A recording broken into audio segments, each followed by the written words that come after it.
Chapter 371. Taboo? The air in the hall seemed to grow heavy with these two words. Shankai looked up at the Great Elder, his tone more serious than ever. Are you sure? The Great Elder nodded slightly. I can see that the child wasn't lying. The Mist Dragon retreated out of fear. And the only existence that even ancient dragons fear is probably the taboo. Shankai's expression grew heavy. We weren't prepared to face the taboo directly. The Great Elder, however, comforted Shankai. Actually, things weren't that bad. Judging from the details of the incident, the taboo didn't appear. Only the child and the Mist Dragon noticed it. It exists, so we still have time. Unfortunately, Master Shankai clearly wasn't comforted. The powder keg over there in Shalid City is already suffocating enough, and now there's another one. Even if not now, it's probably in the not-too-distant future. We don't have much time, so we must hurry. The Great Elder sighed and nodded slightly. Yes, I make arrangements shortly. We intensify our research and interpretation of ancient texts to see if we can find any relevant information, so we can be prepared. Shankai, you too, if you find any clues about the solar eclipse, remember to send a message. Solar eclipse? I've got that in mind.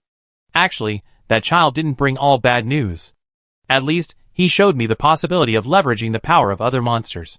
If we can enlist the help of the ancient dragon, we might have a fighting chance. Ancient dragon? Is this really possible? Whether it works or not, we have to try. The Great Elder instinctively reached out and stroked the wakizashi he carried on his back. And hunter training can't be as sequential as before. We have to speed things up. Our top-tier hunters are still too rare. I remember Rachel was at 6 stars for quite some time. It's time for her to advance. Lin emerged from the Great Elder's hall, still a bit dazed. He hadn't expected his first stop after arriving in East Dorma to be the Great Elder's hall, where he had a long conversation with the Great Elder. Standing on the long graystone steps, the surroundings were deserted, with almost no one around, let alone where his master and the others had gone. Lin was momentarily bewildered. In such a huge city, where could he find them? Desperate, Lin turned to the Guild Knight guards, who stood silently like statues, for help. Mr. Kevin, you should be able to see him in a moment. Thankfully, the Guild Knights weren't actual statues. They were even quite polite when speaking to Lin. Lin wasn't sure if that was just their nature, or if it was because he had just walked out of the Grand Elder's hall and wasn't considered an outsider. Lin had no other destination, so since they said so, he simply stood there waiting and chatted with a nearby Guild Knight. I just wonder if this kind of conversation would count as interrupting someone's work. Although it felt a bit like he was being ignored, at least they didn't chase him away, so Lin felt comfortable continuing the conversation. Besides waiting, chatting was all he could do. Through the Guild Knight's narration, Lin more or less learned some common sense about the city. For example, the Grand Elder's Hall he had just visited. In East Dorma, the Grand Elder's Hall was originally a place of prayer for warding off disasters and illnesses.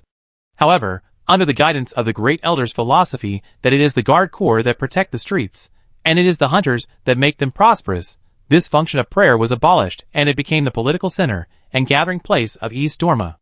To stimulate the hunters' enthusiasm for improving their strength, the Great Elder even established a rule. Those who achieved 6 stars and became upper hunters would gain free access to the Grand Elder's Hall and could accept various high-level and high-paying commissions. Lower hunters, on the other hand, were not allowed to enter this rather mysterious building unless they were specially summoned by the Great Elder. So I'm quite lucky. Lin stroked his chin, realizing that he seemed to be one of the rare few who had entered the Grand Elder's Hall while still a lower hunter. Suddenly he paused, sensing something amiss. Wait, if the Grand Elder's Hall serves as a gathering place, but only high-ranking hunters can enter, what about the lower-ranking hunters? Donnarumma can't possibly ban lower-ranking hunters from hunting, right? The Guild Knight smiled, seemingly amused by Lin's question. Of course not. In Donnarumma, the gathering place is split into 2 parts. The high-ranking hunters gather in the Grand Elder's Hall, and the lower-ranking hunters gather over there. The young man pointed in a direction. Go to the end and turn left. It's the busiest building in the center. Busy? Yes, it is. After all, the lower-level hunters' gathering place is called the Public Tavern. Sometimes I go there for a drink after get-off work. As Lin chatted more, the young knight became increasingly talkative. However, sensing the gaze of his companion on the other side, his expression quickly became serious. Ahem, no idle chatter during duty. If you don't need any other help, please don't disturb me. Okay, Then I won't bother you. Anyway, thank you for answering my questions. After hearing the peculiar name Public Tavern, Lin Lin's interest was piqued. He couldn't wait to see the gathering place in Donnarumma. Since he hadn't seen his master and his companions for a long time, he decided to go there to see if he could get any information. Following the young man's instructions, Lin walked along the wide street, and soon arrived at the door of a magnificent stone building. It was built with such grandeur, resembling a temple, a stark contrast to Rocklark's sloppy open-air gathering place. Even the name sounded more unrestrained than Rocklark's. It was simply called a tavern. As soon as the door opened, the air was filled with chatter in varying accents, unbridled laughter, and the rich aroma of ale mixed with the scorching aroma of bread and roasted meats. Lin instantly understood the meaning of there are only wrong names, not wrong nicknames. With such a lively atmosphere, if you said it wasn't a tavern, Lin would be the first to disbelieve it. A public tavern, it lives up to its reputation. Although the building was grand, with high ceilings and ample space for hunters to drink, the lively atmosphere was reminiscent of the bustling Rocklac. For Lin, who had been in Rocklac for quite some time, it felt like home, and he blended in perfectly. Lin didn't rush to register with the management. Instead, he found an empty seat, called the waiter, and began to order. The airship landed around noon. He had originally planned to find a place to stay before eating, but he hadn't expected to be summoned by the Great Elder the moment he landed. By now, his stomach was rumbling. Grabbing the menu and examining it for a moment, Lin felt his mouth water, forcing him to swallow it down with a gulp. This wasn't his fault. If there was any fault to be found, it was the unconventional food in Donnarumma and the paucity of the catering industry in Jiayan village. Scanning the menu, every dish was so appetizing that he felt a bit overwhelmed. After a moment's hesitation, Lin decided to give up on the idea. He casually ran his fingers across the dish a few times before handing it back to the waiter. "These are the ones I give you." "Okay, just to confirm, are these the ones I'm looking for?" Honey-glazed rock-grilled grass-fed dragon ribs, black truffle bread, lemon butter moccasins, crispy fried scallop claws, specialty mushroom cream soup, and caramelized tropical strawberry pudding? Lin listened, feeling the combinations his fingers had suggested were quite good, and nodded. "That's all for now. Thank you. Oh, and another beer. Okay, a special offer of 200Z. Huh? So cheap? Although 200Z is almost enough for an average family to eat for a week with some leftover, look at these ingredients. Mandabe, specialty mushrooms, crab claws, tropical strawberries. Those are all common items in gathering commissions. Gathering these things, the commission alone would cost more than 200Z, so it's really cheap." Lin happily pulled out his wallet and paid. Before long, a pile of dishes filled the table in front of him. The rich aroma tempted everyone's appetite. Even the hunters at the surrounding tables couldn't help but cast their eyes on this guy, who ordered a large table of dishes right out of the gate. To eat so much, this guy must be very powerful. Well, while it may sound a bit outrageous at first, it's not just a logical speculation. Eating more means the body has a stronger digestive ability, and consumes more energy. Consuming more energy often means more life energy. More life energy generally means the hunter has greater strength, quicker reactions, more agility, and better physical fitness. While strong physical fitness doesn't necessarily make a hunter a master, there are no master hunters with poor physical fitness. For a moment, Lin, immersed in his display, became the focus of attention of the surrounding hunters. Grabbing the crab claws and biting into them, the tender, juicy crab meat brought unparalleled enjoyment. Lin wiped his mouth and was about to take another sip of the creamy soup when he saw someone approaching and sitting across from him, as if they were familiar with him. "Do you mind if I sit here?" After they already sat down, they asked if I minded. Lin shook his head speechlessly, but it wasn't because of the other person's familiarity, but because of the person's appearance. He wore a plain, ordinary suit of mail armor, and the bright blue one-handed sword he carried was clearly crafted from materials from lesser monsters, like the blue speed dragon. He looked like a newly minted hunter, unnoticeable in the crowded tavern, practically a sight to behold. But this man had red hair and a unique hairstyle, completely shaved on the sides, leaving only a small tuft on top. As he sat before Lin, a bright smile graced his face. In short, he looked familiar. "Hello, friend. My name is Aiden. May I meet you?" The young man, with a bright smile, raised his oak wine glass to Lin. "It's you." "No, it's you, as expected." Who would toast to a stranger right away? Lin muttered inwardly, raising his glass and clinking it with his. "My name is Lin. I'm new to East Dorma." At the mention of Lin Lin's name, the sunny young man's eyes faltered for a moment. Kirin of the Forest? What a strange name, but why does it sound familiar? Gulp gulp. The young man raised his glass and took a deep swig, then sighed contentedly. I remember now. I've heard of you. Huh? Lin Lin paused slightly, as he stuffed his food into his mouth, swallowed hard, and then looked back at the sunny young man across from him. I just arrived in East Dorma. How did you hear about me? Aiden put down his glass, pondered for a moment, and then said uncertainly, If I remember correctly, I heard it from my master, right? Lin Lin blinked, opened a moga shell, and sucked the flesh into his mouth. He asked vaguely, What did your master say about me? Aiden scratched his chin. I don't know. Anyway, every time master hears your name, it's not long before he asks me to practice more. Lin Lin almost burst out laughing. Was he becoming someone else's child with Julius? He saw Aiden's eyes flickering across the table of delicious food before him. He swallowed unconsciously, and pushed the plate of mocha shells toward him, inviting him in. Aiden didn't bother with Lin Lin. He smiled and picked up a mocha shell and began to eat. While Aiden was eating the seafood, Lin Lin wiped his mouth and said, Actually, I've heard of you, top newcomer Aiden. Steamed bun? Aiden struggled to swallow his food and scratched his head sheepishly, but a hint of pride could not be hidden in his eyes. So I'm already that famous? Hee, I'm so sorry. Yeah, I've known you for a long time. Not really. When? How long ago could it be? If I were to say I met you, it was almost 10 years ago, and I truly remembered his words only after witnessing the birth of the legendary king of burning resistance in Sherd City. But those were all before I time-traveled.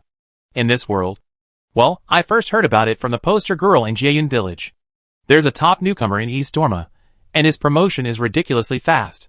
Then I heard about it from my master. I don't know what his relationship is to yours, but he seemed to really want me to surpass you. Chapter 372.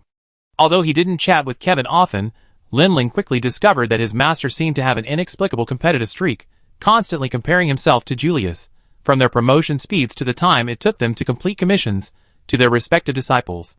When Lin Lin first developed the fully charged counterattack, Kevin's mouth was practically cracking with joy. Later, Lin Lin learned that it was because he, his disciple, had surpassed Aiden's achievements. Although this was their first official meeting, both had heard of each other from their master and had a preliminary understanding of each other, and they quickly became familiar with each other. After chatting for a while, Lin Lin finally couldn't help but ask, By the way, what star are you now? Lin Lin looked at Aiden's utterly novice outfit, his tone tinged with confusion. A top rookie at least has the word top in front of him. It's impossible for him to still be a complete rookie, right? Considering what Chi-Hua mentioned about Aiden at the beginning, and the incident where Master Kevin fought off the Broken Horn Flame Queen Dragon, it's pretty certain that Sunshine Brother debuted as a hunter around the same time as me, about half a year ago. With Sunshine Brother's talent, even if he didn't reach 5 stars like me, he should have at least reached 3 or 4 stars in the 6 months since then. 4 stars. Master told me to settle down for a while before pushing for 5 stars. Then why are you? Noticing Lin Lin's gaze on his armor, and the conspicuous blue speed dragon plate hand shield, Aiden suddenly realized something. He raised his hand and placed the blue speed dragon plate hand shield on the table, a look of nostalgia in his eyes. This is the weapon I used in my first official battle. Lin Lin understood.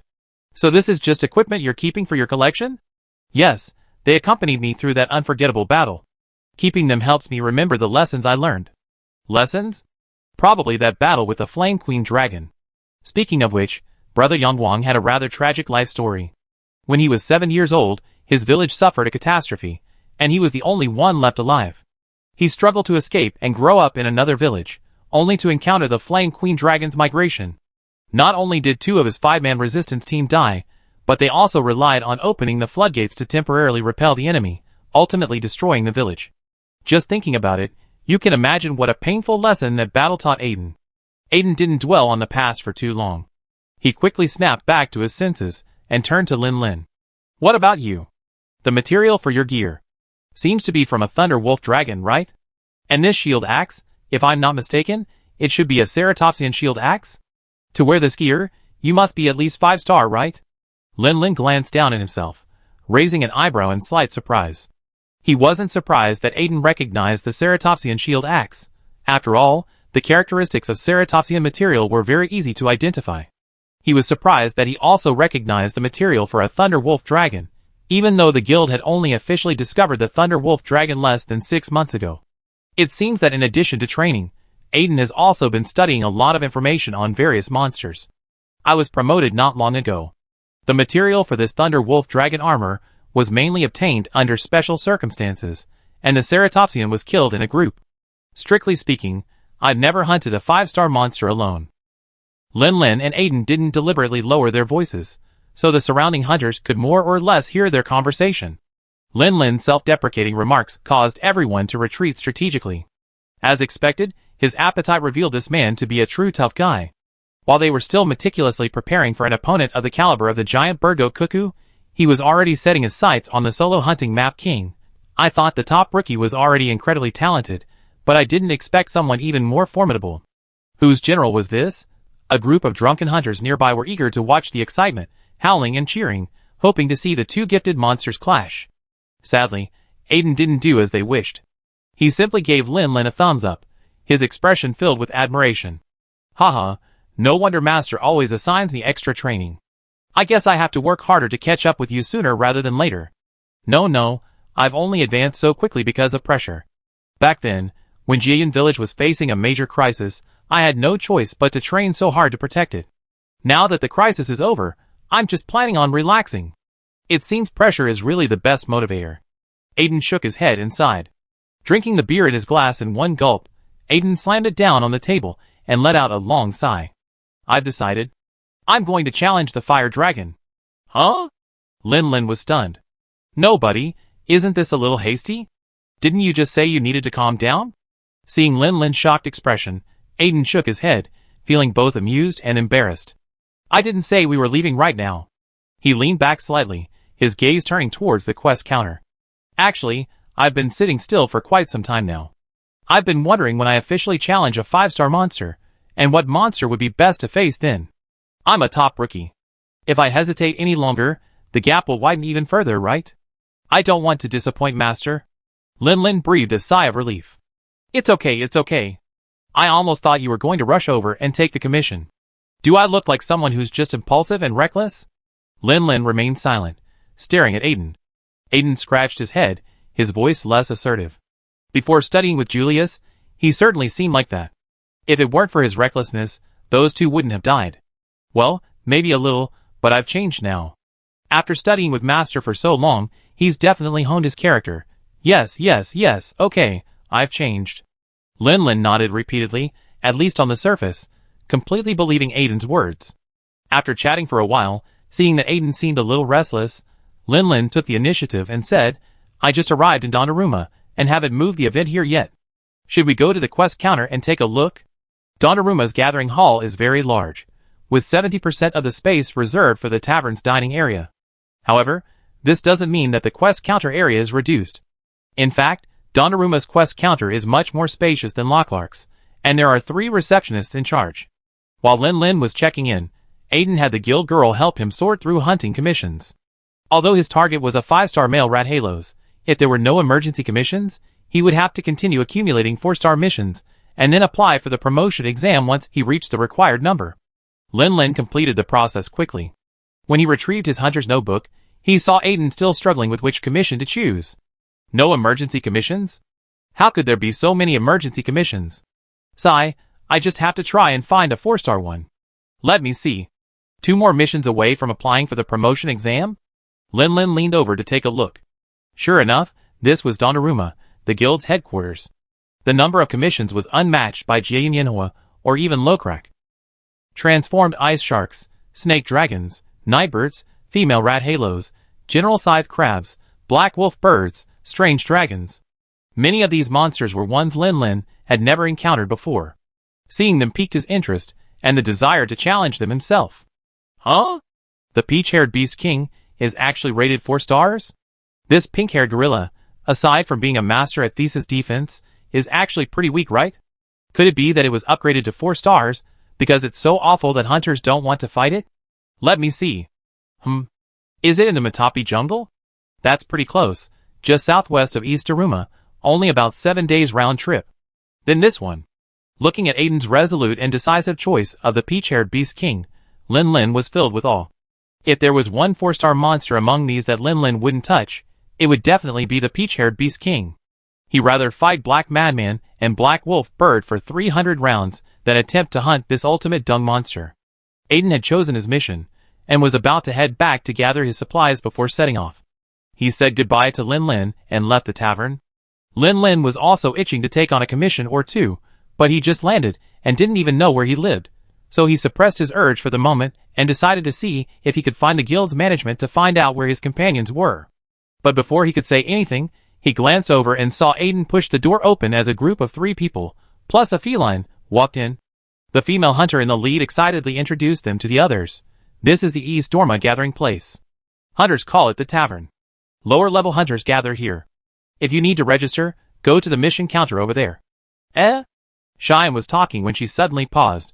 Yi Zi, wondering what was going on, followed her gaze, and saw Lin Lin waving at them with a gentle smile on his face.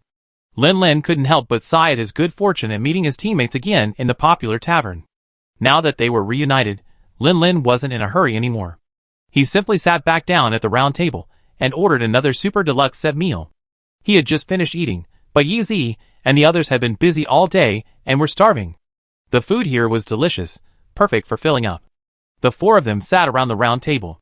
Jujube also pulled up a chair. Everyone was probably starving, so they wolfed down their food, barely able to talk. After a while, the fully fed group finally leaned back in their chairs, rubbing their stomachs and sighing with satisfaction.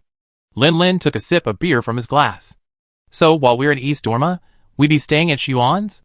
Xuan slumped unrefinedly in a chair, picking her teeth with a toothpick.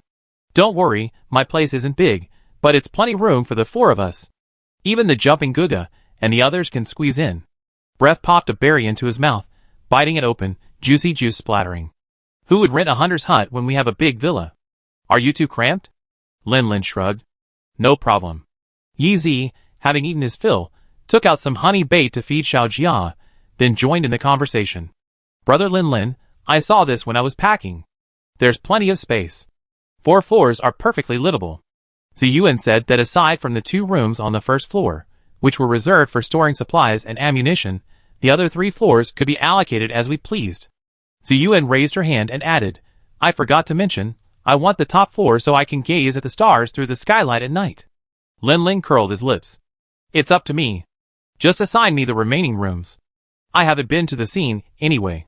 Yi Zi pondered for a moment. Then I live on the 3rd floor. Brave spread his hands. 2 rooms and a kitchen are reserved for the 1st floor, so I have to share the 2nd floor with old Lin.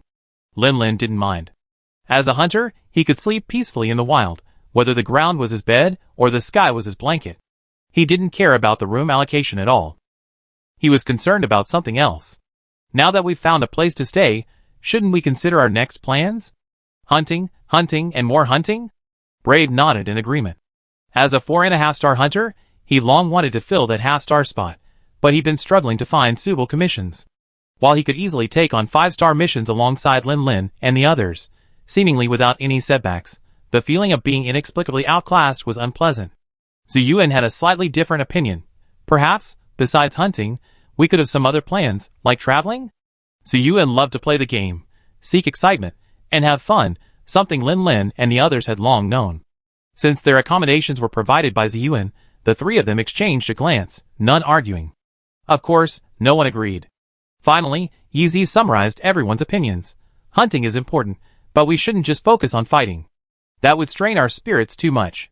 Just now, Ziyuan mentioned traveling, and I have an idea. Lin Lin and Brave simultaneously gestured for him to come forward, and Ziyuan listened eagerly, her face full of anticipation. How about we pick commissions that are farther from East Dorma? After we finish our hunts, we can rest in the local villages or cities. It's the perfect combination of work and rest. What do you think? Chapter 373.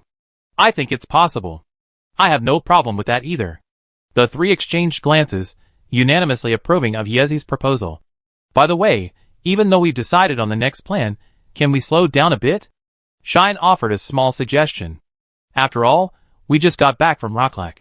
Shouldn't we take a break and explore this continent's largest city? We didn't get enough rest in Rocklac, did we? Ever since the hunt for the submerged dragon was over, they've been idle for over a week, waiting for the weapons to be forged. Apart from sweating in the training grounds and coordinating relationships in the inner chambers, they practically rusted to the bone. Besides, you finally got your hands on a new weapon. Don't you want to rush into the hunting grounds and experience its power? Lin Lin sighed, then shook his head. Well, after all, 2 days on the airship were bound to be a bit tiring. 2 days of rest would be enough. Hello, may I ask who is Mr. Lin Lin? Suddenly, a voice echoed from a distance. Lin Lin looked in the direction of the voice and noticed the speaker's attire was remarkably familiar. The heavy armored uniform clearly revealed their identity. Another guild knight. I don't know if it was the inherent sense of oppression inherent in being a guild knight, as a law enforcer, but the moment this person entered the public tavern, the clamor of the hunters was muted 8 degrees. What can I do for you? Lin Lin stood up, catching the other person's eye. He had assumed he could simply speak directly, but he didn't expect the other person to demand proof of his identity, refusing to directly state what they were looking for. So old-fashioned. After reluctantly handing the hunter's notes over for careful inspection, the guild knight snapped to attention and pulled out a small box, handing it to Lin Lin. This is a commendation from the great elder. Please keep it. It's my amulet. So fast, Lin Lin immediately forgot his slight complaint and carefully took the box and opened it. It's good that this guild knight is so old-fashioned.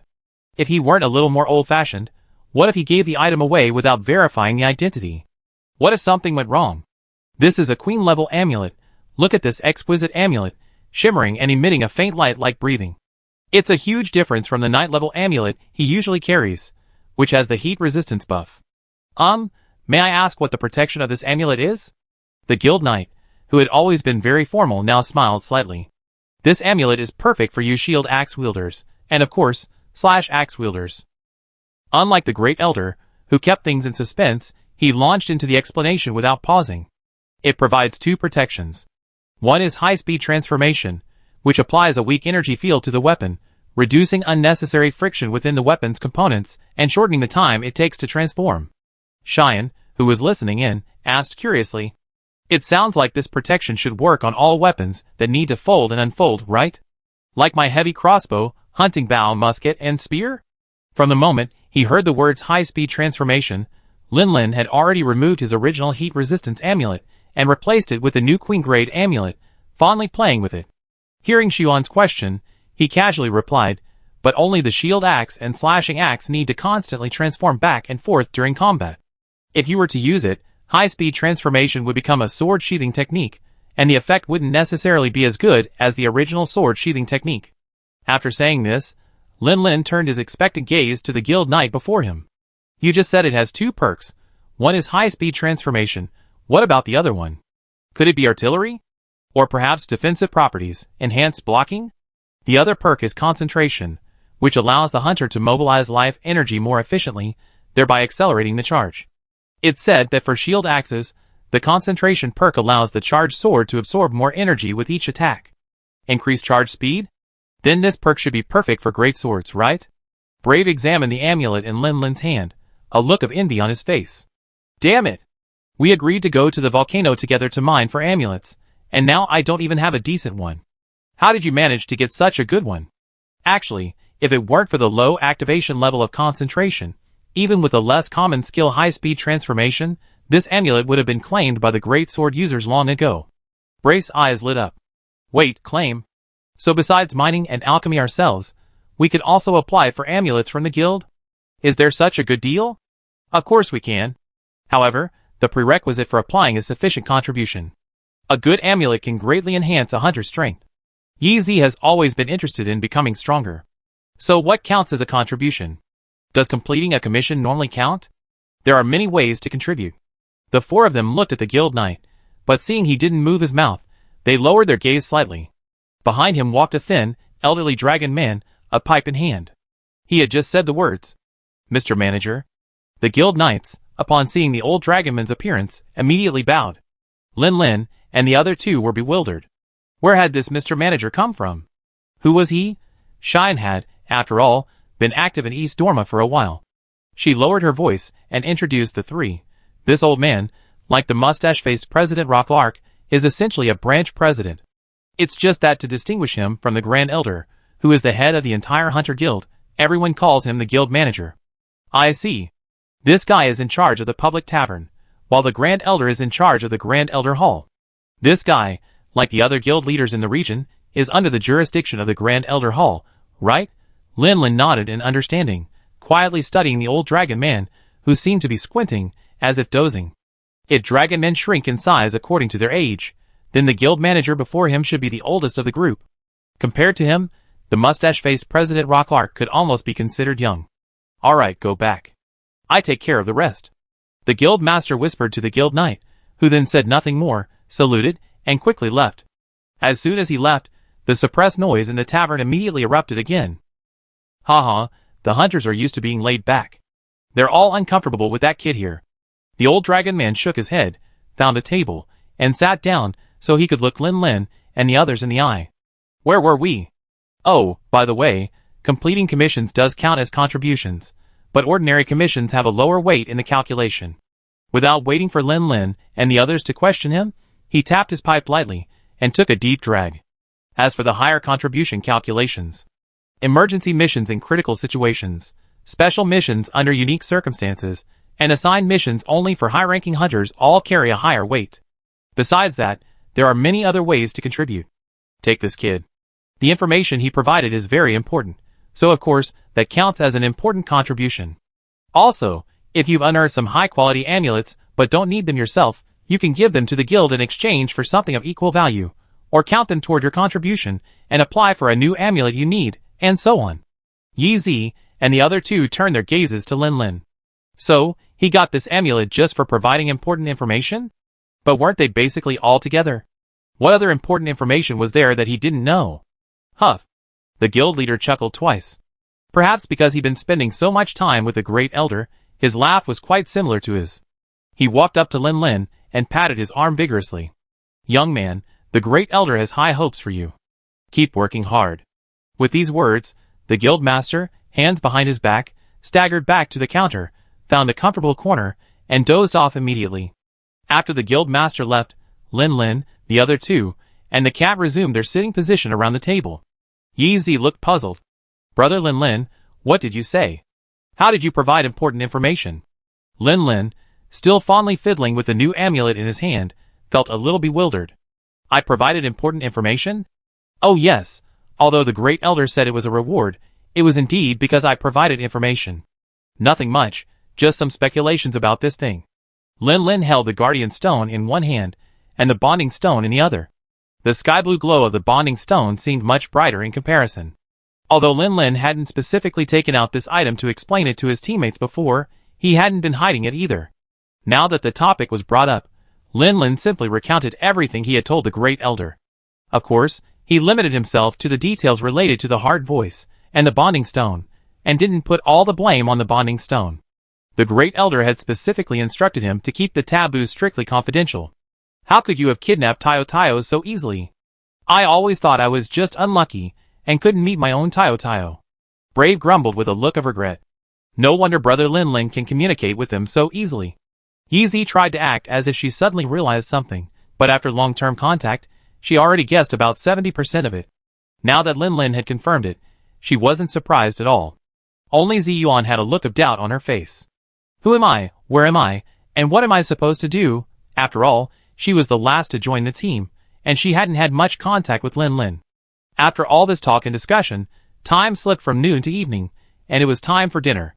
Since they'd been chatting and drinking, and hadn't engaged in any strenuous physical activity, they weren't feeling hungry.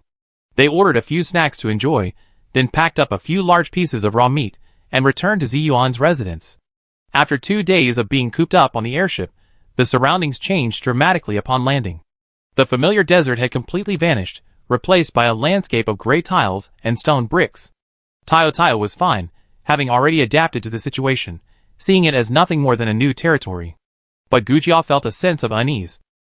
At first, with Lin by his side, he was able to find peace. Later, with familiar faces like Yi Zi around, he managed to calm down as well. But when they packed up and went to register at the meeting place, and it was just him and Tayo at home, anxiety began to creep in. Thankfully, the villa Ziyuan had bought was relatively secluded, with few passing by. No one noticed the 2 large monsters hiding behind the walls. Without external stimulation, their restlessness didn't escalate into anything serious.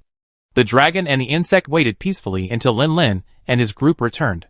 Sensing the two large men's agitation, Lin Lin quickly offered comfort and took out the fresh meat he had just brought back to fill their stomachs. The courtyard attached to the villa was quite spacious, easily accommodating two large monsters. Lin Lin simply set up a barbecue grill there. Tao's favorite was naturally its medium-rare barbecue. Gujia's preferences were somewhat unusual. Perhaps it was a common preference among beetles, but they preferred to treat corpses with corrosive fluid and then suck the resulting sap. This smell was very different from the naturally fermented, rancid corpse. Although slightly pungent, it was inexplicably intoxicating after a while. This reminded Lin Lin of a special ingredient in the New World called pot-cured raw meat. It was made from meat chunks marinated and aged in a secret sauce. The meat chunks were emergency food prepared by the toothed dragon monster, the claw dragon, who lived in the Miasma Valley. They had a distinctive, rancid smell that attracted carnivorous creatures. If even Chef Demoiselle's secret recipe can be transformed into a delicious cat meal, is it possible that the juice from the Axe Beetle brand corpse-dissolving water could also be devised for new uses? Lin Lin sniffed hard, the peculiar smell stimulating a sneeze. Never mind, it's still a bit too strong. He doesn't possess the unparalleled creativity of the scholars of the New World, nor does he possess such a strong sense of adventure. Well, speaking of adventure, perhaps Xuan would be willing to give it a try. After feeding his two friends a hearty meal and watching them doze peacefully, Lin Lin put away the grill and entered the villa. The villa's door wasn't wide enough, so they had to stay in the yard. But the yard wasn't windproof or rainproof, so he had to renovate it a bit later, at least to make a shed. Returning to his reserved room, Lin Lin stroked his newly acquired protective stone, already thinking about his next move. With new weapons and a new amulet, who should I go to next to test my strength? Chapter 374. The next day, Lin Lin arrived at the public tavern early in the morning. Of course, unlike the other drunks who frequented the tavern, he was there simply to find a suitable commission, and a drink was just a side job. With a new weapon and a new amulet, he desperately needed a hearty battle to test his current strength. To best assess his current level, he decided to hunt completely solo this time, without Nightbreath, Jumping Guga, or even Date, completely alone. Of course, to protect his life, he had to hire the cat rescue team this time, so that if anything went wrong, he wouldn't be doomed. Since it was a solo hunt, the choice of hunting opponent required careful consideration and careful weighing, which was why Lin Lin had come to the meeting house so early this morning. Which monster should he challenge? Looking at the thick stack of documents placed before him by the poster girl, Lin Lin fell into a rare moment of hesitation. As the headquarters of the Hunters Guild, East Dorma hosts nearly every commission from across the continent. With so many targets to choose from, Lin Lin felt like he was about to suffer from indecision paralysis. How about you recommend a suitable one? Lin Lin flipped through the list for a moment, sighed helplessly, and pushed the thick document back. Okay, what are the selection criteria?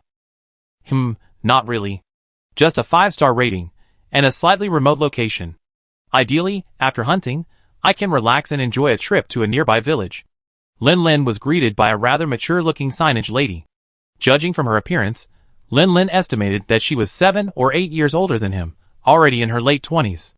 Although the older signage lady didn't possess the youthful energy and vitality of Sihua and Anxia, she had been in this position for so many years that her experience far surpassed that of younger signage ladies. For example, after hearing Lin Lin's request, she quickly produced several documents and presented them to him. How about this mission? The mission requires capturing a giant beast and conducting an ecological survey. The location is in the Flacia Snow Mountain. There's a village called Pokai Village nearby. You can rest there after completing the mission. Pokai Village? To be honest, Lin Lin actually wanted to visit there, but the mission involved capturing a beast as massive as a giant beast, and it seemed a bit too much of a hassle. He probably wouldn't be able to accomplish it alone. Moreover, the Snow Mountains were a relatively unfamiliar hunting ground for him, and hunting there inherently increased the risks. He could try it in a group, but going solo was out of the question. What about this commission? The sign-off lady produced another new commission. The monster being hunted is a sea dragon, located in the waters near Tangia Harbor. Its rebellion caused a cargo ship to sink, causing significant losses to the merchant. Lin Lin studied the order carefully for a few moments. It felt familiar. Why did this gold-toothed instructor client, with that devilish ha-ha laugh, suddenly remind him of the devilish instructor who had taught him his trade back in Jiayan Village? After the Thunder Wolf Dragon Rebellion, I heard he made a fortune, quitting his job as an instructor to go into business. Combined with the instructor's bankruptcy during the XX era, Lin Lin felt even more strongly that this unfortunate fellow whose ship had been sunk by a sea dragon was the unfortunate instructor. Unfortunately, I have no experience in naval warfare, so I can't help the instructor with his revenge. Then, how about this? Seeing Lin Lin shake his head, the clerk patiently pulled out another receipt. Hunting mission. Sky King of Mori Hill. Mission description. Hunt a male fire dragon. Reward. 13,000Z. Processing fee. 300Z. Mission location. Sure at Mori Hill. Time limit. 30 days. Client. A worried hunter. The breeding season is approaching, and Mori Hill is sure to be filled with a large herd of fire dragons. If they are allowed to mate and reproduce, Mori Hill will inevitably face food shortages next year. To secure sufficient food, they will undoubtedly expand their hunting range, threatening the safety of the villagers. So please, hunters of sufficient skill, for the sake of the village's peace, please reduce the number of fire dragons gathering in Mori Hill. The mission location is sure at Mori Hill. Nearby is Cocotte Village, the legendary birthplace of hunters. It's a good place to go. Fire dragons. Lin Lin frowned slightly. Perhaps it was because he loved the dragons in the house, but since raising Dakong, he had never considered hunting a male fire dragon. However, after carefully reviewing the commission's instructions, Lin Lin had to admit that this commission was quite necessary. Fire dragons are found throughout the continent, but when the breeding season arrives, Mori Hill undoubtedly becomes the largest gathering place for fire dragons. Fire dragons from all over the continent gather here to find mates, and a large number of them will nest nearby in Mori Hill after finding a mate. If this phenomenon is left unchecked, the villages near Mori Hill will suffer a severe blow. I wonder if losing an eye will affect a female fire dragon's mate selection criteria. This time, I just clear out some competition for Dakong. That's it then. Please help me with the paperwork, thank you. You're welcome. This is what receptionists are supposed to do. Receptionist? Lin Lin took a moment to react before coming to his senses. Oh yes, the official name of their profession is indeed receptionist. Banner Girl is just a nickname given by the hunters. The commission's deadline is 30 days, and East Dorma, as the continent's hub city, takes less than 2 days to reach Cocotte Village by airship. This is plenty of time for Lin Lin, so he didn't rush out immediately. Instead, he returned to the villa to prepare. Ah? Solo hunting? Isn't that a bit too dangerous? Yi looked at Lin Lin with concern. Seeing that look, Lin Lin had no doubt that if he gave her the okay, Yi would immediately ask to join. Well, what's dangerous about it? We all went through this when we first became hunters. Teaming up is certainly safer, but this time I'm mainly interested in testing the extent of my own strength. Brave didn't say anything, but upon hearing Lin Lin's words, he nodded in approval. Indeed, before we teamed up, we all worked solo. Come to think of it, I share that sentiment. Solo hunting is truly the most direct way to test your own improvement. Yi was silent for a moment. Although she had always hunted with Lin Lin and his group since her debut, she had actually done quite a bit of solo hunting to catch up to her brother Lin's star level. I understand, but at least bring the dates. It's a safety net, after all. Looking at Yi's worried face and Date, who was looking at him hesitantly, Lin Lin pursed his lips, a warm feeling welling up in his heart. He hadn't expected his decision to hunt alone to move her so deeply. Huh? What are you all doing in the living room? The door opened, and Xiwan walked in carrying a bunch of packages. Seeing Lin Lin and the other two gathered in the first floor hall, she tilted her head in surprise. But her curiosity was fleeting. She quickly put it behind her and lifted the package in her hand. I just bought some snacks. Everyone, come try some. The pastry shop at the West End is really good. Lin Lin let out a sigh and leaned back on the sofa. Okay, then, come along, Coconut Date. While I'm gone, I ask Yezi to help take care of Tayo Tayo and the others. Okay, Meow. I get them ready right away. Don't worry, Brother Lin. There's no rush. It's dessert time now. Let's talk about other things after we finish eating. Huh? So what were you talking about just now, Senior Brother? Supplies and consumables could wait until they arrived in Cocotte Village, so Lin Lin and Coconut Date didn't make too many preparations. After gathering the most important equipment, they returned to the East Daruma Airport and stepped onto the deck of the airship. The weak attribute of the male fire dragon is the dragon attribute. If the Thunder Wolf dragon set is matched with the Tyrannosaurus Rex shield Axtis Neta, it should have a very terrifying lethality. However, there is a problem, that is, Lin Lin has not yet fully mastered the ability of this shield axe. According to Kevin, the easiest way to tame the shield axe is to hunt a Deviljosaurus.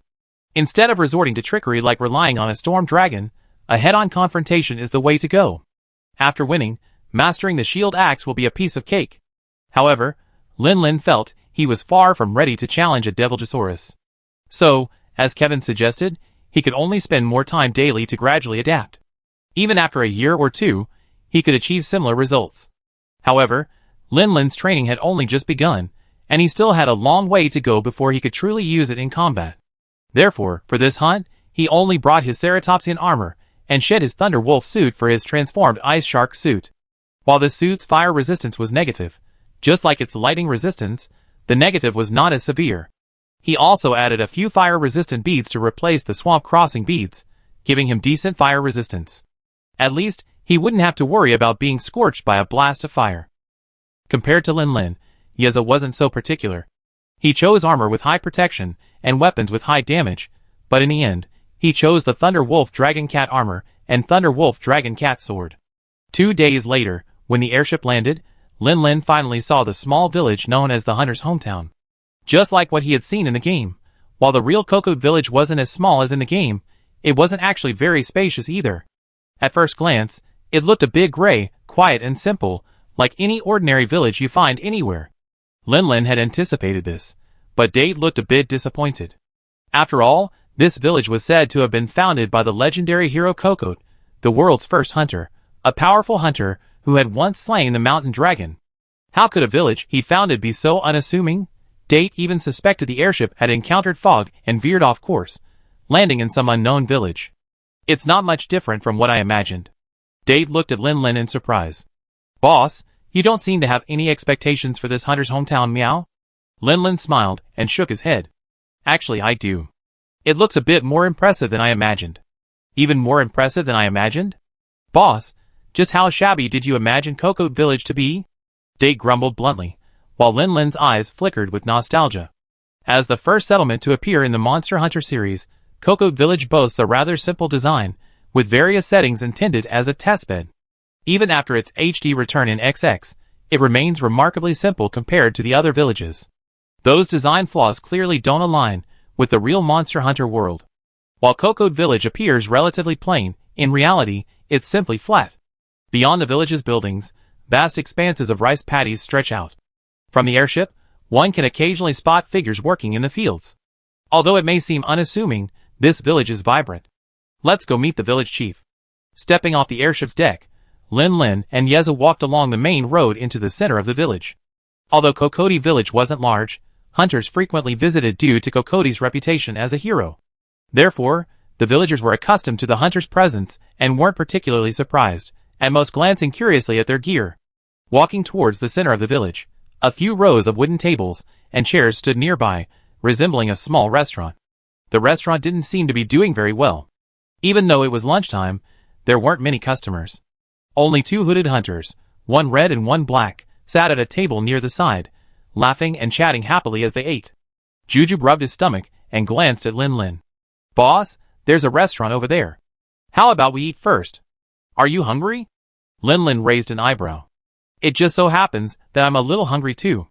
A full stomach is essential for hunting. Choosing a seat at random, Lin Lin glanced thoughtfully at the 2 hunters at the table across from him. Why don't I see the waiter taking orders? Meow? Oh, here they come. Meow? The waiter here is actually an elderly dragon man, meow. Chapter 375. Hello, meow. Can we see the menu here, meow? Seeing the slow-moving old dragon man approach, Date waved his paw and greeted him politely. But as Lin Lin looked at the bald old dragon man, he felt something was amiss.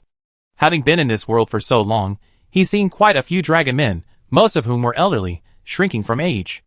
Among them were alchemists, artisans, guild managers, and researchers, but he never seen a waiter. Unfamiliar faces. Are you guests from far away? The old dragon man looked dazed, as if he hadn't yet woken from sleep.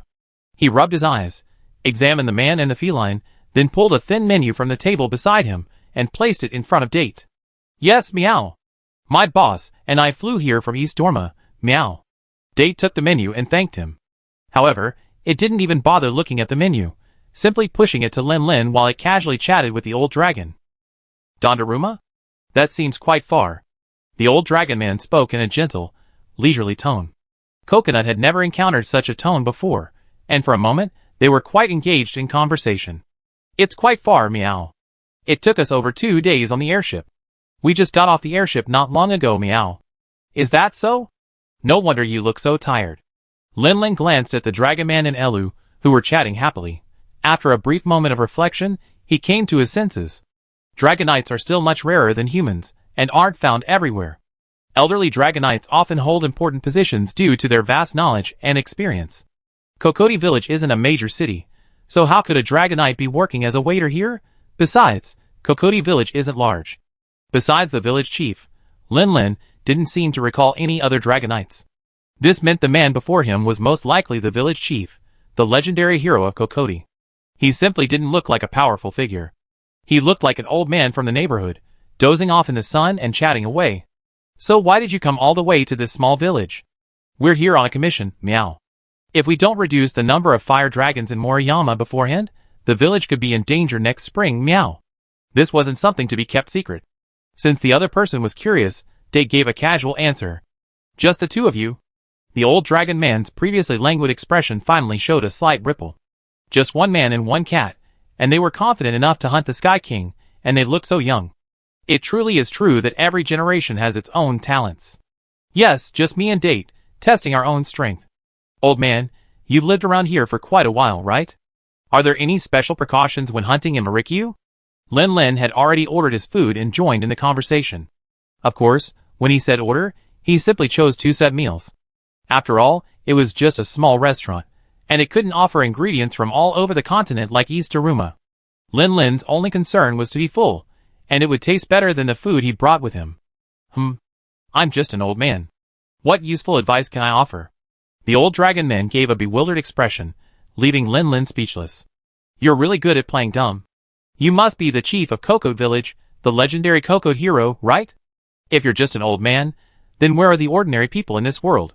Lin simply brought the subject to the surface, staring intently at the old dragon man. But even after his words, the old dragon man still tried to deny it. Hunter, what are you talking about? I'm just an ordinary country boy. I don't know any Kokot heroes. Lin said nothing, staring at him without blinking.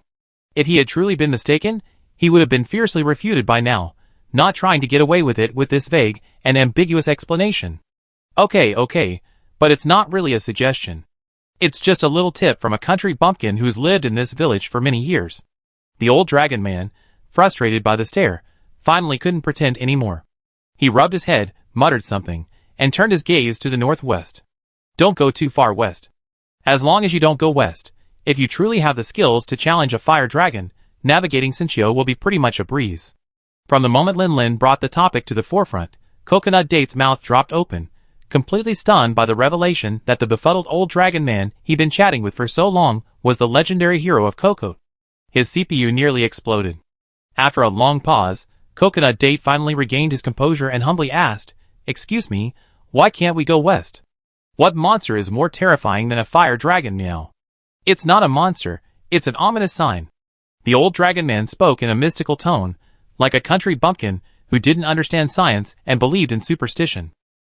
But after his initial misjudgment, Date no longer dared to treat him as a country bumpkin.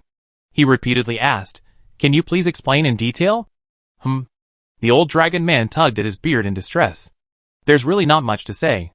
Many hunters, disobeying advice or accidentally getting lost, entered the western region. Those who either never returned, or who managed to return alive, became completely mad. No one knows the exact reason. All they know is that approaching that direction brings bad luck. The old dragon man shook his head, dropping the subject. He returned to the restaurant with the menu and helped convey their order. It seemed he was actually working part-time as a waiter, or perhaps even as the owner. Yeza shuddered subconsciously as he listened to the other party's brief description, as if he had encountered some unspeakable horror. Lin gently patted him back to his senses. What's wrong? Yeza rubbed himself vigorously with his cat paws. What that old man just said was so terrifying, meow. It almost made me mad. Lin gazed westward, recalling the continental map he had seen before. Starting from Kokot village, crossing the Shuritzen Hill, and continuing west, there was ancient Shurad city, horrifying. Indeed, that black, flying, fire-breathing lizard was truly sinister. Even the equipment made from its materials seemed alive. Weapons could regenerate themselves, and armor could drive the wearer insane. Combined with the old village chief's description, it seemed that the creature was truly like Cthulhu, and even approaching would cause unspeakable mental contamination. But inexplicably, Lin Lin didn't share the same sentiment as Coconut Date. Perhaps it was because he already understood the other's true nature, having even hunted him countless times in the game. Or perhaps it was because he still had a vague connection to another taboo and had already adapted to it. It's okay. Just be careful when hunting and stay away from the West. After eating and drinking, Lin Lin didn't rush back to the hunting grounds with Coconut Date. Instead, he went to the small gathering house in the village to prepare his hunting gear and, most importantly, to hire a cat cart and a cat transport team. Of course, the cat cart is the ultimate safety guarantee for solo travel. While many wild fae groups have signed contracts with the guild, offering to rescue hunters in distress and taking a third of the commission, that's ultimately an unstable, low-probability event, far less reliable than hiring a professional cat rescue team. He wasn't unfamiliar with the cat transport team. His original dog-like outfit had been brought back by Jiayan's cat transport team. However, with more teammates around him and their constant hopping, he rarely ran out of materials, so he naturally stopped hiring them. A fire dragon was at least 10 meters long. Now that he had returned to solo hunting, he definitely couldn't bring back all the materials on his own. Assisting Lin Lin with these matters was a red-uniformed image poster. Through a brief conversation, Lin Lin learned her name was Peggy. The other image poster, in a blue uniform, who was obsessed with petting cats, was named Joe. Doris. This pair looked vaguely familiar. Lin Lin vaguely recalled seeing a story about them in the game. He couldn't quite recall the details, but one thing stuck with him. That was the girl in front of him, with a sweet smile. She was a poster girl on the surface, but secretly a guild knight who brought poachers to justice. It was said that she sometimes put aside her work as a poster girl to go out hunting when she felt like it. It's done, Mr. Lin Lin. Once you're done hunting, send out a signal flare. The transport team will be here soon. Thank you, Peggy. Lin Lin nodded, tightened his backpack pocket, and glanced at the date palm that Doris was cradling and rubbing furiously. Just as he was about to call it, something struck him, and he turned back. By the way, I don't think I saw many feelings in the village when I got here. I wonder where the cats from the rescue and transport teams are. Peggy sighed softly. Our Cocoa village is small, and there aren't many hunters. The size of the meeting hall here alone isn't enough to support a rescue and transport team. Lin Lin's eyes flashed with curiosity. How did the guild solve this problem? With grants? Financial subsidies? Peggy couldn't help but chuckle, then shook her head after a moment. No way. The guild has always hoped for independent operation of its branches. If they encountered an unsolvable crisis, they would send support, but if it was simply an operational issue, they had to solve it themselves. Lin Lin blinked. No grants? Then what did you do? Ahem. Actually, it's a part-time job. Peggy glanced around and lowered her voice. The felines on the rescue and transport teams are actually wild felines living in the forested hills. They've signed a contract with the guild, and if they encounter one, they help. Later, the village chief suggested deepening their cooperation. For hunters who need to hire a rescue team, they can send a small team to follow them at all times to ensure there aren't any accidents. And if the hunt is successful without any accidents, the carts used for rescue can be used to transport monster corpses. Lin Lin's mouth twitched. It's not enough for the wild felines to work part-time on the rescue and transport teams, but they have to work on both. Isn't this Cocoa Village? The village chief works part-time as a waitress, and the image girl works part-time as a waitress. They're knights, and the felines are also part-time rescue and transport teams. Seeing Lin Lin's strange expression, Peggy belatedly realized she said too much and quickly remedied the situation. Don't worry, even though it's part-time, I can guarantee that our rescue and transport teams are absolutely reliable. Think about it, our part-time felines are all native to Forest Hill. They're intimately familiar with the surrounding terrain and monster distribution. Working part-time in Forest Hill alone, their ability to respond to emergencies could even surpass that of professionally trained cats. Lin Lin had to admit that what Peggy said did seem to make sense, but why did he still feel a subtle sense of unease? Lin Lin pondered for a moment and finally found the source of the problem. Isn't this just me hiring two people for 2 paychecks? Forget it. I heard wild felis cats have it tough, so let them earn a little. After all, I got a lot of valuables from Mrs. Fengshanlong, so my coffers are pretty solid. Okay, but But since the rescue team is all wild Feliscats, how do I contact them? Peggy took out a bamboo whistle and handed it to Lin Lin. Once we're within the Moriyama area, just blow this. The Feliscats will arrive quickly if they hear the whistle. Seeing Lin Lin's mouth twitch again, Peggy quickly added, they all understand the whistle, so you won't have to explain it to them. Lin Lin, oh, forget it. The money's already spent. Let's just leave it at that. Date, let's go. It's time to get to work. Okay, meow. Date's eyes lit up instantly, and he eagerly broke free from Doris's clutches. He ran towards Lin Lin on all fours, then quickly clambered onto Lin Lin's shoulders. Ah, we're leaving so soon. At the entrance to the meeting place, as Lin Lin pushed the door open, Date glanced back and saw Doris staring at him with regret. He shuddered again. This was terrifying. It seemed like he knew why Kokoti Village didn't have a professional rescue or transport team. Chapter 376.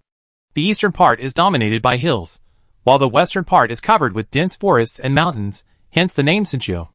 The towering broadleaf forest canopy was whipped by the breeze, and the leaves fluttered endlessly, occasionally revealing the silvery white fur on the underside, like emerald waves. Sunlight slanted in through the gaps in the ridge, illuminating the vines and ferns draped over the rock face, revealing the signs of grazing. Lin Lin reached out, dabbed a little sap oozing from the broken vine, twisted it, and then brought it to his nose to sniff. The tracks are very fresh, probably left within 6 hours. Boss, there are footprints here. Judging by the shape, they belong to a herbivorous dragon. Not far away, Juju parted the grass, scooped up a handful of dirt from the footprints, and turned to greet Lin Lin. Having hunted in Forest Hill before, the man and cat, considering their unfamiliarity with the area, didn't rush in to confront the fire dragons upon entering the hunting grounds. Instead, they decided to spend a few days exploring Forest Hill, getting a good understanding of the surrounding terrain before embarking on their hunt. After all, the commission had a wide window of time. At this point, the man and cat had reached the border between the forest and the hills, and along the way, they were finding more and more signs of herbivorous dragon activity. It seems herbivorous dragons congregate in the more open hilly areas, and judging by the density of these signs, there are probably quite a few. Dade looked up at the sky. The azure sky was obscured by the layers of treetops, fragmenting into fragmented patches in his view. Strange, meow. Why don't they live in the forest? There's not much hiding space in the hills, and with no sky to shield them, they'd be easily spotted by predators. Lin Lin pushed aside the vines draping from the treetops in front of him, and his vision suddenly widened. Having been accustomed to the dim light of the forest, Lin Lin was forced to squint his eyes in the sudden bright sunlight. I think I understand why. After a moment of adjustment, Lin Lin pointed ahead, motioning to Juju. Being in an area with wide visibility makes it easier for predators to spot you, but conversely, it's also easier for them to spot predators and start running. Juju moved closer to Lin Lin and looked in the direction he pointed. He spotted a small group of herbivorous dragons sitting or lying in the grass not far away. Some were grazing, others were looking around, seemingly quite relaxed. However, this leisurely moment didn't last long. Soon, a lookout herbivorous dragon spotted the man and cat standing at the edge of the forest and immediately became alert. However, perhaps due to the distance between them, it simply stared at them warily and didn't flee outright. Coconut Date scratched his face. But a herbivorous dragon is so clumsy, who can it possibly outrun? Besides, there are flying monsters like fire dragons. No matter how fast they run, they can't match a flying meow. Lin Lin looked up at the sky. Aside from a few chirping birds flying by, there was no sign of any other living creatures. They don't actually need to outrun predators? Coconut Date was stunned. If they couldn't outrun a predator, wouldn't that mean they were doomed? With the strength of a herbivorous dragon, could they even stand a chance of resisting? They just need to outrun their own kind. Lin Lin stretched his arms and legs and charged directly at the herbivores. The one that had been staring at them reacted instantly, turning its head and beginning to run, barking warningly as it went. Alerted by their companions, the other herbivores quickly realized the approaching danger and hurriedly scrambled to their feet and followed suit. However, herbivores are inherently clumsy creatures, and it takes them several seconds to rise from a prone position and begin running. This time was enough for Lin Lin to close in at a gallop. Lin Lin ignored the herbivores that had already taken off ahead of him, focusing his attention on the slowest and hesitant one. It had only just risen to its feet when Lin Lin reached him. Sliding to avoid the hastily sweeping tail, Lin Lin glanced at the wrinkles on the herbivore's skin and formed a judgment. It's an elderly specimen. The meat should be a little tougher, so I have to be careful with the heat when roasting it. Reaching the herbivorous dragon's skull, Lin Lin drew his shield axe. Instead of swinging his sword, he swung his shield with all his might. With a single bang, the herbivorous dragon's fragile skull was pierced through like paper by the shield's horns, modeled after those of a ceratopsian. Red and white blood splattered all over the ground. Lin Lin swung his shield to clear away the blood and flesh, curling his lips helplessly. I had originally intended to give this creature a quick and painless death, but I forgot the shield of the ceratopsian armor wasn't flat, and ended up making the scene bloody. I should have just used the slashing sword. Lin Lin's expression froze, as he glanced at the edgeless blade formed by the four horns. If he had used the sword, he would probably have smashed the herbivore's head in half. Well, this ceratopsian armor is a bit too brutal. Using it to attack small animals is unsightly. Next time, I just use the peeling knife. Lin Lin had just finished speaking when he rushed out and chopped down a herbivore. Although somewhat confused, Coconut Date followed closely behind. Now, standing next to the remains of the herbivore, he could still see the shadows of the other herbivores that had escaped. Coconut Date suddenly understood. I see, I get it, meow. What do you understand? Boss, you just said they don't need to outrun the predator, they just need to outrun their companions. So that's what you meant, meow. As long as their companions run slower and are caught by the predator, they're actually safe. Yeah, well, you're a teachable kid. But boss, is it really necessary to hunt it down just to make this clear? Ahem, actually, explaining the truth is only a minor reason. The more important reason is that this is our dinner tonight. Well, maybe tomorrow morning in lunch. Come on, Jujube, let's catch up. Hurry up. Don't let the smell of blood attract other monsters. I remember there are a lot of blue jumpers in Sinchio. Blue jumper? What's that got to do with jumpers, meow? It's the blue speed dragon. Its relationship to jumpers is the same as our jumpers are actually yellow jumpers. I see, meow. What a unique name. Not far from where Lin Lin and his team were hunting the herbivorous dragon was a small river. Lin Lin prepared his food by the river and then cleaned the blood off his weapons. Then, he and Yeza returned to camp with 2 large bags of high-quality raw meat. A herbivorous dragon was at least 5 or 6 meters long. Their load was limited, so they could only select the best parts of the herbivorous dragon, leaving most of the remaining meat behind. But it didn't matter. There was no such thing as waste. Nature's scavengers would soon transform the remains into a pile of bones. As night falls and dusk settles, light insects and lightning insects rise in the forest and merge with the starry sky. The moonlight coats the rock wall with a layer of cold blue, which is then covered by the campfire into a warm red light. Occasionally, faint howls can be heard in the distance. The rhythmic sound makes it clear that it is the blue speed dragon calling its friends. Lin Lin removed the sizzling steak from the campfire, sprinkled it with the ground Polygonum multiflorum he gathered that day, and handed it to Date, whose nose was twitching and saliva was practically cascading from the corners of his mouth. Thanks, boss. Date cheered, took the steak, and devoured it. We're nothing. What's there to thank me for? Lin Lin smiled, continuing to work the grill. Come to think of it, it seems like we haven't been alone like this in ages, just sitting together and eating quietly. Jujube chewed his lips, then looked up at the starry sky overhead. Yes, meow. The last time we were this relaxed was when we were hunting with Rocklack. Thinking carefully, ever since the first battle to repel the peak dragon, all sorts of pressures had come crashing down. First, Rocklack faced another massive threat. Then Jieyun village faced the Thunder Wolf Dragon. To improve my strength, I fled to Yanhua village, training intensely and intensely. And then, just as I returned, I defeated the Thunder Wolf Dragon, only to be forced to face the Storm Dragon. By the time the Storm Dragon retreated, the pressure was relieved, and many of my companions had gathered around me. From Rocklack to Donnarumma, while joyful, there was also constant noise and bustle. It was rare to have such a relaxing time as now. Hey boss, why did you become a hunter, meow? The atmosphere seemed perfect for a heart-to-heart, and Date unconsciously asked the question that had been on his mind. Why a hunter? Lin Lin was stunned for a moment, then lost in thought. Why? I'm trying to figure it out. After a moment's silence, Lin Lin slowly spoke. Well, at first, I should say it was uneasiness. In a world so rife with danger, only by becoming a hunter, wielding the power to fight monsters, can I find peace of mind. But I heard you say before, boss, that you and Xiong'er were good friends before you became a hunter, meow? Wasn't Xiong'er strong enough? Haha, back then, Xiong'er and I were both rookies. And no matter how strong Xiong'er was, his power wasn't mine. There would always be a time when he couldn't protect me. Lin smiled and continued, but that was only the reason I wanted to become a hunter in the first place. It's probably my passion that keeps me on this path. Passion? Yes, I love this kind of life. Engage in thrilling battles with dangerous monsters, admire the dazzling dance of lightning bugs by the stream, feel the vastness of a vast sea of ice hundreds of feet high in the desert, witness wonders unimaginable in this frozen world, and even pick up a couple of little monsters to raise at home on a whim. Compared to the dull routine of studying and working, then being exploited and squeezed, where even the smallest bit of kindness becomes part of some blood-sucking bug's earrings, this kind of life is truly far more interesting. Jujube listened quietly to Lin's story, his ears twitching slightly. It actually didn't quite understand. What was wrong with studying and then working, following a routine?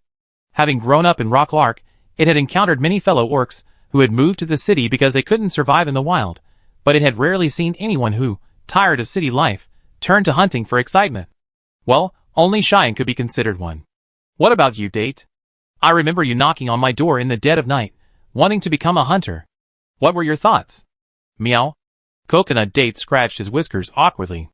Actually, I didn't think too much about it back then, meow. I just felt so nauseous, feeling helpless and anxious when my father was in danger. Back then, I felt like if I became a hunter, nothing could stop me, meow. But when I really followed you, boss, I realized how vast the world is. Ordinary monsters, flying dragons, giant ancient dragons, even super destructive natural disasters. There are many things even hunters can't do anything about. Lin asked curiously, so what now? What are you thinking now? Now, meow. Coconut Date placed the gnawed bone on the ground, his eyes downcast, as if thinking, ordinary hunters deal with ordinary monsters, elite hunters can defeat flying dragons, and high-level hunters deal with mobile natural disasters, meow. The more powerful the hunter, the fewer things they're helpless against, meow. Hunter cats are also. Meow, I want to feel less powerless, and I want to have the ability to protect the people I care about from harm, meow. So that's what you think. Lin smiled, and held out his hand. Then, let's work together to become stronger. Date licked the pads of his paw to clean off the grease, then placed his paw on Lin's palm. Let's work hard together, meow. Okay. Let's start getting stronger by defeating flying dragons. We've just scouted the terrain today, so we can officially start looking for hunting targets tomorrow. And now, to have enough energy for action tomorrow, we should rest. The nights in Forest Hill were quiet. Most of the monsters that had been noisy during the day had gone dormant. The only sounds were the gentle breathing of the man and the cat. At the same time, Forest Hill's nights were noisy, the howling of blue velociraptors calling their friends, the fluttering of light insects' wings as they flew to mate, the crackling of burning wood, and the subtle rustling of certain creatures as they moved stealthily. Why does that sound so close? Lin listened carefully for a moment, then suddenly opened his eyes. However, he didn't immediately make any noise. Instead, he quietly rolled off the bed in the camp and reached out to grab the ceratopsian armor lying beside the bed. Concentrating all his attention, listening for the subtle movement of the sound, Lin's eyes finally locked onto a direction. If he remembered correctly, that was where he kept the supplies and various items he had collected today. Who's there? Come out! Chapter 377. With a clang, Lin drew his shield axe and leaped out of the tent. Meow! The night in the forest was quite dim. A hazy moonlight filtered through the mottled leaves, falling in front of the storage box, illuminating a vague black shadow. Even with the faint moonlight, one could still vaguely discern that it wasn't the night that made it dark. It was simply dark. Perhaps the creature was already extremely nervous. Suddenly hearing Lin's roar, it was startled and leaped 3 feet high. Its next reaction was to turn and run. Lin paused, but didn't pursue. Instead, he approached the storage box and leaned over to check what was missing. Although it had only been a fleeting glimpse, coupled with the startled scream, the furtive, uninvited guest was most likely a Marilu. If it were a member of the strange-faced tribe, there's nothing much to say. Attacking with a knife in hand is perfectly acceptable. But if it's a Marilu, they're an intelligent species capable of communication, so a gentler approach would be preferable. Marilu, commonly known as the black cat, belongs to the same orc race as the Elu, commonly known as the white cat.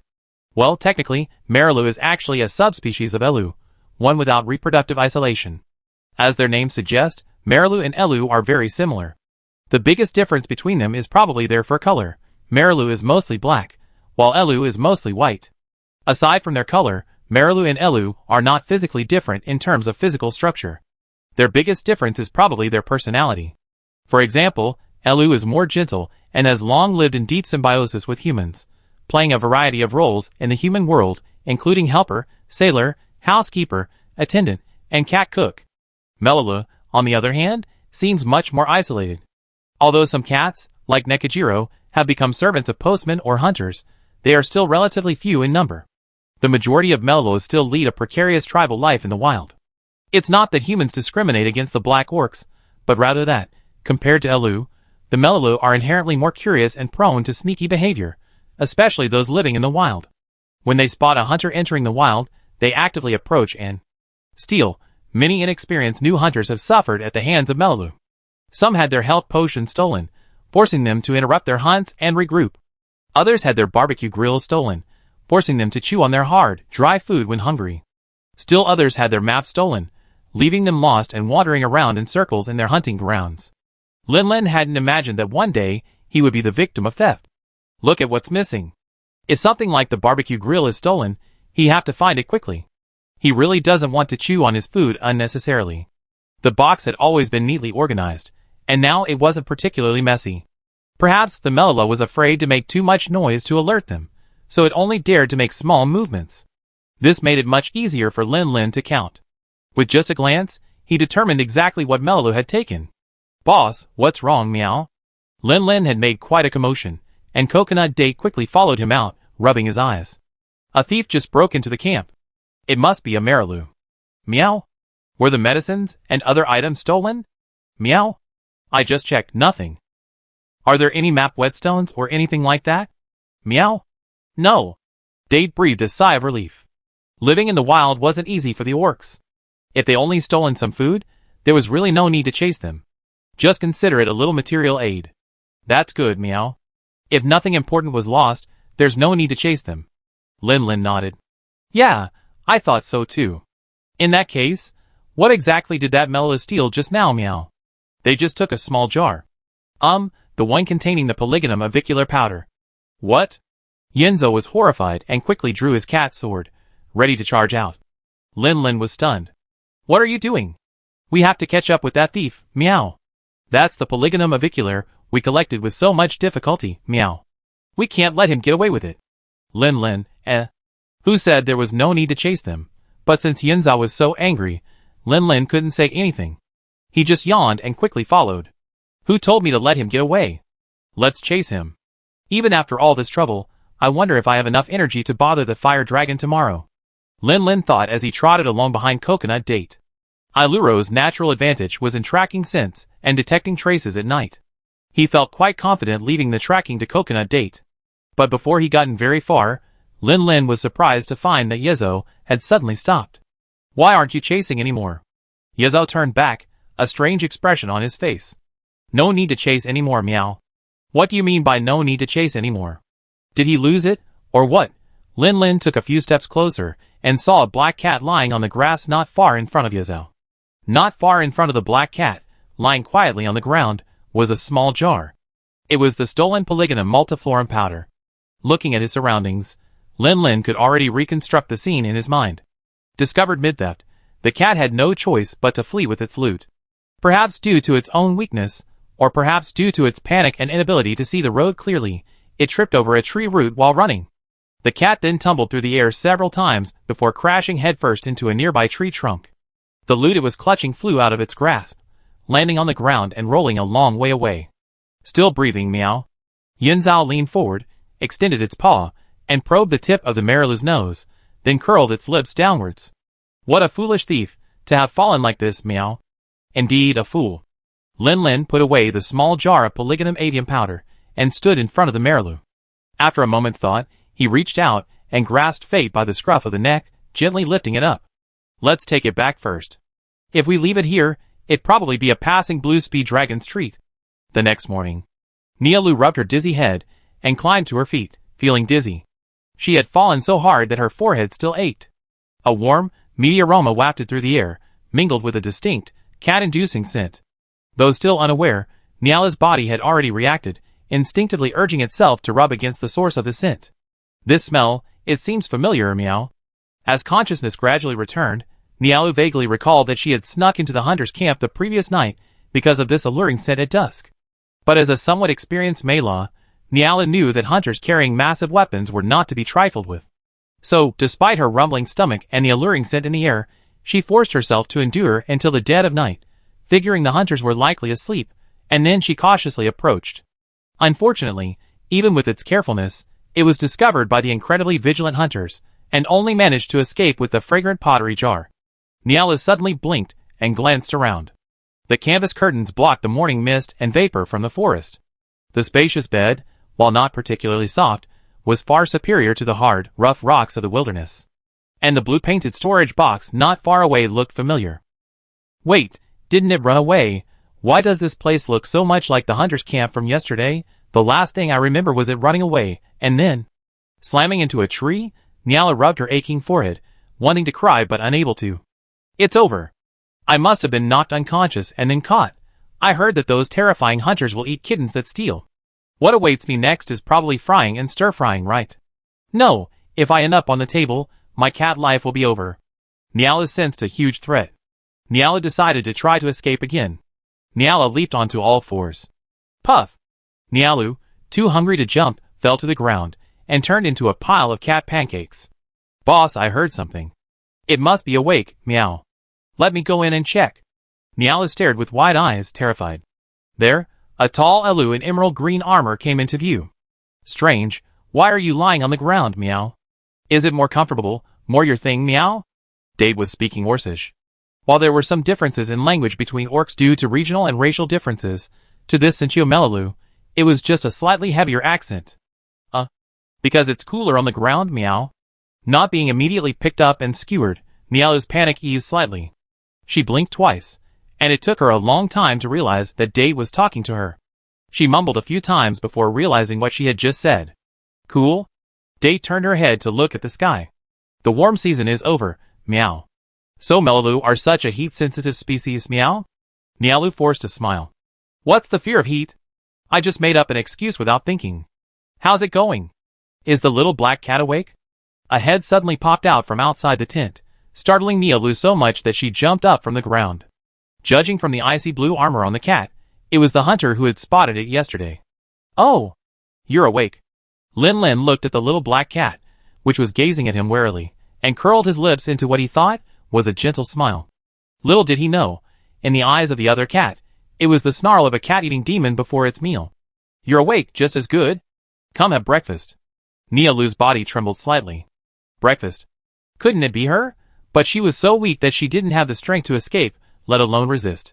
So, Nialu could only watch in despair as Jujube easily lifted the cat and followed Lin Lin, bringing it to the campfire. A large pot sat on the fire, something simmering inside. The aroma she had smelled earlier was emanating from there. Melalu. Do you like mulberry too? Lin Lin scooped a bowl of meat porridge from the pot, glanced at the little black cat and the dates, and sprinkled some mulberry powder into it. Because breakfast shouldn't be too greasy, Lin Lin didn't grill meat. Instead, he cooked a pot of porridge with the ingredients he brought with him, adding some diced meat and wild vegetables for a flavorful touch. Since he wasn't particularly fond of mulberry, he set the pot aside so he could add the dates when serving the porridge. The little black cat watched bewilderedly as Lin Lin finished his work and handed the steaming bowl to him. The aroma of the meat porridge constantly tickled his nose, causing his mouth to water. Is this for me? After receiving a positive answer, the little black cat steeled itself, took the bowl, and gulped down the porridge, completely ignoring the scorching heat. Is this porridge meant to marinate me before eating? Whatever, I'd die of full stomach even if I die. I eat. Watching the little black cat wolfing down its food, Lin Lin and Date exchanged a glance and smiled. When Lin found this little black cat yesterday, he did a quick check. The average height of an Ailu is around 1.1 meters. Date, the stalwart among the Ailu, stands at 1.4 meters tall, while this skinny little Marilu is only a measly 1 meter tall. Standing next to Date, the height difference is so stark it's like that of a big gold and a little gold.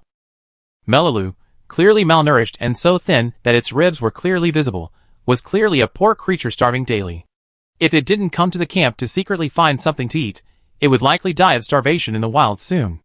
After confirming the little black cat's condition, Coconut Day graciously forgave it for stealing the wood arborvitae and suggested giving it a full meal. If you continue to steal after eating, I will bring justice upon you, meow. Lin Lin still remembered what Coconut Date had said last night. And now, Coconut Date was gently patting the little black cat's back. Eat slowly, meow. There's such a big pot, meow. Don't choke, meow. Chapter 378.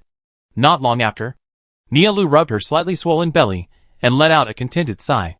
Ever since the attack and the separation from her tribe, she'd been displaced and suffered countless hardships. Today, she finally had a full meal. The bittersweetness of this journey was truly untold.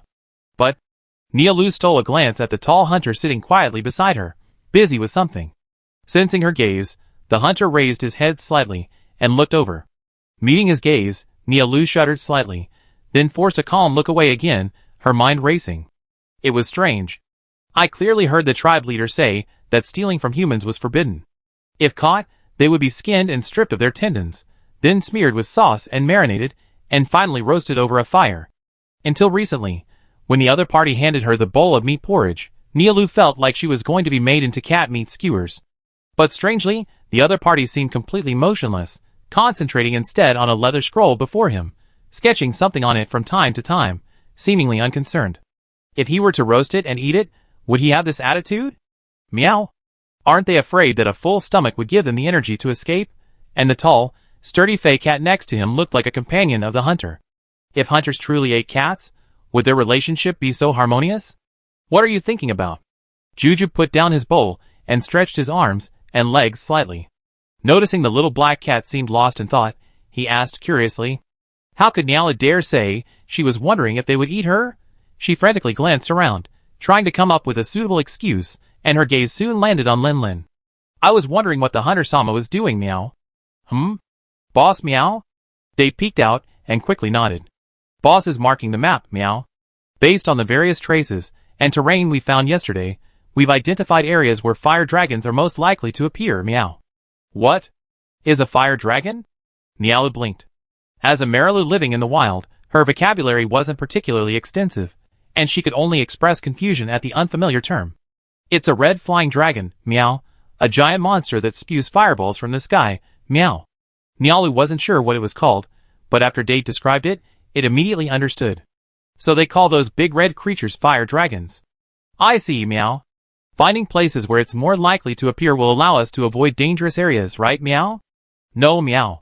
Date put his hands on his hips, looking a little smug. Don't underestimate us, meow. We're going to hunt it, meow.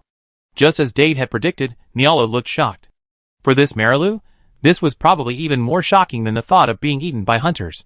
This was beyond her comprehension. Such a terrifying, gigantic monster could actually be defeated, meow? So, hunters are so strong, meow. Having heard the tribe leader's descriptions before, it had assumed that hunters were stronger than its own Marilu, but they weren't much stronger. At best, they could only compete with those hopping bandits.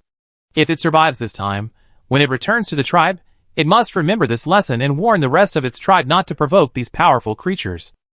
You're wrong, meow. Dave looked excited. Not all hunters are this strong, meow. A powerful hunter like my boss, capable of challenging dragons, is truly an elite 1 in 100, meow. The tall Elu cat looked proud. Nialu swallowed and spoke cautiously. Are you close to the hunter-sama, meow? Dave puffed out his chest. Of course, meow. We're life and death companions. Nialu felt a slight sense of relief. Elu and Melalu were essentially the same. Since Elu and the hunter had become such close allies, she shouldn't have to worry about a terrifying future as a cat skewer. It seemed the hunter, while powerful, wasn't as brutal as the chief claimed. Not only had he forgiven its theft, but he had also rescued it from the perilous wilderness, and given it a hearty meal despite its starvation. Upon realizing that her thoughts hadn't been swallowed, Nialu breathed a sigh of relief, feeling a surge of security. These were powerful hunters capable of challenging fire dragons. With their protection, not only could she roam freely in the wild, but she'd also be able to worry about her safety almost entirely. Hold on tight. Nialu adjusted her facial expressions, suppressing the shock and relief she felt after surviving the ordeal, revealing a look of admiration.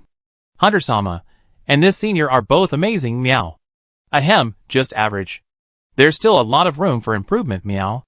Yinzo felt a little flattered by the praise. Also, don't call me senior, meow. My name is Yinzo, and the boss's name is Lin Lin. Okay, Senior Yinzo, can you tell me about your hunting adventures with Master Lin Lin? Of course, meow. But we've hunted so many times together, meow. Where should I start, meow? As the two cats, one black and one white, chatted happily, Lin put down his pen and stood up to stretch his body. He had just sorted out the information he had gathered and had a mental plan for his next move. Let's go, coconut date. Get this little black cat home, then call the rescue team along, and we can officially begin our operation. Coconut date smacked his lips, with a hint of unfulfilled satisfaction. He had to admit, showing off was truly addictive, especially in front of a little female cat.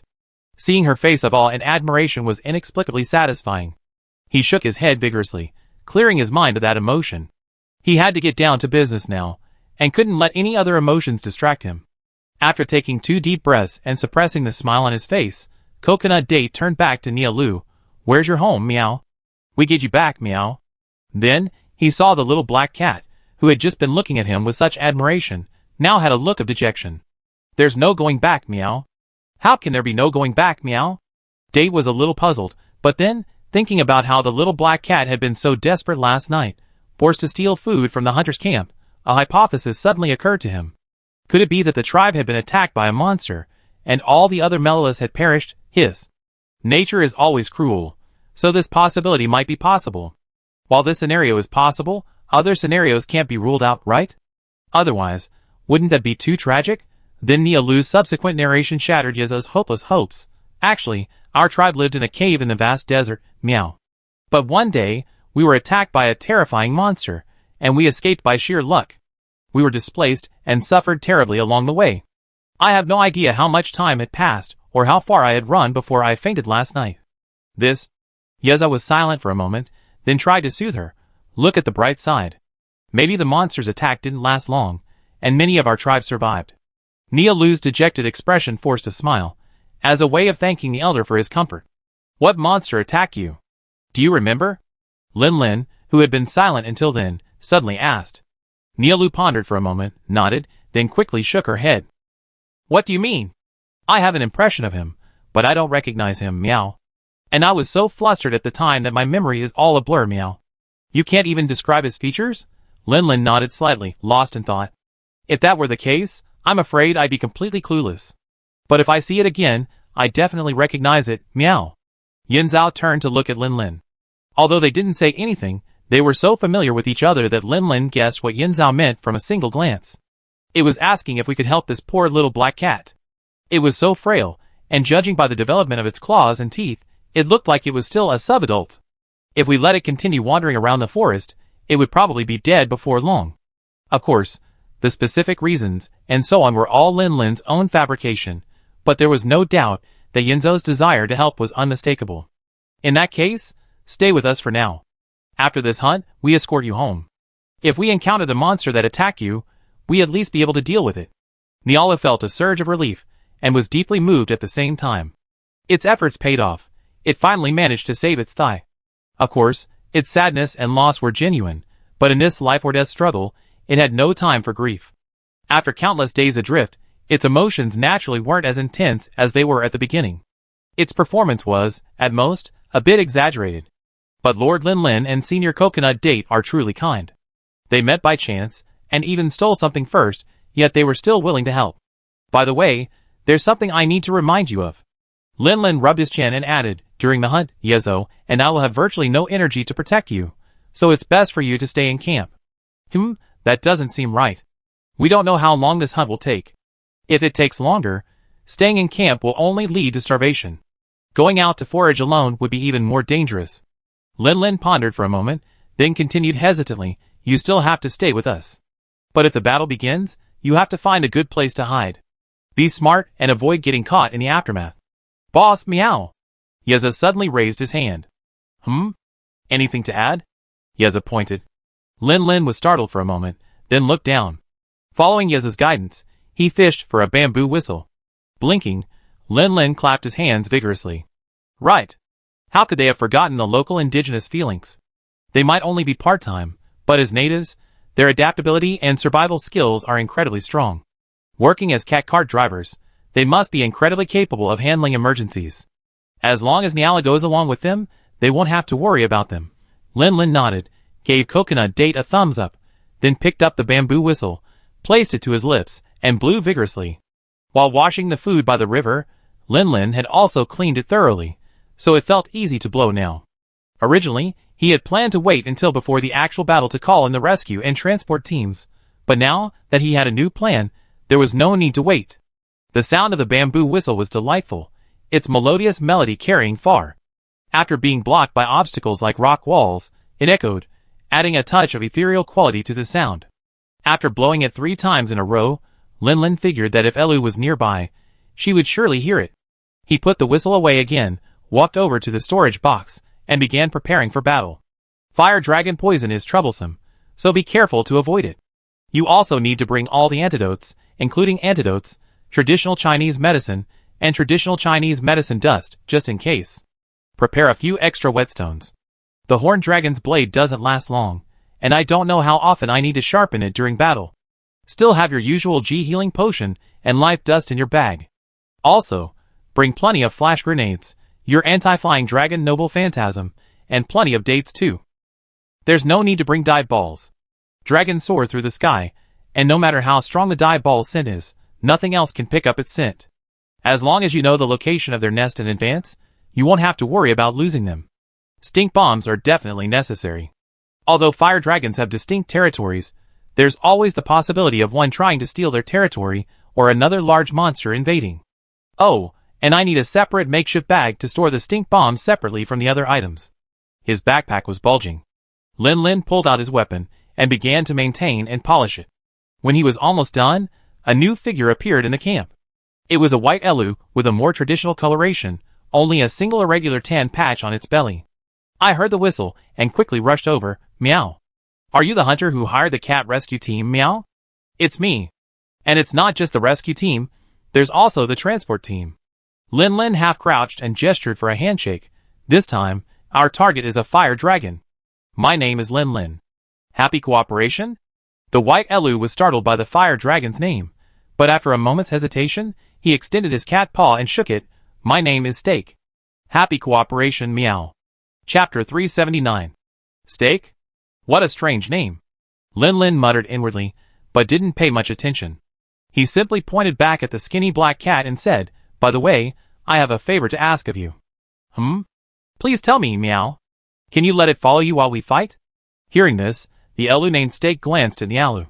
It had felt a little strange before. This hunter and the Elu cat were both so well equipped, clearly capable hunters. But why was the other follower only wearing tattered linen clothes and looking so skinny, not like he could wield a weapon? Now that Lin had spoken, it understood. This was probably just a wild Marilu. The hunter had taken it in out of pity, or for some other reason, worried it wouldn't be able to protect it during the battle, so he wanted to ask for their help. Steak thought for a moment and nodded. No problem, Meow.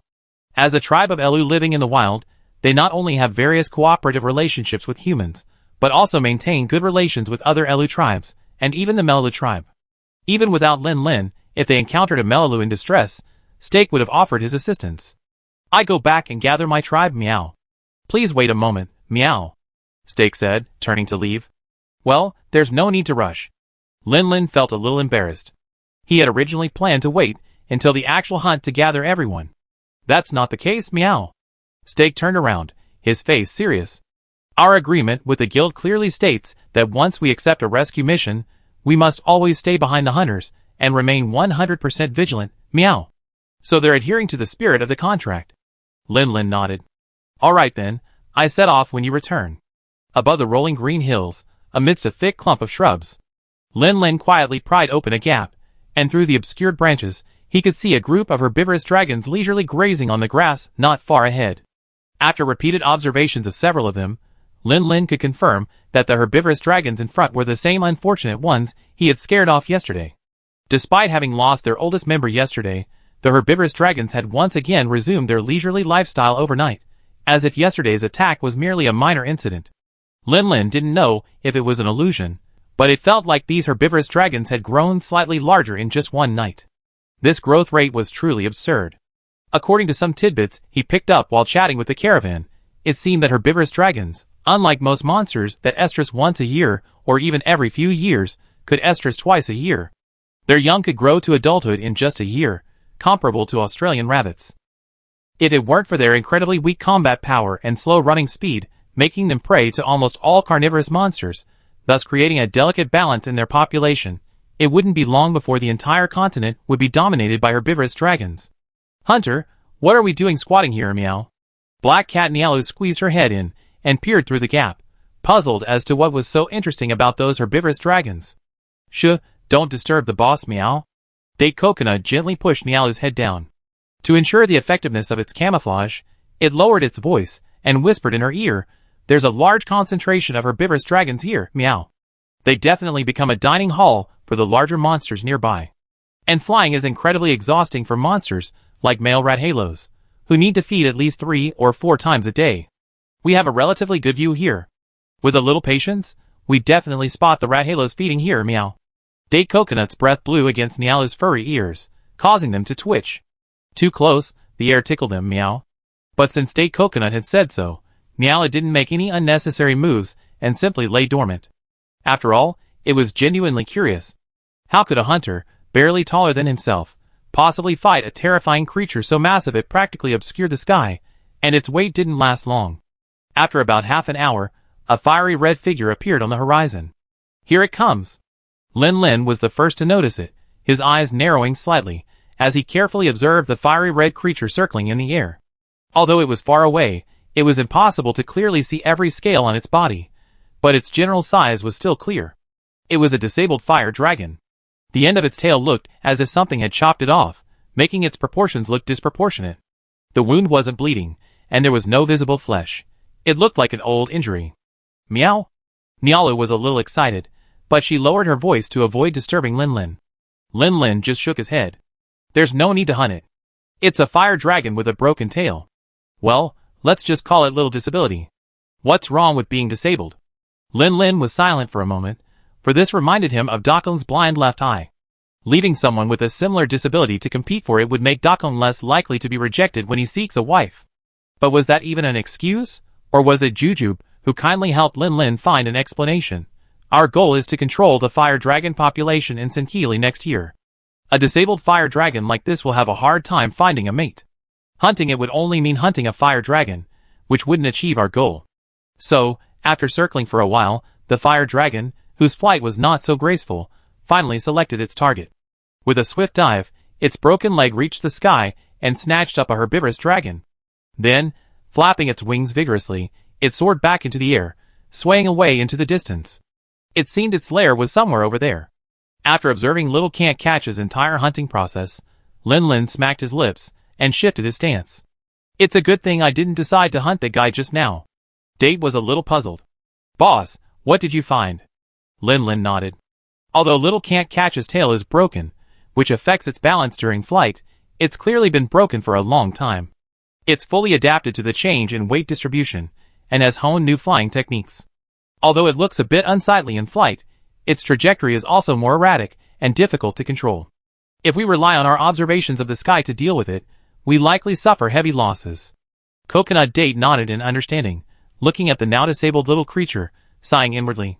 As expected of the big boss, meow. He's already figured out so much from just one hunt. It seems I still have a lot to learn, meow. Time passed quietly as he waited. With the special insect repellent powder, he didn't have to worry about mosquito bites even when hiding in the bushes. But Nialu looked left and right. Lin Lin was wearing full coverage heavy armor, and Coconut Date was covered in silver white fur.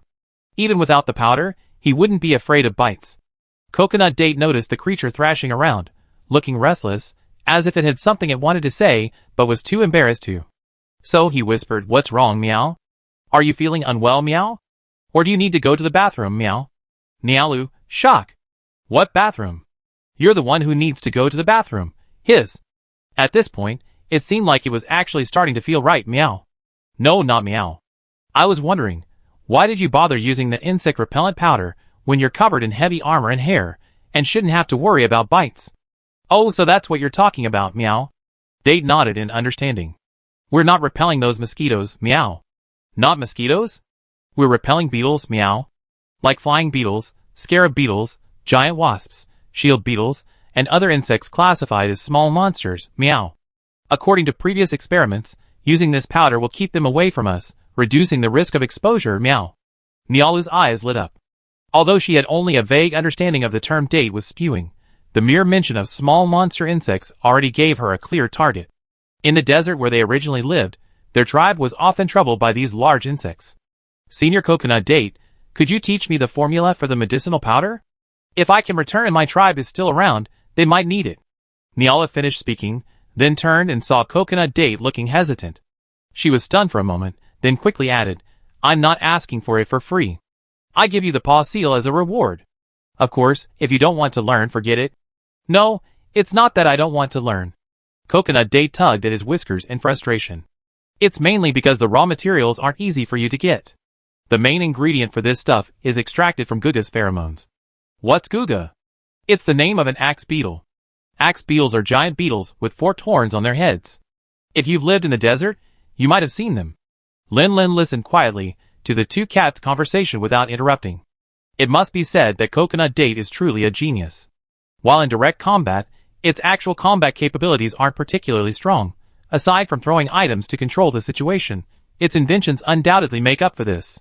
Whether it's the mobile cat-style crossbow mounted on Tayo's back, Tayo's armor crafted from Thunder Wolf materials, or the air-gliding suit crafted from the wing membranes of a pterosaur, they're all incredibly powerful inventions that can be very useful in hunting. And the insect repellent powder the two cats just discussed is Coconut Date's latest masterpiece. Ever since bringing Gujia to his side, Coconut Date has been intrigued by this new member of the beetle species. After accidentally noticing the near absence of mosquitoes around Gujia, he became interested in studying the pheromones it secretes. Scientific research relies on two crucial elements: inspiration, which Date already possessed. Second, raw materials. With a living insect like Guga, there was no shortage of the essential pheromone ingredients. Consequently, Date's research progressed at breakneck speed. In just 2 days traveling from Locklak to East Aruma, he successfully developed the first generation of insect repellent dust for the airship. Of course, this was only a prototype, and its effectiveness had not been tested in actual combat. Naturally, Date had brought a certain amount of dust with him on this hunting trip to Cocoa Village. There were plenty of insects in Moriyama, and as Date put it, this was the perfect opportunity for practical application. Lin Lin glanced at a giant bee that approached slightly in the distance before quickly retreating and smiled. What a genius, Date! This is really working well. Catching another glimpse of fiery red from the corner of his eye, Lin Lin immediately suppressed his smile and interrupted the two cats, who were still whispering to each other, Look out, another fire dragon has appeared. Date's expression became serious, and Nia Lu huddled obediently, but her eyes were full of anticipation. Is it time to attack? TSK, this won't work either. Let's wait a little longer. Eh? Why, meow? Nia Lu parted the bushes ahead and examined the rapidly swooping male fire dragon. This time, before Lin Lin could explain, Yeza spoke first. Because this guy is an old one, meow. Why not call him Lao Deng? Look at his coloring. It's not as vibrant as the little disabled one before. His scales are covered with a faint grayish-white hue. He probably doesn't have many years left to live, meow. Nialu was still very astute and quickly realized. Since he's an old one, he's most likely infertile. Therefore, there's no need to attack him, meow. Lin Lin's eyes flashed with admiration. The little black cat is a teachable kid. He hadn't thought so before, but now it seems like he'd make a good hunting cat. He's just too skinny. His physical foundation is lacking, which is a big demerit. Keep waiting. 2 fire dragons have already appeared in less than an hour. We're unlucky we haven't found a suitable target, but if we keep waiting, we find one soon. More than 40 minutes passed, and a fiery crimson figure appeared in the sky again. This time, its scales were striking, like a blazing flame. It was definitely a vibrant creature, no longer the decrepit old man that was the last one. This time, Niala hadn't finished her words when Lin Lin measured the fiery crimson figure in the distant sky with his finger, then shook his head. Still no. Why? Because it's still a subadult, only about 13 or 14 meters long. It's still far from sexual maturity. Not only is it unnecessary to hunt it, but the guild doesn't recommend hunting such a young creature either. TSK, what's going on in Sinchio? 3 fire dragons have appeared in such a short time, and now 3 are old, weak, or sick. Could the next one be a sick one? Chapter 380. Watching 3 male fire dragons arrive at this hunting ground and leave with their trophies, Lin Lin felt a little nauseous despite his patience. This luck was a bit bad. Time slipped by, and this hunting ground, teeming with herbivorous dragons, remained vibrant and full of life. Predators were constantly vying for attention. Following the 3 male fire dragons, Lin Lin spotted a blue speed dragon king, 2 female fire dragons, a large monster bird, and even a black wolf bird. This was truly vibrant. Lin Lin curled his lips. The blue speed dragon king and the female fire dragons were, of course, here for meat. The monster bird was searching for shield bugs lurking in the riverbank mud. As for the black wolf bird, that mad black creature was looking for a fight. It immediately targeted a female fire dragon and charged in, engaging in a fierce battle. Lin Lin had no idea what the outcome would be, as the 2 flying creatures vanished from his sight mid-fight. These 2 guys. Lin Lin sighed. With such a commotion, all the surrounding herbivorous dragons heard the noise and fled in all directions. They probably wouldn't be able to settle down anytime soon. I guess I've waited in vain today. Lin Lin looked up at the sky. He had set out early in the morning and waited until almost dusk. The sky was already darkening. Although the male rat halos had excellent vision, it was still limited at night, and rarely hunted at night. If he still didn't find them before sunset, he'd probably have to wait until tomorrow. Lin Lin sighed, pulled out a piece of food he brought with him, took a bite, and took a swig from his water bladder. After finishing the whole thing, his stomach was back to half full.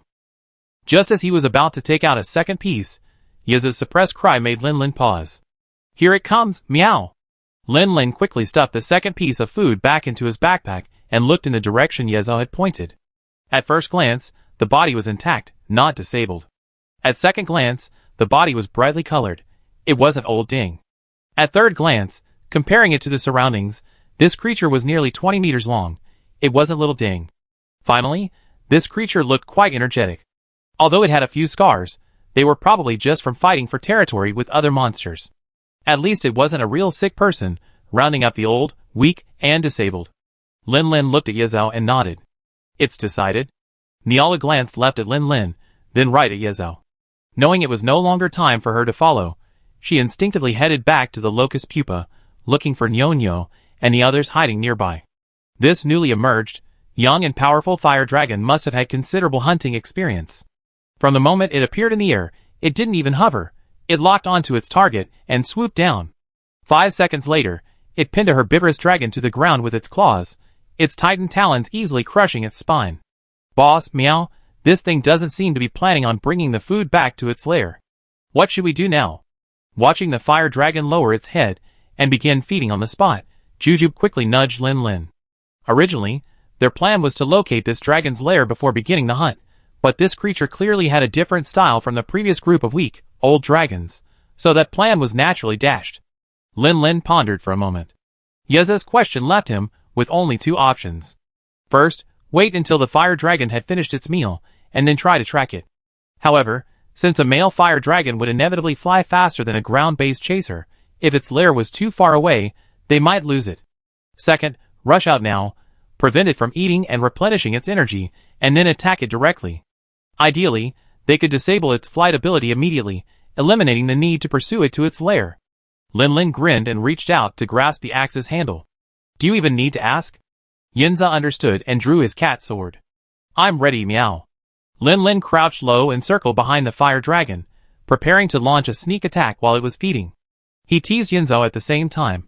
You've only been with the little black cat for less than a day, and you've already developed such a bad taste, Yinzao? Huh? This male fire dragon ate with the demeanor of a king.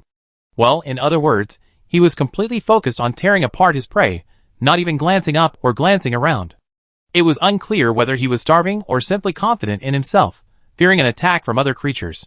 While normally no monster would be so foolish as to provoke a fire dragon, a creature so dominant in its niche, it was clear that this was not the norm. Clang! A heavy grinding sound suddenly erupted, accompanied by the whistling of wind. The male fire dragon realized something was wrong and hurriedly wanted to turn back, but the heavy axe had already drawn a smooth arc and fell down at an angle, landing on its tough wing membrane. The protruding bone spurs were delayed for only a moment under the blessing of the huge force before successfully cutting it open, leaving a gash more than 2 meters long. After a successful strike, Lin Lin dismantled his sword and shield, his gaze fixed intently on the massive creature before him, bracing himself for battle. The male fire dragon's lack of vigilance gave him an opportunity to swerve around its side and rear.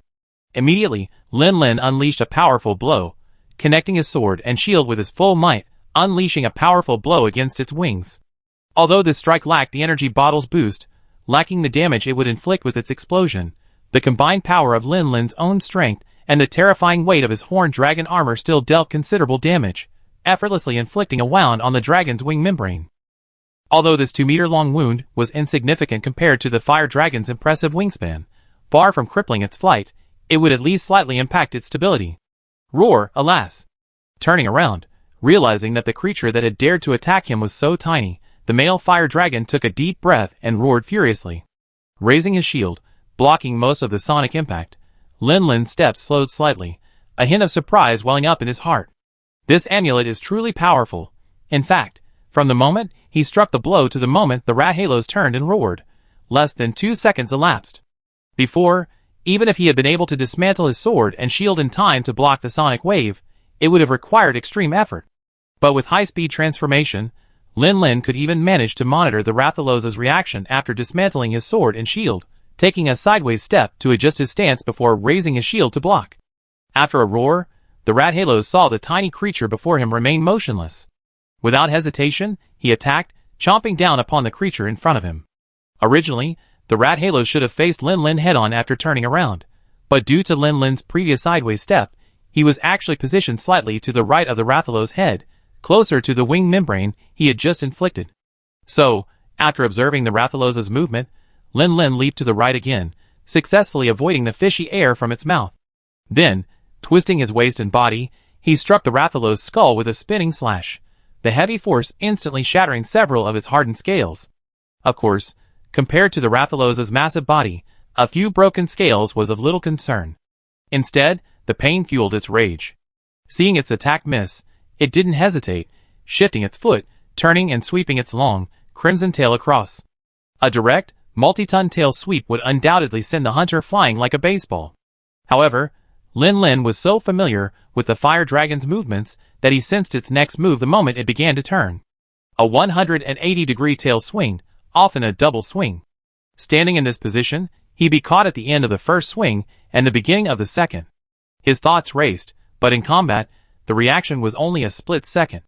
Lin Lin's feet slipped, and he slid backward as if on an ice rink, turning once more and swinging his sword. A sliding, spinning slash. By the time Lin Lin had finished retreating, the male fire dragon's tail had only just turned 120 degrees.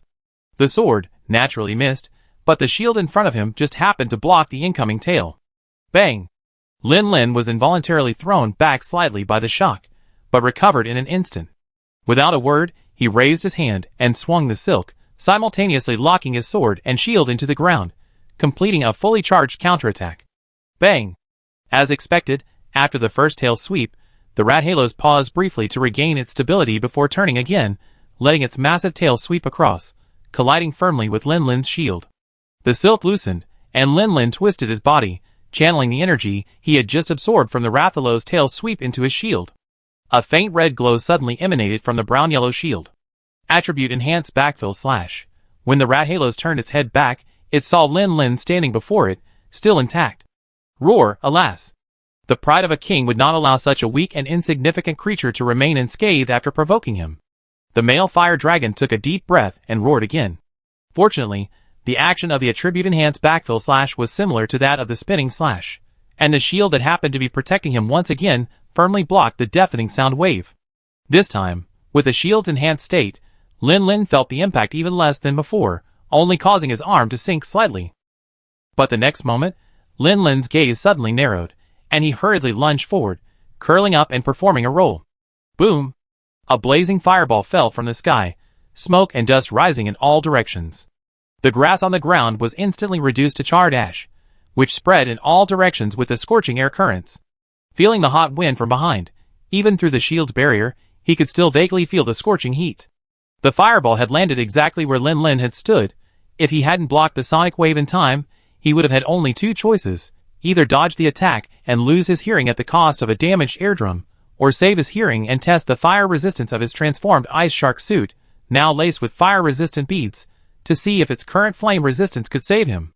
Without time to rejoice, Lin Lin hurriedly looked up to reconfirm Rathalos's position. It had just leaped backward, lifted off the ground by the blast of the exploding fireball. This was a problem, as once it was airborne, it would be nearly impossible to attack. To complicate matters further, the smoke and dust from the exploding fireball obscured vision, and Lin Lin couldn't immediately determine Rathalos's exact location. Behind Meow, Yinzao shouted, warning that its close-range attacks wouldn't deal significant damage to large monsters. Therefore, in the battle plan they had discussed earlier, Yinzao primarily used boomerangs for flank harassment, while also keeping various items ready for support. Lin Lin was in the center of the dust cloud, unable to see clearly, but Date was not. Therefore, it clearly saw the male fire dragon flapping its wings vigorously as it swooped down towards Lin Lin. After Date's warning, Lin Lin turned without hesitation, raising his hand and wielding the silk again, instantly forming a fully charged counterattack. Sizzle! A sharp scraping sound irritated Lin Lin's eardrums. Through the diffused dust, he saw a pair of sharp claws, each tip oozing purple liquid, fiercely slashing against the shield, leaving a shallow, pale purple scratch on the outside of the shield, which Lin Lin himself could not see. Thanks, Date, for saving my life. Lin Lin sighed inwardly, but he did not counterattack immediately after fully charging the counterattack bottle, as he usually did. Because the male fire dragon had just launched a flying kick with its body slightly tilted to the side, it returned to the sky after the strike. At least there was some good news. The smoke and dust from the fireball explosion wasn't thick to begin with. The strong wind whipped up by the Rathalos's swooping dive dissipated it completely, no longer obstructing his vision. Lin Lin successfully reconfirmed the Rathalos's position. It was hovering in midair, flapping its wings, half turned toward Lin Lin in a somewhat odd position. Flames streamed from its throat, seemingly attacking the ground below. But Lin Lin knew that this was clearly not the case. He decisively dove to the side, rolling on the ground before recovering. As he executed a tactical roll, the Rathalos's head, drooping, instantly lifted. The column of fire it had spewed toward the ground also swept forward, leaving a straight wall of flame on the ground. Feeling the scorching heat against him, Lin Lin gasped and shouted, "Date, get it down." Chapter 381. Cold sweat broke out, only to be evaporated by the scorching air blast. The fire dragon's breath, due to its accumulated power, had mixed with more combustible dust, making the flame significantly hotter than the fireballs it had exhaled instantly. Even though Lin Lin had already taken evasive action, avoiding the direct burn of the flames, the surrounding air still instantly heated up, and with every breath he took, it rushed into his trachea and lungs, causing a searing pain. Lin Lin cursed inwardly. He couldn't let this guy soar so recklessly in the sky again. Once or twice, he could predict an attack based on his body movements, but if this continued, one mistake would result in a complete loss. His first reaction was to throw a flashbang to ward off the guy, but that would require him to sheath his weapon, and then retrieve the flashbang and throw it. In those few seconds, the male fire dragon would have more than enough time to launch another attack. If only there were a slinger, I could just throw a dodge between combos, unimpeded. The thought flashed through his mind, and Lin Lin shouted hoarsely, "Date." "Got it, meow." Can only watch from the sidelines, dealing insignificant damage with his boomerang, and watching helplessly as his boss fell into peril, Date was already impatient. Upon receiving Lin Lin's signal, he unleashed the flashbang he was clutching without hesitation. "Hey! Big guy, look at me!" Hearing the clamor of the smaller, weaker creature not far away, the rat halos glanced at it, but paid it no mind. Compared to the insignificant boomerang launcher, the hunter beneath him, who had dared to scratch his wing membrane, was clearly more detestable. However, with just a single glance, before it could even get a clear look at Coconut Date's body, its vision was suddenly filled with an intense white light. Even though it instinctively closed its eyelids the next moment, it was clearly too late. Tears welled up in the corners of its eyes, and its vision was instantly deprived, leaving only a vast expanse of white before its eyes. The rat halos, midair, suddenly deprived of its visual aid, let out a wailing cry as it plummeted to the ground. Its erratically flapping wings were unable to regain its balance in the blink of an eye. "Ha ha ha. Well done, Coconut Date." Lin Lin laughed wildly, completely ignoring the pain of his burning throat. He strode to the outside of the Rathalos's right wing, completely ignoring the turbulent air created by the dragon's ferocious thrashing. He swung his hand and released a kinsect upwards, simultaneously transforming his sword and shield into an axe, and bringing it down heavily on the Rathalos's wing membrane. "Eat my aerial super release." The giant axe swung from front to back, and Lin Lin transformed himself into a taut spring. After compressing to its limit, he suddenly sprang forward. The heavy axe smashed down with immense force, piercing the surface of the wing membrane with ease, like piercing a piece of paper, easily splitting the tough wing membrane in two. And this was just the beginning. Following the axe's fall, an energy explosion surged forward like a golden fountain. Under the terrifying impact, the wound torn by the axe blade expanded and swirled in an instant, sending a large number of wing membrane fragments flying in all directions. Even the entire body, under the powerful impact and the instinctive reaction to the excruciating pain, shifted sideways a meter or two. When Lin Lin took a deep breath and disassembled his sword and shield, he saw a hole nearly 5 or 6 meters in diameter ripped open in the Rathalos' wing membrane.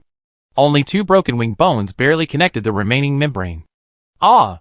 The Rathalos howled in agony, its struggles intensifying. Lin Lin didn't bother to relieve the brief weakness from his all-out aerial super release. He quickly ran to the Rathalos' head, his arm muscles tensed, and he grasped the slashing sword, charging his power. As the Guild Knight had said, the concentration protection of this amulet was far less powerful than high-speed transformation. Even so, Lin Lin could still feel that charging his power was slightly easier than before, and the time it took to complete had also shortened. It wasn't much, but it was a positive effect. A charge double slash, a shield charge, and another charge double slash.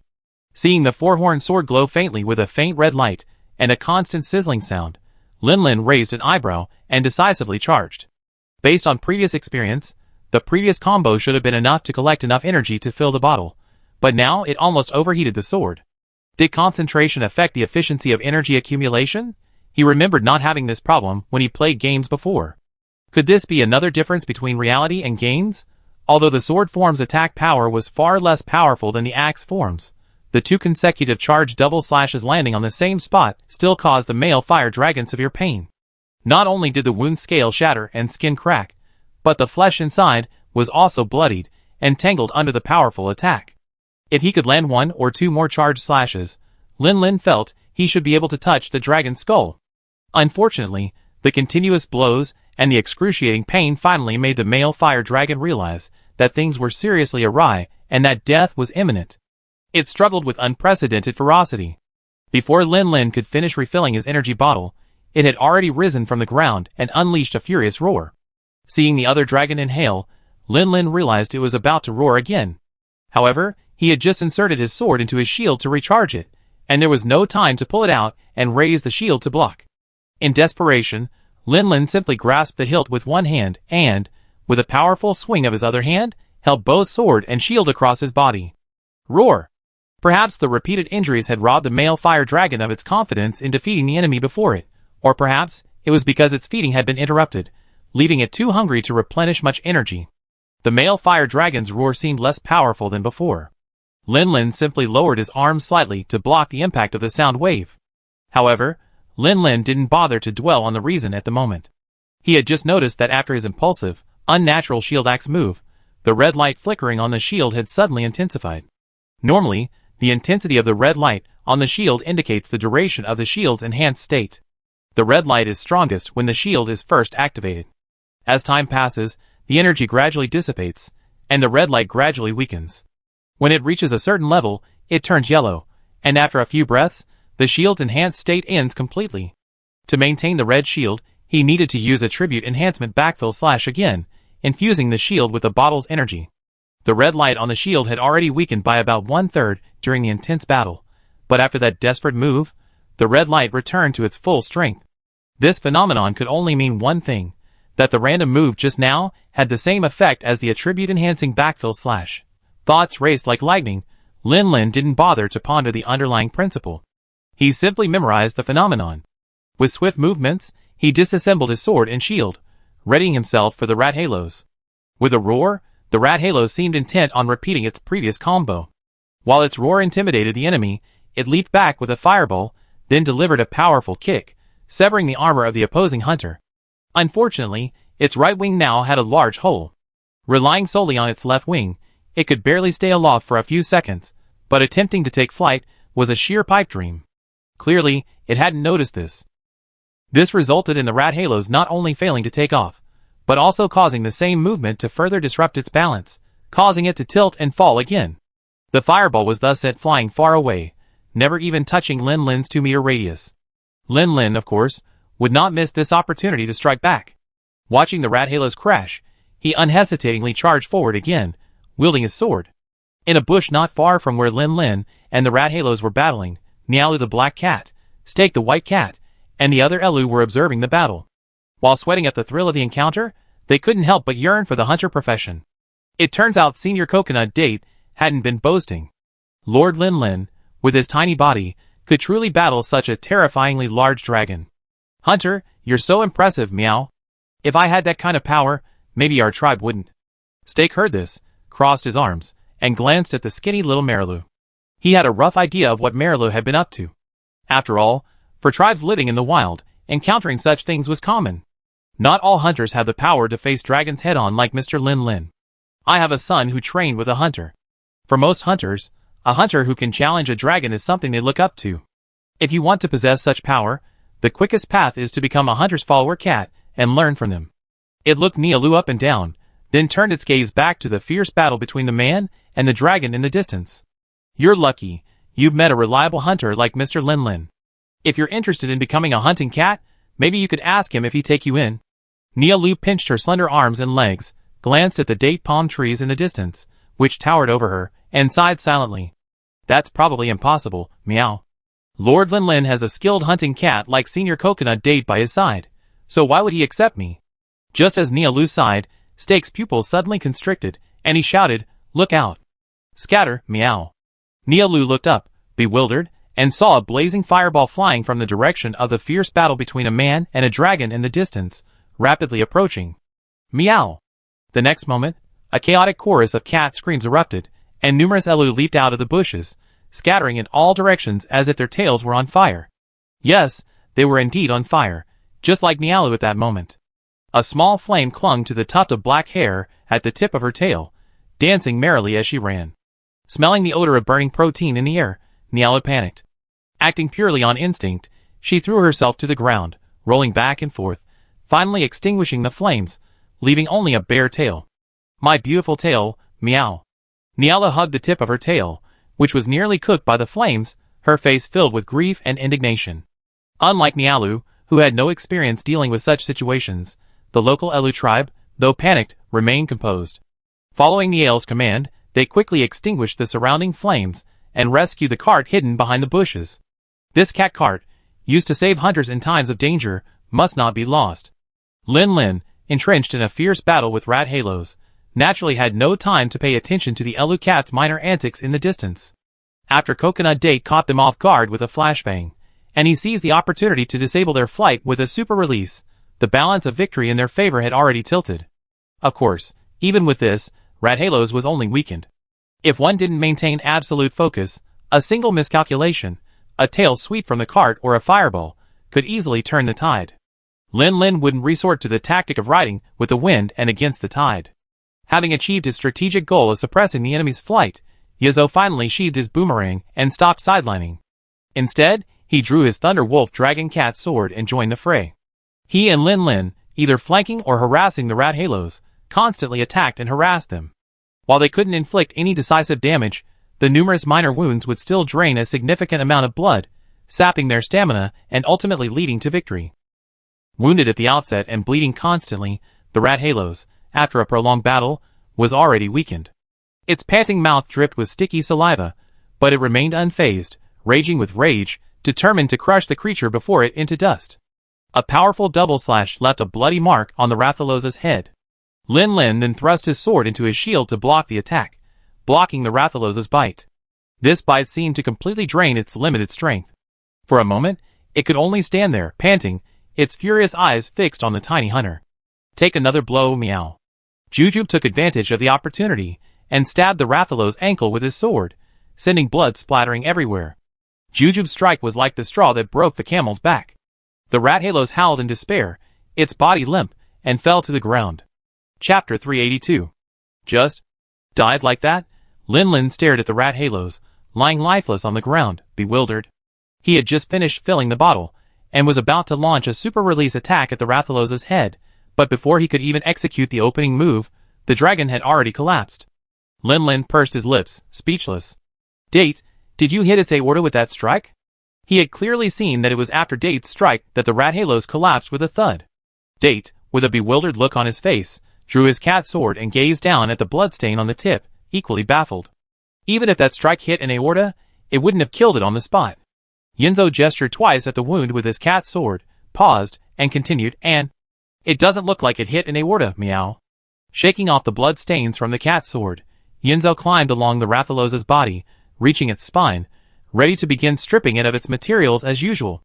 Lin Lin sheathed his shield axe, and sat on the ground, breathing heavily. He hadn't noticed during the intense battle, but now that he relaxed, he felt a burning sensation in his throat and trachea, a burn from inhaling the scorching air. He took out a bottle of healing potion and downed it, then sprinkled a handful of life dust. Feeling the coolness subside to the burning pain, Lin Lin finally breathed a sigh of relief. Turning his head to see Yinzao's movements, Lin Lin shook his head and laughed. Yinzao, don't do anything. We just have steak, and the others carry this thing away. Upon hearing this, Coconut Date had no choice but to sheath his cat sword and leap down with a piece of carapace he had just pried off, arriving at Lin Lin's side. Boss meow. What's wrong? Coconut Date shook the carapace in his hand. I noticed sand hidden in the cracks of that creature's shell, meow. Sand? Quite a lot, meow. So I suspect this fire dragon likely flew in from somewhere like the desert, meow. Lin Lin looked up at the fiery sun, which had half its face hidden behind the hill. Flying all the way from the desert to Sinchio, this creature must be the kind of fire dragon mentioned in the commission, traveling thousands of miles to Sinchio to find a wife. You really picked the right target. Look at you, you're leaving the vast desert behind and insisting on competing with other fire dragons of your kind in Sinchio. If food becomes scarce, the surrounding villages will be in danger. Well, you're already courting death. Noticing the cessation of movement and the battle was over, Steak arrived with a group of Elu and a bald-tailed Marilu, pushing a cat cart. Mr. Lin Lin, you're amazing, meow. You actually hunted the Sky King. I truly admire you, meow. Fatigued after the battle, Lin Lin was now chewing a piece of food he brought with him. He waved his hands. You're welcome, you're welcome. I still have a lot of room for improvement. Steak glanced at the motionless male rat halos and asked then, will I lead them to load this thing into the cart, meow? Well, thank you for your hard work. It's not hard work, it's what we're supposed to do, meow. After a few polite words, Steak asked the Elu to pick up ropes and prepare to tie up the Rathalos' body. But as it circled the rat halos, it paused slightly and said in surprise, huh? So a Rathalos' blood is actually purple-black? I've learned something new today. After sighing, it continued approaching with the rope, not suspecting anything was wrong. Lin Lin, who was chewing on his food, froze. What? Purple-black blood? How is that possible? During the previous battle, this guy's blood had always been red. How could it be purple-black? Purple-black blood. Lin Lin pondered, but could only think of one possible explanation. He suddenly looked up and shouted, wait! Don't go near it! Me turned to look at Lin Lin, bewildered. What's wrong, meow? But Lin Lin simply drew his weapon and roared, get away from there. Meat's heart skipped a beat. He turned back, only to discover that the creature, which had seemed dead, had suddenly begun breathing again. A dark purple dust was emanating from its mouth and nose. The concentration was so high that it formed a smog, making the massive, scarred dragon look like a demon from hell. Run, meow! With a loud shout, the Elu reacted quickly, scattering in all directions. Nialu, intending to climb up with a rope to help, climbed onto Rathalos's tail. Although she heard the warning, she couldn't see what was happening, and her reaction was a moment too slow. By the time it realized something was wrong and wanted to move away, it was too late. The male fire dragon, which had been motionless like a dead body just now, suddenly got up and let out a roar filled with endless madness towards the sky. As it rose, its long tail lashed out with all its might, sending Nialu flying, barely able to hold onto it. Nialu landed heavily on the ground, rolling several times. It hurts, meow. Nialu rubbed her butt in agony. It was only because of its small size and weight that the two falls were only slightly painful. If it were a human, those few falls would have been enough to break several bones. With one paw rubbing its butt and the other pressing on its head, the little black cat scrambled to its feet, dazed, and tilted its head, trying to see what had just happened. Then it saw a massive, dark red flying dragon, its eyes emitting an eerie, blood-red glow. Its breath emanated a dark purple mist that seemed to envelop its form, transforming it into a hideous demon. Like a flash of lightning, the scene before her seemed to resonate with the chaotic memories within. Amidst the wailing of terror, she seemed to see a terrifying, identical figure. Before Niala could recover from the flashback, her body suddenly felt lighter, and she was sent flying several meters away. Looking up, she saw Elu, wearing a stylish helmet, brushing off a small flame from his body and looking down at her. Coconut senpai. What are you still standing there for, meow? Run! If you get hit again, I won't be able to save you again, meow. Coconut said, not bothering to deal with the silly, seemingly clueless little black cat. She hurriedly rushed back to the battlefield. No! Don't come over here. The farther away, the better. Lin's face was horrified. He looked up to meet those blood-red eyes, and the hand gripping the slashing sword began to sweat. Dragon madness. It was actually dragon madness. Old, weak, sick, and disabled, all four were present now. But how could this be? Why did a mad dragon monster appear here? Since a mad dragon monster has appeared, has the Black Eclipse dragon also reappeared? How long will it take for it to transform into a celestial dragon? Lin was no stranger to mad dragon transformations, or to the celestial dragon and the Black Eclipse dragon. They all debuted in Monster Hunter 4G, hailed as the best Monster Hunter game ever. The cycle of light and darkness had left him quite awestruck. In his memory, the Tianhui dragon family didn't mate like normal monsters. Instead, they spread a large amount of dust containing the mad dragon virus to infect other monsters. The virus continued to multiply within the infected monsters, and when it reached a critical point, it transformed them into madmen with unimaginable violent aggression. And that wasn't the end of it. The concentration of the virus in a monster infected with mad dragon disease continued to grow further. Its ultimate fate was either death in agony and madness, with a new black dragon emerging from its remains, or the virus unlocked its potential, harnessing the mad dragon's power for itself and becoming a rare, extreme individual.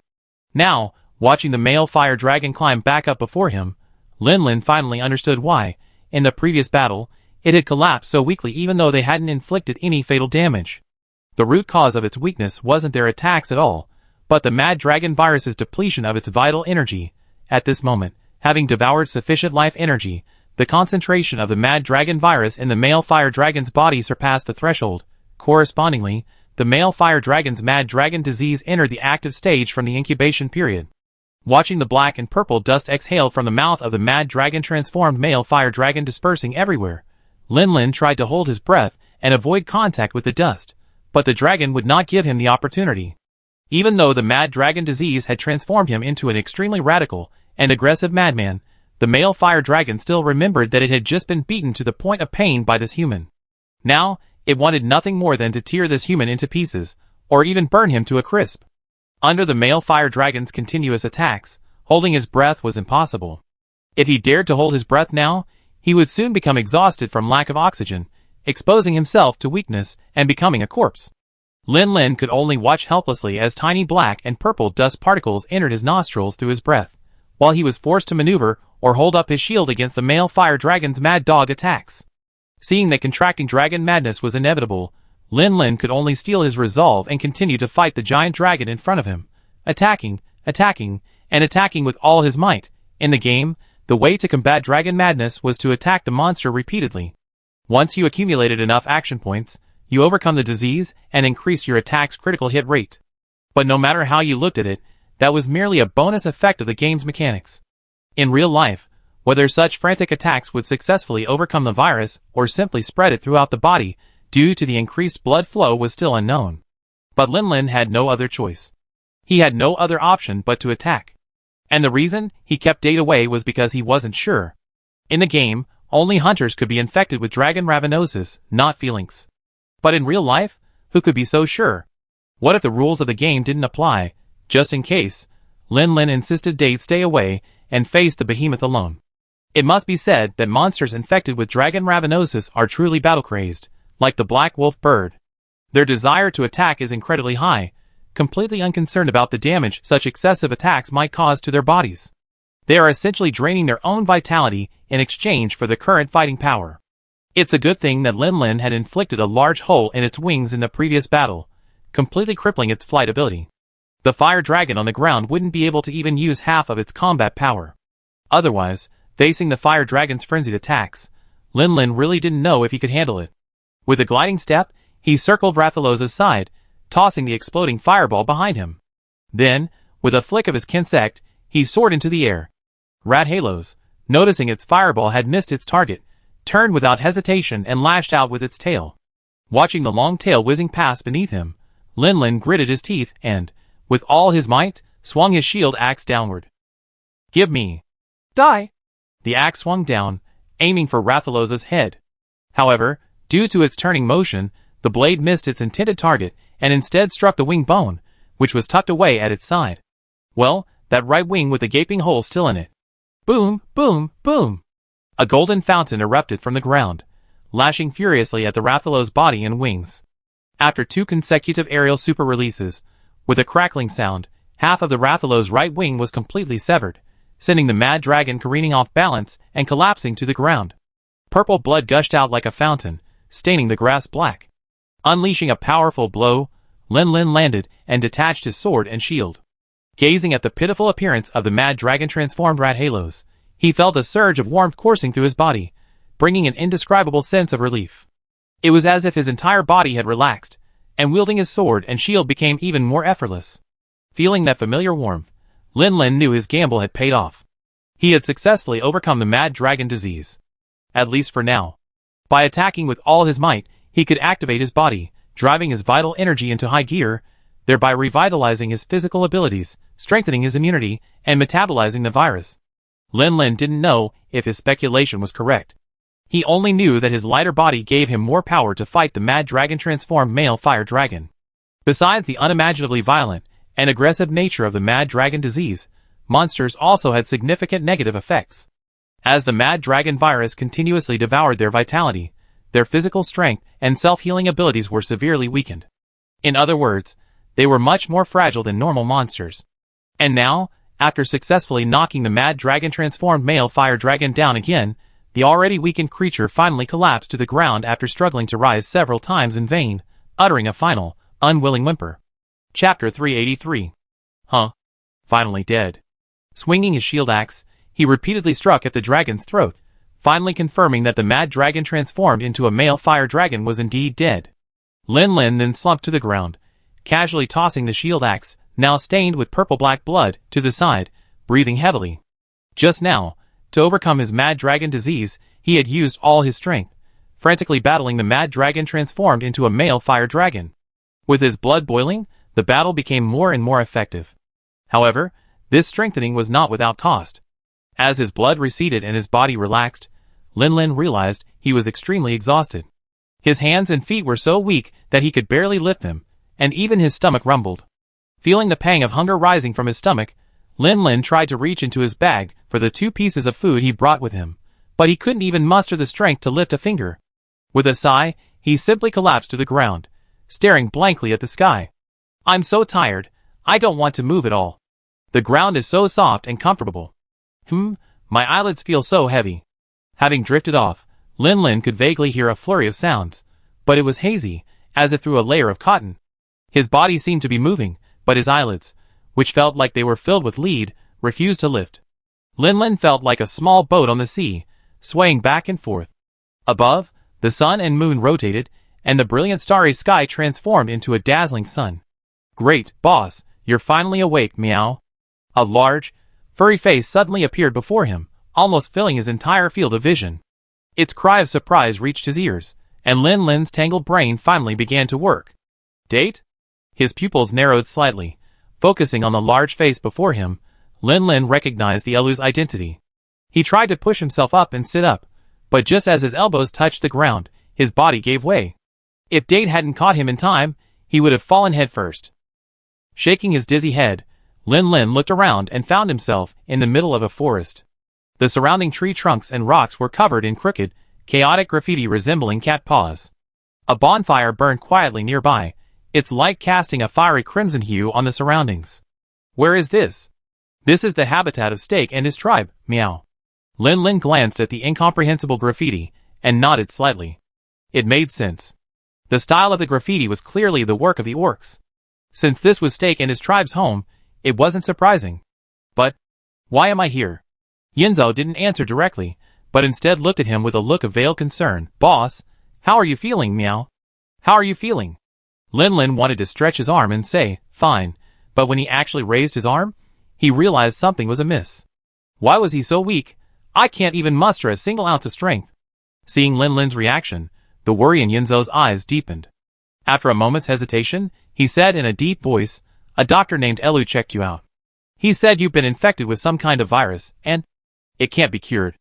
Yezel looked at Lin Lin with a complicated expression. The pathogen should be that resurrected male rat halos, meow. Boss, you told me not to get close. Did you already see the problem, meow?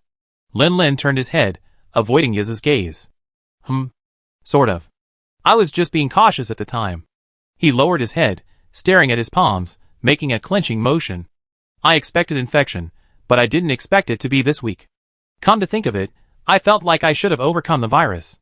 By the way, are the symptoms of dragon madness one of weakness and fatigue? Gurgle.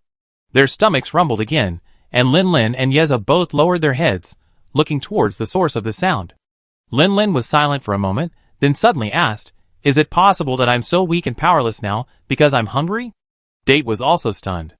After a moment, it jumped 3 feet high. "I go get you some food, boss." Elu cats are not very powerful in combat, and their wild counterparts have almost no strong hunting abilities. Therefore, meat is always a luxury for them. But the Steak Tribe is not limited to this. Thanks to their close cooperation with the Hunters Guild, they have earned a considerable amount of money. With this money, they can obtain a variety of supplies from humans. While regular raw meat may be scarce, meat products such as sausages are indispensable. After wolfing down a large piece of steak, Lin Lin patted his stomach, feeling his renewed strength. He turned to look at the steak beside him, and said sincerely, "Thank you so much. If it weren't for you, I almost felt like I would have starved to death. In my weak state just now, I'm afraid I couldn't even hunt for raw meat myself. It's only natural, meow. After all, Mr. Lin Lin, you hired our cat cart, meow." Nyo Nyo patted his chest vigorously. "I thought I only earn a hard-earned living this time, meow. I didn't expect you, Mr. Lin Lin, to suddenly collapse, giving us a chance to rescue meow. Alright, Mr. Lin Lin, get some rest, meow. I still have to take my tribe to Cocote Village to transport the male fire dragon's body. Meow, I'd be leaving now, meow." Good heavens, does this even count as a cat cart trip? Watching Nyo Nyo greet a large group of Elu and leave in a mighty procession, Lin Lin gritted his teeth, feeling somewhat frustrated. This was his first time hiring a cat cart, and he already gotten on one, not because he encountered danger in battle, but because he fainted from hunger. 1/3 of his reward was gone just like that. Forget it, forget it. Without them, I'm not sure I ever get back on my feet again. Lin Lin shook his head, and turned his thoughts to something else. Logically, he had already eaten a piece of food before the hunt began, and had eaten another piece to recover his strength when the male fire dragon feigned death due to its mad dragon transformation. It's impossible for him to have fainted from hunger in such a short period of time. The only possible cause of such a severe loss of energy was the effects of the mad dragon disease. Lin Lin clenched his fist again, his eyes thoughtful. Based on his own experience, while overcoming mad dragon disease by mobilizing life energy to enhance immunity did eliminate the virus, the vast amount of energy consumed in the process was not reabsorbed, which was why he was so weak at the time. Lin Lin frowned, clenched his fist again, and closed his eyes for a moment to absorb the feeling. "Boss, what's wrong?" When Lin Lin opened his eyes again, his expression had visibly deteriorated. "You were right, Coconut Date. I was indeed infected with the virus, which is why I'm like this now." Coconut Date was puzzled. "But didn't you say you overcome the virus?" Lin Lin took a deep breath. "That was just how I felt at the time. Now it seems things are much more complicated. At first, he felt nothing while weak, but after he regained his strength by eating frantically, an indescribable feeling crept over him again. This feeling was familiar. When the mad dragon transformed into the male fire dragon and rose to fight him, he felt the same subtle sensation as the fine purple-black dust entered his body with his breath. And this could only mean one thing. Although I conquered the mad dragon disease, I hadn't conquered the mad dragon virus. As long as a small amount of the virus remained in my body, once I regained my strength and replenished my energy, it would once again devour my energy to fuel its proliferation. It was like a cancer cell. I hadn't reacted during my coma because my body no longer had enough energy for it to thrive. To curb its proliferation, I had to control my diet and keep my energy intake to a very low level. But that would be like saying goodbye to my hunting career completely. A hunter without food and strength couldn't possibly fight those monsters. So, to suppress the mad dragon disease, I had to get ahead of it, just like I had done in the previous battle against the mad dragon transformed into a male fire dragon. I used frantic attacks to activate my life energy, boost my metabolism and immunity, and overcome it. Then, I enter a weakened state, and then, like now, I enter a new round of battle against the remaining mad dragon virus, hoping that one day I'd be lucky enough to successfully and completely eliminate all of the Mad Dragon virus. Besides that, I guess the only option is to wait for the Hunter Guild to develop a cure for the Mad Dragon virus. Lin Lin was silent for a moment, then suddenly turned to Yezhao. Did you bring the dispelling fruit? Give me one. Yezhao was stunned. How could the boss's thoughts jump so quickly? Just now, he was talking about the virus, and now he's talking about the dispelling fruit. Wait, could the dispelling fruit cure the virus? I don't know, but I want to try. Since the dispelling fruit can clear various negative abnormalities, maybe it'd be effective against this virus? Yezhao frantically rummaged in his item bag, but after a few strokes, his movements froze. No! Boss, I'm sorry, meow. Lin Lin sighed softly. Don't blame me, I just didn't think it through enough. I didn't think the fruit needed to be eliminated when hunting a male rat halos. In the gloomy atmosphere, a somewhat timid voice rang out.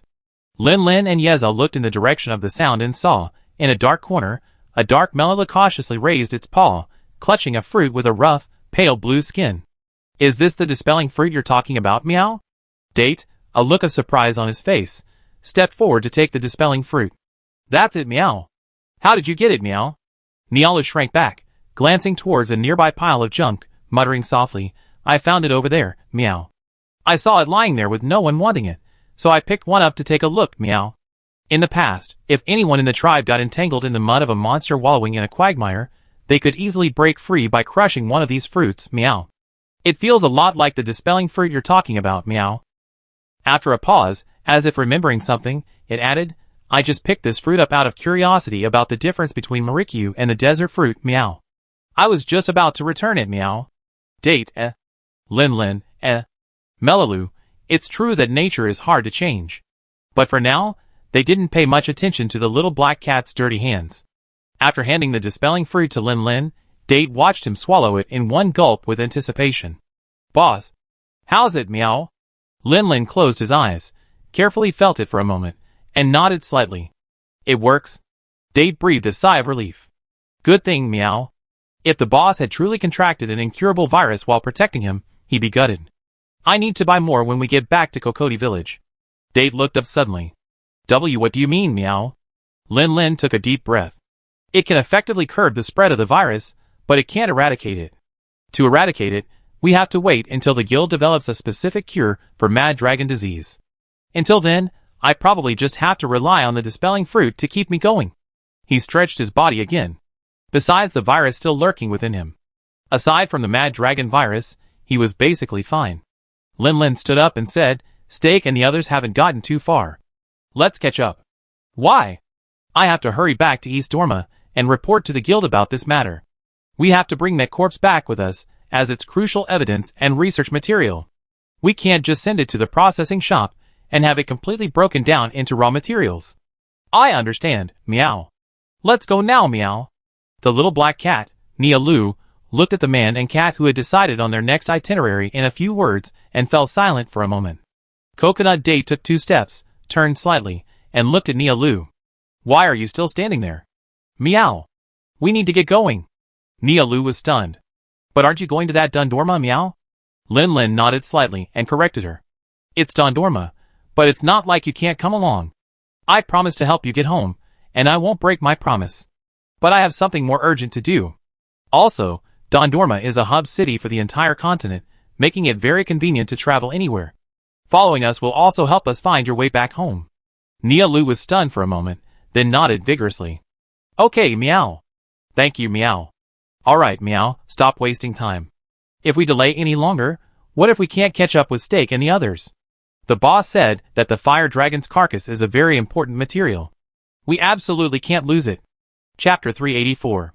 The matter of the Mad Dragon monster was of grave importance, and Lin Lin dared not delay. After catching up with Nyo Nyo, he took the fire dragon's corpse and rushed to the gathering place in Kokoti village as quickly as possible. As they hurried, the little black cat Nia Lu suddenly approached the dragon corpse, attempting to touch the blood, which had turned purple-black due to the high concentration of the Mad Dragon virus, with her claws. However, the sharp-eyed Yizeo restrained her. Are you crazy, meow? You're touching that creature knowing it carries a terrible virus?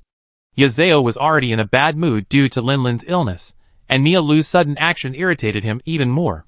With a barrage of scolding, the little black cat cowered. Yes, I'm sorry, meow. Senior coconut date. I just wanted to get a closer look, meow. Nialu's gracious admission of guilt soothed some of Coconut Date's anger. Then, realizing perhaps she had spoken a little too harshly, she took a deep breath and softened her tone. Don't blame me for being harsh, meow. That virus is troublesome, and I'm doing this for your own good, meow. The little black cat blinked, her tone still timid. But I don't seem afraid of it, meow. What nonsense are you talking about, meow? That's a completely new, unknown virus, meow. Coconut Date frowned. Could this little black cat have been infected with the virus, and that's why her brain is so broken? No, meow. Niala shook her head vigorously. Senior Coconut Date, do you remember what I said? I wandered here because my tribe was attacked by monsters, meow. Of course Coconut Date remembered, but why was she suddenly saying that? Could it be the monster that attacked you was also infected with this virus? Lin Lin asked before Yeza could. Niala nodded, then shook her head, leaving both the man and the cat bewildered. What does that mean? Is it true or not? Can you please stop being a riddler? I'm not sure. Niala turned her head to glance at the dead rat halos on the cart and continued. When I saw this creature rising from the ground and exhaling that black-purple smoke, I suddenly remembered some of the time we were attacked. It seemed like that same black-purple smoke was all around us then. I don't know if it's a fuzzy memory or amplified panic, but I feel like the smoke back then was much thicker than that rat halos. Yeza suddenly realized, so you're saying you had an epic lung infection from that virus before. But you don't have the same symptoms as the boss, so you think this virus might not work on you, meow? Niala nodded gently. That's what I thought, meow. That's why I just wanted to confirm it, meow. Date pondered for a moment, then shook his head. No, meow.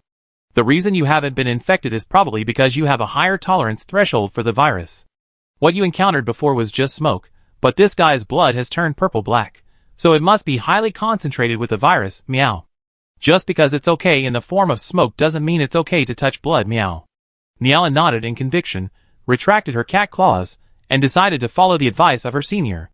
Boss, I think you think so too, meow? As if worried his words weren't convincing enough, Yazao turned to look at the pensive Lin Lin, hoping he confirm his point. Huh? Oh, right. After hearing Nia Lu's description of her memory, Lin Lin's attention had wandered, and he didn't listen to the two cats' subsequent conversation.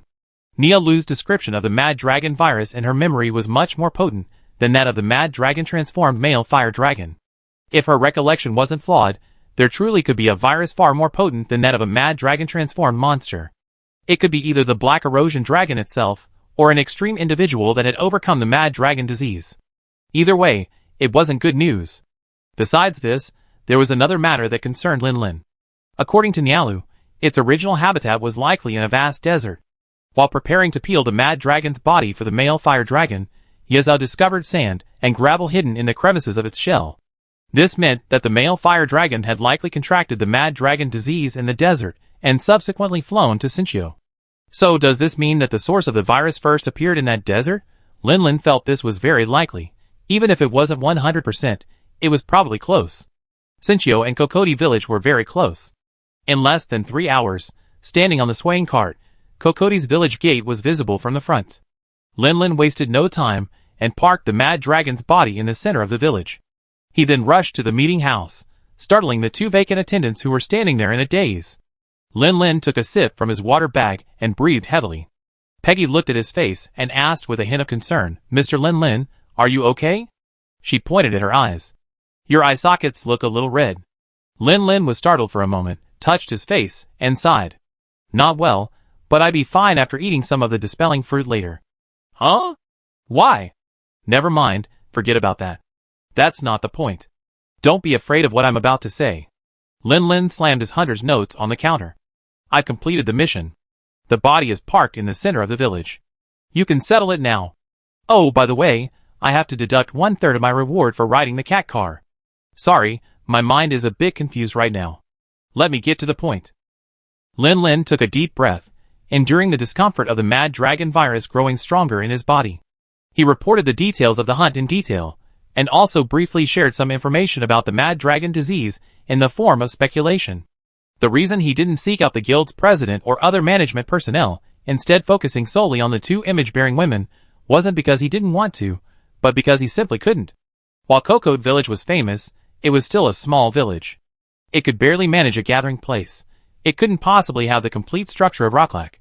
The daily operations of the gathering place relied almost entirely on the two image-bearing women. Because the mad dragon-turned-male fire dragon had been hunted upon its appearance, and hadn't caused any large-scale ecological damage, Peggy and Doris discussed it. Based solely on the corpse of a male fire dragon whose blood had turned purple-black, it was difficult to determine whether Lin Lin's speculation was exaggerated. But in this small village, a 5-star hunter like Lin Lin was practically the top hunter, and since this hunt was his own experience, the two poster girls couldn't ignore his opinion. So, at Lin Lin's insistence, Peggy wrote a letter explaining the situation and had Peregrine Falcon deliver it expedited to East Daruma. Meanwhile, Doris sent a letter to Minigard nearby, requesting an airship to transport the dragon corpse to East Daruma. As a small, barely constructed gathering place, Cocoa Village didn't have its own airship. In case of emergency, it could only request a loan from a nearby large city. The letter was sent, and the Minigard Guild received it. They discussed and decided whether to approve Cocoa Village's loan. Then, the airship was prepared, crewed, and sailed to Cocoa Village. By the time Lin Lin boarded the airship with the dragon corpse, it was already dusk. Even by airship, the flight between Cocoa Village and East Daruma would take at least 2 days. The Didi Desert, the desert closest to Sinchio, would take Marilu at least 10 days to reach. If it were any other desert, the time would be much longer. This meant that from the time the Black Eclipse Dragon appeared until he returned to East Daruma with the corpse of the Mad Dragon, transformed into a fire dragon, at least 20 days had passed. The Black Eclipse Dragon could fly and move at a tremendous speed. This amount of time was more than enough for it to spread a widespread plague, infecting monsters across a large area with the Mad Dragon disease. The situation was likely not optimistic. Let's talk about this separately. Let's put aside Lin Lin's anxiety on the airship for now, and return to East Daruma. Ever since Lin Lin decided to go hunting solo and headed for Cocoa Village, Tayo and Gujia have been stuck in the yard doing nothing all day. Of course, for Gujia, who had endured a difficult life under the cannon beetle, his current life was like heaven. He no longer had to worry about becoming cannon fodder for the tyrannical queen, no longer had to scramble for food, and no longer had to battle other monsters for the precious water in the oasis. Every day was nothing but eating and sleeping, a truly luxurious existence. Especially with the presence of Yezi, the insect master, he had transferred some of his experience in training insects to this lazy giant beetle. Not only had he nurtured its carapace to a gleaming shine, but their closeness had also increased significantly. If it weren't for Lin Lin's direct communication, the rapport they had built would probably surpass Lin Lin's. Sometimes, Yezi couldn't help but wonder if he continued training at this level, and later took Gujia into the hunting grounds, he might be able to work with him like he did now with Shujia, treating the giant beetle like a giant hunting insect and fighting together. It seemed that aside from its inability to absorb essence and light lamps, it still had quite a few advantages. Unlike Gujia, who happily indulged in his new life, Tayo was actually a bit restless. Ever since he'd been with Lin Lin, they spent most of their time together, even on hunts, unless they were in places he struggled to adapt to, like that time in the Frozen Islands, where the water still covered the forest. At that time, Tayo was handed over to Hoya's care by Lin Lin. Although it was comfortable at first, after a while, it couldn't stop thinking about the time when the former leader ruthlessly expelled it from the dragon group. If it hadn't met the current leader, it would have starved to death, turned into a pile of bones in the dust. Thinking of this, it naturally cherished the days with Lin Lin even more, fearing that Lin Lin would leave and never return, and that it would be abandoned by the group again. It was so anxious at that time, and it didn't feel at ease until Lin Lin returned from hunting. Ever since Lin Lin created the bond stone, and the two of them could fully understand each other's thoughts, whenever they had to separate, Lin Lin would tell it what to do, and that he would be back soon, and would never abandon it. Tayo's anxiety has never reappeared, until now. It didn't understand why Lin Lin told it that he was going on a long hunting trip as usual. It didn't see anything different at first, but suddenly it became uneasy.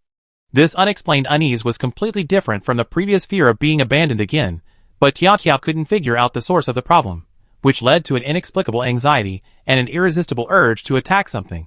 But it also knew that the people around it, whether humans or monsters, were all its leader's companions, not targets for its anger. If it didn't vent its anger, it would only intensify. So it had to shift its focus to the surrounding objects. In plain words, destroying the house. Moreover, as a massive monster over 10 meters long, it's still manageable when it's quiet, but if it gets restless and starts destroying things, Its destructive power is far beyond the reach of even a husky. Having just prepared Guga's nutritious meal, Yezi brought the medium-rare barbecue to Tayo Tayo. Seeing the mess before him, a shattered mess of wood and stone debris, he couldn't help but sigh. Tayo Tayo, what's wrong with you? Brave, who had just finished a drink at the meeting place and walked through the courtyard, was stunned by the scene. It took him a while to understand what was happening, and he couldn't suppress the gloating smile that curled across his face. I never thought Tayo Tayo would start destroying things too. I wonder what Cheyenne's expression would be when she sees this. Meanwhile, Cheyenne, who was being nagging at Brave, had just finished her day at the brothel. Calling it a brothel isn't quite right. While both are places for listening to music, the Grand Theater is far more formal and dignified than a brothel. Strictly speaking, it's more comparable to the Sydney Opera House. Only the most famous or accomplished can perform on this grand stage. For example, the singer who just finished her performance was quite a distinguished figure. It's said she comes from a very special tribe of dragonkin, having trained in music since childhood. It's no exaggeration to say that her voice is a living hunting horn. While it won't provide any combat benefits, it will wash away the listener's physical fatigue, soothe their inner wounds, and help them sleep soundly, allowing them to face the next day refreshed. It's truly beautiful. Too bad I have to wait until tomorrow to continue listening. Chapter 385. It's truly delightful. Too bad I have to wait until tomorrow if I want to continue listening. Ziyuan turned her head and glanced to her side. The exclamation had actually come from the girl next to her, wearing a green robe and glasses. To her, it didn't really matter whether it sounded good or not. She was just joining in the fun. Yawn. It really has some magical power. I feel like I fell asleep while listening. Next to the green-robed woman, a woman in a red dress with slightly darker skin stretched, seemingly having just woken up. The green-robed woman couldn't help but smile. Anxia, you fell asleep 3 minutes into the song. Huh? Is that so? Sorry, Sophia. I might have been a little tired these past few days. Sophia? Ziyuan blinked. The name sounded strangely familiar, as if she heard it somewhere before. And this fair-skinned girl with glasses looks familiar too. Where on earth had I heard of her before? Xiuan pondered for a long time, until the theater had mostly dispersed and the two girls were packing up to leave. Then she slammed her palm and said, I remember. It's that scribe from Jieyun. They seem to have a pretty good relationship with my senior brother. As soon as she finished her words, she realized she accidentally shouted out what she'd been thinking, and quite loudly. Huh? Hearing the keywords Jieyun and scribe team, Sophia turned and looked at Xiuan. She had noticed Cheyenne before, while listening to the song, but her reaction back then was, she's listening so casually, I know she must be a hunter. Now, after hearing those two words, her reaction became, this hunter has even been to Jieyun village. Have you seen me? Cheyenne blinked, suppressing her embarrassment, and shook her head slightly. No, but I've heard my senior brother mention her. Senior brother? Who's your senior brother? Although Sophia was asking, she already had a vague idea of the answer. When Cheyenne uttered the name, an expression of as expected crossed her face, and her smile, which had initially been the standard smile of a pro-banner, became much more friendly. So you're Lin Lin's junior sister. Nice to meet you. Nice to meet you. I'm Sophia, and the one next to you is Anxia, my good friend. We're currently undergoing banner training in Dongdaruma. It just ended, Sophia. Be precise with your words, Anxia corrected. Oh, sorry, it's all over for today. I'm a bit lost. Wasn't she a member of the scribe's team before? How did she suddenly become the poster girl? Cheyenne was secretly puzzled, but since everyone had introduced themselves, it would seem rude for her not to join in. My name is Cheyenne, a 3-star heavy crossbow user. I'm currently just arrived at East Dorma with my senior brothers, and we're planning to continue our hunting activities here. Typically, Cheyenne had intended to say she was a member of the hunting group, but mid-sentence, she realized their group didn't seem to have a name yet.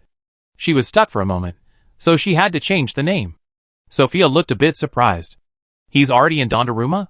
Seriously, he didn't even say hello. Sophia smoothed her hair, calming herself down.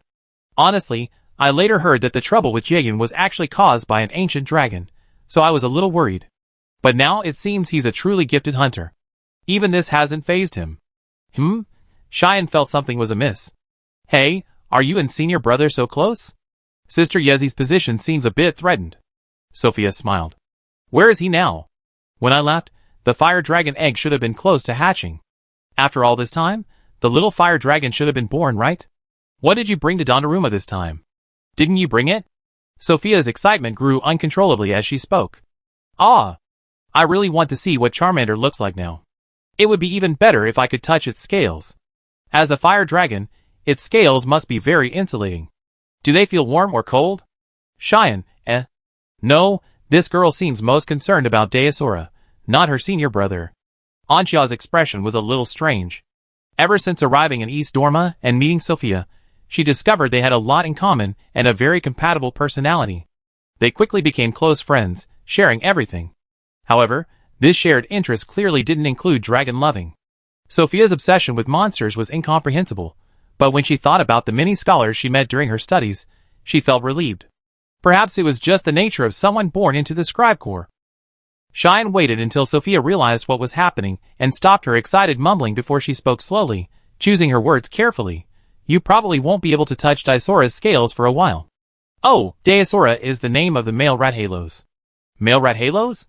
Sophia's excitement grew even stronger. Isn't it said that when a rat halos is young, its color is brownish-gray, making it difficult to tell its gender, and that it only becomes apparent when it reaches a certain stage of growth? Is it possible to distinguish the coloration? Could that little creature called Dakong be growing that fast? Although you can't touch a living fire dragon, you might be able to touch a dead one. Sophia's excitement was interrupted. What did that mean? Did Dakong die? That kind of thing was a tonic.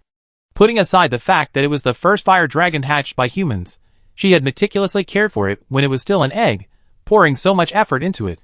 She would be truly devastated if it died. Thankfully, Cheyenne only spoke with heavy breathing, and the subsequent information she provided made Sophia breathe a sigh of relief. Senior brother is a man who can't sit still. He's been in East Dorma for less than 2 days, and he's already accepted a fire dragon hunting commission. By now, he's probably already in Cocoa Village. If things go any faster, he might even be in Shuritzen Hill. If all goes well, you'll be able to see the fire dragon materials he brings back in about a week or 2. That little Charmander. Oh, it should be called Dakong. Where's Dakong? Jieyun doesn't have an airport, so we went to Lokrak first, then flew to Dondorma. Senior brother was worried that Dakong wouldn't be able to adapt to the desert and then the long flight, so he left it in Jieyun and brought it back after we settled in Dondorma. Xiwan was lost in thought. Senior brother was right. Why did he go hunting just 2 days after settling in? Was he too excited about his new guardian stone? It seems possible.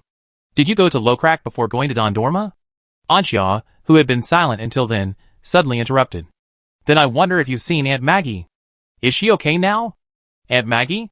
Sophia had just recovered from not being able to see Dakong. Hanzhong came to his senses and was bewildered. Who was Aunt Maggie? On the other hand, Xiwan had a vague recollection of the name. Are you talking about the president's wife? Anxia nodded vigorously. Yes, I used to live with Aunt Maggie when I was studying at Rockluck. Thanks to her constant care, my studies were so smooth. If nothing goes wrong, when I return from Donnarumma this time, I officially become Rockluck's poster girl. I was thinking of bringing something back for Aunt Maggie, so I wanted to ask if I could find out how she's doing. Is that so? Xiwan nodded slightly. Although she didn't know Aunt Maggie's current situation, for her, finding out wasn't like Anxia's, where she had to rely on luck. Actually, I'm not sure. Let me ask someone for help. Huh? Isn't that a bit too much trouble for you? What's the trouble? It's just a simple matter. My family gets an airship to Donnarumma roughly every 3 days, so asking isn't a big deal. And Xia retreated strategically, stunned by Xiwan's wealth. With an airship every 3 days, how rich must her family be? Coming from a modest fishing village, and Xia couldn't fathom the world of the wealthy. Seeing Xiwan's words, she couldn't refuse. As the theater was about to close, and the clearing out had begun, the 2 prospective showgirls exchanged contact information and addresses with Xiwan, and went their separate ways. After listening to the singer and chatting with the 2 prospective showgirls, Xiwan was actually in a pretty good mood. She walked briskly, humming a little tune as she returned to her villa.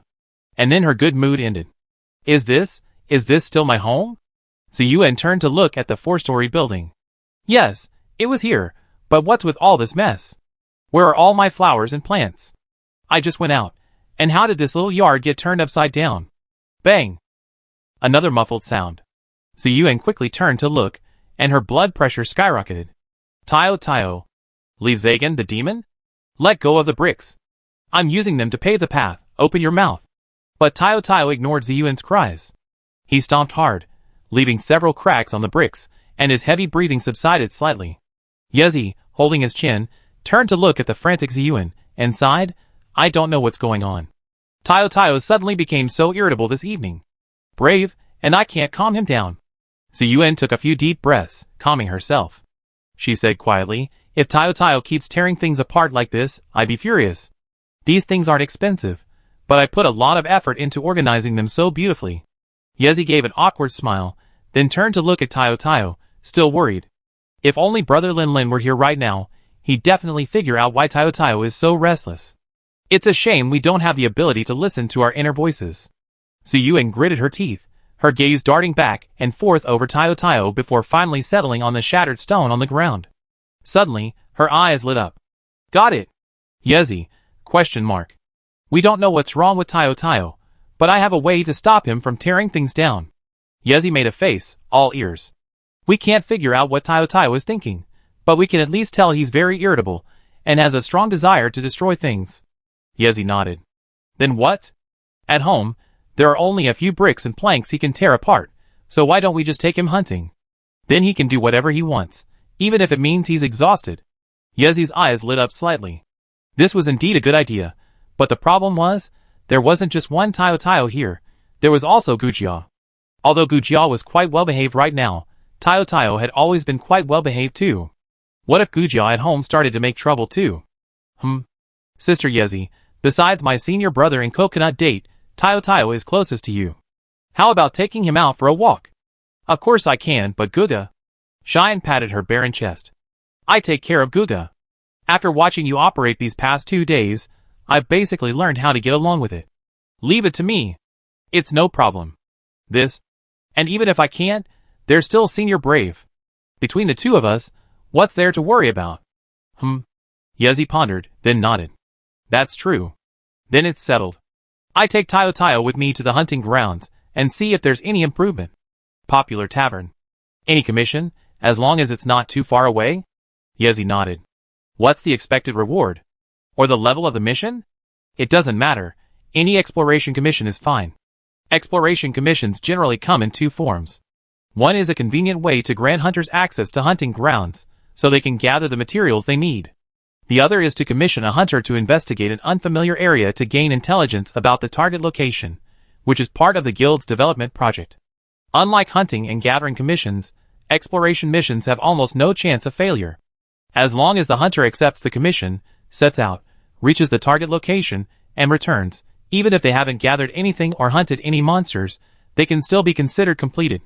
Of course, as for the rewards, if it's the first type of exploration mission, there's basically no reward at all, at most a small amount of whetstone or raw meat. The second type, on the other hand, offers much more generous rewards, as it's a contribution to the guild's development. However, the specific amount depends on the hunter's exploration results. How about this? A newly discovered area, named the Unknown Forest by the guild, for an exploration commission. Chapter 386. Unknown Forest? Yezi blinked, the term seeming strange to her. They say the Barber Guild branch discovered a new, unexplored area. Because the environment is very similar to the forest in the Fonglong region, they named it the Unknown Forest. The forest in the Fonglong region? Yezi had some vague impression of this place. It was said to be a region that retained a fairly pristine landscape.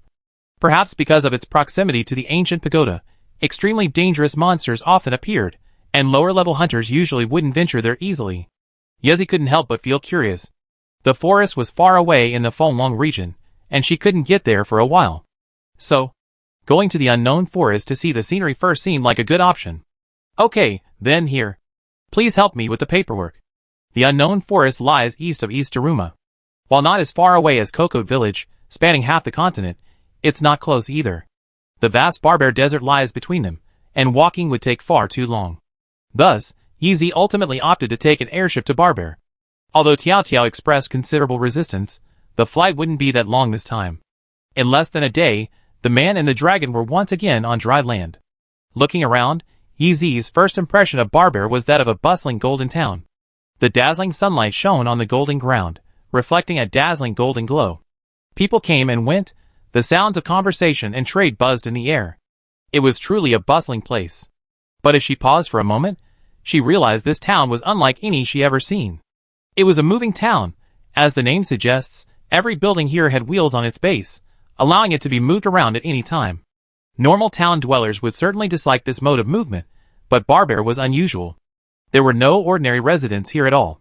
Rather than a town, it was more like a massive market. Yezi sat on Tayotayo's back, straining to peer ahead. In the distance, she could see a rather large ship, standing out from the surrounding tents and RVs. This is the heart of Barber, the Barber Gathering Hall. The entire Barber is essentially a settlement formed by caravans from all over the world spontaneously gathering around this ship-shaped gathering hall. When the ship begins to move, all of Barber will follow suit. If necessary, Barber can even relocate to the sea. Yes, this gathering hall can truly move on the sea. The ship shape isn't just a random design. After a brief moment of observation, Yeezy's curiosity sated. She withdrew her gaze, unrolled a map, and unfolded it on Tayotayo's back, muttering to herself, "This way is the great desert, that way is the ruins plain, and the unknown forest should be in this direction." She patted Tayotayo on the back and said, "Let's go, Tayotayo. You've been holding back for so long. Once we enter the forest, you can have fun as you please." Gaw! Tayotayo howled and broke into a gallop. After being cooped up on the airship for nearly a day, Tayotayo's mood surprisingly wasn't much worse than before. It was as if the restlessness that seemed to stem from the depths of his soul had subsided considerably. While still not as peaceful as at the beginning, it was much calmer than when he was destroying the house. If anything, Yeezy figured it wouldn't make much of a difference if he didn't have some fun now, but as the saying goes, if you're here, it would be a bit of a waste if you didn't check it out before leaving. In fact, if they knew about Lin Lin's condition, they discovered that Tayotayo's most restless and aggressive period coincided with the time when Lin Lin was infected with the Mad Dragon disease and attacked frantically to overcome it, ultimately collapsing from exhaustion. Now, a day later, Lin Lin's condition had improved considerably, and Tayotayo had also calmed down. If we expand our perspective to encompass the entire continent, we discover that in Jiayan village, a dominant blue bear beast has fallen into an extreme rage, forcing the females to dodge close. A young male fire dragon spread its wings and took off, flying straight in a certain direction. However, it sensed something mid-flight and, after a couple of reluctant roars, turned back and flew back into the mountains and forests surrounding Jiayan. Atop Spirit Peak, a golden thunder wolf dragon let out a long roar into the distance, echoing the howls of the entire wolf pack. In Yanhua village, a flame dragon. The fox dragon was distracted, making frequent mistakes while practicing bubble manipulation, even accidentally setting another wooden house on fire. Luklak, a mountain-like behemoth, gazed toward the distant northwest, its long roar echoing from the sea of sand. Shuamanglin, the mist dragon, having just pranked the velociraptor, felt strangely let down. And in the courtyard of Donnarumma, a sprawling axe beetle seemed to be having trouble eating, its appetite reduced by a quarter. Perhaps this is the bond, invisible and intangible, yet undeniably present. Gaw! The surrounding scenery gradually changed. The golden yellow sand disappeared, replaced by lush vegetation. As Tayotayo swiftly penetrated deeper, the ground gradually transformed into reddish-brown rock. Clusters of pink crystals could be seen exposed on some geological faults exposed on the surface. Yezi stared at the pink crystal and recalled the information he had received from the guild about the unknown forest. It seemed to mention this gorgeous crystal. Although it had not yet found an application in weaponry, its rarity, found only in the unknown forest, and beauty made it a favorite among the ladies of high society when choosing jewelry. This should be quite valuable. Since we're here, I might as well knock some off before taking it back. Yezi pulled out his pick and swung it 3 times with deft movements. Then, leaning over and searching among the debris for a moment, he finally placed the 2 clearest pink crystals into his item bag. A hunter, but also a woman, Yezi had some experience with jewelry. She believed the 2 pieces she had just picked up were truly top-notch rough stones for crafting. While Yezi was selecting ore, Tayotayo suddenly raised his head and looked around. Noticing Tayotayo's unusual behavior, Yezi immediately put away her pickaxe and stood up, grasping her horned dragon stick. While wary, she couldn't help but feel a sense of wonder. They had only just entered the unknown forest. Normally, these borderlands between different regions would be home to small, weak monsters, rarely seen larger ones. Tayotayo's reaction at this moment could only mean that a large monster had appeared here, uncharacteristically. Caw! Yezi's alertness didn't last long. Soon, a howl resembling Tayotayo's was heard not far away. Looking closely, she saw a bird dragon with a red crown and scales of varying shades of blue. It was now nervously howling at Tayo Tayo. Oh! A wild blue speed dragon king has jumped out. Yuzi scanned the blue speed dragon king twice and concluded it wasn't large, perhaps only about 7 meters. Then she turned to look at Tayo Tayo's enormous golden form, which had already surpassed 11 meters and was heading towards 12. She loosened her grip on the insect stick and pointed it firmly at the blue speed dragon king ahead. It's you, Yellow Speed. Go ahead. Use smash. Although his emotions had calmed down considerably, Jumper still wasn't very happy. Yako had brought him out into the wild to let off steam, and fighting, especially those where the strong overpower the weak, the larger bullying the smaller, commonly known as fishing, often brought the most emotional satisfaction. So Jumper let out a howl, leaped up from the spot, and stomped heavily at the blue speeder. Jumper ignored his trainer's command and chose to use Stomp. It seemed Yako didn't have enough trainer badges, and Jumper's level was too high, so he ignored the command. The blue speeder, seeing its body similar to his own, but much larger, had been on high alert. Now, seeing Jumper use his most familiar move, knowing the immense power of the kick, he didn't dare to take it head-on and dodged with a simple backward leap. Tayo Tayo used a stomp, but missed. The blue speed dragon king took advantage of the brief moment Tayo Tayo had landed and adjusted himself, then, with a powerful kick from his legs, leaped up and kicked Tayo Tayo. The blue speed dragon king used a stomp. Tayo Tayo's eyes flashed with disdain. He stood still, making no attempt to dodge. He simply tilted his body slightly, and met the attack with his ribs. Normally, this area close to the heart is extremely vulnerable, and monsters will carefully protect it, but Tayo Tayo was a little different. This area of his body had the thickest Thunder Wolf dragon armor. The blue speed dragon king's kick landed firmly on Tayo Tayo, but Tayo Tayo only swayed slightly as a sign of respect, not retreating at all. A critical hit. But the effect was minimal. Tayo Tayo's HP decreased by 1. Without waiting for the blue speed dragon king to land and adjust itself, Tayo Tayo opened his jaws and precisely locked onto the back of its neck. He twisted his body violently, but the sheer power disparity prevented the blue speed dragon king from struggling. With his neck locked, blood flow to his brain was cut off, oxygen deprived, and his strength was sapped. His struggles quickly became futile. Tayo Tayo used his bite. A powerful effect. A critical hit. The wild blue speed dragon king fell. Feeling his opponent's increasingly feeble struggles, Tayo Tayo exhaled a sharp breath and released his jaws, flinging it aside like trash. This opponent was simply too weak. Fighting was meaningless and unexciting, a far cry from previous hunts with the leader. Falling to the ground, the blue speed dragon king gasped for a moment before finally regaining his mobility. He staggered to his feet, looking back at Tayo Tayo with fear in his eyes. He didn't dare to linger any longer and limped away wailing. Well done, Tayo Tayo. Yeezy praised, leaning over to pick up a few broken dragon scales and putting them away. While this stuff was completely useless as materials, and Yeezy now looked down upon monster materials of the blue speed dragon king's caliber, it could be used as proof that a blue speed dragon king had appeared in the unknown forest, which would come in handy when completing this exploration mission. But this is still the outermost area, after all. The information about the blue speed dragon king's presence has probably been discovered long ago, so it's of little value. We should go deeper.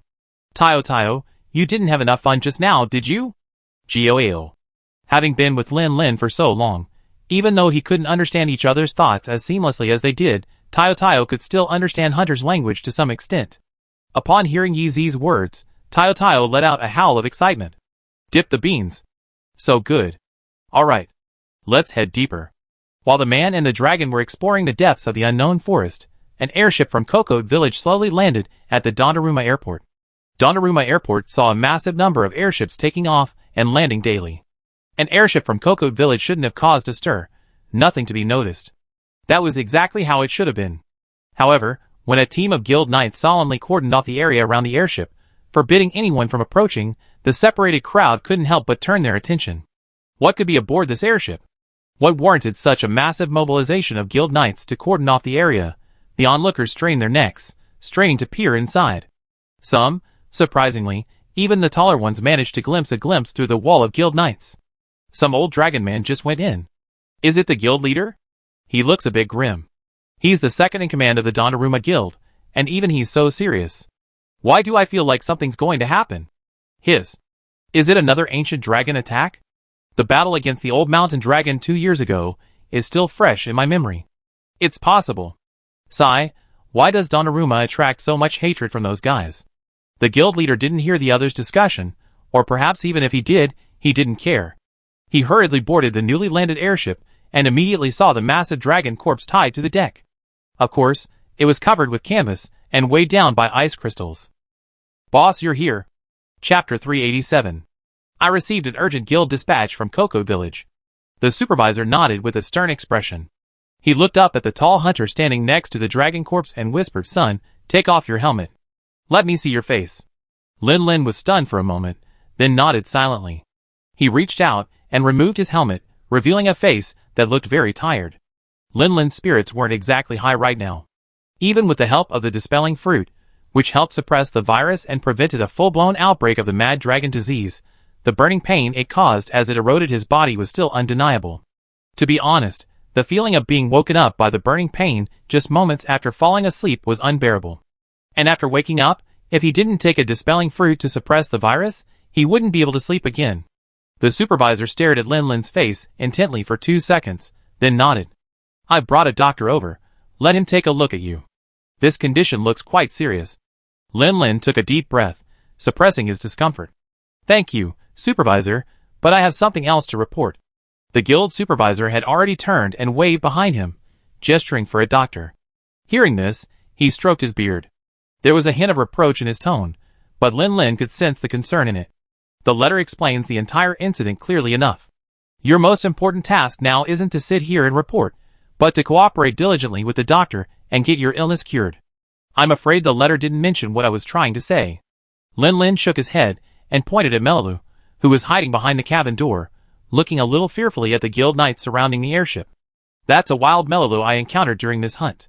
Her tribe was attacked by a monster, so she wandered around and finally found me in Mori Hill.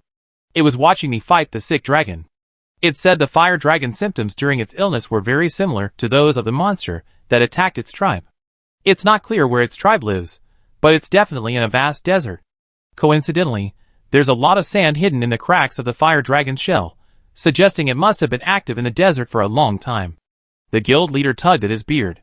So you're saying you suspect the monster that attacked the Melala tribe is the pathogen that infected the fire dragons? Yes, because this is just my subjective speculation. I didn't mention it in my previous letters. If we want to investigate the source of this virus, we can look for clues in the desert. Given the mad dragon virus's contagiousness, any monsters around it will quickly show symptoms of the disease if it appears. The guild leader stared at Lin Lin's bloodshot, almost crimson eyes for 2 seconds before slowly nodding. Just by fighting a monster infected with this virus, the hunter also contracted it. Its transmission ability is quite strong, but... Dragon Madness Virus. You came up with this name? Lin Lin was stunned for a moment, then realized that because he had been so mentally unstable for the past 2 days, he had forgotten that Dragon Madness was newly discovered and naturally hadn't had time to name it. Yes, after the fire dragon's attack, its desire to attack became extremely strong, completely disregarding the damage its excessive movements would cause to its body. It was like a madman, so I gave it this name. That's quite fitting. The guild master gave Lin Lin a penetrating look. Well, kid, while the future belongs to you young people, we old bones haven't fallen down yet. It's not time for you to cling on. Rest when you need it, and don't put too much pressure on yourself. Lin Lin blinked. Given his understanding of the Black Eclipse Dragon and the Sky Dragon, it was impossible to say he wasn't feeling a lot of pressure. But was he really that obvious? Haha, I've lived all these years. If I can't even see this, how can I be so? Haven't you lived in vain? Your frown is so tight you could almost pinch your pipe. Ahem, relax, don't think about anything. The guild can handle this. Just cooperate with the treatment. Lin Lin nodded heavily. Yes, Mr. Supervisor, I appreciate your advice. The doctor who treated Lin Lin was also an old dragon man, but Lin Lin felt that he dressed more like a scholar than a doctor. He wore a purple robe, and the black-rimmed glasses on his nose gave him the air of an old scholar. Out of curiosity, he asked, and yes, it was indeed true. He was actually a professor at the Ancient Dragon Observatory. His usual work involved developing and improving potions, and researching and utilizing the body composition of monsters.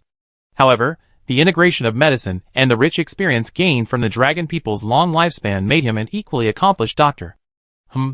Your illness. The old professor carefully examined Lin Lin and then stroked his beard. Can it be cured? If it's curable, it should be, but it's not curable right now. To be honest, Lin Lin hadn't had high hopes to begin with, but the old professor's words still left him feeling bewildered. What do you mean it's curable, but not curable right now? The old professor pushed his glasses up and said slowly, this looks like a completely new virus. Without enough samples, I can't conjure an antidote out of thin air. But I heard you brought back the infected male rat halos? If I could study the corpse carefully, maybe I could find a solution. Or at least suppress the virus to some extent. If the sample size were larger, or if we could. Well, the supervisor said. The source of the virus could be some unknown monster, right? If it's truly the source, I think I could extract antibodies from its body, and completely cure the condition. Lin, After all, we still have to defeat the Black Erosion Dragon. Until then, well, just keep doing what you're doing now. The dispelling fruit will at least help you maintain your current condition. Having never held high expectations, and naturally not feeling particularly disappointed, Lin simply nodded and turned to a more pressing matter. Professor, will my illness be contagious to my companions? The old professor then conducted another round of examinations, collected more samples, and tested them several times, ultimately allaying his concerns. Before the onset of Mad Dragon disease, the virus primarily absorbs energy to expand, much like a male rat halos before its onset. During this stage, it's not contagious. As long as Lin continues to use the dispelling fruit, there's no need to worry about infecting his companions. That's good. Otherwise, I'm afraid I wouldn't even be able to quarantine at home and would have to go out into the wild and become a savage. If the virus is truly contagious during the incubation period, then I definitely don't recommend going out into the wild, the old professor said slowly. Huh? Why? Because if that happened, the wild ecosystem would quickly become a mess, which would be far more serious than just a few people getting sick. Lin, Okay, that does make sense. So Lin said goodbye to the old professor and returned to Ziyuan's 4-story villa with Jujube and Nialu, ready to rant with his companions about the troubles of this hunting trip. Shortly after entering, Lin's expression became strained. What do you mean Yi took Tiao Tiao to the hunting grounds? Tiao Tiao seemed to be under a lot of stress at the time, and we were worried something might happen if he stayed cooped up in the yard. So we thought about taking him out into the wild. Ziyuan explained, while Brave supplemented. Lin calculated the time based on their explanations and sighed. It seems that if something's wrong with him, the monsters he's bonded with will sense it, though the intensity and clarity of the perception will vary. So where did they go? There's probably going to be a lot of trouble lately, so it's best to avoid wandering around. Earlier, while waiting for the airship in Kokoti village, he sensed Dakong flying towards him through the bondstone. It nearly frightened him to death, and he quickly ordered Dakong to return to Jieyun immediately, and not wander off unless necessary. Jieyun and Yanhua were located in the western continent, so as long as Xiong Air, Puff, Dakong, and Jean Legong stayed put, there shouldn't be any problems. If he were infected with dragon madness, he could wait for a cure. But if Dakong and the others were to catch dragon madness, he dreaded the thought of what he'd do. It seems to be a place called the Unknown Sea of Trees. Oh, the Unknown Sea of Trees. Lin nodded, then froze. Where? The Unknown Sea of Trees? Lin's voice suddenly rose an octave. Why is it the Unknown Sea of Trees? Why is it the Unknown Sea of Trees? Huh? What's wrong? Is there something wrong with that place? Bref was a little confused. He heard that Yi had gone to such a new place, and he'd been itching to go see it himself in a couple of days. What's the problem? It's a huge problem. In the 4G timeline, Sunshine and his companions were beaten and forced to flee in dismay by the Black Dragon in the unknown forest. If it weren't for the timely intervention of the Brigade Hunter, Sunshine and the top gunners might have perished there. How could they have saved Azure Star from the legendary Burning King fire? Although that's only one of the locations where the Black Dragon appears in the game, according to current real-world information, the Black Dragon is more likely to appear in the desert. The probability of Yi and Tiao Tiao encountering the Black Dragon isn't high, but it's not zero. Lin pinched his brows wearily, sighed, and turned to the world map hanging in the center of the hall, searching for the unknown forest. Don't look at it. That map is from 2 years ago. Back then, the unknown forest wasn't even discovered. Bref saw Lin's actions and, although he didn't understand why Lin was so concerned about that place, he still took out a parchment and handed it to him. This is the new map I got from the guild. Take a look at it. Lin thanked him and followed Brave's instructions, finding the green-marked area north of the border between the Ruins Plain and the Barbear Desert. Then his expression suddenly changed. Boohoo! Next to this unknown forest is a vast desert. Lin Lin felt his temples throbbing. Despite being exhausted, he couldn't sit still any longer and stood up to leave. Brother, where are you going? Unknown forest. Yi Zi and Tiao Tiao might be in trouble. Ziyuan and Brave exchanged glances. Clearly, neither understood why Lin Lin would assume Yi Zi and Tiao Tiao were in trouble just by hearing the name Unknown Forest.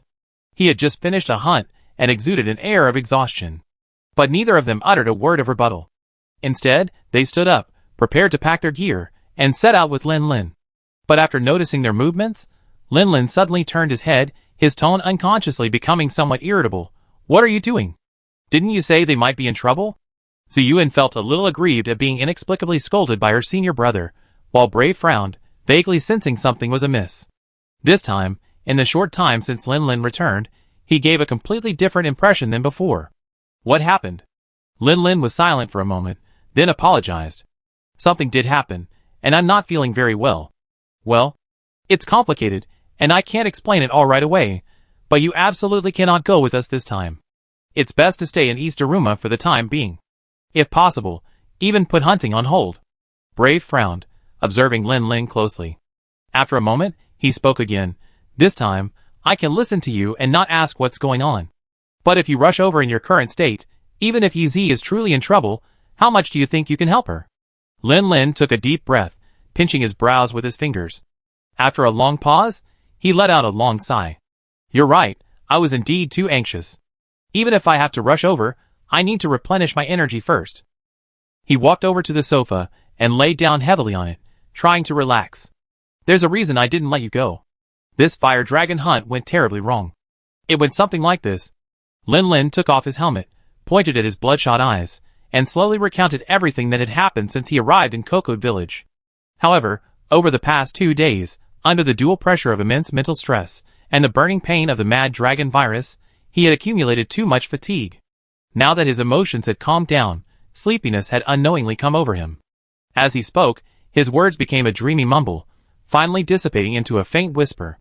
Chapter 388. Although Lin Lin had fallen asleep while speaking, he wasn't alone. Yeza and Nialu chatted back and forth, quickly completing the story. Ziyuan and Brave exchanged glances, and sighed in unison. This is truly a difficult matter.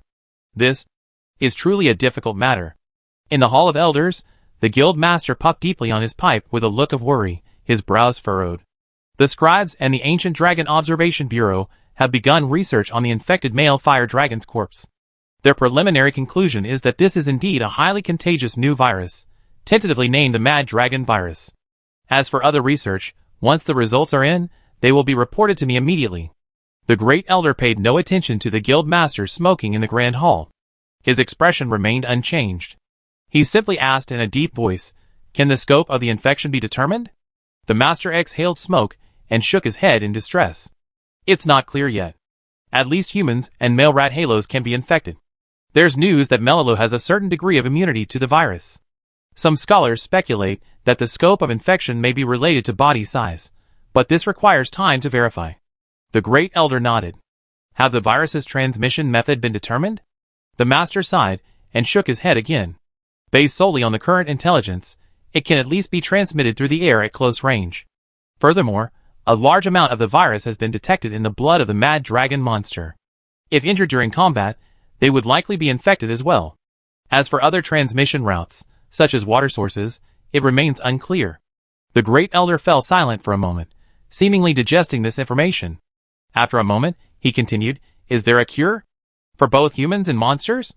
The director shook his head like a rattle. According to the Ancient Dragon Observatory, there are too few samples and insufficient material. At least not yet. Well, that's for humans. As for monsters, perhaps after we find a cure for humans, we can try to apply the same approach to other cases. The Great Elder lowered his eyebrows, shielding his gaze. His voice was low. This is an ecological disaster. We cannot sit idly by and allow this virus to spread throughout the ecosystem. Since there's no cure, then we can only block it as much as possible. The guild leader, understanding the music, tucked his pipe back at his waist and nodded. I understand. I make arrangements shortly. Once a monster infected with the Mad Dragon disease is discovered, we immediately launch an all-out hunt. What to do? Only kill. But, the leader paused. Hunting is a bloody battle. If you have to fight a mad dragon monster, hunters, especially close-quarter swordsmen, are almost inevitably infected. I met Lin Lin before. After that child was infected. The leader sighed softly and stopped talking, but he knew the great elder understood his point. I understand this is too cruel for the hunters, but it's a necessary sacrifice. If the virus is allowed to spread unchecked, the consequences will be devastating. The great elder paused, his voice softening. Let the ancient dragon observatory work harder for a while. You should also communicate with them more frequently. If you discover any trace of a mad dragon monster, try to issue a hunting commission immediately. For hunting commissions involving monsters infected with mad dragon disease, inform hunters of the potential risks before accepting them. They will decide whether to proceed. If no one takes the job within a short period of time, the guild knights will take action. That's all. These are truly turbulent times. The great elder leaned back against the massive marble backrest. His voice, now fatigued, seemed to sag a bit, and his tall frame seemed to sag a bit. The supervisor nodded and wrote down the great elder's instructions, but didn't immediately turn away. The great elder's eyes widened slightly. Anything else? Yes, regarding the source of this virus. We suspect it's some newly emerged monster. The great elder's expression grew visibly serious. Are you sure? If the unrest was truly caused by a monster, with the potential to disrupt the entire ecosystem, it's likely another ancient dragon. I can't be sure. These are just some of the child's theories I shared when I met him. While some of them lack sufficient evidence, I think the likelihood of his judgment being correct is quite high. Lin Lin. The great elder muttered the name softly. The young man had left a deep impression on him.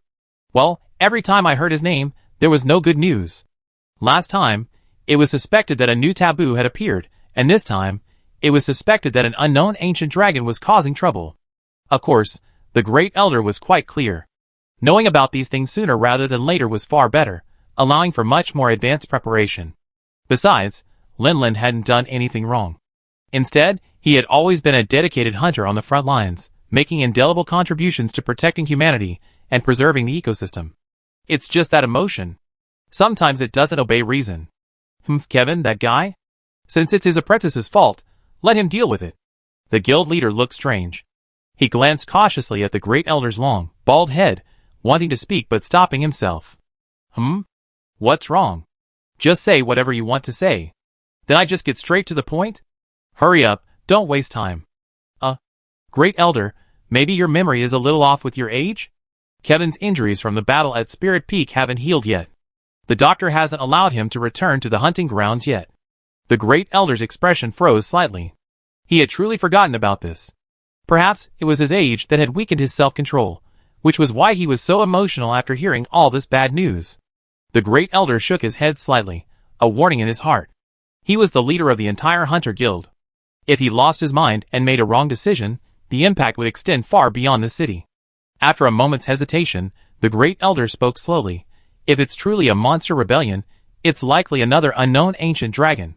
To be on the safe side, it would be best to assemble an investigation team of top-tier hunters. Which top-tier hunters are currently in East Dorma with experience fighting ancient dragons? Meeting the great elder's gaze, the guild master counted on his fingers. Kevin, 7-star shield axe user, participated in the repulse of the Mist Dragon, the Flame Queen Dragon, and the Old Mountain Dragon. Rachel, a newly promoted 7-star heavy crossbow user, participated in the repulse of the Mist Dragon, the defense of the Steel Dragon City, and the repulse of the Peak Mountain Dragon. Julius, a 7-star dual sword user, participated in the battles to repel the Flame Queen Dragon and the Old Mountain Dragon, and even single-handedly repelled the Qilin. Nadia, a 6-star heavy crossbow user, participated in the battles to repel the Flame Queen Dragon and the Old Mountain Dragon. Fabius, a 6-star spear user, participated in the ecological surveys of the Flame King Dragon and the Mist Dragon, and the battle to repel the Old Mountain Dragon. The great elder had been listening quietly, but after waiting and waiting, with no further news from the supervisor, he couldn't help but ask, "That's all?" The supervisor nodded vigorously. "That's all. He's still a high-ranking hunter in East Dorma." "That's all. Where's Rickles? Wasn't he just back 2 days ago?" "There's a shortage of manpower in Jianbua village, and there are reports of ancient dragon activity." He rushed over after hearing about it. The great elder sighed softly. This was the guild's current top tier. The 8-star and 9-star hunters above them were almost all elderly, either retired to become village chiefs, bartenders, or even training camp instructors, or pioneering in the distant New World. Kevin and Julius were the strongest the guild could muster at this stage. Kevin and Julius have been evenly matched for years. Since Kevin's injuries haven't healed, and he can't move, let Julius lead the team. Fabius, if I remember correctly, was a scholar who switched to hunter mid-career. His investigative skills are just what we need for this investigation of unknown monsters, so let him join us. As for the remaining two, their heavy crossbows have overlapping targets, so it's not appropriate to send them together. Rachel is a 7-star, and Nadia is a 6-star, but she has experience teaming up with Julius and might work better together. Let Julius decide who to send. As for the final position, there are simply no higher-ranking hunters to mobilize. The guild can't directly assign tasks to lower-ranking hunters. Let Julius choose his own. The guild will do its best to persuade them, or even if the guild isn't fully staffed, the choice is his. Orders issued from the Grand Elders Hall one after another, systematically relayed throughout the city, setting this ancient capital, a 1,000-year-old capital, into motion like clockwork. The bustling streets, vendors hawking their wares, and residents discussing delicious food, were largely oblivious to this. The guild had shielded them from the elements. As long as the city itself wasn't under attack, all was well for them. Something feels off. A burly man in a heavy golden cast iron suit, carrying a babble-like spear as heavy as a city wall, frowned slightly as he watched the hurried guards. Beside him, a gray-haired man in an orange jacket and cowboy hat remained unfazed, concentrating solely on the food before him. Only after he had slurped the last bit of bread soaked in soup into his mouth did the uncle wipe his hands and sit up straight again. Even if there are any problems, the guild will definitely be able to solve them. Don't worry. The spear hunter turned around and glanced at the uncle with a hint of helplessness. Captain, you're still as carefree as ever. Fabius, this isn't carelessness, it's my life wisdom. The uncle addressed as Captain gently tapped his head with a finger and smiled slightly.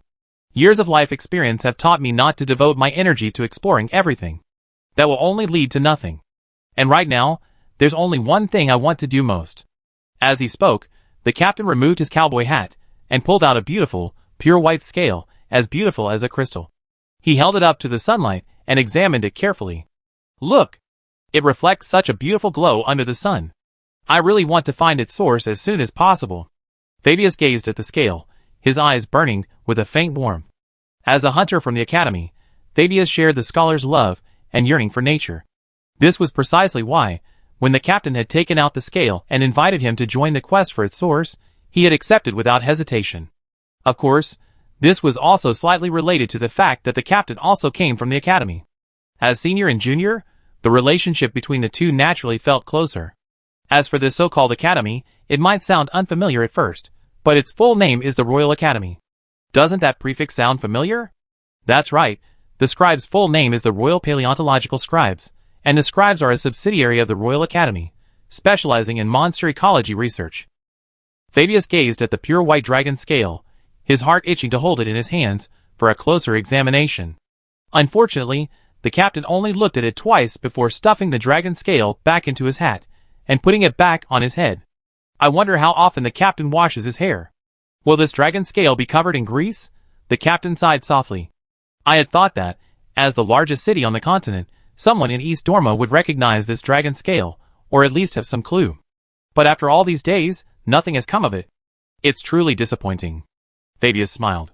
But doesn't this also prove that the owner of this scale is extremely rare, and very likely not even a known monster? What? An unknown monster? The two of them were eating at a roadside stall. While small, the food was delicious, and therefore always attracted a steady stream of customers. The captain and Fabius turned and saw that the person, who had just exclaimed, was a quiet-looking girl wearing glasses. But the fiery gleam in her eyes completely shattered that quiet demeanor. Fabius couldn't help but exchange a glance with the captain. The other had been secretly observing them ever since the captain had produced the dragon scale. As a hunter, Fabius was quite sensitive to such gazes, and almost immediately noticed the girl's covert observation. The captain nodded, his gaze clear. She looks like someone of our type. There was no doubt that she was a scholar, possibly even from the scribe corps. They had seen this kind of look in too many of their former colleagues. The captain then produced the dragon scale again. Little girl, as you can see, my companions and I are traveling far and wide to discover the truth behind this. Chapter 389. I formed a team to travel around in search of the truth behind this object, but the team structure isn't complete yet. As you can see, the only members are me, this hunter, and a blacksmith. Sophia's gaze shifted from the dragon scale, scanning the area. Aside from the gray-haired man and the mature, calm hunter, who looked at least 40 years old, there was no one else nearby. Haha, forget it. He's not here right now. Sophia nodded, unconcerned. Her real concern was the dragon scale. To be honest, for a moment, she almost asked to join the team searching for the truth behind the dragon scale. However, realizing that they didn't know each other well, asking directly would be too presumptuous, Sophia held back. Girl, you look like a scholar, right? The captain waved the dragon scale in his hand. Don't be so quick to deny it. I'm all too familiar with the look you gave that thing just now. Sophia hadn't really meant to deny it. A few months ago, the captain's words would have been perfectly correct, but now, she had a new identity. Okay, but you're not entirely right. Besides being a scholar, I'm also a poster girl. At the mention of the word poster girl, both the captain and Fabius's eyes lit up. The captain's earlier comment about the team's incomplete structure wasn't false. They were in need of a poster girl. With the brigade's current operations, the team's income depended entirely on the captain's savings and Fabius, the hunter. Fabius, on the other hand, could only seek commissions at local gatherings. Often, he couldn't even get any commissions in smaller places, resulting in a rather precarious situation for the team.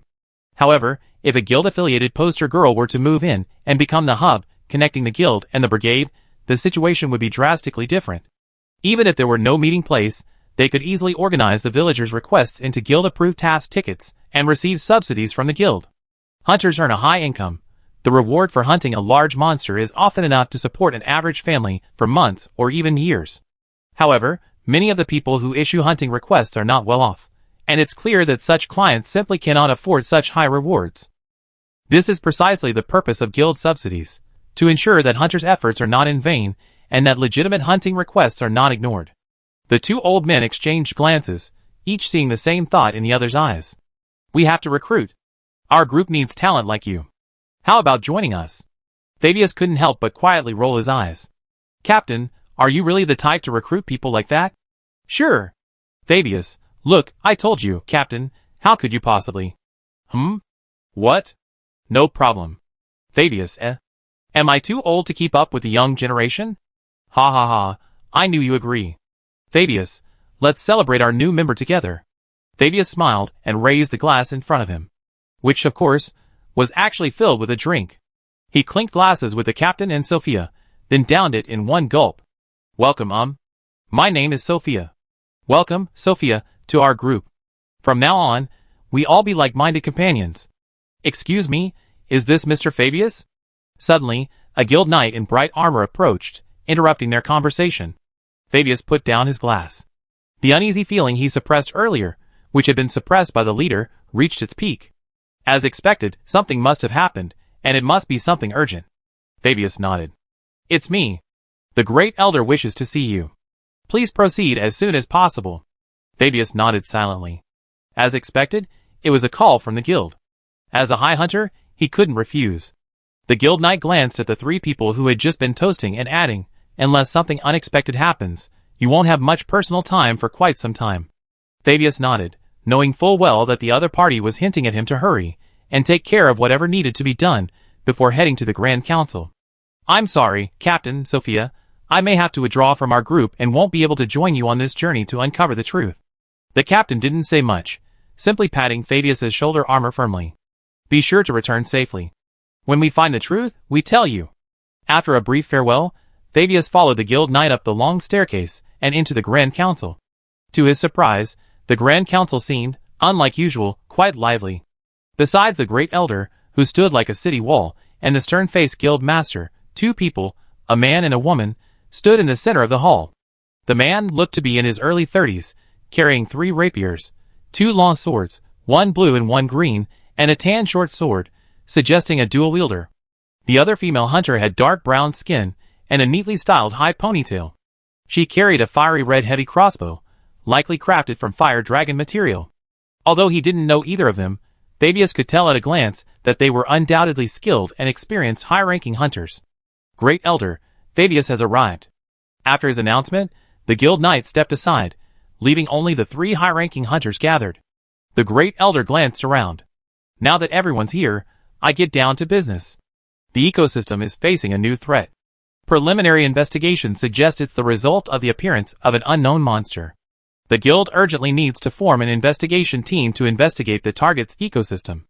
It's important to note that the possibility of an ancient dragon cannot be ruled out, so the danger level is high. Julius, as captain, you must manage the situation. Yes, Great Elder. Because the available clues are severely limited, this investigation will be extremely challenging. Fabius, this is your area of expertise, and I need your continued attention. Fabius nodded. Although he felt a little disappointed not to be traveling with the group, he was surprisingly interested in this mission. No problem. Nadia, as the marksman, cover your teammates. Great Elder, I'm not a new hunter, so there's no need for such detailed instructions. Nadia made a mild joke, earning a laugh from the Great Elder. Alright, I stop here to save you from nagging me. Apex Hunters, this is an urgent situation. Time to go. Chapter 390. After leaving the Grand Elder's Hall, the three high-ranking hunters arrived at the public tavern. They had important matters to attend to, so they weren't there to drink. So, unlike the other hunters, they didn't find a seat outside. Instead, they went into a private room. Not long after, there was a knock on the door. A young man with a mohawk peeked in. Seeing the white-haired man, with a seemingly perpetually stern expression, he confirmed his position and walked in confidently. Master, are you looking for me? Julius nodded, a subtle smile breaking across his stern expression. He turned to Fabius and introduced him. This is Aiden, my disciple, currently a 4-star. Because of his obstructed view, Aiden didn't see Fabius and Nadia sitting on the other side. Only when Julius spoke did he realize there were other people in the room, and quickly greeted them. Ah, Senior Nadia is here too. And this? Aiden scratched his head, suddenly realizing he didn't seem to recognize this gray-haired man. My name is Fabius, a 6-star spear user. Fabius spoke first. Senior Fabius. Aiden glanced around, finally looking at Julius, momentarily lost in thought. These three high-ranking hunters gathered together, so something important must be going on. In that case, why would Master have called him here? Julius casually pointed to a nearby chair and said simply, sit. Your master means that the matter is complicated, so he wants you to sit down and listen to him. Nadia shook her head helplessly, acting as an interpreter. She and Julius had worked together for years, their earliest collaborations involving hunting monsters like the poison bird. They had already developed a tacit understanding. Oh. Aiden sat down obediently. Julius was about to speak when his brows furrowed slightly, his nose twitched, and his gaze turned to Aiden. You went hunting the peach-haired beast king? Aiden's expression froze for a moment. He raised his arm and sniffed closely, but didn't notice anything unusual. That couldn't be right. He washed it so many times, practically scrubbing the skin off, and had thoroughly cleaned his armor several times. Logically, the smell should have been mostly gone. How could he have smelled it all of a sudden? Yes. Julius nodded gently without saying anything else, but the seat shifted slightly under him, moving slightly away from Aiden. This kid truly lives up to his title of top rookie. He's grown incredibly fast. When he first led the team hunting the peach-haired beast king, he was reckless and incapable of anything but causing trouble. In the blink of an eye, he's grown to the point where he can now quietly and effortlessly complete a peach-haired beast king hunt. He's probably still a little careless during the battle. Just from the slight stench, you can tell he was either hit by the peach-haired beast king's dung or his foul-smelling fart smoke. Julius took out a stack of documents and placed them on the table, motioning for Nadia and Fabius to review them. Then he turned to Aiden and said, the guild has issued an order to investigate an unknown monster of a mysterious origin. A team has been formed for this purpose, and I've been appointed team leader. Aiden glanced at the two elite hunters poring over their files, then pointed at himself. So, the fourth member of the team is me? He was no longer the clueless newbie he'd been when he just debuted. He understood how foolish his impulsive decision to stop the Flame Queen Dragon had been back then. In that 5-man team, he'd been the complete drag. But now, look at these three people. They were all elite hunters. Joining a team like that, wouldn't he still be the drag? The fourth group that set out a few years ago crossed the ocean and needed elite hunters to escort them. With the establishment of the Dragon Calendar Academy and the support of the guild, some of the best players were transferred away. The remaining 10 or so elite hunters were also needed to travel around the continent to put out fires. It just so happens that they're not here right now. The East Dorma Guard is now empty and undermanned, making it impossible to form a full elite hunter team. Aiden swallowed. But even so, 5-star hunters. Not too few, huh? Julius shook his head slightly. You've actually already had the ability to reach 5 stars, but I've held off on the promotion assessment just to temper your temper. Besides, you're my disciple. Any random 5-star hunter wouldn't have the experience to work with us. You're the perfect candidate for the remaining position. Now that Julius had said that, Aiden thought about it and realized it seemed to be true. Although he still felt a little uneasy, worried about messing up such an important guild mission, he clenched his fists tightly. Okay, Master, I do my best. Seeing Aiden clench his fists, seemingly aroused, Julius nodded slightly and turned to look at Nadia and Fabius. You two, we've almost finished reading the information. Any ideas? Nadia sighed, tossed the information on the table, and shook her head, complaining, the guild has given us a real problem. With this speculative information, we can't even confirm the existence of this monster. How can we possibly find it? Julius wasn't too surprised. He simply nodded slightly and turned to Fabius. Fabius, you have extensive experience in ecological surveys. Any suggestions? Fabius gently rubbed his temples, thinking for a moment. Assuming the guild's speculative information is true, and that monster is indeed the culprit for the spread of this virus, then there's a good chance we can find its location. Aiden's mind raced. I see. If a large number of infected monsters appear in a certain area, then the unknown monster is likely there. Julius. Fabius nodded, then shook his head. That's a sound idea, but don't forget, the guild wants us to investigate that monster to stop the spread of the virus and prevent it from expanding. Also, the data mentions that the Mad Dragon virus has an incubation period. If the target monster can't fly, that's fine.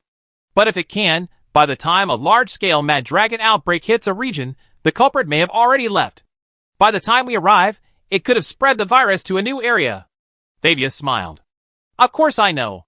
We can't just sit there and wait. He tapped the word desert, which appeared repeatedly in the data. We could just start investigating while waiting for the guild to synchronize any new data it has acquired. Nadia smiled. It seems you already have a target, Fabius? Chapter 391. It's not really a target, just a tendency, and that requires the captain's approval. Julius nodded. Tell me about it. Fabius pulled out a map, spread it out on the table, and pointed at a golden area. Since the data suggests the target's location is likely in a desert, let's start our investigation there. Nadia looked at the text marking the area, a thoughtful look on her face. But there are so many deserts across the continent, why start here? Fabius cleared his throat. Because Barbear has just moved to this area. As a mobile city formed by caravans, it's the most well-informed, even comparable to East Dorma. Choosing the Barbear Desert for our investigation means we won't miss any new information. He looked at Julius, who nodded. That makes sense. Let's do it. Julius was clearly a man of action. Once he made a decision, he acted immediately. He stood up and said, go back and prepare your supplies. Meet here in an hour, and then we set off. He nodded and turned to leave. As the captain, he still needed to communicate with the guild.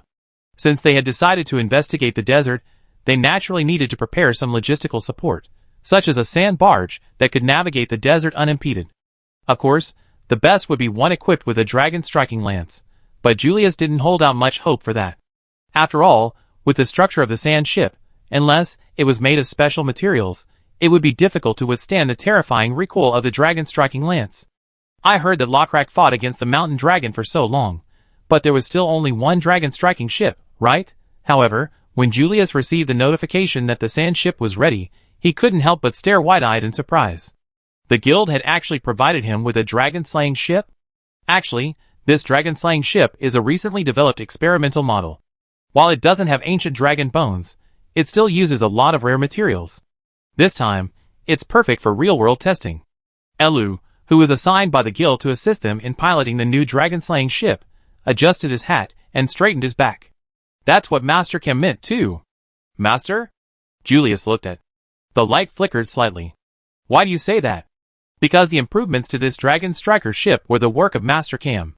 He heard of your request and said that this ship was in need of actual combat testing, so the guild transferred it here. I see. Julius lowered his gaze at the deck below, his expression becoming extremely serious. Don't worry, I won't let Master down again. A familiar burning pain emanated from him. Without even opening his eyes, Lin Lin reached into his item bag, fished out a dispelling fruit, and popped it into his mouth. Feeling the burning pain fade, he exhaled softly and slowly opened his eyes. The glaring sunlight filtered through the window lattice, scorching him, yet also making Lin Lin feel quite comfortable. I remember falling asleep on the couch? Brave, and the others sent me back to my room, and I laid down on the bed. Jumping out of bed, Lin Lin stretched his body. Although the Mad Dragon virus still lurked within him, he had already shared as much information about the Black Eclipse Dragon as possible with the guild. He was no longer under the same intense pressure as before, and slept quite comfortably. His previous fatigue had almost completely dissipated. Well, it's just that the damn Mad Dragon virus hasn't been eradicated, which is a bit annoying. If he hadn't been awakened by the burning pain, he felt he could have slept for another hour or two and fully recovered. But the current level is still okay. At least it won't affect your combat effectiveness. Lin Lin took a deep breath. After all, Yeezy had gone to the unknown forest, and with no confirmed news of her, he was still a little worried. He really didn't feel like sleeping anymore. After gathering his weapons and equipment, Lin Lin left the room, ready to ask Cheyenne if he could use her connections to catch an airship directly to Barbear. However, when he arrived in the first-floor living room, he was met by an unexpected person. Sophia? Lin Lin was stunned, his eyes scanning the emerald green receptionist's uniform, his head still a little dazed. The last time he saw this girl was in Jiayan Village, when the Overlord Thunder Wolf Dragon had just appeared. Although strictly speaking, not much time had passed, so much had happened that it always felt like a long time had passed. Besides being a bit less blurry, Sophia's image now is identical to the familiar one from the game. Why are you here? Sophia turned to see Lin Lin, her lips curling slightly. When we parted last time, I remember I said I was going back to East Dorma, right? Back then, I didn't want to stay back home, facing a sea of documents all day. Didn't you also say I could consider switching to a job as a poster girl?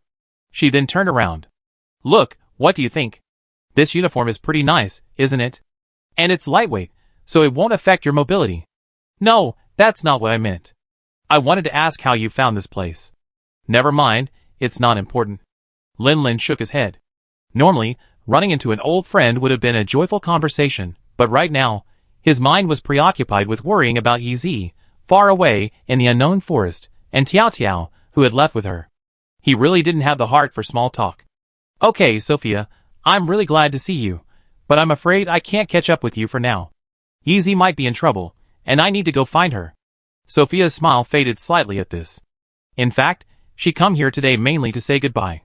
The captain had decided to depart for Barbear, and she would accompany him. If Lin Lin hadn't returned yet, she would leave a letter for Xuan to pass on to Lin Lin, so they wouldn't lose contact. If Lin Lin had already returned, she could talk it over directly, and see if she could get him along.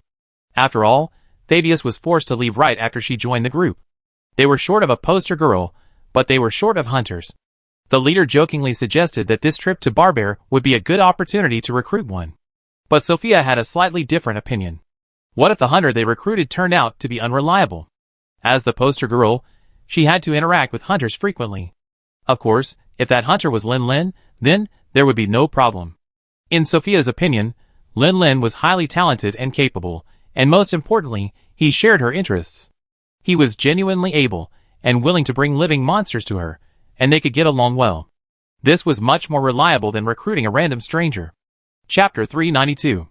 Sophia had met Yi Zi several times before, and her feminine intuition gave her a vague feeling that their relationship was special. Since Yi Zi was in trouble, saving him was naturally her top priority. It would be inappropriate for her to extend an invitation at this time. So Lin Lin looked at Ziyuan. It was this girl who had been brought into the living room when Sophia arrived. Tea and snacks were already set on the table. Seeing Lin Lin and Sophia chatting, she picked up a piece of peach cake and began to nibble on it. Seeing Lin Lin looking at her, Ziyuan blinked, wiped the crumbs from the corner of her mouth, tilted her head and mumbled, chatting. I was wondering if your Chamber of Commerce has an airship bound for Barbear. If so, I'd like to take a ride to save myself some trouble. Ziyuan took a sip from her cup of black tea, swallowed the dessert, and then cleared her throat. Yes, but the last one just flew over. Sister Yezi took that one, and the next one won't leave for at least a week. Lin Lin frowned. Without a ride from the Zijin Chamber of Commerce, he would have to find a way to find other fleets bound for Barbear. Lin Lin, are you going to Barbear? Sophia had almost given up on the idea, but after hearing Lin Lin's destination, she suddenly felt a sense of hope. Sophia, do you have connections? If it were a couple of days ago, I have just shaken my head, but now, I actually do. Sophia gestured to her receptionist uniform. As you can see, I'm a janitor, but not one stationed at the meeting place. I'm an outpost janitor for a brigade. Actually, I came here today to say goodbye, as I'm about to depart for Barbear with the brigade. But since you're going too, why don't you join us? Brigade, Sophia is going to Barbear, so doesn't that mean the 4th generation storyline is about to begin?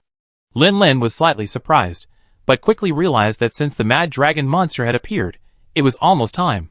Without hesitation, Lin nodded vigorously. Besides the fact that he could save a lot of trouble by hitchhiking, the mere fact of finally getting a glimpse of the 4th generation hunter, whose lungs were infected with the mad dragon virus at an epic level, made Lin unable to think of a reason to refuse. Thank you, Sophia.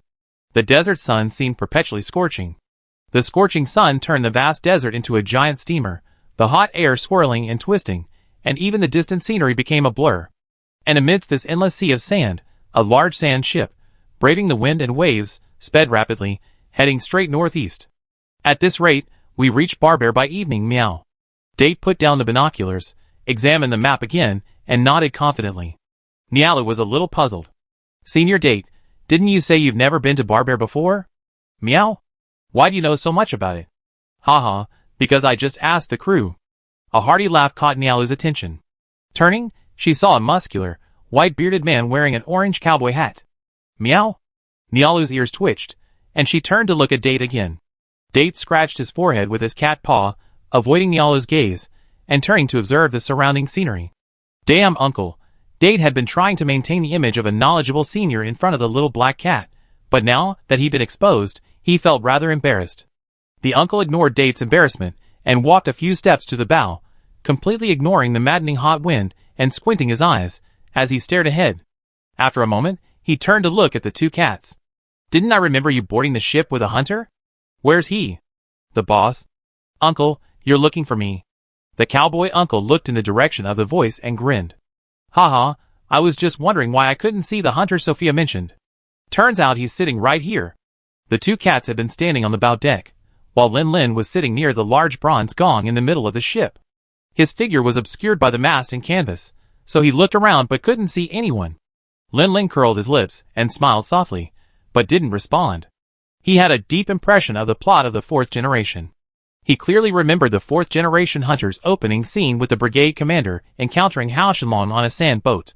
The hot wind blew the commander's hat onto Hao Shenlong's body, and the 4th generation hunter, wearing only his shorts, climbed onto Hao Shenlong's back and took the hat off and returned it to the commander. The leader was moved by the courage of the 4th generation hunter. After arriving in Rock Lake, he immediately invited the 4th generation hunter to join the team, thus starting the legendary career of the 4th generation hunter. So, after boarding the ship, Lin sat in his corner, ready to get a closer look at what the 4th generation hunter actually looked like. But even now, he hadn't seen a single 4th generation hunter, let alone anyone who looked like a hunter. Instead, the brigade commander came up to him. Lin had no choice but to step out and stand beside the brigade commander. Seeing that Lin seemed to be glancing around, the commander couldn't help but ask curiously, "What are you looking at?" Of course, Lin couldn't say he was looking for the game's protagonist, so he glanced around again and made up an excuse. "I want to see what the difference is between the Barbear Desert and the Lokrak Desert." "Ahaha, Hunter, haven't you been to Barbear before?" "He just called me brother." "Captain, you're really a very approachable guy." Lin nodded. The captain patted Lin's shoulder firmly. "I've been to both Rocklak and Barbear. The desert environments are actually quite similar. The biggest differences are probably the produce and the monsters that inhabit them. Have you heard of Rocklak's annual harvest festival?" Lin nodded. "I have. I've fought peak dragons twice with the Sand Fleet." The captain snapped his fingers. "That's it. The Rocklak Desert is home to peak dragons, and the Barbear Desert is also home to a super large monster called the Haoshan Dragon. Although I haven't seen a Haoshan Dragon myself, I've heard from others that, despite its similar name, it has a much more aggressive temper. It rampages through the Sand Sea all day long and is even more dangerous than a peak dragon." Chapter 393. The Haoshan Dragon, a super-large ancient dragon, is classified by the scribes as belonging to the suborder Picosaurus, a closely related species to the Picosaurus. Lin nodded, looked up at the distant sky, and sighed softly. "If nothing unexpected happens, we see it soon."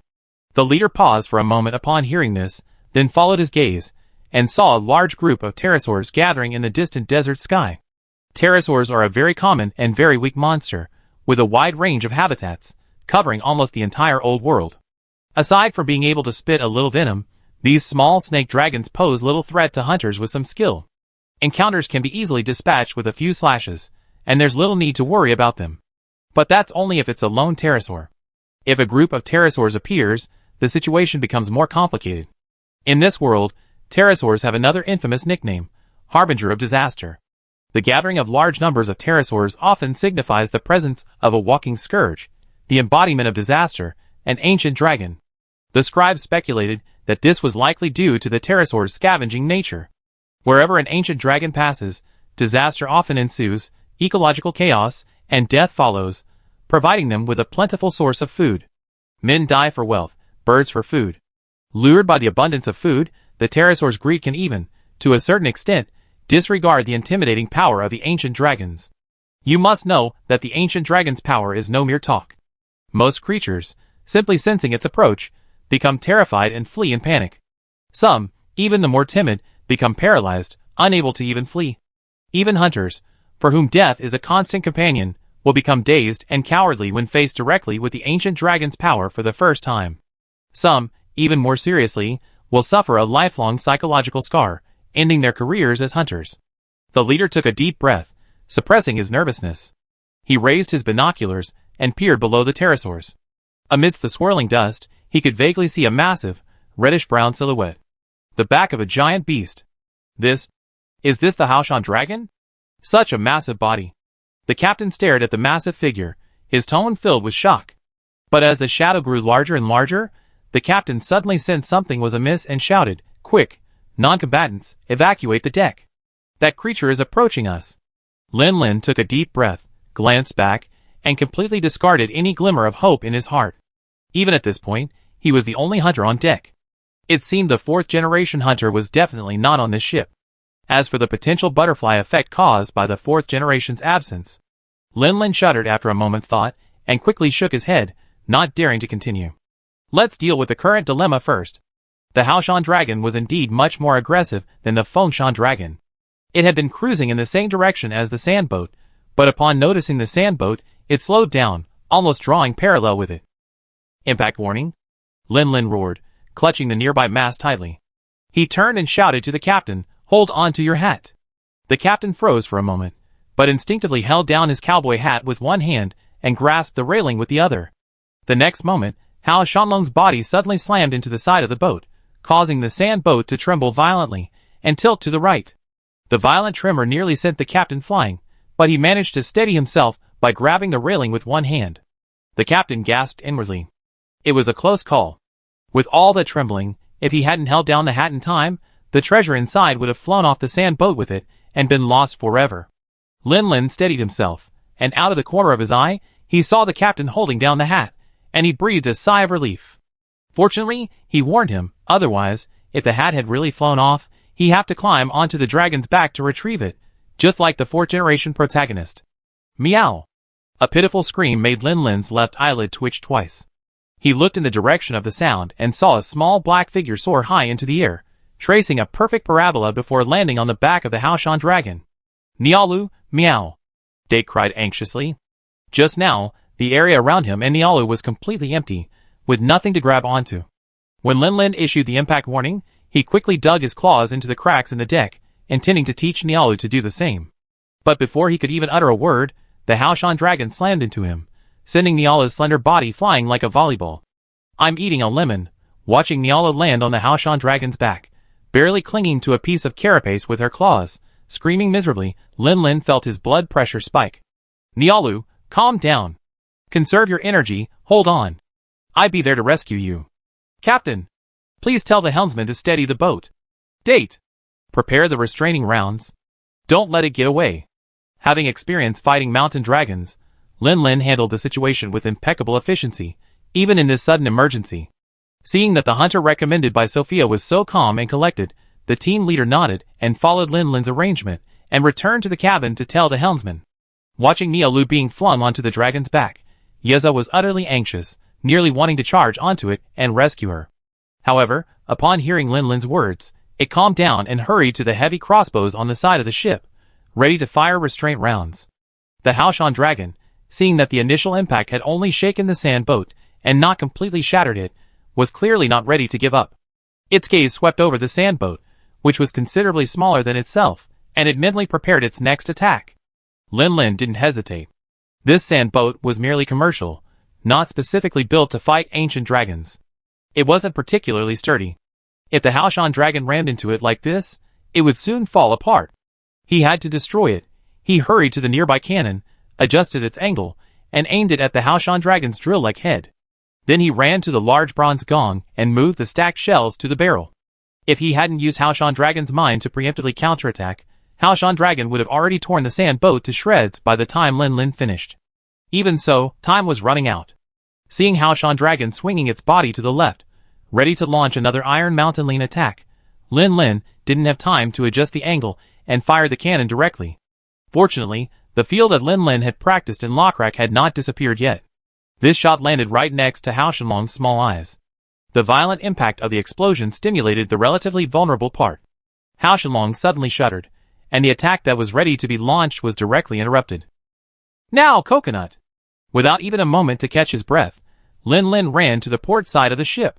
At the same time, Coconut's restraining bombs were launched, pinpointing the gaps in the Haoshan dragon's shell. Of course, this single restraining bomb alone couldn't contain the Haoshan dragon's heavy body, but at least it would keep the distance between the sand ship and the Haoshan dragon from increasing until it broke free.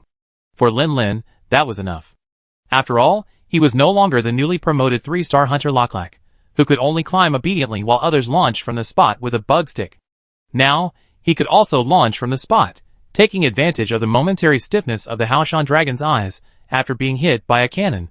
Lin Lin released 2 Kinseks in quick succession, landing on the Haoshan dragon's back with a single leap. Seeing the Haoshan dragon beneath him stirring again, Lin Lin hurriedly sprinted along its back until he reached a raised carapace. He reached out and scooped up the small black cat hanging from it. Roar! The Haoshan dragon, whose eyes had been attacked, was furious. Just as it recovered, it prepared to attack the sand ship again. Feeling the violent tremors beneath him, Lin Lin struggled to maintain his balance. He tucked Nialu under his arm and flung out his Kinsensek with his free hand. With the Kinsensek's pull, he landed safely back on the sand ship. Because he was carrying Nialu, he couldn't use the Kinsensek with one hand. He couldn't slow down midair, so he could only protect the cat as best he could, rolling to absorb the impact as he landed on the deck. To be honest, the fall was quite severe. If it weren't for his thick armor, Lin Lin suspected he would have been covered in bruises. Just as he climbed from the deck, the sunlight was suddenly obscured. Looking up, all he could see was the massive head of the Haoshan dragon, a beast that could easily bore through mountains. This thing was going to smash the sand boat into pieces with its head. Watch me. Jujub grasped a short hammer and spun it in circles with all his might. After several rotations, he slammed the hammer head, which had been accumulating kinetic energy, down hard on the large bronze gong. Bang! The piercing sound of the gong resounded through the heavens and earth. The Haoshan dragon, with its head held high, was suddenly startled by the sound and lost control of its body. Unable to maintain its balance, it fell heavily to the side.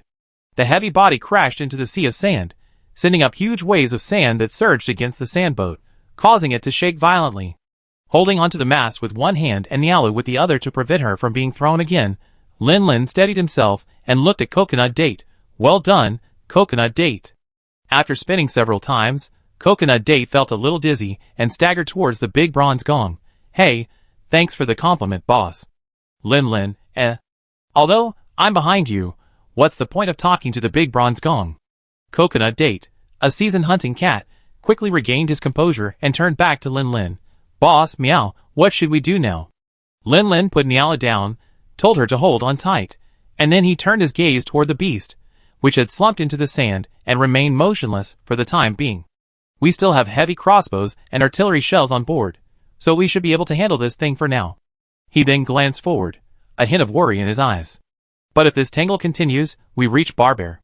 If we're caught off guard and this thing charges in, there will definitely be heavy casualties. We have to find a way to notify Barbear. But at this distance, they won't be able to see our flares. What Yezo mentioned was exactly what Lin Lin was worried about. His most commonly used flares weren't working, and he was at a loss as to how to notify Barber. "Hunter, just focus on dealing with that big guy.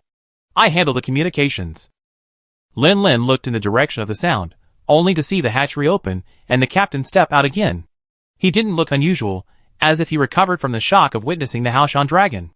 Noticing Lin Lin looking over, the captain smiled slightly and pointed to his arm, where a snow-white peregrine falcon had perched, its eyes sharp and intelligent. "I've written down the Haoshan dragon's information. Just take it to Barber." The captain raised his arm, and the peregrine falcon flapped its wings, shooting off towards the northeast like a sharp arrow piercing the clouds. "Don't worry, this little guy will help us get the message." I almost forgot, the captain also has a peregrine falcon. I wonder what the difference is between this peregrine falcon and the Fukubi rabbit. Is it just for delivering messages, or can it also be used for hunting?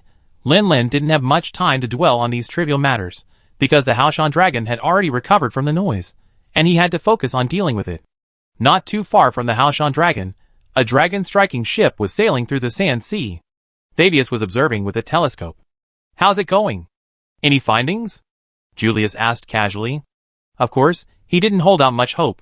Unless they were incredibly lucky, it wasn't usually the case that clues would appear in front of them shortly after setting out. Fabius shook his head, and was about to respond when his ears twitched. "Did you hear that?" "What?" Aiden's face was bewildered. He had been lost in thought, wondering what kind of monster this mission's target might be. Someone struck the gong. Nadia nodded confidently. "It must be Barber's gong. This frequency is an emergency signal. Is it a direct threat to Barber's safety? Could it be a Haoshan dragon?"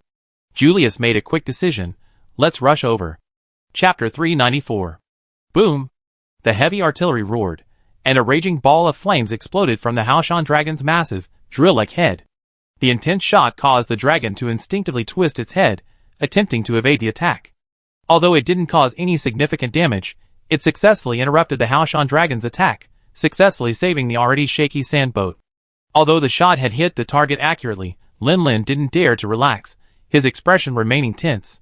This sand boat was not specifically built to fight against a super-large ancient dragon. While it was equipped with crossbows, cannons, and even large bronze gongs as defensive measures, considering the dangers of sailing in the Sand Sea, the ammunition reserves were limited and could only meet temporary needs. At this moment, the ship's ammunition was completely depleted. After the cannon shot, if the Haoshan dragon launched another attack, they would have to rely on the large bronze gong to interrupt it. But all living things are adaptable. Repeatedly striking the large bronze gong in a short period of time will only diminish its effectiveness. They can't hold out for much longer. Woo-woo! A low horn blared in the distance. Yeza perked up, looking far ahead, and excitedly shouted, "Great boss! Reinforcements are coming!" Lin Lin followed suit, and breathed a sigh of relief, as if a heavy burden had been lifted. The far horizon was no longer a boundless expanse of withered yellow, but a grassy green like young sprouts. And before that green edge, dust billowed all along the path. They were sand ships, arriving on the wind. Among the many, a dragon-striking ship, its tip gleaming with a sharp, cold light, stood out. It seems the information the captain, Peregrine, delivered was useful. Although hastily, they finally assembled a defensive force and rushed over. They were a little slow though. If he hadn't had any support and was relying on himself, he doubted the brigade's journey would have ended before it even began. Date, fire the last restraining round. I lower the sails, slow the sand ships, and put some pressure on this thing. As the dust raised by the Haoshan dragon appeared on the horizon, the sound of a massive gong echoed throughout Barber. Instantly, the entire city was in motion. Sand ships scattered across the Sand Sea converged upon the sound, charging towards the massive, brown-red ancient dragon. Boom! Boom! Boom! Heavy artillery shells pounded across the Haoshan dragon's body, spreading dazzling flames and acrid smoke. Pain caused the massive beast to let out a low whine. After battling the brigade's sand ships for a long time and being repeatedly attacked by Lin Lin with various tactics, the Haoshan dragon, though showing no obvious injuries, had indeed suffered significant damage. Now under the relentless barrage of heavy artillery fire, it was already showing signs of collapse. It was beginning to feel a bit overwhelmed by the bombardment, and was now restlessly thrashing around, trying to escape the concentrated fire of the ships. However, the Haoshan dragon's body was already heavy enough, and now, with the added burden of a sand ship attached to it by means of restraint rounds, its attempts were pointless.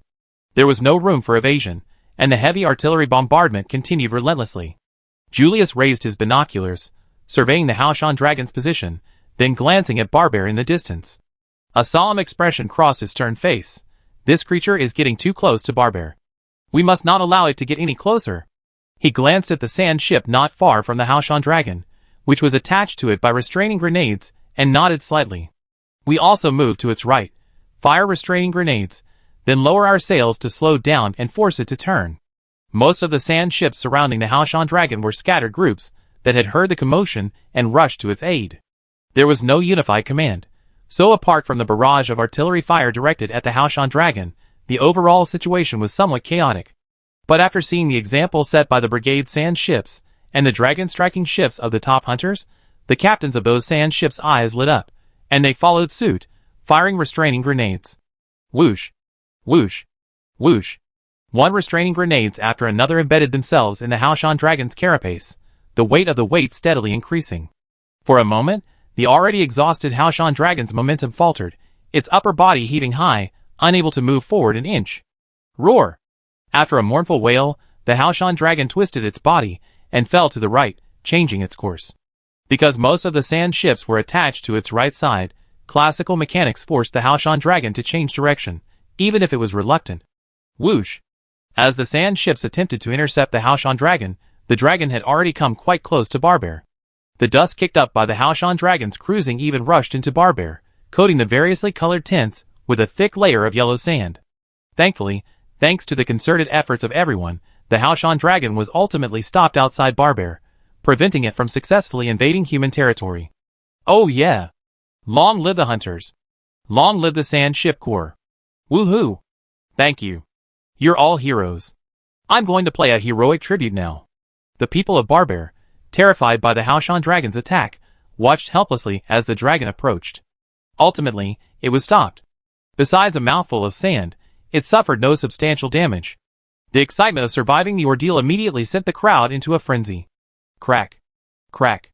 Hearing the sand ship groan under the weight, and its constant trembling as it was dragged along, Lin Lin took a deep breath and wielded his stripping knife, severing the restraining ropes connecting them to the Haoshan dragon. The ship had reached its limit. Continuing to stalemate with the Haoshan dragon would only mean it would crumble into a pile of shattered planks. Even though this was a sea of sand, and there was no risk of it sinking, it would undoubtedly delay matters considerably. Next, it's up to them. Lin Lin glanced at the nearby dragon-striking boat, towed along by the Haoshan dragon, and the familiar-looking hunters aboard.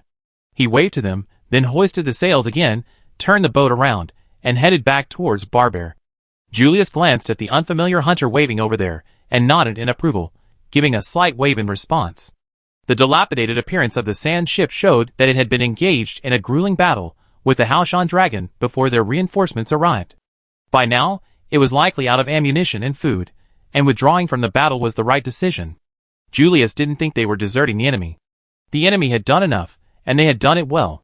If the hunters on this boat hadn't slowed down the Haoshan dragon, giving Barbear time to prepare, it would have been too late to organize a defense once the Haoshan dragon approached Barbear. Aiden blinked, trying to get a closer look at the familiar figure, but after the other party disconnected the restraining munition, the distance between them rapidly increased, and soon it was reduced to a tiny dot, almost indistinct. Nadia noticed Aiden's constant glances in that direction and asked curiously, "What's wrong?" "I think I know the hunter on that ship." "Really?" Nadia tightened the winch on the heavy crossbow twice and smiled. "Then why don't you introduce him to us when we return to Barbear? It seems he was fighting the Haoshan dragon alone before we arrived. Honestly, I'd be happy to meet such a talented hunter." Julius nodded his chin. Without responding, he simply said, "Focus on the battle." Nadia smiled, glanced at Aiden, then at Fabius, who had just swung his shield to swat away a sandfish that had jumped onto the deck. She acted as interpreter again. Julius means he wants to meet the hunter, but he needs to repel the Haoshan dragon first. Don't be distracted during the battle. Aiden nodded vigorously and said, "Yes." Fabius's eyes flickered between Julius and Nadia, sighing inwardly. These two really have a good rapport. Joining such a team on short notice, I'm not sure if I can fit in. When the Rickety Brigade sand ship docked next to Barbear, they were greeted by a warm welcome from the crowd. "Thanks to your timely communication, and for delaying the Haoshan dragon. Otherwise, Barbear would have suffered heavy losses this time." The crowd suddenly parted, and from it emerged a small group of elderly dragonfolk. He held a pipe, his pants were patched, and his cowboy hat had a bullet hole in it. This was the guild master of Barber's Guild, known as the Guild Master. Thank you so much. Lin Lin scratched his head a little sheepishly. No, we just happened to meet. Anyone would do their best. You're such a humble hunter. But we can't ignore your achievements just because of your modesty. The guild master's voice was unique, cadenced and gentle, giving off a soft vibe. Lin Lin felt he must be a very gentle dragonfolk elder. Perhaps all dragonfolk who become guild masters have similar personalities? As for the guild masters Lin Lin had met so far, with the exception of the great elder, few had a particularly serious demeanor. The guild master of Jiayan village was a drunkard, the guild master of Lokrak was a pervert, Hotoyo Minoru of Yenhua village was a ghost frog rider, the guild master of Tondaruma dozed off all day, and the guild master of Barber looked like a chain smoker. Though the guild master always carried a pipe, he wasn't one to expose others to secondhand smoke regardless of the situation.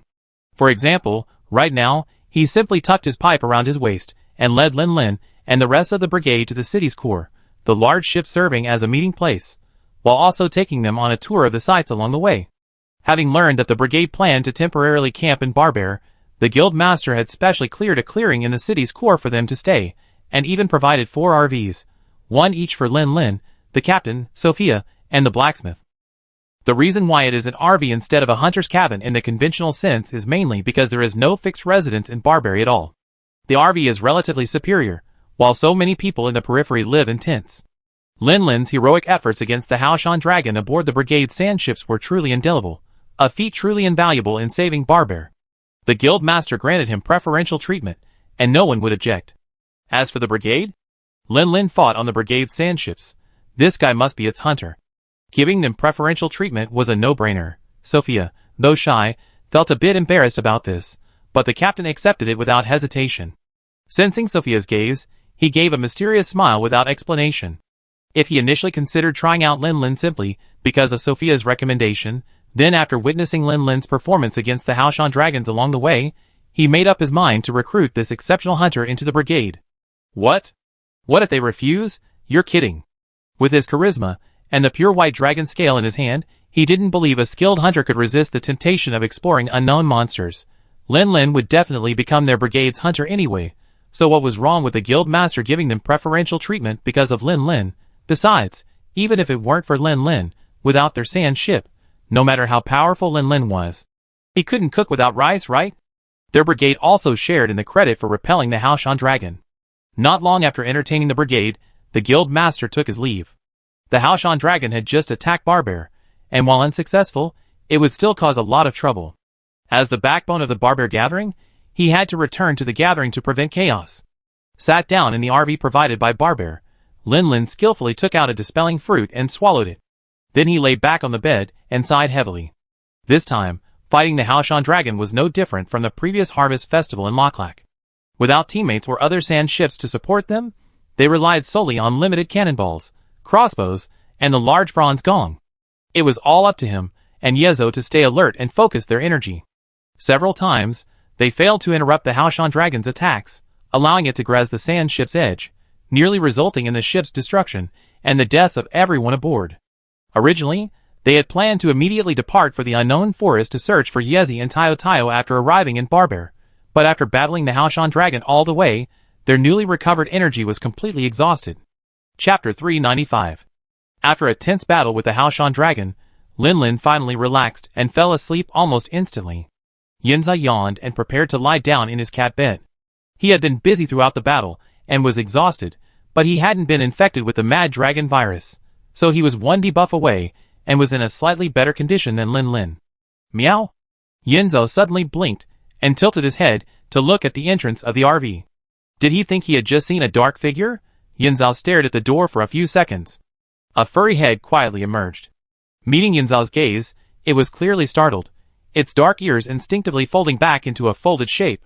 However, after realizing that Yinzao was looking at it, it breathed a sigh of relief.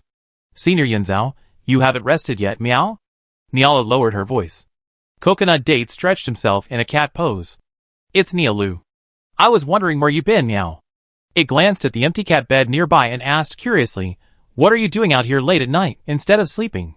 Nialu stole a glance at Lin Lin, who slept soundly in bed, and waved cautiously. Senior Coconut Date, can I ask you something, meow? Meow? It seemed like Nia Lu was worried about something. Coconut Date scratched his ears, then got up and walked out of the RV, following Nia Lu to the slightly farther cobblestone path. What's wrong? You look so worried, meow? Senior Coconut Date, can you tell me some tips on becoming a hunting cat, meow? Coconut Date was immediately surprised. Hadn't this little black cat previously been obsessed with returning home? How could he suddenly have the urge to become a hunting cat? Coconut Date asked without hesitation, and Nia Lu didn't try to hide the truth. She answered directly, when I was still living in the tribe, the only way to deal with monsters was to run away. But after meeting you, I realized that if I could become a reliable hunting cat like you, Senior, I could protect the tribe from monsters, meow. And? Nia Lu paused for a moment, as if contemplating something. And? Coconut Date crossed his shoulders and raised an eyebrow. Nia Lu seemed hesitant. I'm truly grateful to Master Lin Lin, meow. If it weren't for Master Lin Lin's rescue, I would have been dead long ago, meow. To repay Master Lin Lin's kindness, if I could become a hunting cat, I should be able to help Master Lin Lin whenever he needs me. Nia Lu raised her head and glanced cautiously at Coconut Date. Then, lowering her head again, she whispered, It's just that with you here, Senior, Master Lin Lin doesn't need my help at all, meow. So the latter part was just a thought, meow. I see. Coconut Date nodded vigorously. It completely understood and supported Nia Lu's feelings, but it had a different perspective on what Nia Lu said. You were with me when we returned to East Dorma. So, you should understand that Master has a regular team, meow. His solo expeditions, like the Fire Dragon Hunt, were only occasional, meow. To help the boss, you don't need to be his follower like me, meow. Just join the team, and you can still aid him in battle, meow. Jujube saw that as he spoke. Niala's cautious gaze suddenly shone, her black agate eyes reflecting the starlight, radiant and dazzling. I understand. Thank you, Senior, meow. The next day. As usual, Lin Lin woke up on time, alerted by the Mad Dragon virus. Without even opening his eyes, he popped a dispel fruit into his mouth. Getting up, stretching his limbs, and assessing his condition, Lin Lin nodded slightly. It was almost done. While 2 days of rest would have improved his condition, he simply didn't want to waste any more time. Even in the original world line, the Great Western King's fiery Mad Dragon virus, plagued by countless illnesses, was as severe as that of the 4th Brigade Hunter, but that was, after all, the complete form of the flame after defeating the Wind Dragon and Thunder Dragon. Yeezy debuted early because of me. If it weren't for me, she probably wouldn't have passed the guild certification and officially received the Hunter's Notes yet. If this was all just my imagination and nothing happened, then it would be a false alarm and everything would be fine. But what if Yeezy actually encountered a Black Eclipse Dragon? She only just reached 5-star status, and with the Mad Dragon virus's impact on her combat effectiveness, it would be truly dangerous. And Tiao Tiao, even though she'd been by my side through many battles, was ultimately just a yellow speed dragon king. Mad Dragon virus manifested completely differently in hunters than in monsters. Just thinking about this situation made Lin Lin feel breathless, and he naturally didn't want to drag it out. Date, get your stuff ready. I go to the gathering place and pick up an exploration mission, then we set off for the unknown forest. Okay, meow. Then meow meow? Can I come with you, meow? Lin Lin lifted his Ceratops weapon from the nearby weapon rack and performed routine maintenance on it. Without even looking up, he replied, You stay in Barbear? The unknown forest is too unfamiliar, and we're unsure of what monsters we might encounter. Date, and I can't take care of you. Nialu was clearly not resigned to this. Don't underestimate me, meow. I'm not from Melalu, a city where I've never seen any danger.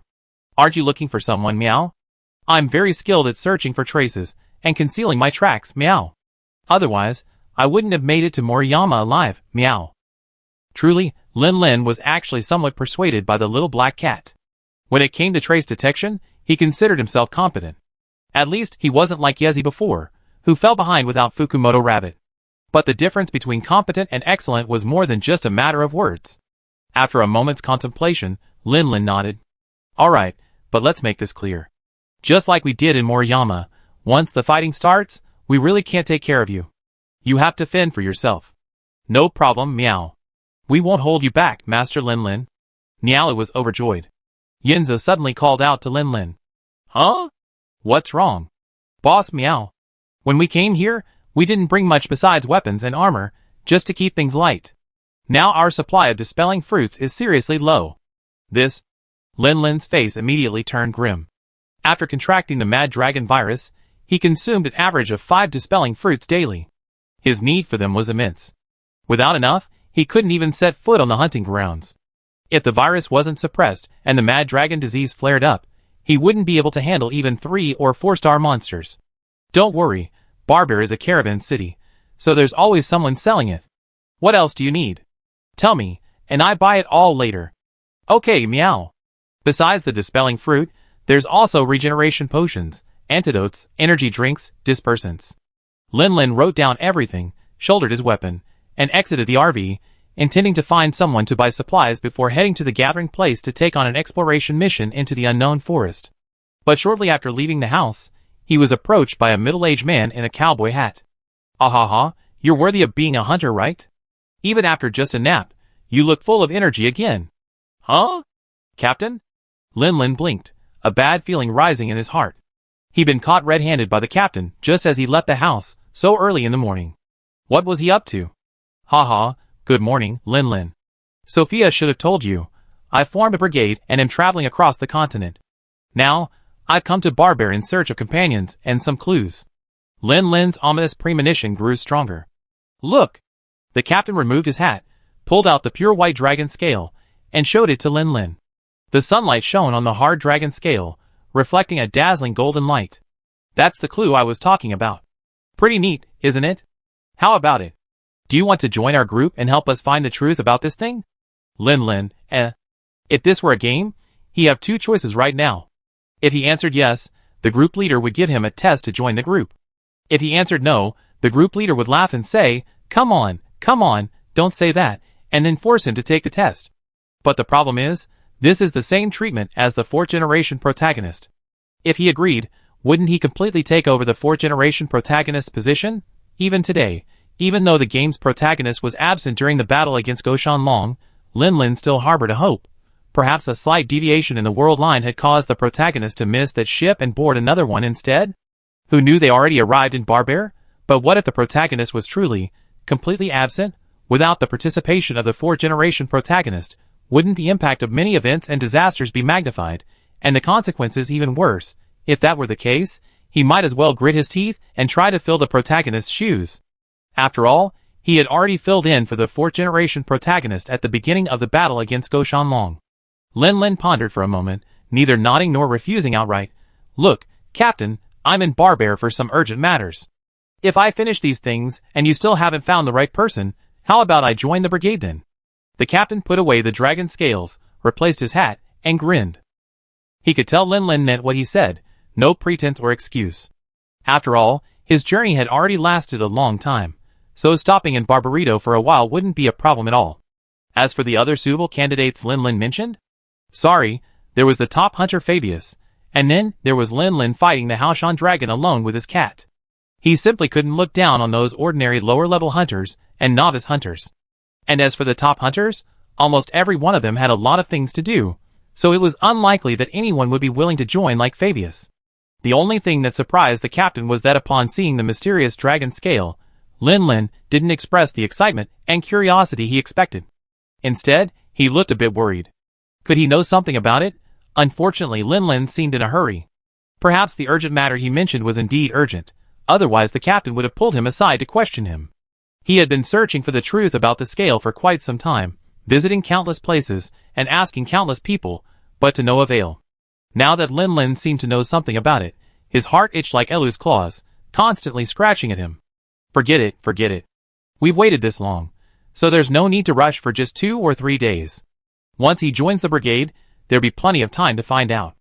Lin Lin walked along the streets of Barber. At the far end of the road stood the massive ship-shaped gathering place. On both sides of the road were tents of various colors, a general store, a fried rice stall, a blacksmith shop, an equipment store. And trucks occasionally passed by. Just now, Lin Lin passed a truck pulled by Marutori.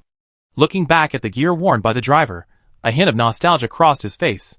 He had also worn that set of gear, the first set for most novice hunters in Jayan Village. At that time, he had only just arrived in this world a few days ago, and hadn't even learned the local language.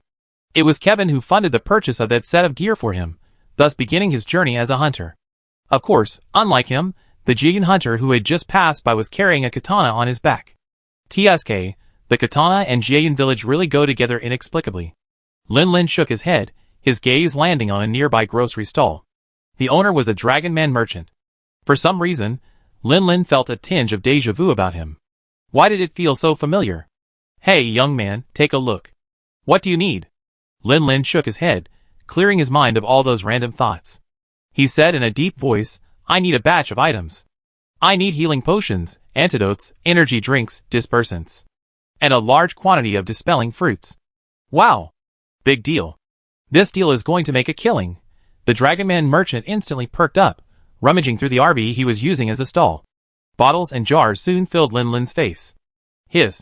Everything else is fine, but these 3 dispelling fruits probably don't meet your large quantity needs, do they? Chapter 396. Lin Lin's expression suddenly fell. What the hell? What he needed most right now was the dispelling fruit, but there simply weren't enough of them. Let's take these for now. I check out the other stalls. Lin Lin sighed and left his purchases with the Dragonite merchant for the time being, planning to return here to pick them up once he bought enough dispelling fruit elsewhere. However, as Lin Lin began shopping in a circling outward from the Barbary gathering, he realized things weren't as simple as they seemed. There weren't many large grocery stores along the way, and Lin Lin visited nearly every one of them. He managed to collect less than 10 dispelling fruits in total, which wasn't enough to sustain him in the hunting grounds for more than 3 days. What's going on? It's almost breeding season, so the produce should be plentiful. The yield of the fruit shouldn't be this low, right? After yet another grocery store declared it out of stock, Lin Lin finally couldn't contain his confusion and asked, Boss, I've been asking around, and so many stores say they're out of stock. Isn't it said that Barbary is a hub for caravans, so the distribution of items should be incredibly prosperous? Hey, handsome guy, that's exactly what happened. It's just that you were unlucky. It just so happened that the Hunters Guild suddenly went on a massive purchase of fruit a few days ago, and they practically wiped out every store's inventory. Not only here, but even if you went all over Barbary, no one would be able to deliver. Lin Lin, am I shooting myself in the foot? 3 days ago, I reported extensive intelligence on the Raging Dragon virus to the guild, and 2 days ago, the guild purchased a large quantity of dispelling fruits. A quick thought would reveal that the guild was preparing for a potential widespread outbreak of Raging Dragon virus. By then, the dispelling fruits would be a significant part of their supplies for missions. Logically, I should have praised the guild's decisive decision-making and its proactive approach. However, I had just been struck by the Raging Dragon virus and needed the dispelling fruits. The guild's purchase had, in fact, impacted me. While the guild wouldn't use all the purchased items as sustenance items, and would sell some to hunters, purchasing items from the guild didn't involve money. It required guild points. Guild points were essentially a quantitative record of the guild's contribution to hunters, similar to the sect contribution points in those fantasy novels. This item is much harder to earn than money. It can only be obtained by following the methods the guild leader had mentioned during their initial meeting. Although Lin Lin's guild points were quite generous compared to those of his fellow 5-star hunters, the thought of spending a fortune on the dispelling fruit made him feel a pang of pain. Originally, he had chosen to hunt the fire dragon, and he had intended to forge a fire-attributed shield axe while doing so. However, the fire dragon was afflicted with dragon madness, and its carcass was given to scholars for research. He could only use guild points to exchange for the materials and the fire dragon's ruby. But the dispelling fruit was a necessity for him now, and no matter how much he felt, he had to buy it. With a sigh, Lin Lin shook his head and returned to the Dragon Man merchant, ready to take the items he had bought. Young man, one turn isn't enough? The Dragon Man merchant was also a seasoned veteran. While he hadn't shrunk to an extreme degree, at most comparable to the lecherous leader of Rocklark, he still made a quick assessment based on Lin Lin's expression. Lin Lin nodded. There was nothing to hide. Do you really need the dispelling fruit? Lin Lin nodded again. There was nothing to hide. In that case, I actually have a solution, but it's a little more complicated. Lin Lin tilted his head in confusion. Since the previous batch of dispelling fruit was purchased, I've already dispatched a new batch. According to the timeline, it should be arriving near the ruins plains by now. It should arrive in 2 days. Judging from your attire, you must be a formidable hunter, right? If you're in a hurry, I can take you to their route, so you don't have to wait that long. Lin Lin thought for a moment and nodded. Okay. Not having to spend guild points is pretty good. I hope it won't take too long. The Dragon Man merchant leaned on his small cane, his smile shrewd. Of course, if the caravan runs into any trouble, I hope you can lend a hand. In return, I give you a discount. Wow, that's a pretty good plan. A free hunter escort, huh? Lin Lin curled his lips, but didn't object. After all, strictly speaking, it was a win-win situation.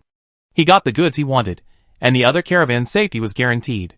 Lin Lin didn't want to waste any time, so he went back to inform Coconut Date and Nia Lu, took them with him, and set off on a trip to the Ruins Plains. The Ruins Plains? This is the first hunting ground many novice hunters enter. Here, many areas hold the remains of the last structures of ancient civilizations. The terrain is undulating, with numerous geological faults, and the ground is mostly red, gravelly rock, known as red bed landforms. Of course, Lin Lin actually prefers to call it Donxia landforms. So, the question is, everyone calls it the Ruins Plains. Yes, there are ruins, but what about the plains?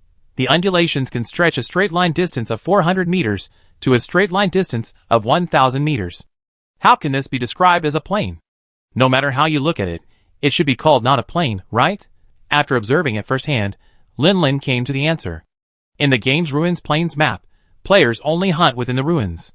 As for the plains, that's the game's background texture, the vast golden plain you see when walking from Area 1 to Area 3. Now, standing atop the crimson rocks of the Ruins Plain, one could see a vast expanse of herbivorous dragons and elven deer roaming the plains. It was truly vibrant, a scene of life thriving in all directions. It was unimaginable. At the end of this plain lay the vast Barber Desert, a vast expanse of nothing but yellow sand. So where's the caravan's only route? There's a narrow path to the north. It's not suitable for large monsters, so they always take that route. Occasionally, smaller monsters, like the Dragon Shield Puppy, appear, but they're still within the guard's range. To the west lay the vast plain, while to the north lay the endless ruins. Although Lin Lin half wanted to explore the plains, a quick thought told him there was no cover. If attacked by a monster, he'd have nowhere to run, so he definitely wouldn't go that way. The Dragon Man merchant, leading Lin Lin and the two Elu, headed north. As they advanced, the debris of buildings protruding from the surrounding mud grew denser. Perhaps because these debris blocked the sunlight, various shade-loving vines took root in large numbers. The further they advanced, the denser the vines grew, eventually intertwining to form a dense network that stretched overhead, dividing the entire space into two layers. This is it. Because of this unique terrain, many large monsters avoid this area. Flying creatures, like fire dragons, fear being entangled by these vines. Listening to the Dragon Man merchant's explanation, Lin Lin looked up at the network of intertwined vines and silently calculated the height. It looks about 8 or 9 meters tall. But these vines, maybe they can't withstand the massive flying dragon monsters that often reach 20 meters. But perhaps a smaller, Fong Beast monster like Xiong Air could maneuver freely on them. This area seems familiar, a bit like the area in Area 2 of the Ruins Plains. Creatures like shadow spiders and strange ape foxes might thrive here.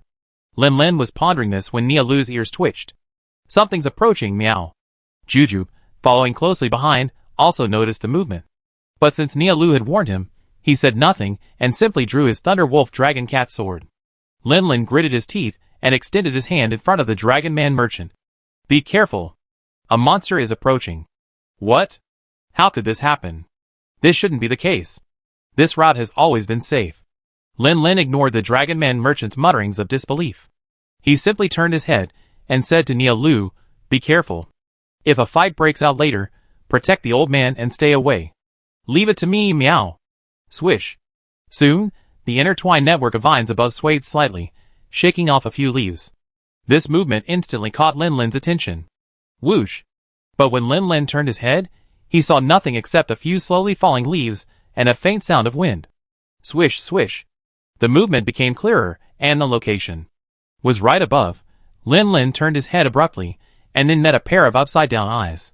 This creature, orange-red in color, resembled a red fox. Its appearance was quite bizarre, with ears so large they covered its entire head, a nose so long it reminded one of an elephant's trunk, and claws so long and sharp that Lin Lin couldn't help but suspect the claws used by the New World Survey team were inspired by this creature's claws. Sure enough, when I saw the Dragon Man merchant, I should have thought of that strange ape fox. At that moment, the strange ape fox was hanging upside down, its long tail hooked on the vines above, its face facing Lin Lin's. The pose was a bit like a scene from a Spider-Man movie, and the one standing there was Mary Jane. If it rained, it would look even more like her. Lin Lin's mind wandered. Seeing that Lin Lin wasn't startled, but instead calmly surveyed it, the ape fox blinked, its ears, larger than a palm leaf fan, suddenly covering its head, one on each side, then suddenly opening again. It was just like a bored adult teasing a baby, playing the same trick of hiding its face, and then suddenly revealing it. Seeing Lin Lin remain unmoved, the ape fox, a bit unconvinced, resorted to its old trick again. Lin Lin twitched his lips. Should I react? Wow, that's scary. Clearly, Lin Lin's reaction wasn't what the ape fox had expected. A bit exasperated, it pricked up its nose and unleashed a massive ball of slime at Lin Lin. Unfortunately, Lin Lin was prepared, casually throwing his kinsect behind him, and performing an escape trick to easily dodge the attack.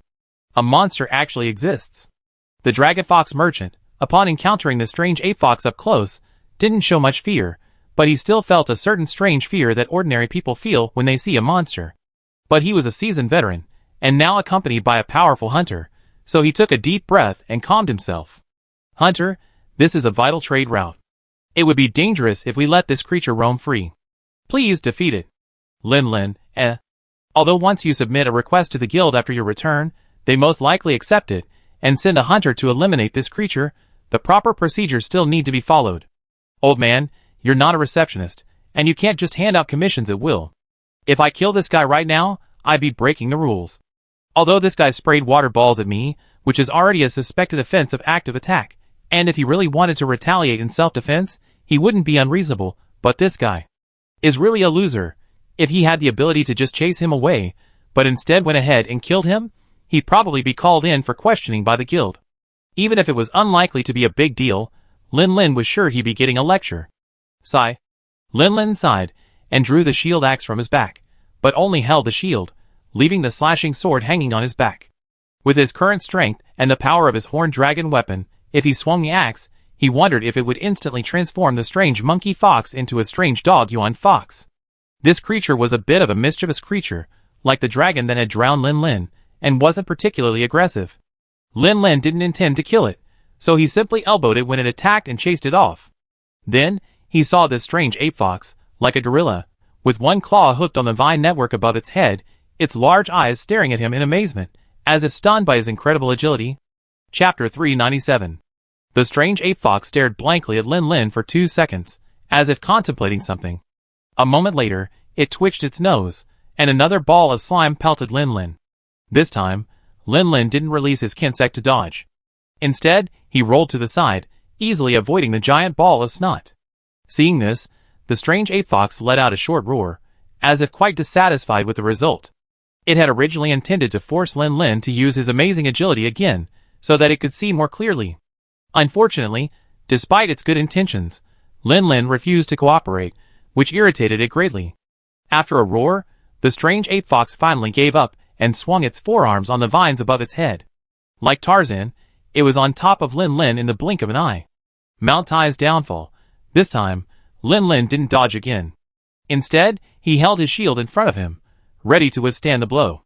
The reason he dodged the 2 slime balls earlier was simply because they were so disgusting, and Lin Lin didn't want to get stained. Squeak! The sharp claws scraped across the shield, making a piercing noise. Under the weight of the strange monkey fox, Lin Lin's defensive stance remained as solid as ever. If he hadn't been pushed back 2 steps by the creature, the attack would have had almost no effect on him. This guy, what a shove. Lin Lin swung his shield upward, sending the strange monkey fox's claws flying, sending the creature stumbling. Even pressing his entire weight against it wasn't as powerful as Xiong Air's slap. Lin Lin felt there was no need to even use his shield. With the creature's strength, there was little chance of breaking through his armor. After knocking the strange monkey fox's claws away, Lin Lin immediately retracted his shield and rushed towards the monkey fox, which hadn't reacted yet. He grabbed one of its front paws with both hands, shouted loudly, twisted his waist and body, and exerted force from his core, causing the chi that was constantly circulating within him to suddenly burst out. After so long with the shield and axe, and daily training with Dajia and Chaojia, Lin Lin's core possessed the strongest explosive power in his body. At this moment, he exerted his force suddenly, swinging the strange monkey fox up, sweeping it in an arc overhead, and slamming it heavily onto the ground behind him. A little further away, behind the stone pillars of an ancient building, 2 heads popped out, one above the other. They were Nia Lu and the Dragon Man merchant, whom Lin Lin had driven out of range. Nialu looked amazed. Although she had been impressed by Lin Lin's mere 2 meters, armored, battle against a nearly 20-meter-tall flying dragon, she had spent most of that time dodging. At least it seemed anyone could have achieved similar results. But the powerful visual impact of Lin Lin swung the creature flying with his front paws now made her truly, and directly experience, the terrifying power of a hunter. That guy must weigh at least 10 tons. He's practically superhuman. The dragon merchant nodded vigorously. That young man is incredibly strong. He had just landed a triumphant blow, but instead, the opponent's claws were directly knocked away. Before the strange monkey fox could fully grasp what was happening, it felt something grab one of its front paws. Then, dizzy, its body slammed heavily onto the hard ground strewn with broken bricks and stones. It fell unconscious, its eyes bulging with stars. Lin Lin released his arms and exhaled a heavy, dark purple breath. He looked at the strange ape fox lying in the pit before him, its eyes gazing blankly at the sky, and couldn't help but grin. That previous action had been a purely subconscious, instinctive reaction, but he unexpectedly triggered another burst of life energy. That brief burst directly dissipated most of the newly repopulated mad dragon virus within his body, a pleasant surprise. While this instantaneous, extreme burst was quite physically demanding, compared to the frantic attacks he used to overcome mad dragon virus, this level of expenditure seemed more than acceptable. If he could master it, he wouldn't have to rely so heavily on the dispelling fruit. Lin Lin shook his head, memorizing this little trick for dealing with the mad dragon virus for now. He turned to look at the strange ape fox lying motionless on the ground. If it hadn't still been breathing, Lin Lin would have almost thought it had been killed by the blow. Was this guy knocked unconscious? Lying there without even a struggle, he looked like he had something in common with Loki, who just had a good time with the Hulk. Lin Lin took 2 steps forward and gently kicked the ape fox's ears twice. "Hey! Are you dead?" The ape fox, lying on the ground, took a moment to recover, finally feeling less dazed. Then, as if finally realizing it was still alive, it felt a touch on its ear again and leaped to its feet with a startled "Ga." However, this time, its gaze towards Lin Lin was filled with fear. It screamed in panic, flailing its limbs wildly. It finally managed to hook onto the vines overhead and swung away in panic. This guy just ran away. Lin Lin looked puzzled. He thought this strange ape fox would be a bit more assertive, but he hadn't expected it to just stand up and run away without even looking back. Well, that's fine. At least this way, it shouldn't dare come back, right? And the caravans won't have to worry about their safety anymore. What AV5, meow. The boss just fought for territory, and the strange ape fox didn't dare turn back. Lin Lin, what the hell? How can you call this a territorial dispute? What do you think of your boss? Alright, stop talking about that. Give me 2 pieces of food. I've used up some energy from all that activity. Just right, meow. I'm hungry too. Juju pulled 2 pieces of food from a large backpack on his back and handed them to Lin Lin. He also pulled out 2 small dried fish and began to chew them with relish. Seeing the crisis resolved, Nia Lu and the Dragonman merchant, who had just been hiding, re-emerged. However, the way they looked at Lin Lin had subtly changed. To put it bluntly, it was as if they were looking at a monster. Nia Lu quietly approached Yizhou and lowered her voice. "Senior Yizhou, how on earth did Lord Lin Lin do that? He lifted such a massive monster like that." Compared to the shock of Nia Lu and the Dragonman merchant, Yizhou, while equally excited about Lin Lin's feat, didn't seem particularly surprised. It was precisely because of this that Nia Lu wanted to secretly inquire about it. Well, it's actually not that complicated. If you train with Xiong'er every day in wrestling, you can do it too. Xiong'er, who is he? He's a blue bear beast, and a good friend of the boss, meow. Although Nia Lu didn't know what a blue bear beast was, at least she understood it was the name of a monster. So hunters and monsters aren't completely hostile to each other, meow? It's actually possible to befriend monsters? Nia Lu was amazed. It was a shame she didn't know about blue bear beasts. Otherwise, she could have imagined their wrestling training. Then, maybe she could have secretly practiced and become a skilled hunting cat like Master Lin Lin. After driving away the strange monkey fox, things went smoothly. The caravan of Dragonman merchants arrived as expected. Lin Lin, as he had hoped, received enough dispelling fruits at a discount and escorted the caravan back to Barbear. After packing his backpack, Lin Lin looked up at the sky. Although he had been busy for a long time, including a fight with a strange monkey fox, the journey hadn't been delayed much. The sun had just risen. Not bad. We should be able to reach the unknown forest today. Lin Lin nodded, and walked into Barbear's ship-shaped meeting place with his 2 cats. He successfully accepted the exploration commission for the unknown forest. It's worth noting that the Barbear's meeting place's hostess uniform seemed to be the same as Sophia's, except that Sophia's was green, while the one who handled his paperwork was yellow. With everything ready, Lin, carrying his bulging bag of equipment, set out on the road to the unknown forest. Night fell, and the stars twinkled. However, deep within the unknown forest, the ruins of ancient buildings and tall trees obscured the sky, making it quite dark. The moonlight filtering through the leaves and the faint glow of the surrounding lightning bugs barely allowed one to make out the outstretched hand. Huff, huff. In the utter silence, her rapid panting was all the more noticeable, even with her efforts to suppress it. Yezi leaned against a broken wall, gritting her teeth as she tore off the rags crudely wrapped around her thigh. Looking down at the reddish-brown stains spreading across the fabric, her facial muscles trembling slightly. Damn it, I was so careless. That guy's attack method was unique. Not only were the wounds extremely difficult to heal, causing heavy bleeding with the intense movement, but they also seemed to carry some unknown toxin, which burned her nerves like a thorn in her flesh. She hadn't noticed this at first, thinking the minor scratch was insignificant. She didn't rush to treat the wound, but instead tried to get as far away from him as possible. As a result of this delay, the small wound had been torn into its current state during her constant running. The massive blood loss had rapidly weakened her. If Tayo hadn't been there, carrying her away in time, she would have paid a heavy price, even if she hadn't died.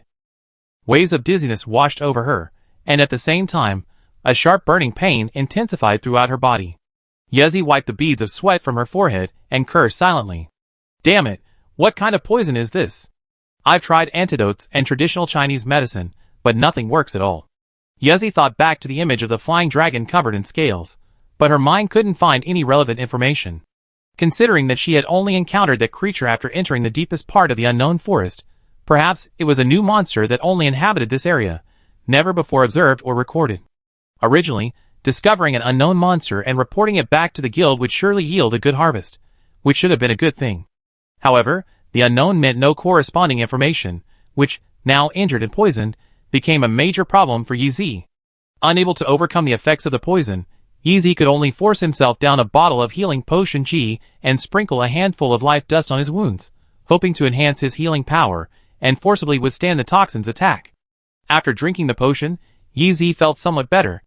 The cut on his leg from the flying scale fragments finally showed signs of healing, but the burning pain throughout his body remained unchanged. After stuffing 2 of her food into her mouth, Yi Zi took out her water sack and drank a couple of gulps. Regaining some strength, she raised her arm and whispered, Xiao Jia, go scout outside and see if that creature is still around. The crimson rhinoceros beetle gently fluttered its wings, indicating it understood its master's intentions. It fluttered out of the corner, circled the surrounding area, and finally returned to Yi Zi's crouched hiding place. Buzz? The rhinoceros beetle landed on Yi Zi's knees, its elytra quivering. Really? It's finally gone. Yi Zi breathed a sigh of relief. The creature had already put enough pressure on her. Its eagerness to attack and its movements were swift, far superior to the thunder wolf dragon she had fought before. Furthermore, its attacks also carried the laceration and poison status effects. She felt that if it were to be included in the hunting commission, it would probably be at least a 7-star level, far more than she could handle at the moment. Yezi took a deep breath, forcing herself to suppress the burning pain throughout her body. She stood up and gently patted Tayo, who lay quietly beside her. Tayo, let's go. This place isn't suitable for long. We've run into serious trouble this time. We should at least retreat to Barbear to recuperate. As she spoke, Yezi suddenly realized something was amiss. Why did Tayo's body seem to be trembling slightly? Tayo? Yezi called softly. Normally, Tayo would have responded to her name, but now Tayo was clearly not in the right state. It simply glanced at Yezi, then slumped back down, even turning its head to the side. Yezi quickly leaned over, crouching beside Tayo, and using the faint moonlight filtering through the leaves to carefully examine its condition. It was only then that she discovered the problem. On the inside of Tayo's thigh, unprotected by the Thunder Wolf Dragon armor, a bloody wound had appeared. The shape of the wound was very familiar to Yi Zi. It was almost identical to the one on her own body.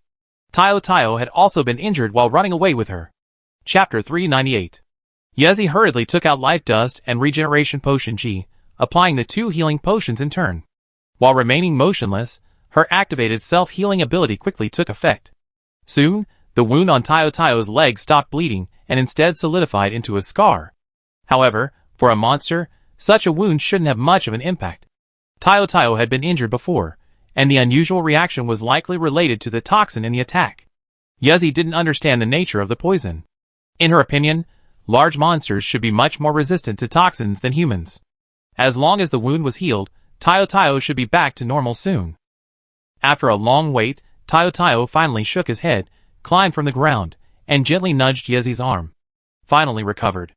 Yezi breathed a sigh of relief, gently stroking the scales on Tao's head. Let's get out of here. This place is too dangerous. That creature must have considered the core of the unknown forest its own territory, and could reappear at any moment. Yezi then flipped over and hopped onto Tao's back, ready to continue his journey as usual. However, as Tao began to move forward, Yezi immediately sensed something was amiss. Why was Tao running so slowly, and his steps becoming somewhat weak and unsteady? Had the toxin not yet been metabolized? After carefully checking the healing process of the wound on his leg and confirming it no longer affected his movements, Yezi jumped off Tao's back, preparing to walk and relieve Tao of some of the burden. However, the combined weight of Yezi and her equipment was a mere drop in the bucket compared to Tao's own. Without her weight, Tao didn't feel much better. Instead, his steps grew weaker as time went on. Yezi was already suffering from the burning pain that was spreading throughout her body, and now Tao seemed to be weakened by the poison. Of the group exploring the unknown forest, the smallest, the insect-hunting beetle, was in the best condition. The man and the dragon struggled to move through the unknown forest. Under the excruciating pain, Yezi's perception of time became blurred, and her legs moved forward mechanically, relying solely on instinct. Until a ray of golden light fell on Yezi's sweat-soaked forehead, a warm feeling that only slightly restored Yezi's hazy consciousness. Is it daytime already? Yezi gritted her teeth and glanced back in the direction she come from. The environment in the unknown forest was monotonous, and the only way to determine her position was to calculate the distance she traveled. But she'd been trudging along all night, mostly in a semi-conscious state, struggling to maintain even conscious awareness, let alone calculating her position. Yezi could only rely on instinct to determine that they were out of the range of the black smoke-emitting reverse-scale flying dragon. The brief moment of clarity felt like a fleeting moment of revival, and with a wave of dizziness surging through her mind, Yezi felt the world spinning. Unable to maintain her balance, she fell heavily forward. If the insect hunter hadn't quickly hooked its claws around the back of Yezi's collar, slowing her fall, she would have been knocked unconscious. Xiaojia flew around Yezi twice, appearing extremely anxious. It tried to wake Yezi, but the virus was taking hold, making its efforts ineffective. Yezi murmured a single lin almost instinctively before its consciousness completely fell into darkness. As Yezi's eyelids gradually closed, the humming of Xiaojia's wings grew more rapid. Realizing it couldn't wake Yezi, it turned and flew towards Tao. Tao was clearly in extremely poor condition. His breathing was rapid and heavy, with wisps of black and purple smoke lingering between his mouth and nose. His eyes were completely closed, but he continued to move mechanically. Xiaojia had just reached Tao's head, but before he could make any move, Tao tripped over an exposed tree root and tumbled to the ground. Even so, Tao didn't react at all, lying there motionless. Besides breathing, the only thing left was the increasingly thick black-purple smoke emanating from his mouth and nose. Seeing Tao was no longer a possibility, Xiaojia returned to Yezi's head and circled twice. Then, as if suddenly discovering something, he rushed straight to Yezi's waist, pried open the tool bag with his legs, and pulled out a cylindrical object. Having been by Yezi's side since she began her hunter training, Xiaojia had seen this thing used many times and knew clearly that this might be their only hope. This was a simple flare. Simply pull the ring at the end to send a distress signal skyward. For a human, such a shot would be quite simple, but for a rhinoceros beetle, launching it proved quite challenging. With its 6 legs firmly grasping the flare's barrel, it flew to the insect stick behind Yezi, hooked the ring onto the tip of the knife, and then soared upwards. Swish. Whoosh. Xiaojia held onto the flare's barrel, struggling to maintain stability. 2 seconds later, a beam of bright red light shot straight into the sky, exploding into a crimson firework. Boss, look! It's a distress signal. Juju pointed at the crimson firework in the distance and called out to Lin. After seeing the firework, Lin didn't hesitate. With a single word, he charged in that direction. Let's go! Could it be Yezi? Lin's emotions were conflicted. He hoped it was Yezi, so he could easily find her in the vast forest, but he also didn't want it to be a signal, because that would mean she was in real danger. Wait, meow. Nialu was still carefully examining the subtle marks on a plant. The fine black scales covering it seemed familiar, but before she could examine it, Lin Lin, who had detected the distress signal, had already run far away. She had no choice but to abandon the plant and run at full speed to avoid being left behind by the man and cat in front of her. Boss, look! There's someone over there. Wearing a Thunderwolf dragon suit, it's really easy, meow. Chapter 399. Lin Lin was struck by lightning upon seeing the figure lying quietly on the ground. A wave of panic spread through his chest, as if an invisible hand were suddenly squeezing his heart, making it almost impossible to breathe. Yi Zi! Still breathing, meow. Yi Zhao ran madly on all fours, reaching over to Yi Zi's side. With some effort, he turned Yi Zi over, reached down to his side, and probed his mouth and nose, breathing a sigh of relief. Hearing Yi Zhao's cry, Lin Lin finally came to his senses. He reached into his tool bag and pulled out a handful of life dust, throwing it out without caring whether it would be of any use. Yi Zhao turned his head and glanced at Lin Lin. Is the boss being too concerned? He seems completely panicked, meow. Boss, calm down, meow. Lin Lin took a deep breath and nodded firmly. Indeed, I must remain calm and make the best decision. Yi Zi is now unconscious and at her most vulnerable. I must protect her. A quick glance around revealed an open space, Yi Zi lying alone on the ground. No obvious signs of combat were visible, indicating this wasn't the initial outbreak of the crisis. In that case, there was no need to rush and evacuate. First, check to see what had happened to Yi Zi. Instructing Yi Zhao to keep a close eye on the area, Lin Lin removed Yi Zi's helmet and carefully examined her. No obvious injuries were found, thus ruling out the possibility of her coma being caused by an impact. Prying Yi Zi's eyelids open for a closer look, Lin Lin's breath hitched. The red bloodshot eyes looked incredibly familiar. He quickly checked Yi Zi's pulse and observed the airflow from her mouth and nose. Sure enough, he saw a faint black tint in her exhaled air, and his suspicions were finally confirmed. It was indeed the mad dragon virus. Had Yi Zi truly encountered the black dragon? Without hesitation, Lin Lin took out the dispelling fruit and attempted to feed it to Yi Zi. However, after 2 attempts, he realized that Yi Zi, unconscious, was unable to swallow. Forcing it down the throat would risk blocking her airway. His frantic efforts yielded no results, save for a little saliva on his fingers. Lin Lin's forehead was covered in sweat from his anxiety. This won't work. Yi Zi's mad dragon disease has reached a critical stage. If nothing is done, the situation could become even more dangerous.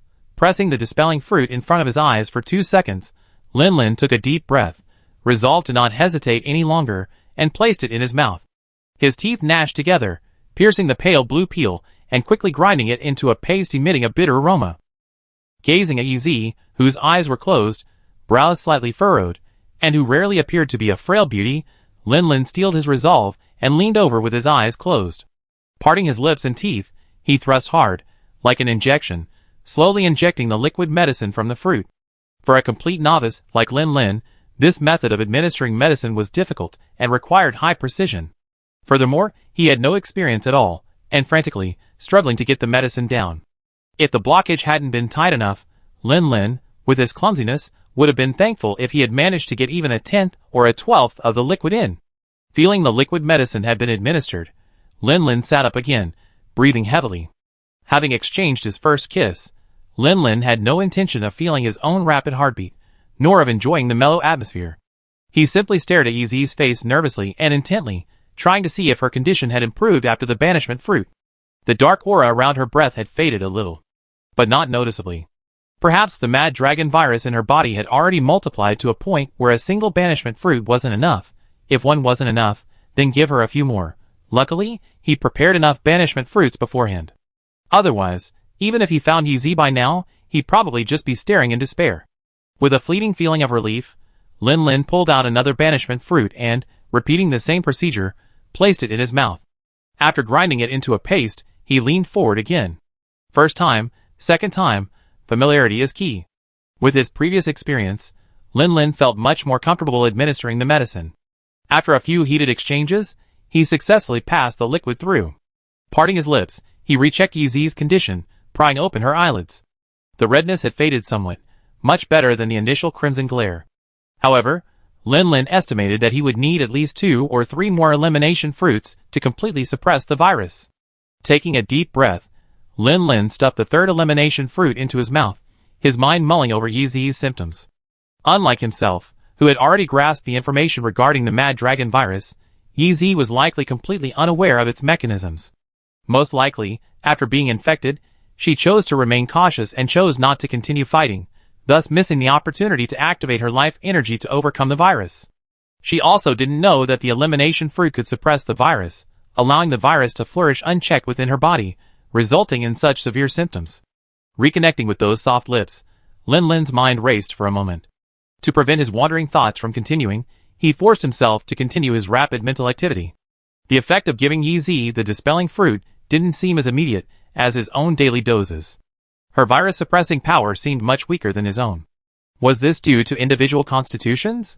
Or did resistance to the dispelling fruit increase once the Mad Dragon virus grew to a certain level? Even if the effect varied, it was still effective.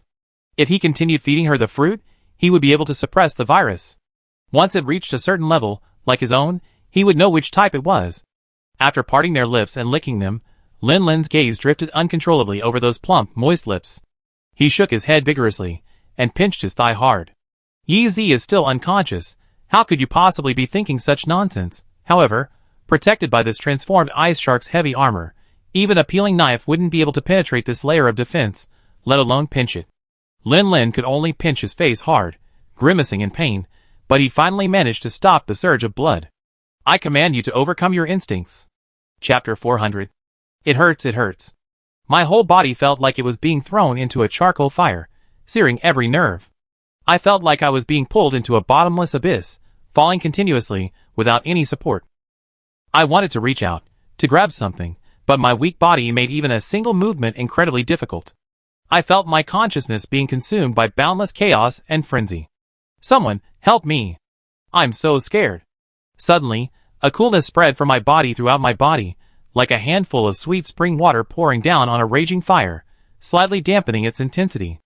Although the burning pain was still there, it was no longer as intense as it had been at the beginning. It was as if, just before being swallowed by endless darkness, a faint ray of light shone down beneath my feet. More. I want more sweet springs to extinguish the raging fire. I want a stronger light to dispel the chaotic and raging darkness. As if the heavens had heard my cries, I felt the coolness grow stronger and stronger, coursing through my body.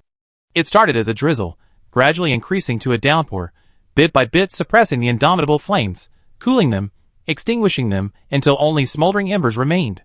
Cool and refreshing, the beam of light continued to expand beneath my feet, illuminating everything around me, finally driving away the darkness, and I felt my eyes light up. Dawn? I felt consciousness gradually returning. Although my body was still too weak to move, my physical senses were slowly returning. I remember, I think I fell into a coma from the poisoning, but now I don't feel as bad anymore. Did my body pull through? Or was I saved? There's a rustling sound nearby. It doesn't sound like a monster. It seems I was just saved. What luck. Boss meow how's Yi Zi? That voice sounds like. Date? How could it be here? Shouldn't it be with brother Lin Lin in Cocoa Village? And boss? After a moment's silence, a familiar voice echoed, it looks much better now. Feed it another elimination fruit, and the virus should be almost completely suppressed. It really is him. But, how could it be? A huge surprise struck my mind, but the doubt that followed was unstoppable. I wondered if I was hallucinating from the toxin. Why did I feel something touching my lips? Soft, warm. Wait. Wait a minute. I'm not ready. It's coming in. What should I do? Should I respond? Would it seem careless if I did? Guchu. Huh? What is this? It has a bitter fragrance, like the flavor of the dispelling fruit? But why is it sweet? It's supposed to be a refreshing, slightly stimulating sensation, yet it also feels like a burning sensation. Yezi felt her head go dizzy, and for a moment, she lost all ability to think. She simply followed her body's instincts, swallowing the juice from the dispelling fruit. Her weak body couldn't muster the strength to move. It must be the poison. Pop! Lin Lin raised his head, licked the corner of his mouth, and wiped the sweat from his forehead. Seems to be reacting? Looks like the fruit dispelling effect is working well. Shouldn't he wake up after a while? After a long day of work, although the sensation was wonderful, the constant concentration, the need to maintain efficient feeding and control his own wandering thoughts, made Lin Lin feel more exhausted than after a fierce battle with a male fire dragon. He stretched and turned to look to the side. Nialu was huddled beside the date palm, glancing at him from time to time, seemingly whispering something in a low voice. Curious, he tilted his head slightly and listened carefully. Senior Coconut Date, what is Lord Lin Lin doing? That girl is the one I came to Barbear to find this time. Judging from her symptoms, she's also infected with rabies, so I'm feeding her the dispelling fruit. The dispelling fruit, that blue fruit, right? But why feed it by mouth? Because Yi Zi is unconscious, I'm worried it might block her airways if I feed it directly, so I'm chewing it up and feeding it to her. Coconut Date's explanation was patient. Niala tilted her head, curious. But if that's the case, why not use that blending tool? I remember Senior Coconut Date mentioned before that it can grind things into very fine particles. Coconut Date blinked. Huh? Really? Why then? Lin Lin, sweating profusely, brother. Why didn't you think of that? He just put it in his mouth after realizing he couldn't feed it. I'm worried, but I can't stay calm. I've forgotten everything. Lin Lin sighed, turned to look at Yi Zi, who was still unconscious with her eyes closed. After a moment's thought, he turned back and said, Nialu, you're right. Using the blending tool is the correct method. That's why I just used it to save her. Got it? He wondered how Yi Zi would look at him if she woke up and knew the method he used to save her. Would she think he was a villain taking advantage of someone in distress? He was just worrying about what to say next, but now Niala's words had finally clicked. Since Yi Zi was still unconscious, if the three of them spoke with one voice, they could pretend that what happened had never happened. That way, at least their relationship could remain as it was. Boss, are you saying you kissed but don't intend to take responsibility? Yuzeo folded his arms around his shoulders, looking at Lin Lin with a blank expression. Lin Lin laughed. Do I look like that kind of person? I'm just worried that if Yi Zi finds out about this, she'd think I'm taking advantage of her, causing a rift between us, or even a separation. That would be terrible. Yuzeo shook his head, and turned to look at Yi Zi lying on the ground. It seemed that the fruit dispelling effect had indeed been effective. Yi Zi's previously pale face had now become much more rosy. Boss, there's no need to worry about this, meow. Don't you have feelings, meow? Yi Zi has always liked you, meow. Lin Lin shook his head slightly. I rather let our relationship develop naturally. Telling Yi Zi about this now feels like forcing her to make a choice. Whether she accepts it or not, I don't want to do that. Lin Lin raised his head, gazing at the blazing sun in the sky. Besides, it's hard to say whether breaking that window paper now would be responsible or irresponsible to her. After Lin Lin finished speaking, Yeza pondered for a moment and nodded in agreement. The boss was right. Beside her, Yezi, exhausted and unsure of how to handle the situation, remained silent after waking up, pretending to be still asleep. Hearing the conversation, Yezi breathed a sigh of relief, a relief tinged with a subtle sense of regret. When she was in dire straits, Lin Lin descended from the sky once again, pulling her out of the endless darkness. Her heart was pounding at its most intense moment. If Lin Lin truly wanted to use this opportunity to seal their relationship, she had absolutely no reason to refuse. But upon closer reflection, Lin Lin's words seemed to make sense. Doing so would indeed feel forced, though she wouldn't harbor any resentment. Going with the flow was good, but the current situation was also fine. Yi Zi thought that a relationship that developed naturally and effortlessly was also fine. Besides, she preferred Lin Lin's consideration for her. Her heartbeat quietly quickened, pumping blood through her body. Feeling a sliver of strength return, Yi Zi opened her eyes and tried to control her body to stand. Huh? Yi Zi, you're awake? The subtle movement instantly drew Lin Lin's attention. He quickly reached out to hold Yi Zi's shoulders, using his body as a backrest. Don't move so quickly. You've been infected with the Mad Dragon virus, and your energy has been depleted. You need to eat something to recover. Lin Lin pulled out his food, but paused mid-sentence. It was too dry and hard to chew, unsuitable for Yi Zi right now. It would be better to add water and cook it into a paste. It's okay. Yi Zi smiled, her gaze fixed on Lin Lin's face, especially her lips, for 2 seconds before reaching out to take the rations. I'm not some delicate little girl. What hunter can't eat food?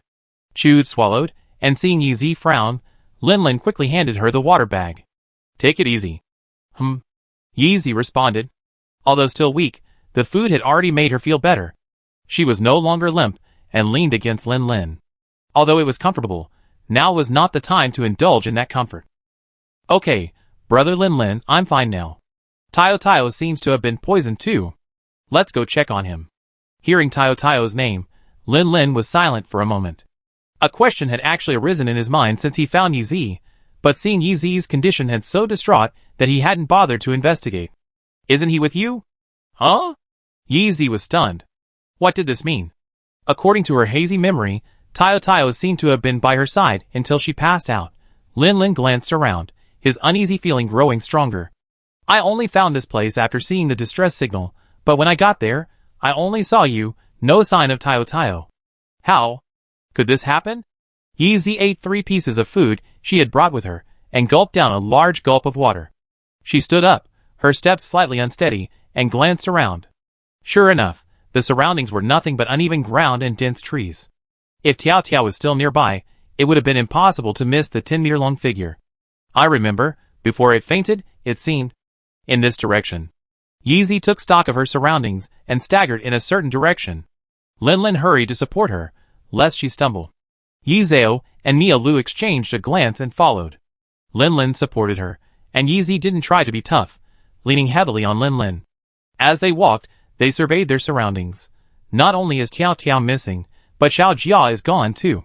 What happened during my coma? And I have no memory of sending out the signal flare. Yi Zi tried to recall, but her head throbbed. Perhaps it was the after-effects of the mad dragon attack. Even a moment of thought made her feel incredibly exhausted. Lin Lin remained silent, his joy at having finally saved Yi Zi largely fading. He simply scanned the area, identifying every trace, trying to find any sign of Tio Tio. Based on what Yi Zi had just said, Tio Tio might have also been infected with the mad dragon virus. Now that Tio Tio had mysteriously disappeared, could it be a mad dragon attack? Lin Lin quickly shook his head, banishing the terrifying thought from his mind. No, it shouldn't be. If Yi Zi and Tio Tio were injured and infected around the same time, barring any special circumstances, given Tio Tio's large-bodied body's metabolic rate, his onset should have been much later than Yi Zi's. After supporting Yi Zi and walking for a while, a rather conspicuous scratch appeared on a tree not far away. Having spent so much time with Tio Tio, Lin Lin recognized it instantly. It was Tio Tio's scratch. There was no mistaking it. Yi Zi also noticed the mark. The two of them walked closer to get a better look. Lin Lin even reached out and scraped a tiny bit of black-purple powder from the scratch, rubbing it carefully before his eyes.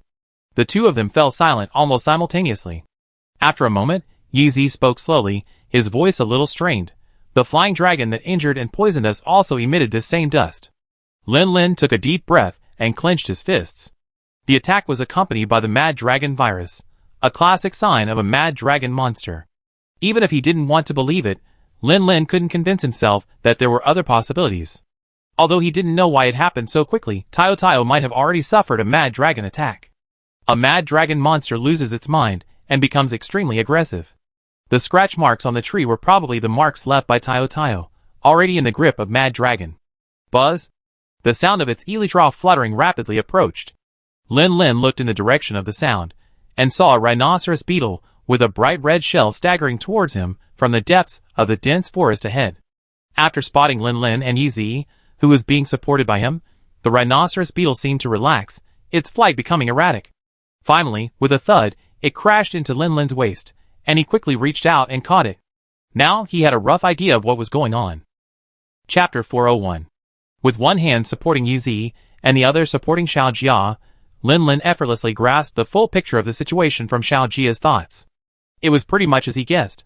Yi Zi had no recollection of firing a signal flare, as the distress signal wasn't hers to begin with. Xiao Jia painstakingly crafted it.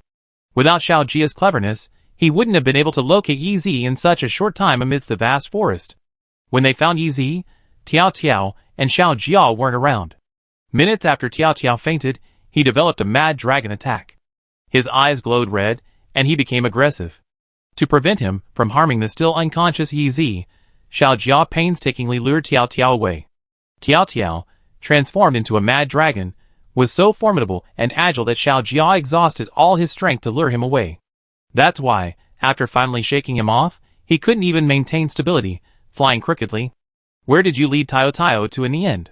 Little Armor's elytra twitched, a response to Lin Lin's question, before it lay still. It was exhausted and in desperate need of rest. Lin Lin helped Yi Zi to a shady spot and sat down, handing Little Armor to her. Then he turned back to the two cats. Yinzao, you stay here and protect Yizi. I have to go get Tao Tao. No problem, meow. Leave it to me, meow. Yinzao patted his chest and drew his Thunder Wolf Totoro's sword. Then meow meow. Just stay with me, meow. Keep watch around. Don't cause any trouble for the boss, meow. Nialu, It wanted to say it wouldn't cause any trouble, but when it realized it hadn't even undergone basic cat hunting training, it opened its mouth and lowered its head with a sigh. After putting most of the dispelling fruit from the date palm into his tool bag, Lin Lin took one last look at the weakened Yizi. Seeing him nod, he rushed out without pausing. While he wasn't sure how much sanity Tiao Tiao could retain after contracting the dragon madness, nor was he sure if the dispelling fruit could suppress the already active dragon madness, Lin Lin knew he had to try his best. Tiao Tiao, in his dragon madness attack, rushed recklessly the entire way, leaving no trace of himself. Relying on his familiarity with Tiao Tiao, and with Xiao Jia pointing the way, Lin Lin barely paused. Almost there, almost there. Clutching the binding stone in his hand, Lin Lin ran furiously, a feeling that Tiao Tiao must be nearby. Whoosh! A strong wind struck, and Lin Lin instinctively dove to the side, rolling back to his feet. Glancing back, he saw several pieces of rubble, hurtling towards his position with immense force. However, with the protection of his heavy armor, Lin Lin estimated that even if he didn't dodge, the rubble would at most cause him to stumble. GGA. A roar echoed, a sound both familiar and unfamiliar. Lin Lin looked in the direction of the sound, and spotted a dragon beast over 10 meters long standing by the river ahead. It was clad in emerald green armor, its claws tapping the ground restlessly, its eyes bloodshot, and a dark aura permeated its air. Who else could it be but Tiao Tiao? Seeing Tao Tao's familiar yet unfamiliar appearance, Lin Lin's heart tightened, and he raised his foot to approach. However, this movement seemed to trigger a sensitive nerve in Tao Tao, the mad dragon. It roared and was about to leap up and attack, but it stopped at the last moment. Lin Lin's heart tightened, and he dared not make any more drastic moves. The two of them stood still, staring at each other. Lin Lin clenched the binding stone in his hand, and called out tentatively, Tao Tao? Spurred by the sound, Tao Tao's eyes flashed crimson, and his long tail swung restlessly, sweeping the rocks behind him away. This reaction made Lin Lin's heart sink slightly. He tried to listen to Tao Tao's thoughts, but all he could hear was a frenzied black tide, completely drowning out the once familiar voice. How could this be? Even the previous mad dragon transformed into a male fire dragon, after its onset, besides its frantic desire to attack, could still sense some intermittent thoughts. Lin Lin slowly reached into his item bag and pulled out a dispelling fruit. He stared at Tiao Tiao's mouth, his mind racing. Given Tiao Tiao's current size, it would be impossible to force-feed it without regaining its sanity. He had to regain some of its sanity first. Come on, Tiao Tiao, eat this. It'd make it less uncomfortable. Lin Lin continued to call to Tiao Tiao in a gentle voice. The bond stone in his hand also emitted a faint blue light, connecting the bond between them. As the bond stone shone, the turbulent black tide Lin Lin perceived grew even more turbulent, transforming into a massive wave that swept towards him, threatening to completely submerge him. Lin Lin's body stiffened slightly, cold sweat breaking out on his forehead, and his eyes quickly became bloodshot. The suffocating feeling of the surging waves nearly stifled his breath. But Lin Lin didn't give up. Instead, he gripped the binding stone even tighter. The pure light emanating from it grew stronger, tightening the spiritual connection between the two. Until a certain moment, Lin Lin felt completely insensitive to the outside world. When he opened his eyes again, he found himself alone in a boundless, dark ocean. The thick, heavy black water pressed against his body, pouring into his nostrils and mouth. The salty, fishy vapor slapped his face, making him wonder if this was the smell of the mad dragon virus. The rumbling sound of the waves rushed into his ears, but because the water penetrated his ear holes, it felt like a world away, carrying a muffled echo. This was...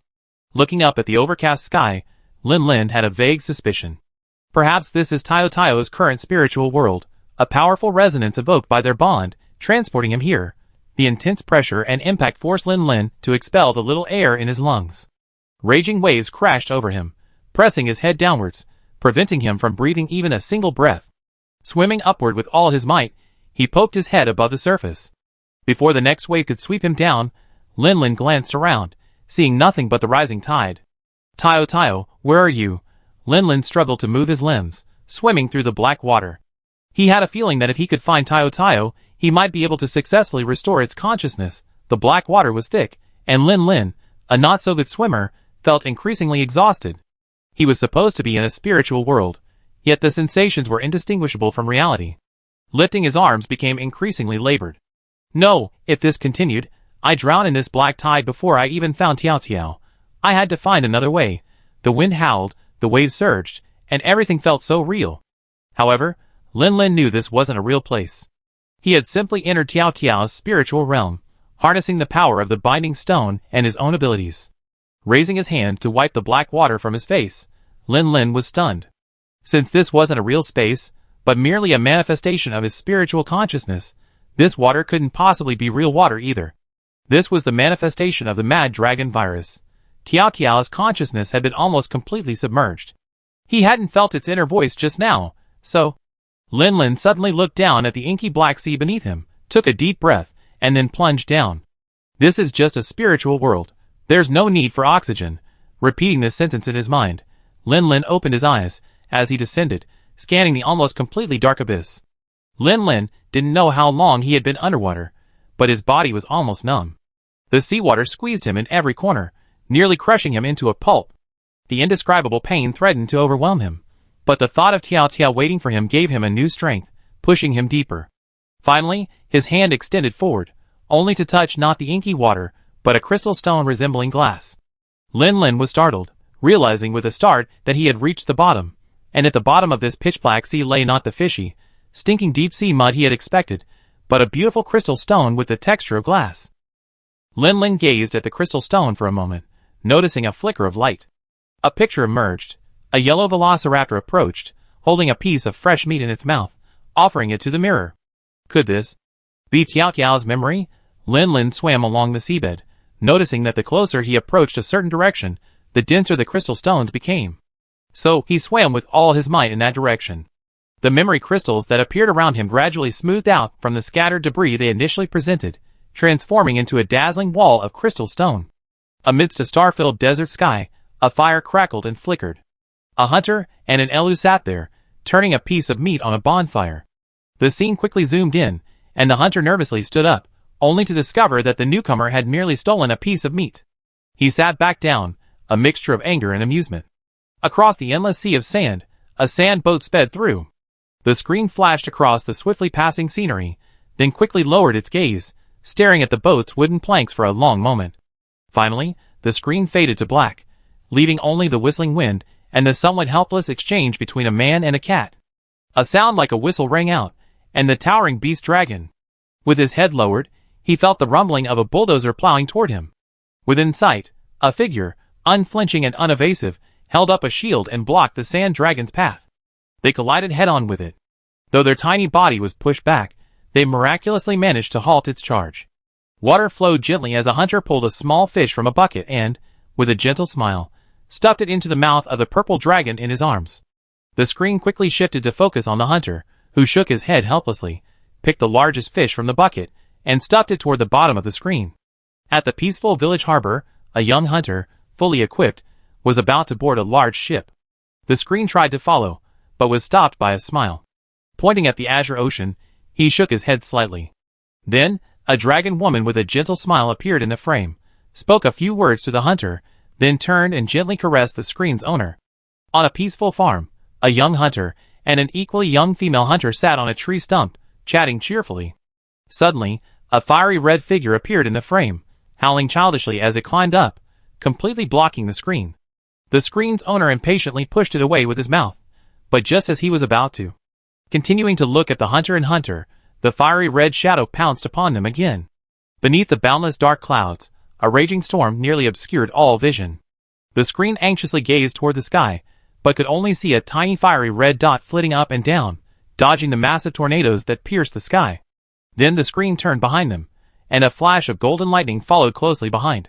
Many images flashed across the screen, and in almost all of them, the same young hunter appeared.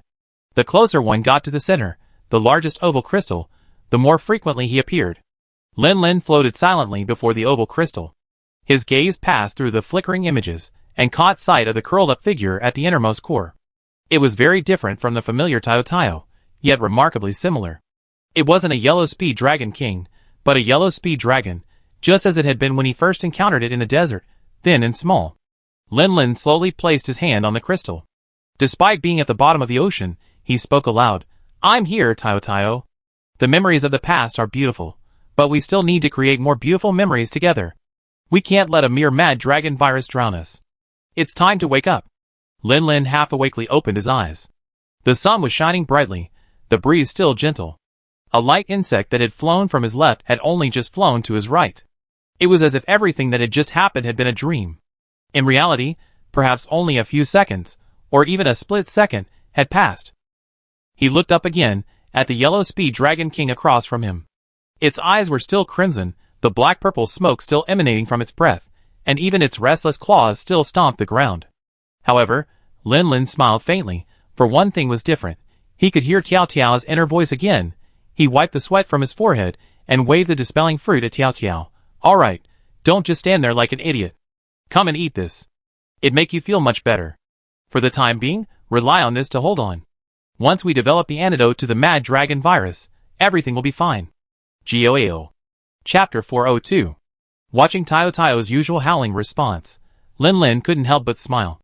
They say one only appreciates what one has lost. When he couldn't hear Tao Tao's thoughts, he almost thought he'd lost him. Fortunately, he had regained his sanity. This is the bonding stone. No, this is the miracle caused by the bond. Tao Tao slowly approached Lin Lin and, as always, nudged his big head into Lin Lin's arms. The only difference was perhaps the dark purple smoke that emanated from Tao Tao's mouth and nose, which hit him in the face. Ahem. Okay, eat this first. It helps suppress the virus in you. Lin Lin unwrapped the package and took out all the dispelling fruits he had brought with him this time. He piled them in front of him and grabbed two. He didn't know how effective the dispelling fruits would be for Tao Tao, but since humans could use them to suppress viruses, it must be effective for Tao Tao as well. Tao Tao leaned over to Lin Lin's palm, sniffed carefully, and soon breathed heavily. As a carnivore, it was clear that Tao Tao wasn't particularly interested in this thing. Don't want to eat it? Lin Lin looked at Tao Tao's crimson eyes. Tao Tao made a low, gurgling sound in his throat. Then I can only say, it's not up to you. With that, Lin Lin grabbed Tao Tao's jaw, opened its mouth in an instant, dropped the dispelling fruit in, and then closed it again. Gurgle. The two dispelling fruits slid down its throat into its stomach. Tao Tao looked at Lin Lin with a look of grievance. However, as the dispelling fruits gradually took effect within its body, Tao Tao's aggrieved expression subtly changed. After eating it, I felt a little better. How about some? Lin Lin released his grip on Tiao Tiao's chin and pointed unhappily at the small pile of dispelling fruits on the ground. Eat them yourself. You're such a big dragon, and you still need me to feed you? Tiao Tiao whined, looking at Lin Lin stubbornly. Tiao Tiao had his reasons. He was in such a state, couldn't he just act a little coquettishly and try to gain the leader's attention? Lin Lin sighed, recalling the image of Tiao Tiao he had seen in the spirit world, thin, short, and just as timid as when he first met him in the desert. What a child who hasn't grown up. Lin Lin sighed, rubbed the hard scales on Tiao Tiao's head vigorously, leaned over, scooped up the pile of dispelling fruits, and pulled out two with one hand. That's it for this time, and it won't happen again. Open your mouth, ah. As Lin Lin dotingly fed Tiao Tiao, Yizi sat in the shade of a tree. After eating something to replenish his energy, he closed his eyes to rest and recuperate. But as he closed his eyes, darkness returned, and the wonderful feeling of regaining consciousness from his coma involuntarily popped up in his mind. His tongue subconsciously licked his moist lips, and Yizi felt his cheeks begin to heat up again. Damn it, he had just decided to let things flow naturally, and less than 10 minutes had passed, and he was already reliving those feelings. Yizi, calm down. Huh? Senior Coconut Date, why is Lord Yizi's face red? Could it be that crazy dragon virus has struck again? Yizi was startled and quickly opened his eyes, suppressing the corners of his mouth that curled up, waving his hands repeatedly. No, no, no, I'm fine. Yizao glanced at Yizi suspiciously, but after looking left and right, he couldn't put his finger on what was wrong. So, turning to Nia Lu, he admonished, Nia Lu, your memory is terrible. When the mad dragon attack struck, Yizi's face was clearly pale, bloodless. Now it's rosy, indicating some recovery.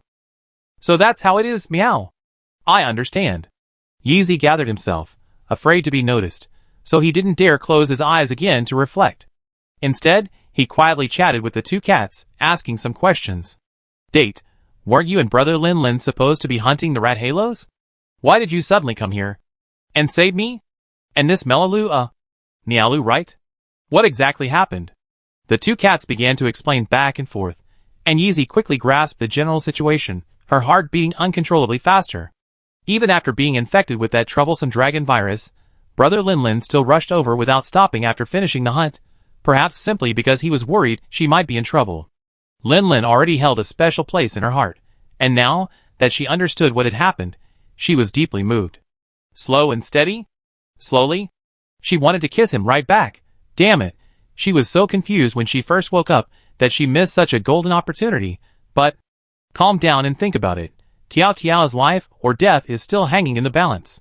If she delayed her relationship with her and something happened to Tiao Tiao, it would only create a rift between them, which would be disastrous. She was well aware of the importance of Tiao Tiao to Lin Lin. Thinking of Tiao Tiao, Yezi couldn't help but look at Yezao and inquired carefully, "What's going on with that mad dragon virus?" Brother Lin said the source of it is a monster. "Is that the one who infected Tiao Tiao and me?" "Yezi, what did that guy you met look like, meow?" Yezi's eyes lit up. He knew that the guild had mobilized the last remaining elite forces in East Dorma to find the source of the mad dragon virus. He hadn't expected Yezi to have a clue. That creature's body is a dark gold, its eyes are scarlet, and it has a long horn on its head. Its scales grow inversely, and when it gets angry, they bulge, turning it into a giant pine cone. Date rubbed his chin. "I don't think it sounds like the source the boss mentioned, meow." "Huh? Isn't it? But I saw a black-purple mist all over its body. We were just scratched by the attack, and we fell victim to it. It must be a monster infected by the source, meow." Date sighed, having thought they could find the source directly and put an end to this disaster, meow. Niala remembered the monster that had separated her from her tribe.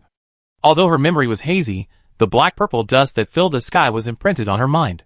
She added, "Monsters that transform into mad dragons seem to be like that, meow, violent and aggressive, and they exude black-purple dust to varying degrees."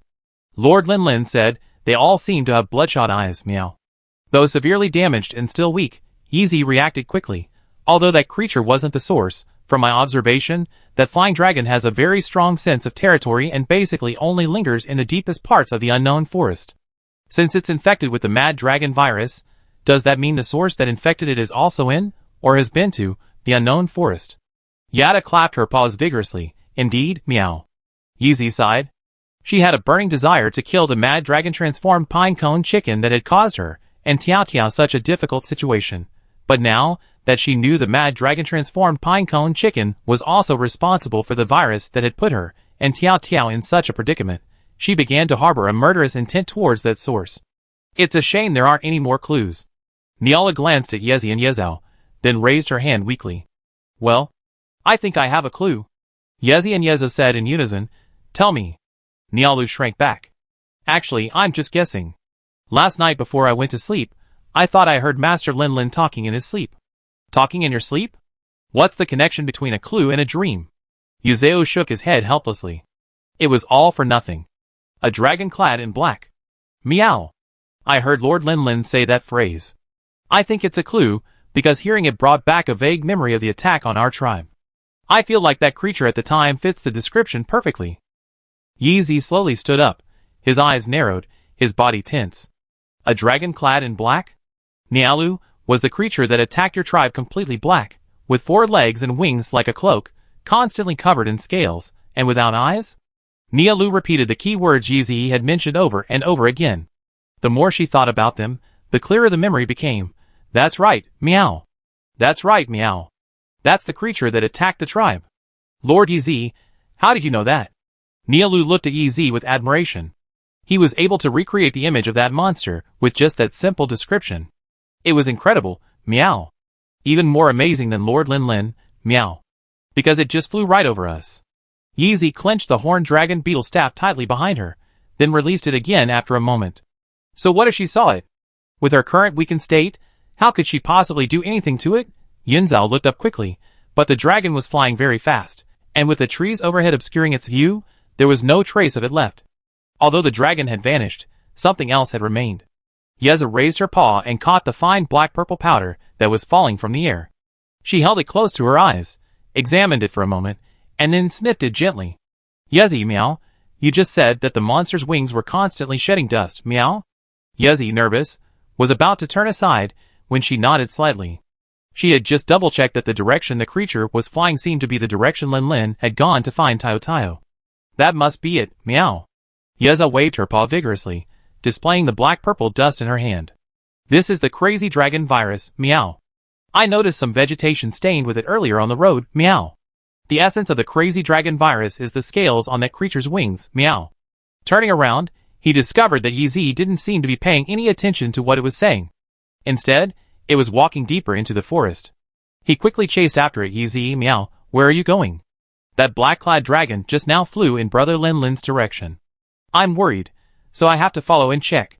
At this moment, Tiao Tiao had already devoured every last one of the dispelling fruits that Lin Lin had brought him. Its dragon madness symptoms had also improved considerably. The black dust that had been emanating from its breath had disappeared, and the crimson in its eyes had faded considerably. To anyone who didn't look closely, Tiao Tiao looked almost identical to before. Lin Lin sat by the river and casually swung the flat stone in his hand. It spun and flew out, landing on the surface of the river with a piu, piu, piu sound, bouncing far away before finally hitting the pebbles on the other side of the river. After a few more ricochets, it landed on the rocky beach on the other side. Gioao. Tayo Tayo howled joyfully, as if cheering for his recent display. Lin Lin frowned. You're almost ready, let's go. I've been so worried about you that I haven't even had time for a romantic relationship. Tayo Tayo reached over again and rubbed Lin Lin's back, nearly pushing him into the river. Tayo Tayo turned around, seeing the smile dancing in his eyes. Lin Lin shook his head helplessly, and tapped Tayo Tayo's head with his finger.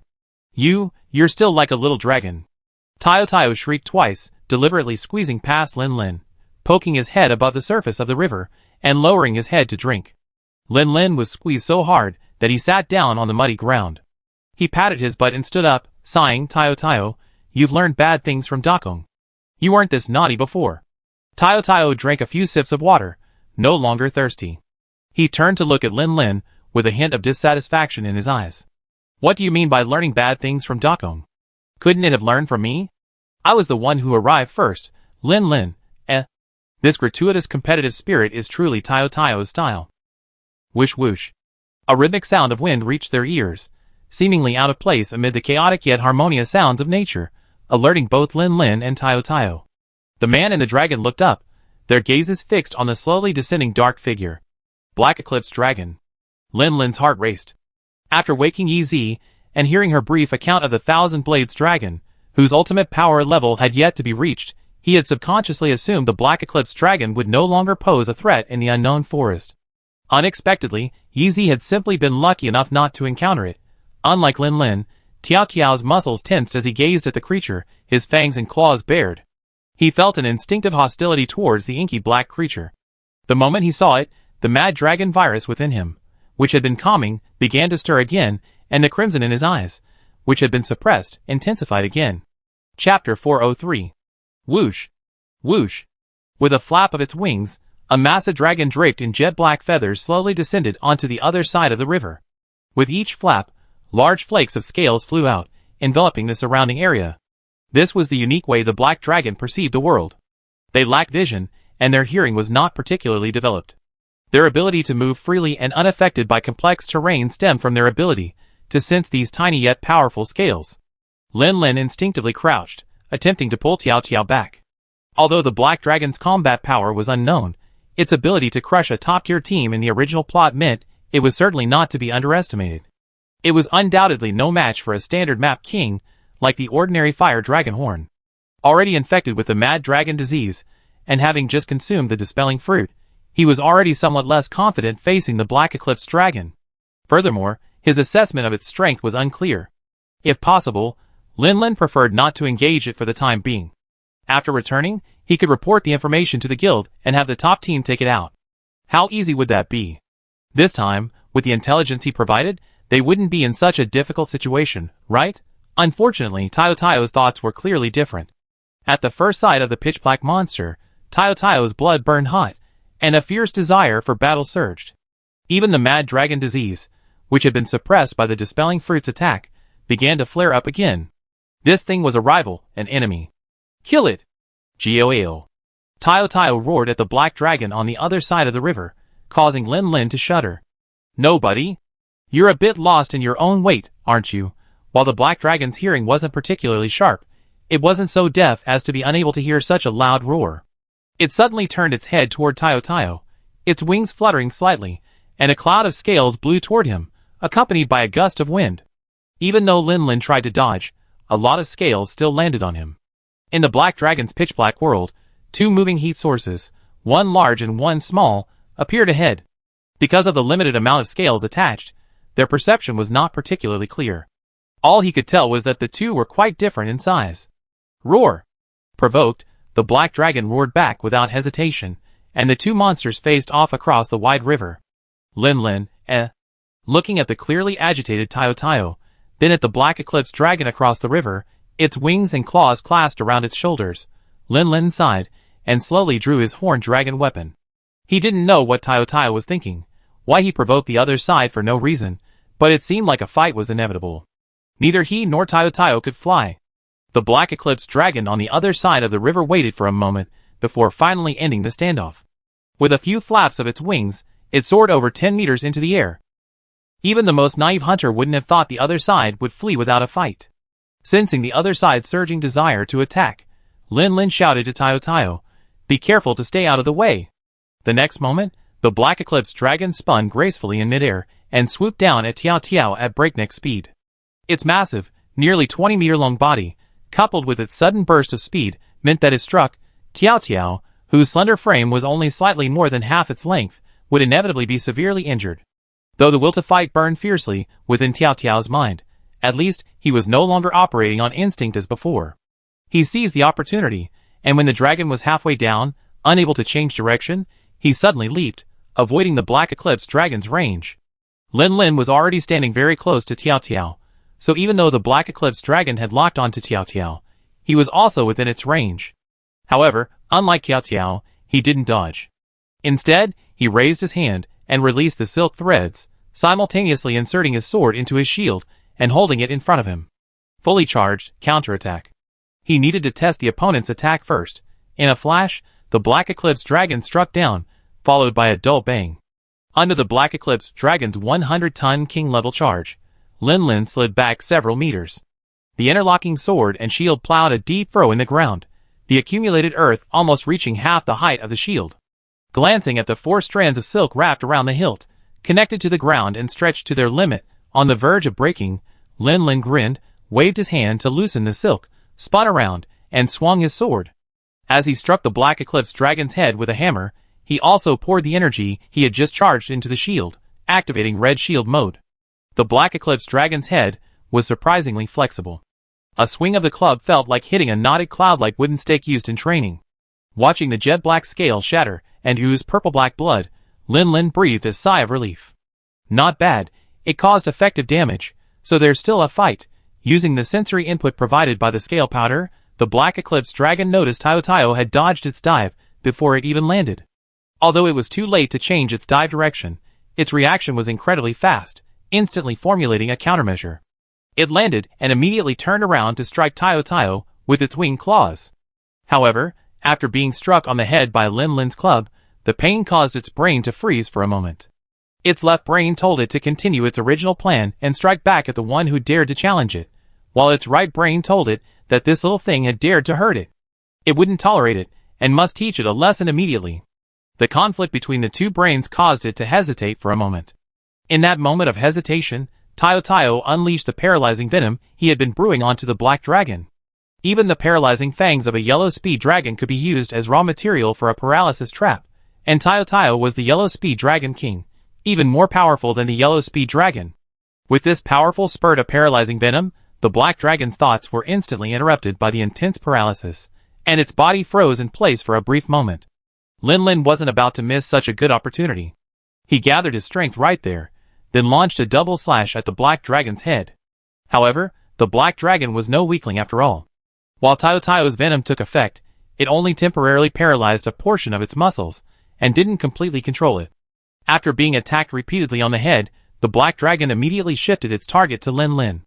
Even before it had fully regained control of its body, it spat a mouthful of thick phlegm at Lin Lin. This thing, what a strong paralysis resistance. Lin Lin had intended to unleash a powerful double slash, followed by a shield charge, followed by another powerful double slash, charging up to release the energy, but the black dragon's ability to move was so rapid that he had barely retracted his shield when a ball of dense black-purple energy crashed towards him. It was too late to dodge, so Lin Lin thrust his sword into his shield, blocking it. Boom! The violent explosion sent Lin Lin sliding back 2 steps, his body leaning back slightly. However, with his extraordinary strength, even with his hasty defense, he managed to maintain a steady defensive stance. Ahem. Unfortunately, the shield could withstand the physical impact, but it couldn't block the massive cloud of black and purple smoke released by the energy ball's explosion.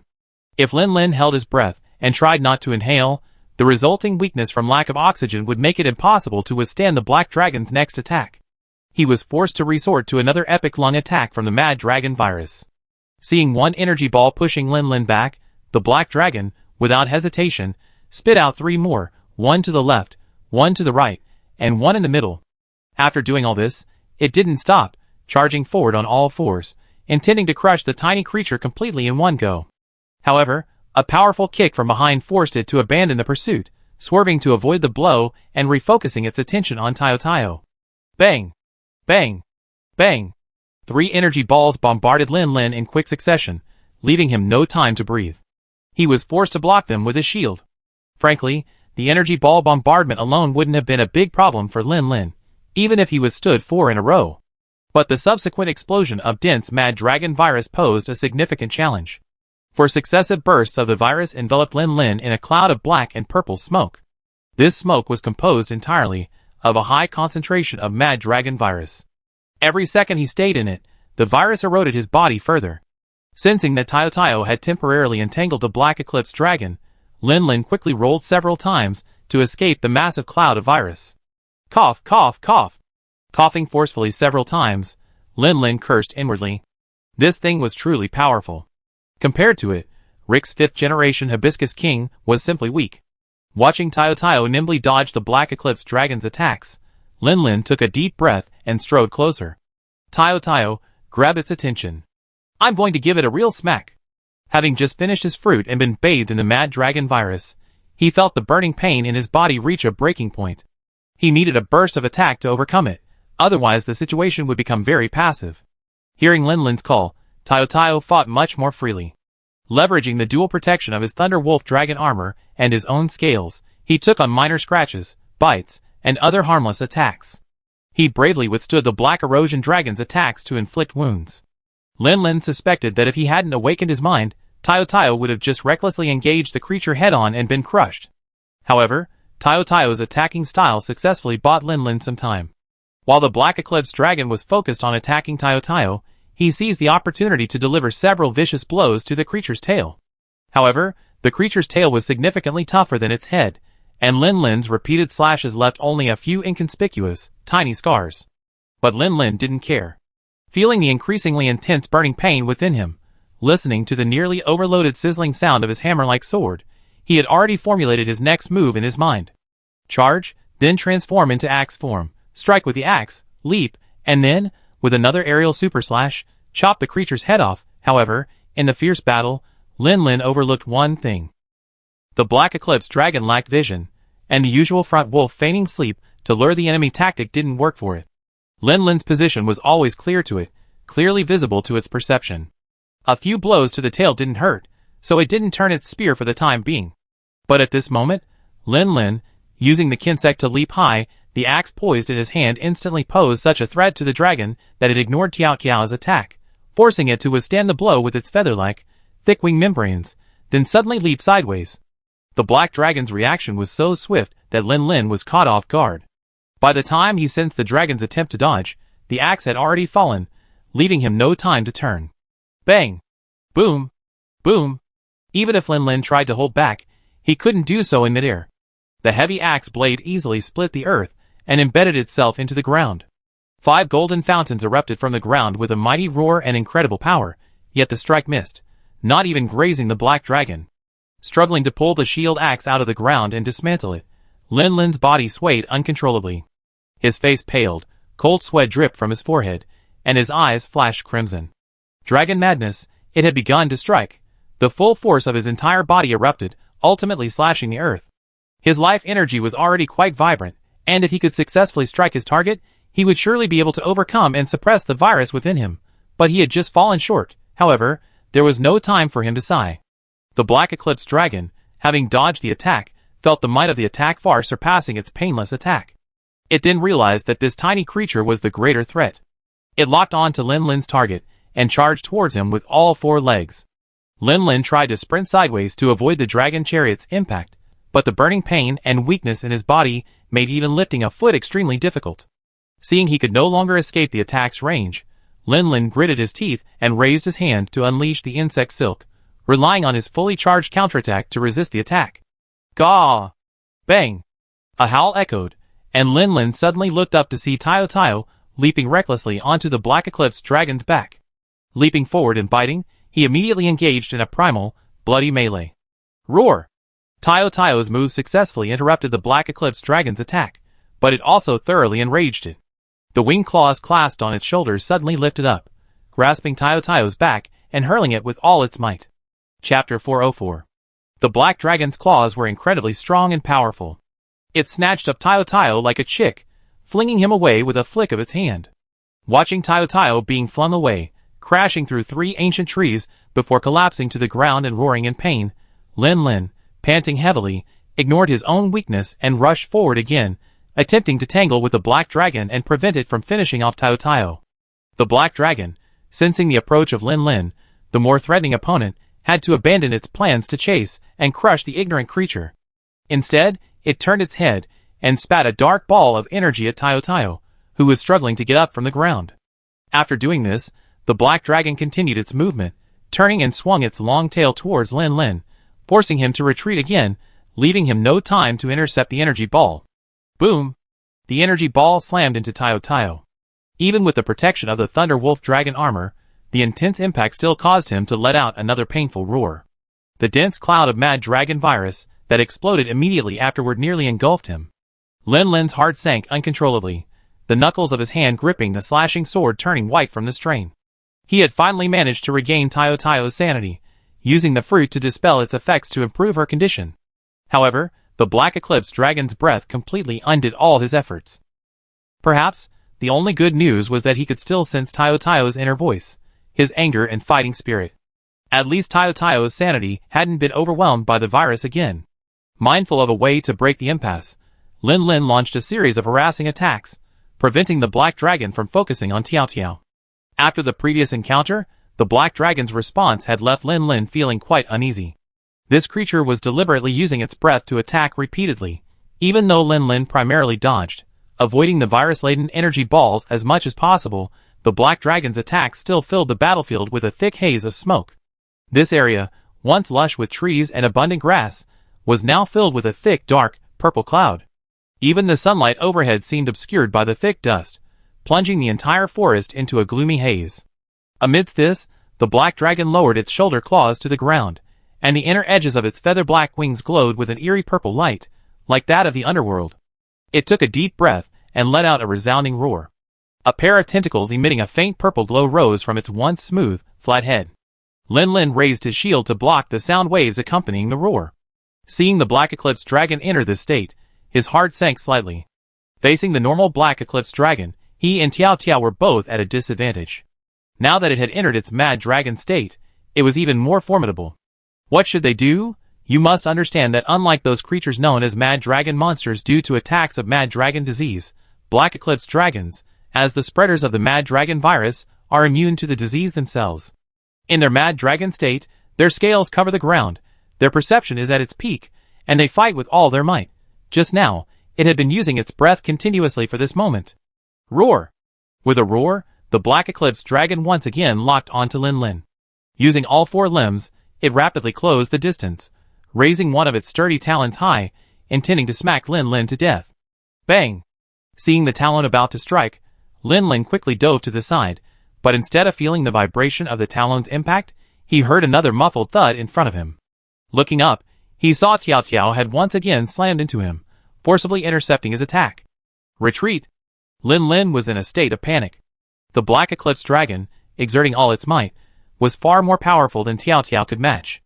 After being struck by Tiao Tiao's full force, it only stumbled slightly, then reacted quickly, raising its talon and grabbing Tiao Tiao's back before he could regain his balance.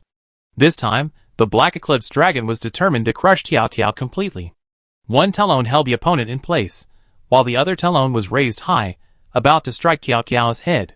Lin Lin, in a panic, flung his kinsect forward, pulling himself forward to swiftly charge towards the Black Dragon. He engaged his sword and shield, and as he charged towards the dragon's face, his shield axe transformed, slashing in a semicircle before it, slashing down at the dragon's head. Even without the energy bottle, the sheer force of the axe's impact was still impressive. Having previously suffered 2 blows to the head, and the aerial super attack it had dodged, the Black Dragon had already experienced the full force of this tiny creature's attacks. It wasn't about to test its head against the enemy's claws. So, without caring about Tiao Tiao, it casually flung him aside, using its other wing claw to support itself against the ground and tilting its head back, trying to avoid the axe's path. However, the Black Dragon was a massive beast, nearly 20 meters long. Even with its best efforts to dodge, it could only avoid the vitals of its head. Lin Lin's axe ultimately struck the Black Dragon's wing claw, which was supporting the ground. Swish. Crack. The Black Dragon's wing claw was incredibly strong, and Lin Lin felt as if the axe had struck a swallow stone. The recoil left his hands limp, and coupled with the raging dragon virus within his body, his grip weakened, nearly causing the weapon to drop from his grasp. Of course, the Black Dragon wasn't feeling well either. A narrow gash opened on its left wing, and the tough claw at the front of the wing bled profusely. A fragment of the claw shattered under the immense force, and flew off the wing. Only 3 claws remained on the Black Dragon's left wing. Roar! The Black Dragon roared in pain, but Lin Lin didn't care to focus on the extent of the damage he inflicted. After dismantling his sword and shield, he launched another kinsect, creating distance between him and the Black Dragon, hoping to see how Tiao Tiao was doing. Continuing to fight the Black Dragon like this wasn't a solution. He planned to let Tiao Tiao retreat, while he engaged the Black Dragon for a while, then find a way to shake it off and find it. However, after taking in the situation, Lin Lin's pupil shrank sharply. No! How could it be possible? How could it simply vanish for no reason? Even listening to its voice couldn't detect its thoughts. This riverside forest had already been ravaged by his battle with Tiao Tiao and the Black Dragon. Even if Tiao Tiao had lost consciousness, it would be impossible to find him with its massive body. The severed claw gnawed at its nerves, igniting a fury that sent it lashing out with one claw. Hearing the whistling wind behind him, Lin Lin sheathed his shield axe, swung his flying bug again, and leaped into the air, landing on a massive tree. Boom! The Black Dragon's claw slammed into the tree, tearing a massive hole through its center and causing it to sway precariously. Lin Lin grasped the trunk, forcing himself to steady himself. He quickly scanned the area, his gaze settling on the broad river.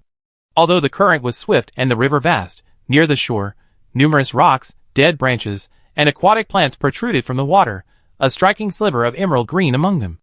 Whoosh! A gust of wind blew. Lin Lin glanced out of the corner of his eye and saw another ball of energy barreling towards him.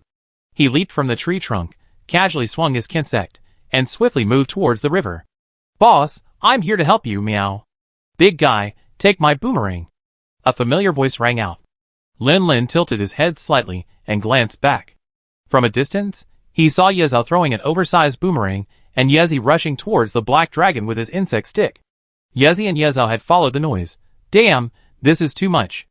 Yezi is still weak, having just emerged from a coma. Taking on the full-throttle Black Dragon in this state is too dangerous. His thoughts raced at lightning speed, but it didn't slow him down. Taking advantage of the brief moment when Yezi and Yezhao distracted the Black Dragon, Lin Lin landed and, in a few steps, rushed to the river's edge, where he could clearly see the emerald green form. It was armor made from the scales of a thunder wolf dragon, stained with dark purple blood. However, the river's current was rapidly fading the stain, and it would likely wash away in a dozen seconds. Did it really fall into the river? No wonder it disappeared in a matter of seconds. I hope this thing doesn't drown and can hold on until I find it. Lin Lin turned and shouted to Yizi and Yizeo, retreat. Don't fight it. Yizi gasped, his limp arm straining to exert force. He tapped the ground with his bug stick and launched himself back into the air. He released a kinsect for a second boost, and in the blink of an eye, he was at the treetops. Yizeo was also decisive, unconcerned about whether or not it would work. He unleashed a barrage of flash grenades, sonic boom grenades, and stink bombs. Then, with his claws slashing rapidly, leaving after images, he dug a large hole in the spot and crawled in.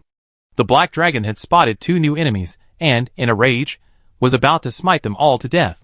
But just as it raised its claws, the 2 creatures it was sensing vanished into thin air, and ground with lightning speed, as silently as they had arrived. So it turned its spearhead again, flapping its wings and charging towards Lin Lin. Lin Lin glanced back at the turbulent river, expressionlessly giving the black dragon a middle finger. Then, with a single leap, he dove into the water. The current washed over Lin Lin's scales, rapidly losing their vitality. From the black dragon's perspective, a living being vanished in the blink of an eye. It could only stop and glance around, bewildered, trying to detect the enemy's presence through sound. Unfortunately, after listening intently for a long time, it only heard the gurgling sound of rushing water and the chirping of the light insects and lightning insects. The strong mad dragon virus seemed to have no effect on these little creatures at all. Gurgle. Gurgle. Gurgle. This time was different from the previous spiritual world. The icy river water poured continuously into his mouth and nose. Lin Lin tried to move his arms and legs to swim, but the mad dragon virus had made his body much weaker than usual, and he couldn't stop his sinking. How could this happen? Wasn't it so easy to swim after I installed the swamp crossing beads? After his brain began to spin from lack of oxygen, Lin Lin vaguely remembered that before setting out to hunt the fire dragon, he had specially installed a few fire-resistant beads in his transformed ice shark armor because of its fire resistance. He had replaced the original swamp crossing beads after the hunt. After the hunt, he was so anxious and upset about the mad dragon virus and Yi Zi that he completely forgot to replace them. I'm not going to be the first 5-star hunter to die from drowning instead of in battle. His consciousness gradually faded, and his hands, pushing against the water, grew weaker. Just as his vision went dark from lack of oxygen, Lin Lin suddenly saw what looked like a figure swimming towards him. Boss! Boss, wake up! Brother Lin Lin. Still no response. Do you want Senior Baizi to give me another round of artificial respiration? Lin Lin felt a buzzing sound in his ears. After a while, he realized who was speaking. There was a soft touch on his lips, followed by a rush of fresh air. Before the dazed Lin Lin could savor the sensation, a rhythmic pressure on his chest was felt, so forceful that it almost hurt. It's reacting, meow. Boss's pupils are reflexing, meow. The voice grew clearer, and Lin Lin regained consciousness. Before he could say anything, he felt a weight sink against him, as if something were pressing down on him. Opening his eyes, he met the gaze of a pale girl, her brow furrowed, tears welling in her eyes. Who else could it be but Yi Zi? Seeing Lin Lin open his eyes, Yi Zi took a deep breath and blinked hard, squeezing the tears away. But she didn't move, still clinging to Lin Lin tightly. Feeling the soft, yet warm touch against his body, Lin Lin took a deep breath, slowly raised his arm, and wrapped it around Yi Zi's waist, patting her gently. All right, it's okay. Get up first, I'm short of breath. Yi Zi sniffed, disgruntled. How could I be that heavy? But despite her words, she still managed to push herself up. I'm just not feeling well right now. The pressure on him eased, and Lin Lin sat up, looking around. This place must still be a shallow riverbank. Yi Zi, Zhao, and Nia Lu were all gathered around, their transforming ice shark armor untied and placed aside. But Tiao Tiao was nowhere to be seen. Chapter 405. Lin Lin's heart tightened, and he subconsciously glanced at Yi Zi. Yi Zi understood what he was asking without needing to speak, and gently shook his head. We haven't found it. Lin Lin took a deep breath and shakily stood up. Since Tiao Tiao had fallen into the river, he should be able to find it by searching downstream. But as soon as he stood up, he felt his hands and feet go weak, and the familiar burning pain crept up his body again. Boss, I'm afraid we have to retreat. The dispelling fruit is now depleted, and you and Yi Zi have both been infected with the mad dragon disease. If the mad dragon disease progresses. Hearing this, Lin Lin gritted his teeth, clenched his fists, and veins bulged on his bony palms. After 2 seconds of silence, Lin Lin sighed deeply and nodded, retreat first, resupply, and then return to find Tao Tao. Yozeo's judgment was quite correct. Without the dispelling fruit, the 2 infected with the mad dragon disease were declining in strength by the minute. If they didn't retreat in time, a few random blue-speed dragons emerging from the uncharted forests could pose a grave danger to them. Yozeo supported Lin Lin, while Nialu supported Yezi. As soon as they returned to Barbear, they rushed to the ship-shaped gathering hall. Without a word, they purchased a batch of dispelling fruits and consumed them, finally suppressing the mad dragon disease. The gathering hall also provided food and beverages. The two, exhausted and in desperate need of energy, simply sat down at the table and feasted. I heard you have important information to report again? The great hero of Barbear? The guild master hurriedly pushed open the gathering hall door, glanced around, and quickly walked towards Lin Lin and his group's table. Seeing the two wolfing down their food, the guild master, taking a moment out of his busy schedule to greet them, paused, removed his pipe, and tucked it around his waist before sitting down at the table. Yezi took a sip from his cup of milk tea. We've encountered a monster we've never seen before. It's very likely the culprit behind the mad dragon virus the guild is pursuing. The guild master's face darkened. He hadn't expected to find out, and this information was incredibly crucial. He had just been handing over information to the captain of the top hunter team. After continuous observation confirmed that the Haoshan dragon had stayed away from Barbear, they had conducted an ecological survey and reported that they had confirmed the presence of a mad dragon-infected monster in the desert. They had just returned to resupply and were about to depart again for a more detailed investigation. He waved over a guild staff member and whispered a few words into his ear. The man then hurried off, while the guild master's expression became serious, his usually languid tone becoming more efficient. Tell me more. Here's what happened, Meow. Yinzhao and Nialu, who had accompanied them throughout the entire process, explained the entire process in a back-and-forth manner. Lin Lin and the others, busy eating, listened intently, speaking only when they noticed something needed clarification. The Black Eclipse Dragon, a dragon that spreads black mist and corrodes all living things, how apt. The guild master sighed softly, then, sensing movement, turned toward the door. A stern-looking man with long white hair and 3 swords slung across his back entered. He quickly waved. This way, Julius. Julius approached, glancing at Lin Lin and Yi, who were still devouring their food. A subtle frown crossed his face, and he looked at the guild master. You called me here specifically. Is there something? We have information on the Black Eclipse Dragon. We can prepare to attack it. Black Eclipse Dragon? Oh, that's the guy you're tracking down who spread the virus. Lin Lin gave him that name, and I think it's quite fitting. Lin Lin? Julius's gaze shifted slightly, as he looked at Lin Lin, who was still devouring his meat. His gaze fell on his heavy armor, and he realized that this was the same young hunter who had held back the Haoshan dragon and relayed the news of the Haoshan dragon back to Barbear. So he was Lin Lin. Lin Lin swallowed his food with difficulty, set down the bone stick, and waved to Julius, saying hello. Sorry, I was nearly drained by the mad dragon virus. I was so hungry, I lost my composure a bit. I just wanted to say, it's nice to meet you. Julius's lips curled up slightly, and he nodded slightly in response.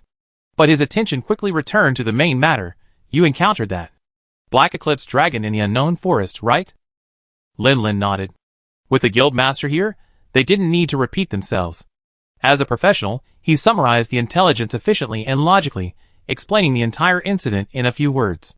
You fought it, right? Is there anything you should be aware of? Lin Lin rubbed his bloated stomach and took a deep breath. There are quite a few indeed. For example, don't take its breath head-on. Even if you do, you'll be enveloped by the subsequent explosion of the highly concentrated mad dragon virus, which will significantly accelerate the infection process, causing your body's functions to decline and affecting subsequent combat. And Julius noted down several key points. Seeing that Lin Lin had nothing to add, he nodded and forced a smile. Thank you for your hard work. With such detailed intelligence, we'd be able to deal with that guy quickly. With the Black Dragon's body for research, we probably have an antidote to the mad dragon virus soon. No, there's one more thing I need to remind you of. While Lin Lin was recounting the information, Yi had already cleaned the table with great efficiency and listened quietly. Seeing Julius about to leave, he spoke. And more? The guild master couldn't help but be surprised. He obtained a ton of information about the Black Eclipse Dragon, solving the guild's biggest problem. But that wasn't all? Actually, the dragon madness I contracted wasn't transmitted by the Black Eclipse Dragon, but by a flying dragon infected with the dragon madness virus. I don't recognize that monster, but it's incredibly violent and aggressive. It strikes me as much more dangerous than the Black Eclipse Dragon, even as dangerous as an ancient dragon. You don't recognize it? Can you describe its appearance? After Yi finished his brief account, the guild master couldn't help but pull out his pipe. Glancing around, seeing no one objected, he popped it in his mouth and took a deep drag. It's a 1,000-blade dragon, a very rare flying dragon monster. Scholars have occasionally reported on this creature in the past. It has a strong sense of territory and rarely leaves the unknown forest. If it does, it quickly returns. I remember tracking its movements and discovering the unknown forest. There are priorities.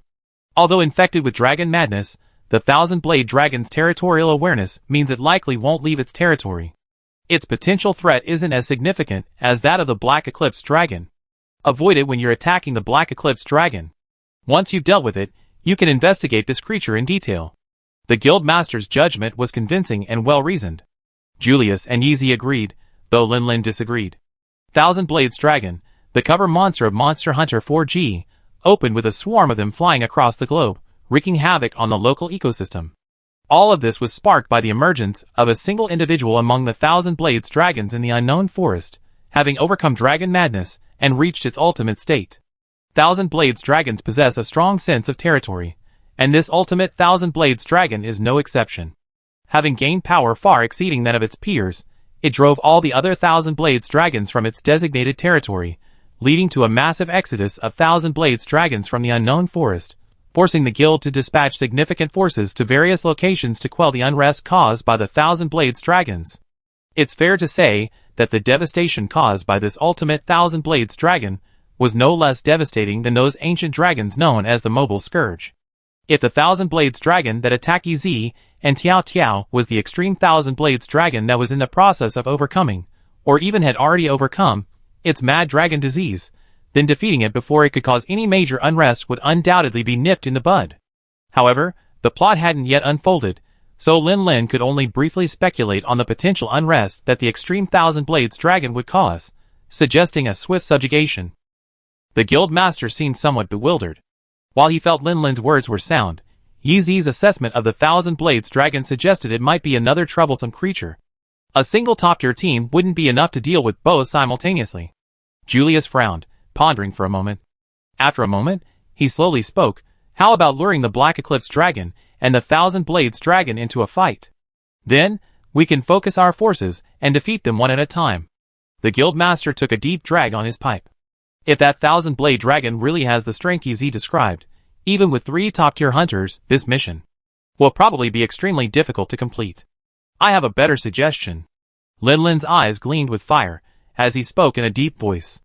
I've fought the Black Eclipse Dragon head-on, so I'm more experienced.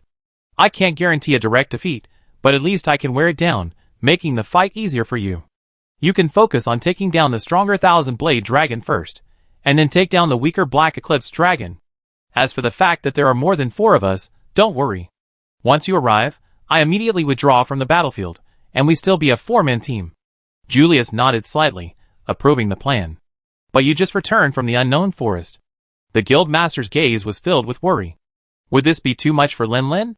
Tio Tio is still waiting for me in the unknown forest. Lin Lin's gaze seemed to penetrate the walls of the meeting hall, gazing out at the distant unknown forest, his voice low. Brother Lin, I go with you. And me, Meow. I meow too. This mission was extremely important. The guild couldn't intervene in the battle, so they could only provide logistics as much as possible, providing a large number of dispel fruits. Of course, these were provided as supplies, not requiring guild points. While Lin Lin and his companions returned to Barber, regrouping and preparing to return to the unknown forest, deep within the unknown forest, at the fork of a river, a massive figure struggled, swept under the current. Finally, reaching a fork in the river, it rolled and landed awkwardly on the riverbank. The figure wore tattered emerald armor, its scales shattered in large chunks, oozing purple-black blood. Its eyes were a bloodshot crimson. Who else could it be but Tiao Tiao? After being flung back by the Black Eclipse Dragon's claws for the second time, Tiao Tiao fell into the river and temporarily lost consciousness. Only now, with great difficulty, did he regain consciousness and struggle to climb out of the water. Tiao Tiao was weakened by the multiple injuries, blood loss, and pain. He glanced around but couldn't see Lin Lin. Instead, a large, dark golden figure not far away caught his attention. It looked like a massive flying dragon, the same species as the dangerous creature Yeezy had encountered earlier, except that it lacked the same thick black aura. Instead, it lay quietly, like a corpse. A corpse?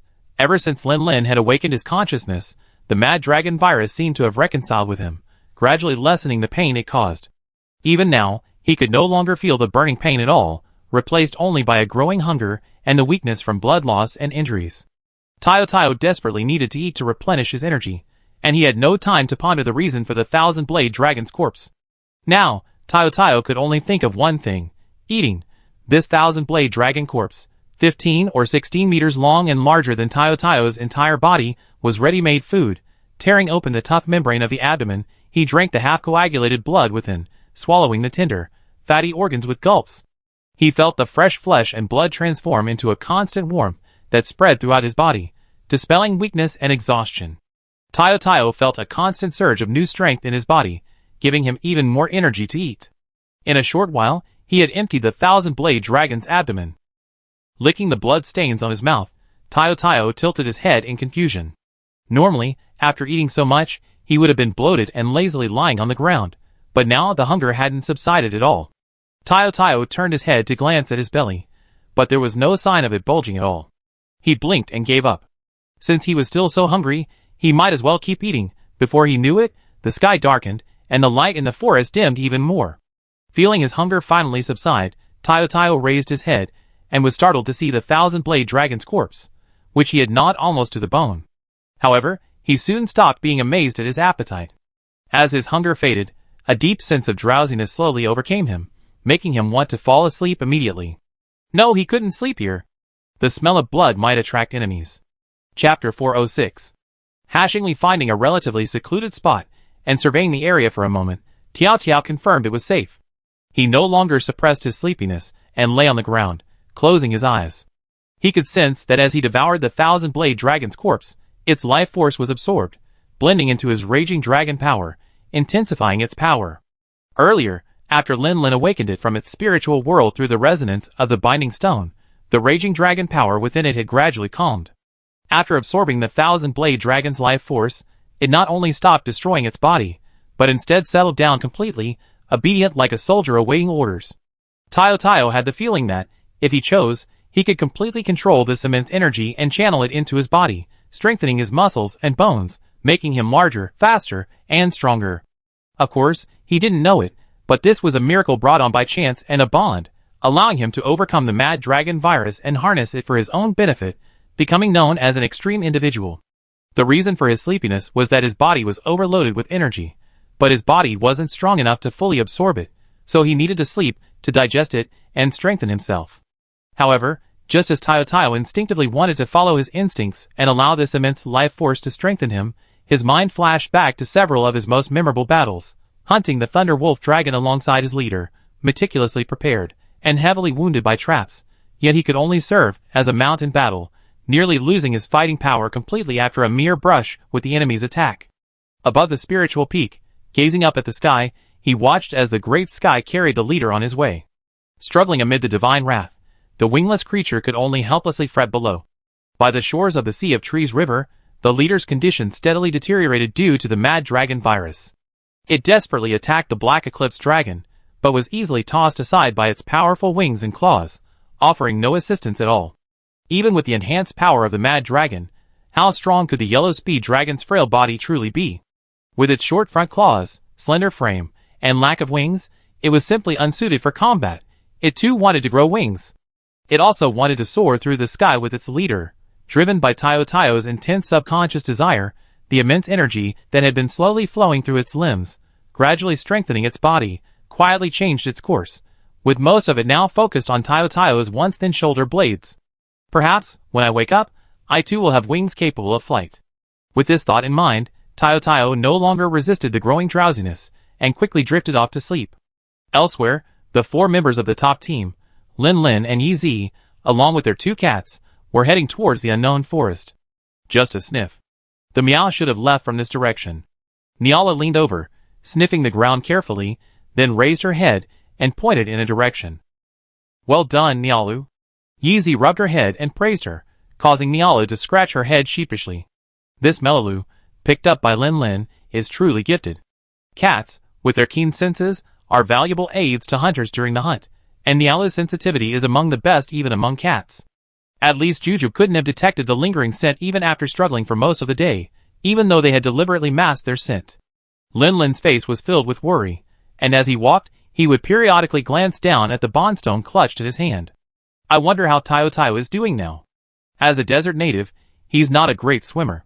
Furthermore, he's infected with dragon madness, and the black dragon's breath has made his symptoms much more severe. It's truly worrying. If Lin Lin hadn't intuitively sensed Tayo Tayo's presence while clutching the binding stone, he would have likely lost control of his emotions by now. Of course, even with his forced composure, Lin Lin's desire to eliminate the two culprits responsible for Tayo Tayo's disappearance intensified. Following the elite team not far behind, Aiden weighed his weapon and glanced at the dejected Lin Lin. He wanted to go over and offer some comfort, but he didn't know what was going on. If he spoke rashly, he might hit a sore spot, potentially leading to a disastrous outcome. So he glanced around, then moved closer to Nadia and winked, signaling Lin Lin's direction. Nadia shook her head slightly, indicating she was also unaware. Aiden turned back to Fabius, and the calm older man also shook his head slightly. The captain handed over the information. We too don't know any more than you do. Aiden had no choice but to move closer to Julius. Julius glanced at Lin Lin, then at his apprentice.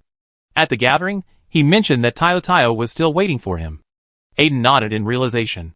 Tayo Tayo didn't sound human. It must be a hunting companion-like feeling. A companion trapped in the hunting grounds. No wonder they were rushing back to it, feeling so down. Aiden quickly took a few steps forward, approached Lin Lin, and gently placed his hand on his shoulder. Seeing Lin Lin turn around, his eyes questioning, Aiden withdrew his usual sunny smile and offered a faint smile. It's okay. We find Tayo Tayo. Aiden displayed the insect club he was carrying. We all help you, don't worry. Lin Lin looked back.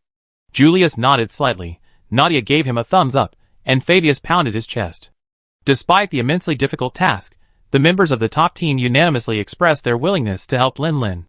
Putting aside the fact that he was the hero who saved Barbear from Haoshenlong, the fact that Lin Lin twice risked his illness to bring intelligence back to the guild, and that he was willing to return to the hunting grounds to share the burden, had already earned their respect. Yeezy quietly approached, her soft palm tightly grasping Lin Lin's large hand. Don't worry, I'll always be with you. Let's find Tiao Tiao together.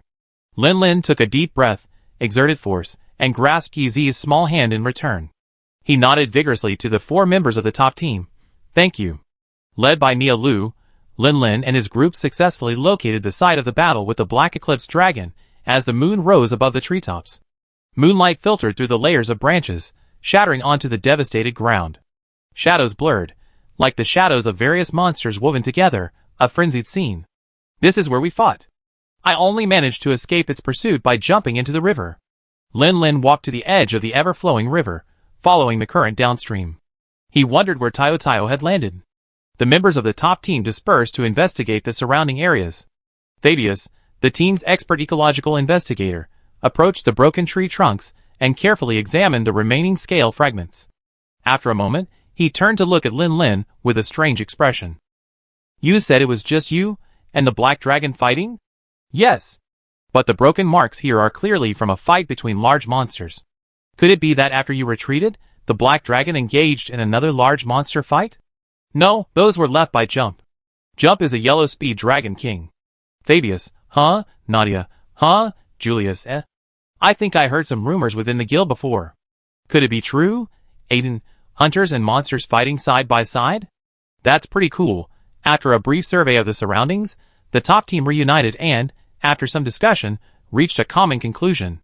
The Black Eclipse Dragon didn't stay on the ground for long after the battle. It flew away. It's still unclear whether the Black Eclipse Dragon has a fixed territory, but this is at least a direction. Starting from this battlefield, we should explore the surrounding areas. Hopefully, it won't fly too far. Julius looked up at the moon overhead, paused, and continued, Let's stop here for today. Conserve your energy. Tomorrow, we begin a larger-scale exploration and search for any traces of the Yellow Speed Dragon King. Tayo Tayo felt like he had a long dream. In the dream, he had, as he had wished, grown a pair of broad wings. He lifted his leader onto his head, and carried him freely through the sky. The dream was so beautiful that even the touch of the surging air above him was exquisite. He flew everywhere without feeling the slightest bit of fatigue. It soon arrived at Jaeyun village, and saw the brute bear standing by the stream, helplessly watching as it flew over its head, carrying its leader. It then flew over Yanhua village, fluttering up and down over the head of the bubble-blowing, playful creature, insisting it witness its playful encounter with its leader. It could only try to attract the leader's attention with its aggrieved cries. But it would fail. With a flap of its wings, Tayo left Yinhua village behind and soared to the courtyard of Donnarumma. While the serval giant insect could fly, there was a gap between flying and flying. A fool like this, using Elytra, could only follow it, gathering dust. Alas, the dream didn't end so happily. After shaking off the giant beetle, Tayo flapped his wings, feeling a little hungry. Just as he was about to find a place to hunt, so the leader could grill his favorite medium-rare barbecue, he suddenly heard a whistling wind from behind. Tayo instinctively turned his head, and saw a blinded male rat halos flapping its wings, relentlessly following him.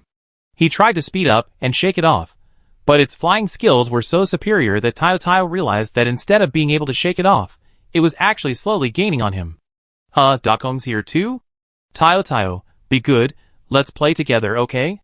Tayo flapped his wings stubbornly, making a last-ditch effort, but this seemed to anger the rat halos. It sped up and flew right next to him, roaring loudly at his head. Roar! However, this roar didn't sound like Dakong's. Instead, it sounded a bit like the one who had injured both him and Yezi. Roar! Tayo shuddered, instantly waking from a beautiful dream. Buheo, that voice is indeed that of the dark golden dragon. Tayo instinctively wanted to open his eyes and flee, but just as he had that thought, he noticed something strange. No, where are my eyes? Why can't I feel anything? And this body, why does it feel like? It's like I have 4 extra legs. And here at the shoulders, this feeling. Isn't this the same feeling of flapping wings in dreams? Roar! Tayo flapped his wings subconsciously, and then, in the pitch-black darkness, a huge figure radiating red light suddenly appeared in front of him. Judging by its outline, this is that ridiculously powerful flying dragon. This thing is roaring at me, driving me away. Tayo was confused for a moment. What was going on? When he met this thing before, it hadn't used the first roar, then attack strategy. Why was it roaring 3 times in a row now? Why did it seem so afraid of me? Tayo's guess was correct. This 1,000-blade dragon was indeed afraid of it. After all, it had originally contracted the Mad Dragon virus after encountering a black erosion dragon and engaging in a battle to defend its territory. It was initially suppressed and at a disadvantage, but only after the initial onset of the virus's symptoms did it manage to turn the tide and drive the opponent away. Of course, if it were just a 1,000-blade dragon infected with Mad Dragon disease, it probably wouldn't have the brains to think about such things at this point, and would have simply attacked and finished. But this 1,000-blade dragon, after numerous battles, had gradually overcome the effects of the Mad Dragon virus, and was only one step away from completely subduing it and becoming a maximized individual. However, at this point, it hadn't yet fully reached its maximized state. It could think, but not much, and its temper was still very volatile. Seeing that 3 roars had failed to drive the creature away, it no longer hesitated, took off into the air, flapped its wings, and charged towards Tiao, delivering a powerful kick to Tiao's face. Chapter 407. Faced with a 1,000-blade dragon's sudden attack, a knight launched a kick. Having witnessed its power before, Tayo's first instinct was to avoid the attack, quickly dodging it with a sideways leap. However, after his body had updated its operating system, Tayo was still a little unaccustomed to it, and his movements were a little awkward. He failed to completely dodge the attack, and was struck painfully by a kick on the shoulder. Tayo was somewhat surprised. He had no doubt that if he had been accidentally hit by the 1,000-blade dragon's kick before, he would have been seriously injured on the spot. But now, feeling the burning pain in his shoulder, Tayo felt that it didn't seem to affect his fighting ability at all. It seemed that the Mad Dragon's power had indeed greatly strengthened his body. Even after suffering a disadvantage at the beginning, and even though his physical strength had increased significantly after waking up, Tayo still had no intention of turning around to fight the 1,000-blade dragon. Instead, he took advantage of the moment when the 2 bodies crossed and the 1,000-blade dragon's momentum slowed down to stride forward. Rather than a life-or-death battle with the 1,000-blade dragon, Tayo was more eager to quickly return to his leader's side and properly adjust to his upgraded operating system. Its X-shaped claws shoveled away a ton of dirt. The 1,000-blade dragon paused, turning its head and staring intently at Tayo's fleeing form with its crimson eyes. Without a moment's pause, it flapped its wings and sprinted after him. After the brief exchange, it had noticed something was amiss. The creature opposite was not only incredibly small, but also lacked the will to fight, not even daring to fight back, only fleeing. Even its movements were clumsy, like a newborn baby, unable to control its arms and legs. Clearly, it couldn't be the Black Eclipse dragon that had once suppressed it. Normally, if there were no animosity between the two sides, and the other side had voluntarily fled, giving up the fight for territory, the Thousand-Blade Dragon, as the victor, would simply remark its territory by sharpening its claws and scales. But this was clearly not normal. The Thousand-Blade Dragon, infected with dragon madness, was incredibly aggressive, even resorting to killing other Thousand-Blade Dragons of its own kind when they were competing for territory. Upon realizing Taio's strength wasn't as strong as expected, its first instinct was to chase it down and finish it off. Whoosh! The Thousand-Blade Dragon, still covered in dust, stood out to Taio like a bright light in the darkness. Noticing the dragon's relentless pursuit, and unable to outrun its two wings on four legs, Taio was forced to turn around and face the Thousand-Blade Dragon's attack head-on. Whoosh! The Thousand-Blade Dragon, soaring in midair, swung its head, and the sharp scales on its neck flew out with a sharp, piercing sound, piercing Taio fiercely. It was with this same scale dart that it had previously forced EZ and Taio into such a precarious situation. Taio's first reaction was to leap back to avoid the attack, but now with four legs and two wings, it was difficult to leap as lightly as before. Miscalculating the distance, Taio failed to avoid all the sharp scales, and one pierced Taio's newly formed wing membrane. Unable to completely avoid it, Taio expected to bleed profusely like before, and the wound would only expand with movement. However, the sharp scale pierced, causing only a slight pain that quickly subsided, leaving Taio somewhat surprised. It didn't know that this was because the surface of its new wing membrane was covered with a thick layer of fine scales, like hair. The layers of fine scales absorbed most of the impact of the sharp scales, and its wing membrane was in a state of rapid metabolism and had a very strong self-healing ability. The combination of these two made the Thousand-Blade Dragon's attack fail to have the desired effect. Although he didn't understand the underlying mechanism, Taio recognized the formidable defensive power of his new wings. Facing the Thousand-Blade Dragon's relentless attacks, whenever he encountered a difficult-to-avoid attack, Taio would proactively use his wings to block it. This resulted in the Thousand-Blade Dragon's attacks becoming increasingly fierce. For a moment, its severed, hair-like scales flew everywhere, nearly overwhelming Taio, leaving him unable to fight back. However, Taio didn't actually suffer much damage. On the contrary, as the concentration of scale dust on the battlefield increased, he became increasingly aware of the Thousand-Blade Dragon's every movement. Furthermore, as he gradually became accustomed to his new form through constant combat, Taio became increasingly adept at dodging. As the battle dragged on, the situation on the battlefield subtly shifted. Initially, the Thousand-Blade Dragon was unilaterally assaulting Spring, who could only protect his vitals as best he could. Now, the Thousand-Blade Dragon continued to attack, but it became increasingly difficult to reach Spring, who was focused on dodging. The outcome of the battle, clearly visible at the beginning, gradually became shrouded in mystery. Aiden sat atop an ancient tree in the distance, watching the battle between the two behemoths through binoculars. He gnawed a mouthful of his carry-on food, chewing silently as he pondered. A full week had passed since their top team followed Lin into the unknown forest for investigation. During this time, while they had found some traces of the Black Erosion Dragon, they had never truly confirmed its whereabouts. According to Captain Julius, if there were no new discoveries today, they would retreat to Barbear and gather more information. After all, they hadn't found the other party after so many days. Perhaps they were too late, and the Black Eclipse Dragon had left the area after its battle with Lin. Just as Aiden expanded his search area, just as he reached the edge of the core forest area, he heard the roars of monsters, seemingly engaged in a fight. Having hurried over, Aiden was surprised to discover that the two combatants were the very same targets of their mission, the Black Eclipse Dragon and the Thousand-Blade Dragon. This was exactly in line with their plan. First, let the two monsters fight to exhaust their energy, and then the top team would move in and take down the two creatures one by one. After witnessing and confirming the true identities of the two fighting monsters, Aiden fired a signal flare to call the other members of the mission.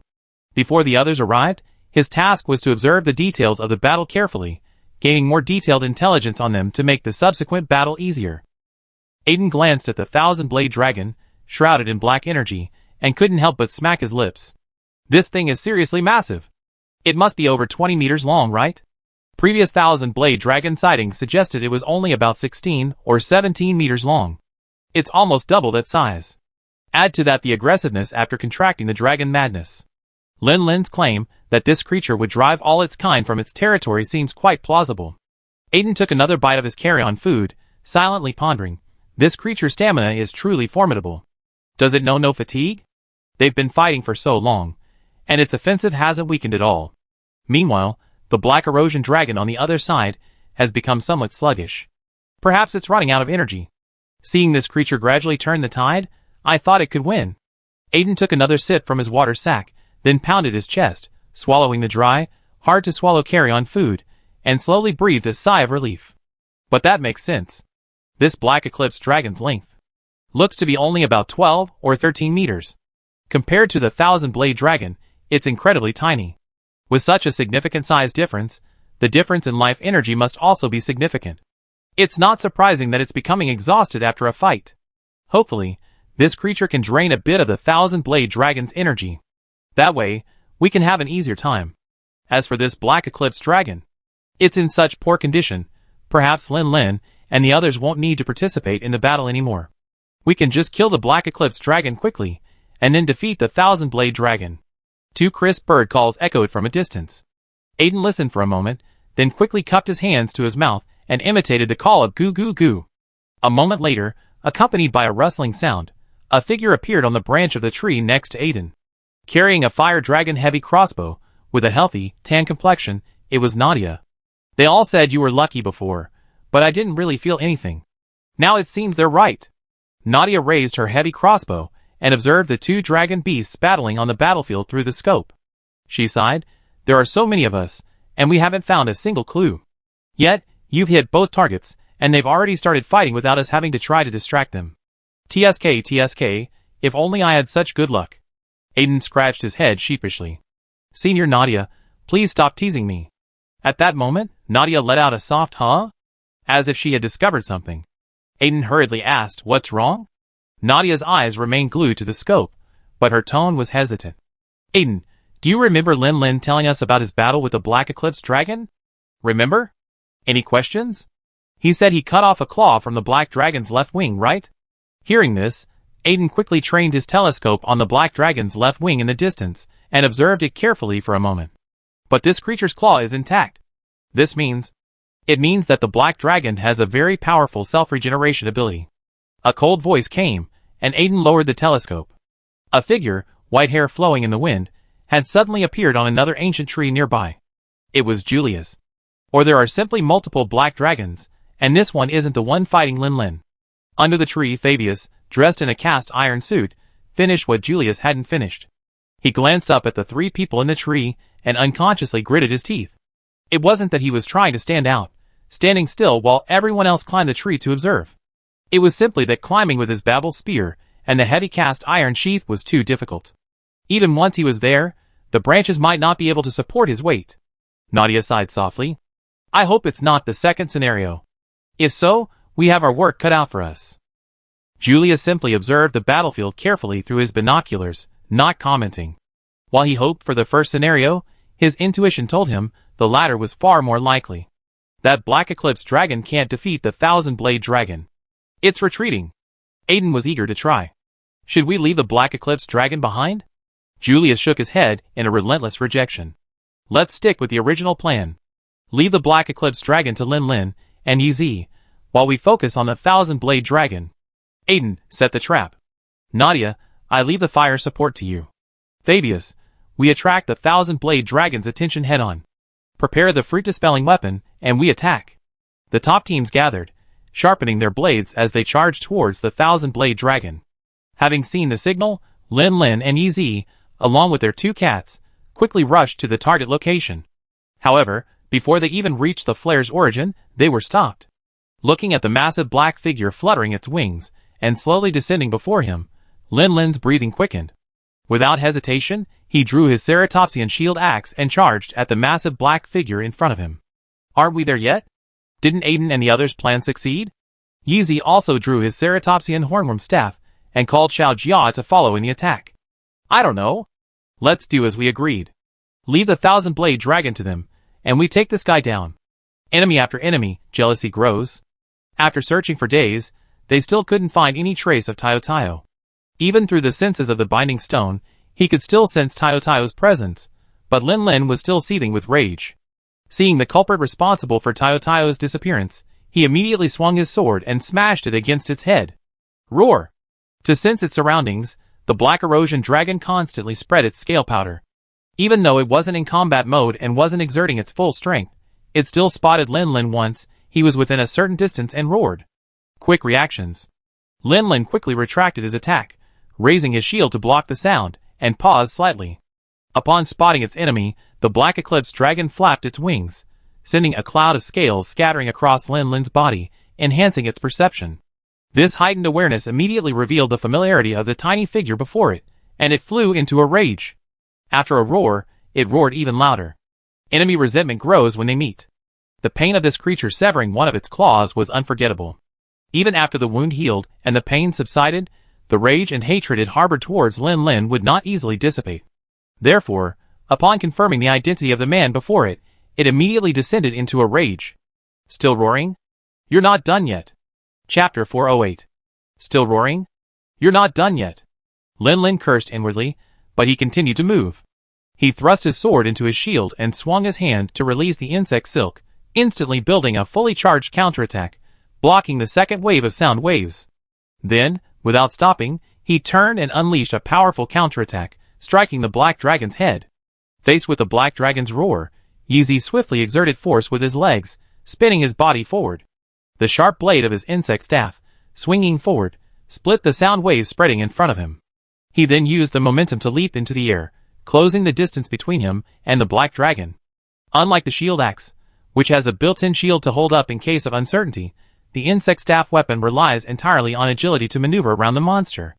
The dash spinning slash he used was actually a new move Yeezy had created, drawing on the principles of the katana's II slash and the Sakura air blade slash. This attack reached a much greater distance than the guild-style leaping forward, and its rotational force could also shield it from less powerful attacks, making it perfectly suited for the current battle. Through the tiny scales floating around it, the black dragon could clearly sense the positions of Lin Lin in front of it, and Yeezy overhead.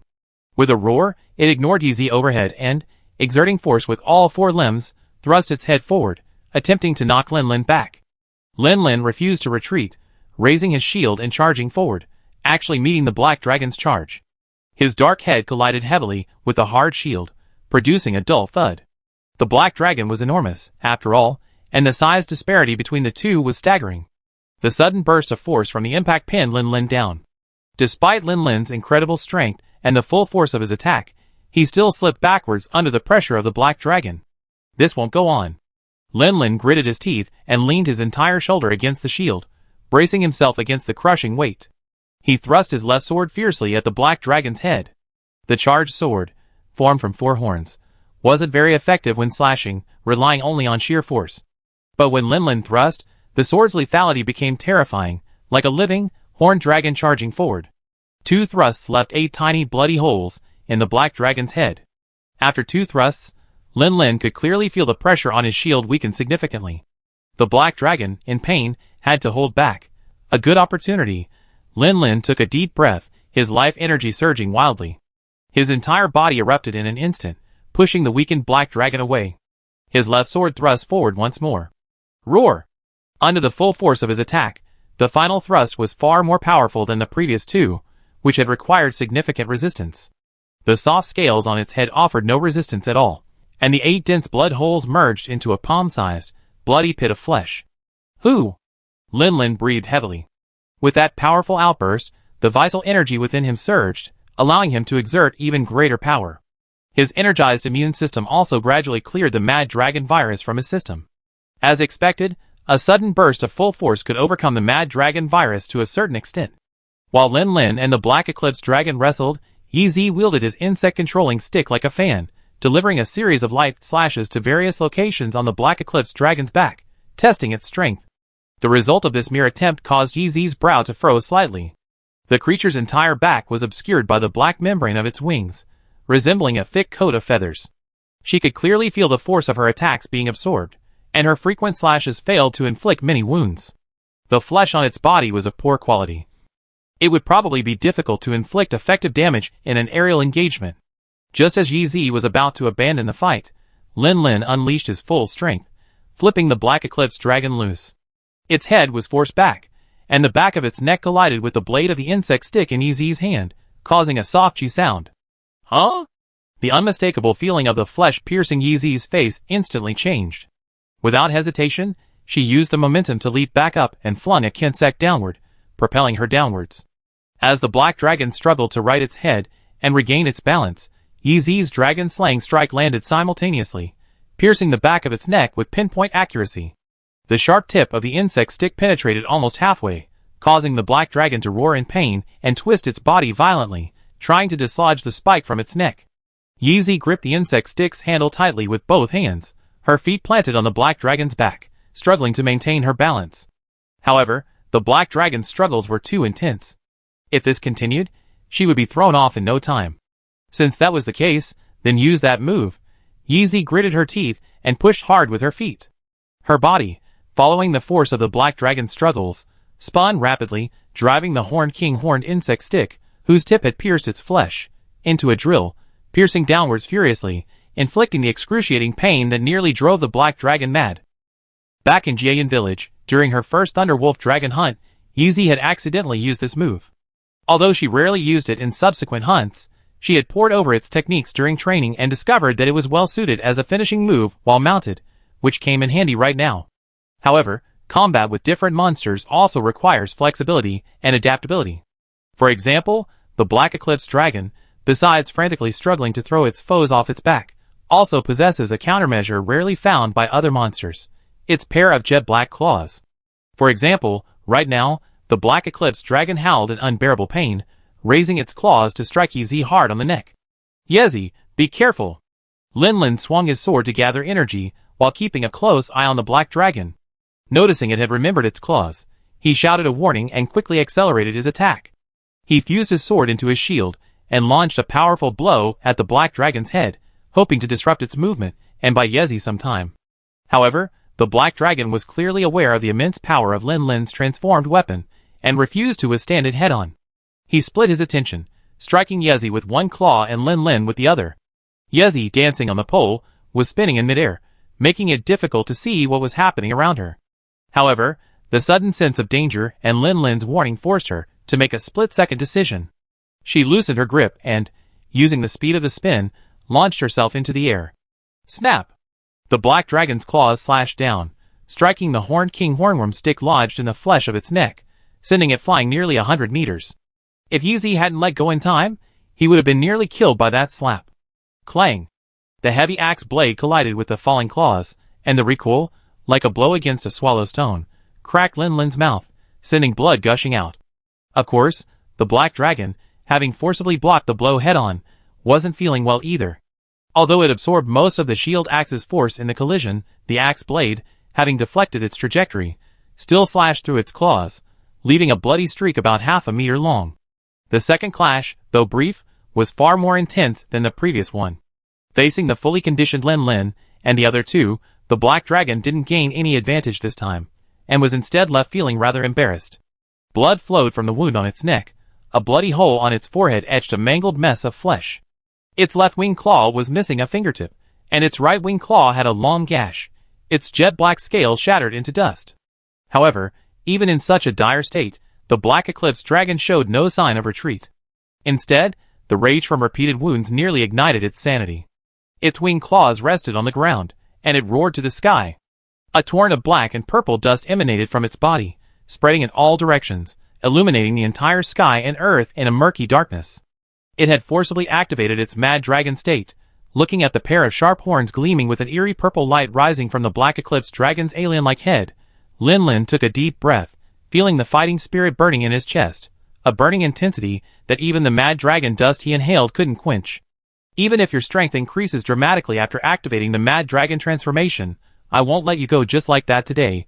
Of course, necessary caution was still necessary. He wanted to finish off this Black Eclipse Dragon, not let it finish him here. Bang!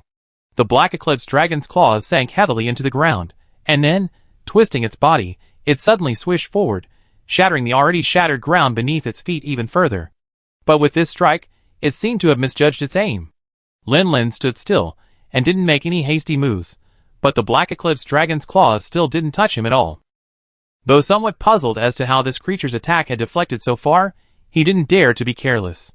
He didn't rush in immediately to attack, but instead slid to the side. Facts proved that Lin Lin's caution was right. After activating the Mad Dragon transformation state and unleashing its full power, the Black Eclipse Dragon's control over the Mad Dragon's power greatly increased, and its attack methods were no longer limited to simple energy ball breaths as before. For example, at this moment, as the Black Eclipse Dragon raised its talons, a large amount of black and purple dust shot out from its tips, extending forward and encompassing Lin Lin's original position. The explosion occurred almost instantly. If he hadn't dodged in advance, he would have been seriously injured. Such a formidable opponent. Yi Zi. Be careful not to get hit by the dust. Out of the corner of his eye, he noticed Yi Zi retrieving the insect stick. Lin Lin warned him and rushed forward again, trying to draw the Black Eclipse Dragon's attention to himself. Of course, the Black Eclipse Dragon showed no mercy to this tiny creature that had repeatedly injured it. Without hesitation, its massive talons, resting on the ground, slammed down hard on Lin Lin. Faced with such a powerful attack, Lin Lin hesitated to take it head-on as he had before. He could only try to find opportunities to dodge between attacks. The enraged Black Dragon continued its barrage of winged claws, striking down one after another like a game of whack-a-mole, leaving Lin Lin no room to breathe, determined to crush him completely. Lin Lin's nerves were tense. A single blow from such an attack would undoubtedly have severely damaged him, though with a bit of luck he might have survived. He had only experienced such immense pressure when facing the Deviljosaurus and dealing with the Storm Dragon. Thankfully, Lin Lin wasn't fighting alone. He had reliable allies by his side. Yi Zi swallowed a destruction fruit to suppress the virus, then quickly approached with his blood-stained bug stick. With a flick of his insect, he was about to take flight again, poised to find a chance to ride on the creature's back. If they could perform another pole dance on the back of its neck, they might be able to severely injure the Black Eclipse Dragon, even severing its spine on the spot and completing the subjugation. Clearly, the Black Eclipse Dragon, having just suffered a heavy loss at the hands of Yi Zi, understood this. Sensing Yi Zi's return to the air, it immediately slowed its attack on Lin Lin and instead focused some of its attention on Yi Zi, constantly protecting the back of its neck. There was a gap in the Black Eclipse Dragon's attack, and Lin Lin finally had a chance to catch his breath. He quickly shouted to Yi Zi, "Don't worry, hold it back. Even in its Mad Dragon form, it's a considerable burden, and it won't be able to maintain this state for long." Yi Zi had initially considered taking a risk and trying to mount it again, but after hearing Lin Lin's words, he immediately reconsidered the idea and replied, "Okay." Then, the two of them tacitly formed a Tai Chi formation, distracting the Black Eclipse Dragon. As one side was attacked, the other pretended to attack, forcing the Black Eclipse Dragon to abandon pursuit and return to defense. With this back and forth, they actually managed to hold the Black Eclipse Dragon back. "Boss, the trap's set. 3 traps in a row. I guarantee this thing can't escape." Yi Zi, covered in dust, pushed aside the brush and shouted to Lin Lin. Ever since the unexpected encounter with the Black Eclipse Dragon, it had been frantically leading the Alu to a nearby suitable location to begin setting a trap. Now finally complete, it hurried back to inform Lin Lin. "Yezi, move the battlefield. Once it's trapped, unleash all your might and kill it." "Understood." With tacit coordination, the two began to retreat, luring the Black Eclipse Dragon to follow, gradually leading it into the trap. Everything was proceeding smoothly until a dark shadow suddenly loomed overhead, and a new Black Eclipse Dragon dropped from the center of the battlefield. Chapter 409. Be careful. Yi Zi was the first to notice the unusual situation in the air. Seeing the dark figure staggering towards him, his expression suddenly changed, and he shouted a warning to Lin Lin. While anything could happen during a hunt, the current situation was a bit too far-fetched. With the Black Eclipse Dragon's ability to spread the Mad Dragon virus, even if it wasn't an ancient dragon, the threat it posed to the ecosystem was no less than that of an ancient dragon. Yi Zi, the members of the top team, and the guild's leadership all subconsciously assumed there was only one target. After all, apart from male and female individuals living together to reproduce, the world had never witnessed a gathering of ancient dragons. No one had ever imagined that a disaster of the magnitude of an ancient dragon could occur in multiple forms. At this moment, even though Yi Zi was determined to kill the Black Eclipse Dragon, he couldn't help but feel a slight desire to retreat. As everyone knows, the difference in difficulty between hunting one target and 2 simultaneously is a star-level difference. Even with all her and Lin Lin's skills, they could barely hold their own against the Black Eclipse Dragon. To reverse the situation, they would need to rely on traps. Even though this new Black Eclipse Dragon was much smaller and covered in wounds, it seemed unable to fly upon landing, having been forced to make a complete crash. It looked in dire straits, looking like an easy target. However, the increase in numbers brought a qualitative shift in difficulty and danger. Facing two black eclipse dragons simultaneously, they had no chance of success. Taking advantage of the new black eclipse dragon landing, temporarily cutting off the space between them and the larger one, Yeezy rolled over to Lin Lin's side and said hurriedly, "Brother Lin Lin, the situation has changed. Let's retreat." "No, wait, I feel something's wrong. It's very wrong. There's more than one black eclipse dragon. This must be reported immediately." Yeezy was extremely anxious and wanted to reach out and pull Lin Lin away, but Lin Lin grabbed Yeezy's wrist and shook his head slightly. He fixed his eyes on the newly arrived little black eclipse dragon, and an inexplicable feeling surged within him. From the moment he saw it, he felt a strong sense of familiarity and intimacy, as if he had known it for a long time. This was very wrong, considering he remembered clearly that this was his first time seeing this little black eclipse dragon. Yeezy was still anxious, but within just 2 seconds, her eyes widened. This is definitely not right. Aren't they the same species? In the center of the battlefield, the force-landing black dragon didn't turn its spearhead to pounce on them. Instead, after a brief breath, it suddenly turned its head toward the larger black dragon, letting out a suppressed growl, a look of tension, ready to fight at the slightest disagreement. The black dragon, in its frenzied state, sensed the smaller black dragon's presence the moment it entered the battlefield. It immediately cast aside Lin Lin and Yeezy and turned its head toward the smaller black dragon. After a moment's careful observation, it suddenly let out a ferocious roar and charged forward, brandishing its claws, ready to smash into the smaller black dragon's head.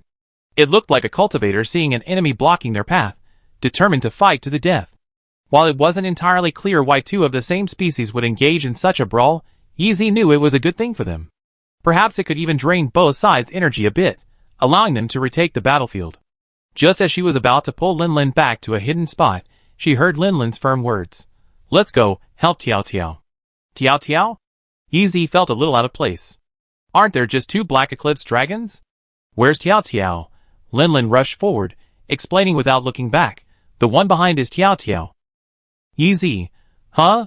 Although her mind was a mess, and she had no idea why Lin Lin said that, seeing that Lin Lin had already rushed out and was about to squeeze into the battle, Yeezy didn't bother to think about the logic and quickly followed with her insect stick in hand.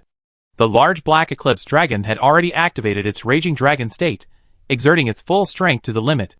The newly arrived small black eclipse dragon was battered and in a very bad state. It fought hard, but the gap was too great, and it was pinned to the ground in just a few moves. As the big black dragon was about to bite the little black dragon's neck, Lin Lin leaped up, pulling his Kensek with him. His shield and axe merged into a massive axe, swung behind him, his body tensed like a crescent bow, and he roared, "Get out of my way!" The big black dragon had long witnessed the immense destructive power of this attack and knew that if he insisted on delivering the final blow, he would also be severely damaged.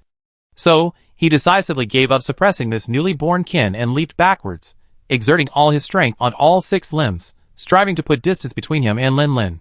However, while it wanted to let this newborn go, the little black dragon had other ideas.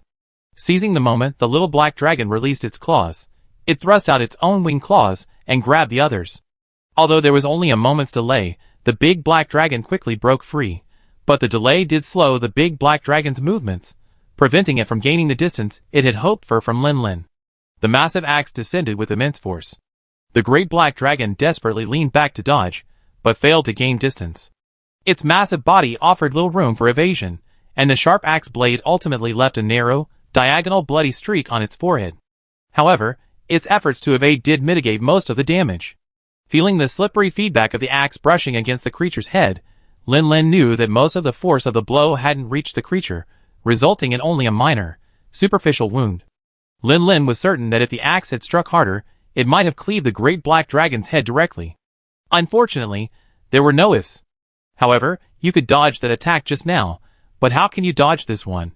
The axe blade embedded itself in the ground, and Lin Lin's feet landed back on the ground. However, he didn't immediately pull out his shield axe and reassemble it. Instead, he stared intently at the axe blade. The golden fountains, gushing straight ahead, almost completely engulfed the black dragon's body. A dull crackling sound mingled with the black dragon's shrill wail, and then he grinned with satisfaction. Scale powder couldn't adhere to intangible energy impacts. so the black dragon had no idea that this attack would be accompanied by such a powerful bottle explosion. He thought that Lin Lin's attack was finished, and it was a perfect opportunity for him to attack, but he was caught by the 5-shot bottle explosion. Large pieces of his dark scale shattered, blood spurted out, and he fell backward, rolling twice before coming to a stop. The pair of soft tentacles on its forehead retracted, and the pair of winged claws were folded back to its shoulders. The black dragon was directly exploded by Lin Lin, and was forced to retreat from the mad dragon state. While the mad dragon transformation greatly enhances the black eclipse dragon's combat effectiveness, it also places a heavy strain on its body. Once it breaks free, it needs to rest and recuperate before it can fully exert its full strength. At this moment, the great black eclipse dragon was clearly at its weakest. Struggling to stand, the great black eclipse dragon saw, in its pitch-black vision, Lin Lin across from him, already dismantling his sword and shield, breathing heavily to recover his strength. Yi Zi, clutching his insect-controlling staff, flew over him, charging towards him, completely ignoring the other member of his tribe, who had appeared later. However, the other member didn't seem to have the slightest intention of attacking them, even attempting to sustain his weakened body and charge towards him again. They had to flee. Continuing to fight would have put their lives in jeopardy. Roar! The great black eclipse dragon roared suddenly, then spread its wings, flapping them vigorously. It soared into the sky, heading straight southeast. Just wait. Even though I ran away this time, you didn't win. On the road to evolution, I'm still ahead. Once I complete my transformation, I kill you all. Deep in the uncharted forest, on a devastated battlefield, Lin Lin watched the large black dragon flee with such speed, showing no sign of a fight. He wanted to stop it, but his dwindling strength made it impossible. He didn't know if it was an illusion, but he felt as the black dragon spread its wings and soared into the sky, caught by the sunlight, and a faint golden hue seemed to flicker across its shattered wing claws. If he wasn't mistaken, this creature was probably not far from transforming into a heavenly dragon. Yi Zi looked up at the large black dragon's figure rapidly shrinking from his sight. After noticing its whereabouts, he turned to look at the small black dragon that had appeared later. The other party clearly wasn't willing to let the black dragon escape. It flapped its jet black wings, attempting to fly after it. However, it was too weak, and its wings were covered in wounds. It barely gained 5 or 6 meters before it could ascend any further, forcing it to glide back down to the ground. Then, Yi Zi saw it turn its head toward Lin Lin and him, and just like the black dragon before, it flapped its wings and sprayed scale powder at them. Brother Lin Lin, you said, is this Tiao Tiao? Yi Zi covered his mouth and nose to reduce the inhalation of the mad dragon virus. His brow furrowed slightly. Lin Lin sighed and nodded yes. If the familiar feeling he felt upon first sight hadn't been enough to make a judgment, the complex emotions it instantly erupted in upon sensing the black dragon's presence convinced Lin Lin that he couldn't be mistaken. He made no effort to stop the scales from clinging to him. Instead, he took out a dispelling fruit and swallowed it. Then, he slowly walked towards the small black dragon, which sat quietly there, making no other movements except releasing the scales. Jump, jump! Lin Lin called softly. The black dragon before him let out a low whimper and collapsed to the ground. Yi Zi saw that it seemed to be breathing heavily. Lin Lin quickly approached, pulled a handful of light dust from his item bag, and sprinkled it directly at the black dragon in front of him. Continuing his activity, he pulled out bottles of healing potion and walked over to the black dragon's head. Open your mouth and drink the medicine. The black dragon obediently opened its mouth, allowing Lin Lin to pour bottles of bitter liquid into it. After doing all this, Lin Lin casually tossed the empty bottle aside and reached out to touch its head. The cool, smooth scales seemed to carry an endless darkness, devouring any light that fell upon them, leaving only endless darkness. Looking at Tiao Qiao's drastically altered appearance before him, Lin Lin opened and closed his mouth, wanting to say so much, but in the end, it only came out as a sigh. Yi Zi walked over to Lin Lin, looking at the familiar scene of human and dragon coexisting harmoniously before him, and was silent for a moment. So, is this really Tiao Tiao? But how did it become like this? How did a yellow speed dragon king transform into a black eclipse dragon, something so unrelated in some way? It must be because of the mad dragon virus. Lin Lin said this, but his tone was uncertain. He had the impression that only the scale powder released by Tianhui dragons contained reproductive cells, and that new black eclipse dragons would be born from the remains of monsters infected with the mad dragon virus. However, this was quite different from Tiao Tiao's situation. The guild had only recently discovered the black eclipse dragon, and the celestial dragon had likely not yet been born, so the reproductive cell requirement wasn't met. Theoretically, the new Black Eclipse Dragon and the original monster infected with the virus shouldn't have the same consciousness. Yet, the intangible yet tangible bond clearly told him that the Black Eclipse Dragon before him was Tiao Tiao. "I'm sorry, I failed to protect you. You must have suffered a lot." Lin Lin sighed again as he looked at the scars covering Tiao Tiao's body. Tiao Tiao lay quietly on the ground, having just woken from sleep when he was brutally assaulted by the Thousand-Blade Dragon. He struggled to quickly familiarize himself with his altered and somewhat unfamiliar body under the intense pressure, but the price he paid was a beating all over his body. After finally finding a chance to escape, he was forced to crash mid-flight due to exhaustion, a wing injury, and the stumbling blocks of his first flight. He encountered the same Black Eclipse Dragon he had easily defeated before. Luckily, the leader was also there. Although his vision had transformed him into a small, red figure, making him look unfamiliar, Tiao Tiao, through their familiarity, immediately recognized him and, through coordinated tactics, found an opportunity to defeat the Black Eclipse Dragon. Returning to the leader's side, he felt a sudden sense of relief. Combined with his physical fatigue and pain, Tiao Tiao wanted nothing more than to sleep soundly. Hearing Lin Lin's muttering, Tiao Tiao could not help but doze off, letting out 2 sobs in response. "I just woke up and fought these 2 battles, so I'm a little tired. Luckily, the energy transformation strengthened my body, otherwise those 2 battles would have been very dangerous." Well, even though this scale powder sensing has 360-degree coverage, the change in vision is still a little hard to adapt to. If only I could regain my sight while still retaining this scale powder sensing. With a tangled mess of thoughts running through his head, Tiao Tiao finally drifted off to sleep. Chapter 410. Lin Lin stood there quietly, watching Tiao Tiao's breathing gradually become slow and even, and he slowly exhaled. Really? The transformation didn't hurt. That's good. Although what happened to Tiao Tiao seemed to differ from the information he had received, Lin Lin no longer wanted to delve into the reasons. At least Tiao Tiao was lying in front of him, and that was enough for him. Lin Lin took a step forward and carefully examined Tiao Tiao's wounds, preparing to identify the most serious areas and apply more medicine. After a thorough inspection, he realized that Tiao Tiao's body didn't have many scars. Most of the wounds were concentrated on the wings and claws that covered his body like a cloak. Because the wounds on the wing claws were directly exposed to the air, the life dust healed quickly, almost instantly healing at a visible rate. However, the wounds on the wing membranes proved more challenging. The layers of fine, smooth, tassel-like scales, while providing excellent protection, also blocked the wing from the potion, making them the slowest to heal. Lin Lin touched his item bag and turned to Yi Zi. "Do you have any more healing potions?" "I've run out." "Yes." Yi Zi nodded and took it out of the bag. "Tiao Tiao's wing wound isn't easy to treat. How about I come with you?" "Thank you." Yi Zi smiled softly. Having successfully recovered Tiao Tiao, her heart felt less heavy. "Given our relationship, why are you being so polite?" Lin Lin nodded slightly, reaching out to pull aside the dense, silky scales, revealing the wound hidden beneath. "Come on, let's go together. I go look for some raw meat nearby, meow." Tiao Tiao looked severely depleted, and he definitely need a feast when he wakes up, meow. Yin Zhao glanced at the 2 people huddled together to treat Tiao Tiao's injuries. He felt an inexplicable sense of fullness just looking at them. After a moment's thought, he chose to turn a blind eye. "Senior Yin Zhao, you're going hunting on your own, meow? Can you do it, meow?" Hearing Nia Lu's question, Yin Zhao gritted his teeth in irritation. He hadn't been of any use in the battle just now, and the hastily set trap hadn't been used due to an unexpected incident. Now this little black cat was actually questioning his own fighting ability. "Don't underestimate us hunter cats, meow. Just some raw meat, no problem at all, meow." "Then I want to go too, meow. I want to learn the fighting techniques of the hunter cats, meow." "No problem, meow." While Lin Lin defeated the Black Eclipse Dragon and the atmosphere calmed down, a little further away, deep in the forest, the top hunters were locked in a fierce battle. Julius clenched his swords in his backhand and slid forward, dodging the incoming scales.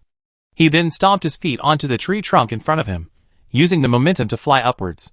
With a final powerful kick, he flipped over before the mad dragon, transformed into the Thousand Blades Dragon, could charge at him, landing on top of the Thousand Blades Dragon. Ding, ding, ding, dang, dang. A series of dense clashes of blades against scales echoed. Julius's core continued to exert force, skillfully utilizing the recoil from the blades, with each collision, to propel his body into a rapid rotation. Before the Thousand Blade Dragon could react, He had already slashed all the way from its head along its spine to the tip of its tail. Then, with a somersault, it landed on the ground, sliding forward nearly 2 meters before breaking its momentum. Feeling the slight pain spreading from head to tail, the thousand-blade dragon immediately turned, jerking its head, and sending 3 sharp scales flying, covering the area behind it. The scales hurtled straight at Julius' back, and the momentum of his forward charge made it difficult for him to dodge. Just as the thousand-blade dragon's attack was about to strike, a large golden shield suddenly appeared from the side, looming behind Julius at the last moment like a massive wall. Bang! The scales collided with the shield, shattering into countless tiny, sharp fragments that flew in all directions, unable to penetrate the golden shield's protection and injure those behind. "Captain, are you alright?" It was Fabius. As soon as he saw the thousand-blade dragon making moves to turn and attack, he raised his spear and charged directly in their direction. Fortunately, the distance between the two was not far, allowing him to arrive at the last moment and avoid casualties. Julius stopped, glanced back, nodded vigorously, and resumed his run. "It's alright, keep fighting." The thousand-blade dragon's attack didn't pause. After flinging its scales, it immediately flapped its wings and took off. Then, it swooped down towards the large shield blocking its scales, striking it with a single sky-cripple kick. Fabius was, after all, an experienced, high-ranking hunter. Realizing he was being targeted, he knew his spear was too heavy to dodge. He half-knelt on the ground, huddling behind his shield, forming a triangle with it and the ground. The shield's surface even emitted a faint, hazy white glow. This was the spear's most unbreakable move, a defensive power attack. Bang! Sizzle! The sharp claws struck the shield with a dull thud, and the sharp claws scraped across the surface with a sharp, scraping sound like nails scratching a blackboard. Fabius groaned, his entire body sinking slightly, even suffering severe internal injuries, but he managed to withstand the attack with all his might. "Now it's my turn." Feeling the thousand-blade dragon trying to regain its footing, Fabius roared, his half-kneeling body leaping upwards as if on a spring.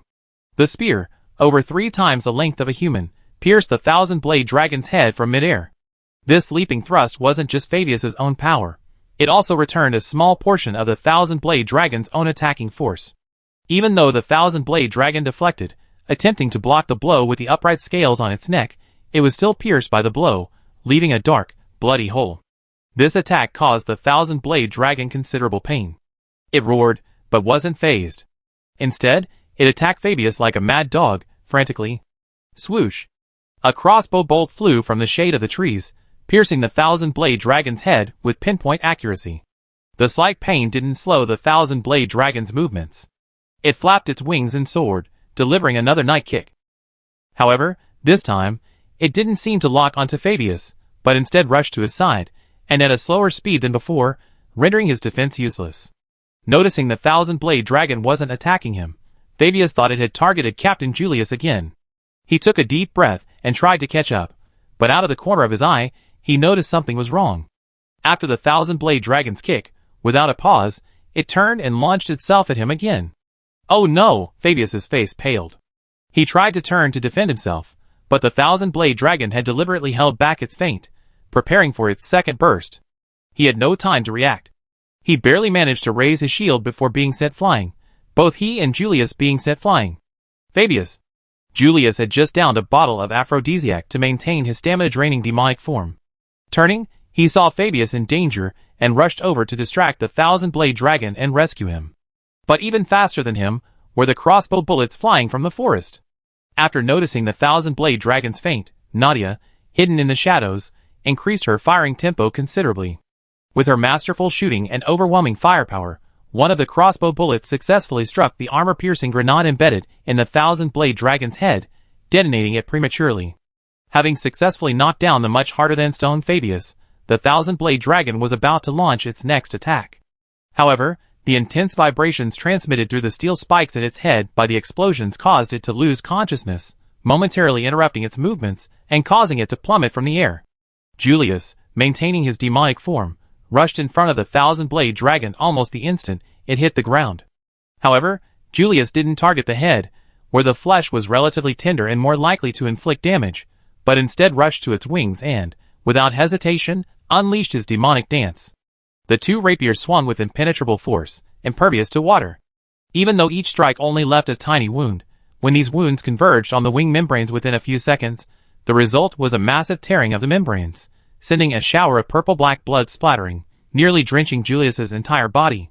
The reason they chose the relatively resilient wings instead of the more fleshy head was because they considered the creature's greatest threat, its sky-broken night kick. Destroying its wings would prevent it from taking flight and effectively weaken its combat effectiveness. The crossbow bolts flying from the forest paused for a moment, firing 2 recovery rounds at Fabius, then resumed their blast of penetrating bullets at the thousand-blade dragon. One after another, they pierced the thousand-blade dragon's head, sending blood splattering everywhere and leaving it in a state of disarray. Despite Nadia's relentless firepower, a crossbow bolt lodged in its eye, eliciting a frantic howl of agony, despite the thousand-blade dragon's continued struggle. Typically, when facing flying dragons, swordsmen focus on attacking the monster's weaknesses, while archers, with their wider and more flexible attack range, limit their flight capabilities. However, Nadia and Julius switched targets. This was primarily because, in their previous encounter, Nadia had discovered that the thousand-blade dragon's wing membranes effectively blocked crossbow damage, making it difficult for Nadia's firepower alone to damage its wings. This tacit decision clearly yielded remarkable results, with a single crash causing significant casualties to the thousand-blade dragon. Ahem. Fabius scrambled to his feet, gasping as he felt the pain radiating from his chest. Even with his heavily armored armor, the thousand-blade dragon's kick had broken at least 2 or 3 of his ribs. If Nadia hadn't fired 2 timely resuscitation rounds, the excruciating pain would have left him unable to even stand. Ahem. Feeling the weakness and growing burning pain within him, Fabius produced a dispelling fruit, stuffed it into his mouth, and gestured toward the jungle. Bone supported the body's strength. If it were merely a superficial injury or internal damage, he could grit his teeth and continue fighting. However, a broken bone would significantly reduce his power, rendering him unable to withstand attacks he could otherwise withstand. Staying to fight would only be a burden. He had to withdraw. "Master, the trap is set," Aiden shouted, rushing into the battlefield. Seeing Fabius's dire condition, he panicked. "I'm fine. The battle is more important. Go help." Aiden hesitated for a moment, then nodded firmly, drew his insect wand, and rushed forward. But before he could get close, he heard the thousand-blade dragon roar furiously. It forcibly rose to its feet, resisting the attacks of 2 superior hunters, and with a powerful flap of its wings, it pushed Julius back. Julius wiped the dark purple blood from his face, his expression grave. Something's wrong. As the thousand-blade dragon rose, a purple-black aura rapidly spread around it, tinting its golden form a dark black-gold hue. This appearance reminded Aiden of a previous conversation with Lin Lin about the mission objective. "I hope that thousand-blade dragon hasn't reached its limit yet." "Limited? What's that?" "It's a monster that has completely overcome dragon madness, pushing itself infinitely close to its limits. It's quite formidable." "How did you know?"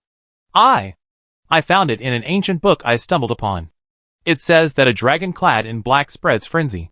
Most monsters die in the frenzy, but a few overcome it and use it to their advantage, becoming even stronger." "Wow, so there were records of this kind of monster in ancient times? Any other information?" "Yes, no. It's so ambiguous, I don't know if it's true or not. It says that when a monster reaches its limit, it emits a black aura. Some parts of its body become extremely hard, even comparable to a rock dragon. They possess extremely high resistance to various energy attributes, as well as abnormal conditions like poison and paralysis. Some even possess combat skills not possessed by their original species." "Is that so exaggerated? Can I borrow it?" "Sorry, the book was later burned to ashes in a fire. I was just casually reading it at first, not taking it seriously. It was only after personally battling the Black Eclipse dragon that I realized the description of the dragon clad in black might be true. Since the records of the Black Eclipse dragon are true, then surely the so-called limit-level transformation isn't a lie? Then I'm not sure." Looking up at the thousand-blade dragon, radiating black aura, Aiden's heart sank. Chapter 411. Bad news. This thousand-blade dragon seems to have reached its ultimate state, its entire aura surging, making it look far more formidable than before. The good news. Before this, they had already blinded one of its eyes, leaving a large blind spot in its vision. A large hole had also been opened in its wing, significantly reducing its flight capabilities. Add to that the stamina expended in the previous battle with the Black Eclipse dragon, and even if it had reached its ultimate state, the increase in strength would certainly not be that dramatic. Seeing the ultimate thousand-blade dragon lunge at him, Like a mad dog, Julius only had time to warn, "Watch out for its blind spot," before he activated his demonic form and charged forward to engage the thousand-blade dragon. Fabius, the team's stalwart spearman, was temporarily incapacitated. Aiden was a newcomer, and while he possessed considerable talent, he lacked experience and struggled to handle such a high-intensity battle. Almost all the pressure fell on Julius. Aiden rushed forward, following Julius. With a somersault, he dodged the scales flung out by the other dragon, and rolled into the blind spot to the left of the maximized thousand-blade dragon. Just as he was about to swing his insect club to attack, he recalled his earlier conversation with Lin Lin and abruptly withdrew. Instead, he swung his insect hunting stick and released it. Go check out its meat. The maximized thousand-blade dragon's attack power increased dramatically, and its stamina seemed endless. From the beginning of the battle with the Black Eclipse dragon until now, it showed no signs of fatigue, attacking Julius frantically, one move after another. Crossbows from the forest fired continuously, attacking the thousand-blade dragon, while also helping to relieve Julius's pressure.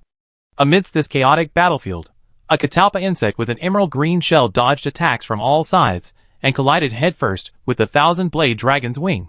However, it failed to absorb the white essence as Aiden had hoped. Instead, it was directly deflected, its spade-shaped pincers leaving no trace on the thousand-blade dragon's wing. The flesh has indeed become tougher. Aiden's expression tightened. Fortunately, they had destroyed one of its wings before it could reach its limit, otherwise it would have been completely unable to restrict its flight. Buzz! The catalpa insect collided with the thousand-blade dragon's wing, knocking it unconscious and sending it tumbling twice in the air. However, the battlefield was changing rapidly, and before it could recover, the thousand-blade dragon's attack had already captured it. A swipe of its tail sent it flying dozens of meters. Aiden's expression darkened. While the hunter bugs were a valuable aid to the bug stick, they were also fragile creatures, requiring constant nurturing from their masters. He had only recently acquired this hunter bug and hadn't had time to strengthen it. Now, after such a powerful tail swing, it had no chance of survival. Aiden could only cautiously wield the bug stick himself, gently testing the texture of the maximized thousand-blade dragon's flesh. He shouted a warning to his two teammates. The thousand-blade dragon's flesh has changed. Don't hit its wings. Without the hunter bug absorbing essence to strengthen his body, Aiden's attacks felt shrunken. A single thrust was weak and limp, landing on the thousand-blade dragon's tail and being deflected. Don't hit the tail, it bounced. Luckily, the force he used wasn't strong, and the recoil wasn't strong either, keeping Aiden within his control. He rolled over to avoid the sweeping tail and thrust forward lightly. The legs haven't changed, you can hit them. Julius' legs exploded, his body lunging forward to avoid the thousand-blade dragon's forward-thrusting head. He spun and swung his two swords, but the strikes landed on the thousand-blade dragon's head with a resounding clang. The recoil sent Julius stumbling, and he quickly rolled on the ground, dodging the next blow. Your head's getting tough too. The flick of the sword had thrown Julius off his rhythm. Facing the thousand-blade dragon's relentless, seemingly tireless attacks, his response became increasingly awkward. Many moves he could have avoided with a slide now required a roll, and the brief delay between rolling and getting up forced him to dodge with a flying pounce, which left him with even greater vulnerability. Seeing the situation growing increasingly critical, the incessant shooting in the forest was forced to pause. A flashbang was then thrown, its blinding flash interrupting the thousand-blade dragon's pursuit. Julius breathed heavily. Though reluctant, he had no choice but to issue the order, retreat. Sniff. A familiar, rich aroma filled his nostrils, and Tayo felt his mouth water and his stomach growl. He instinctively tried to open his eyes to search for something delicious, only to realize belatedly that he had seemingly lost sight. Awake? The familiar voice rang out, and Tayo immediately wanted to bury his head in Lin Lin's arms and act coquettishly, as usual. However, he couldn't see Lin Lin, so instinctively, he fluttered his wings slightly, spreading black scales all over him. Don't. Tayo moved too quickly, cutting off Lin Lin's attempts to stop him. After coughing twice, he helplessly pushed the head, which was almost half his size, back. You're so big now. I can't hold you anymore. Also, other black erosion dragons might rely on scale dust to navigate, but you're different. It's better to use less scale dust in the future. Cough cough. Lin Lin stuffed a dispelling fruit into his mouth, and then clenched the sky-blue bond stone. Tayo simply tilted his head in confusion, and licked Lin Lin with his tongue. Why couldn't he understand what the leader meant? Could the leader help him regain his sight? regaining vision required transformation into a sky-returning dragon. Lin Lin was thinking of a clever trick. Since Tayo Tayo couldn't see, he could share what he saw with it. Since he and Dakong had achieved sensory connection through their bond, there was no reason he couldn't do the same with Tayo Tayo. Lin Lin closed his eyes tightly, concentrating his mind, repeatedly sensing the invisible, intangible power of the bond. After a moment, his expression lit up, and he opened his eyes again. Got it. He had already seen a world of complete darkness, with only a few vague red silhouettes moving around him. So this is what the world of the Black Eclipse Dragon is like. Tayo Tayo, on the other hand, stood in a daze, taking in the perspective shared with Lin Lin. Through those eyes, he saw the pitch-black dragon before him, eyeless and alien-like, its claws clasped over its shoulders, its wings covering its body like a cloak. This is... me? Isn't this exactly the same as that pitch-black creature? Tayo Tayo was initially quite satisfied with his new form, which fulfilled his dream of flying and granted him far greater power than before, aside from the somewhat painful cost of losing his sight. However, upon seeing his current appearance, which bore a striking resemblance to the creature he once loathed, he couldn't help but feel a surge of resentment. It's okay. You're not like that creature. You're still you, the little dragon I kidnapped from the desert. No matter what you become, you're still Tayo Tayo, one of my most important companions. Lin Lin gazed at the frozen black dragon, stroking the glossy scales on its head with his palm, his voice gentle. Sooner or later, we catch up to that creature and kill it. You still help me then, right? Roar! Tayo Tayo was stunned for 2 seconds. Then, overcome with emotion, he roared, trying to respond to Lin Lin's expectations. But before he could finish his roar, he saw Lin Lin suddenly cover his ears, and Tayo Tayo quickly shut his mouth in embarrassment. I'd forgotten that as its body grew stronger, its voice had also grown considerably louder. If I wasn't careful, it could easily cause accidental injury. Tayo Tayo extended his tongue again, and licked Lin Lin vigorously from the bottom up, leaving a sticky slobber all over him as an apology. Lin Lin, never mind, it's my own dragon, I don't mind. Alright, let's eat some meat. You've clearly used up a lot of energy, so you should replenish it quickly. Lin Lin pointed to a nearby campfire. Atop it, a whole roasted pig was propped up with branches. It was turning as the two cats worked hard, and the aroma of the roasting meat emanated from there. Yeza had originally intended to find a large herbivorous dragon with enough meat to satisfy Tayo Tayo, but luck was running out. After a long search, he only found a greedy mushroom pig. With no other targets, he ultimately had to slaughter it and bring it back. Given Tayo Tayo's current size, a mushroom pig would probably barely fill his stomach, so Lin Lin didn't bother cutting it up and simply roasted it whole. It would only take a few bites anyway. Just as Tayo Tayo was engrossed in his meal, the nearby bushes suddenly swayed slightly. Nialu, with her keen senses, was the first to notice. She jumped up and pointed in that direction. Ah, a monster is approaching, meow. It's not a monster, it's me, Julius. Julius parted the brush and heard Nialu's scream. He sighed helplessly. I didn't see you back at camp, so I followed the trail and came here. But it looks like you finished the fight too. Julius took a few steps forward, then turned and met Tayo Tayo's eyes, whose face was covered in grease. Well, to be precise, it was a one-sided gaze. After all, Tayo Tayo's eyesight had deteriorated, and although he looked in Julius' direction, it was just a habitual reaction. Julius turned again, and saw Lin Lin and Yizi sitting next to Tayo Tayo, calmly munching on barbecue. A question mark slowly formed in his mind. Julius's perspective gradually shifted as he recalled the writer plan he heard about in the guild, which envisioned making friends with monsters. At the time, he dismissed the idea as sheer nonsense.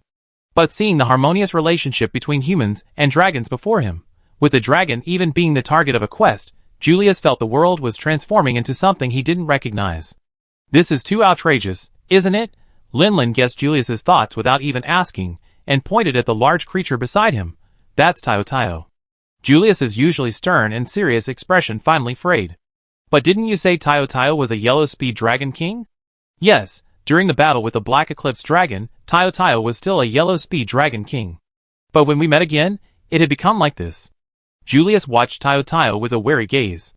After a moment, he saw that it only looked at him for a few seconds before lowering its head to feast again, not pouncing on him to attack. He couldn't help but breathe a sigh of relief. This creature, judging by its size and the scars on its body, it looks like the Black Eclipse dragon that fought the Thousand-Blade Dragon. It's incredible, it's actually so docile. Wait! Julius's thoughts raced, and he suddenly discovered his blind spot.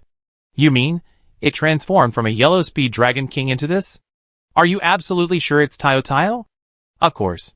A strange black eclipse dragon would immediately start fighting upon meeting. How could it possibly be as gentle and courteous as our Tayo? Gentle and courteous? Can this word be applied to a monster? Such a niche phrase. Well, then this might be more serious than I thought. Julius sighed. I originally thought there were only multiple black eclipse dragons, which was troublesome enough. Now that other monsters can also transform into black eclipse dragons, I'm afraid a catastrophe is about to strike. The Thousand Blades dragon had overcome the raging dragon disease during the battle, achieving what Aiden called its limited state. That was bad enough, but now it's been discovered that the raging dragon disease can even transform infected monsters into the source. The guild will probably have to dispatch all of its top hunters to handle this matter if they have any hope of successfully controlling the situation. Don't be so pessimistic. Jump is special. I wonder if Aiden told you about that ancient tome I once read. It mentioned that only after the birth of the heavenly dragon will a new black eclipse dragon appear.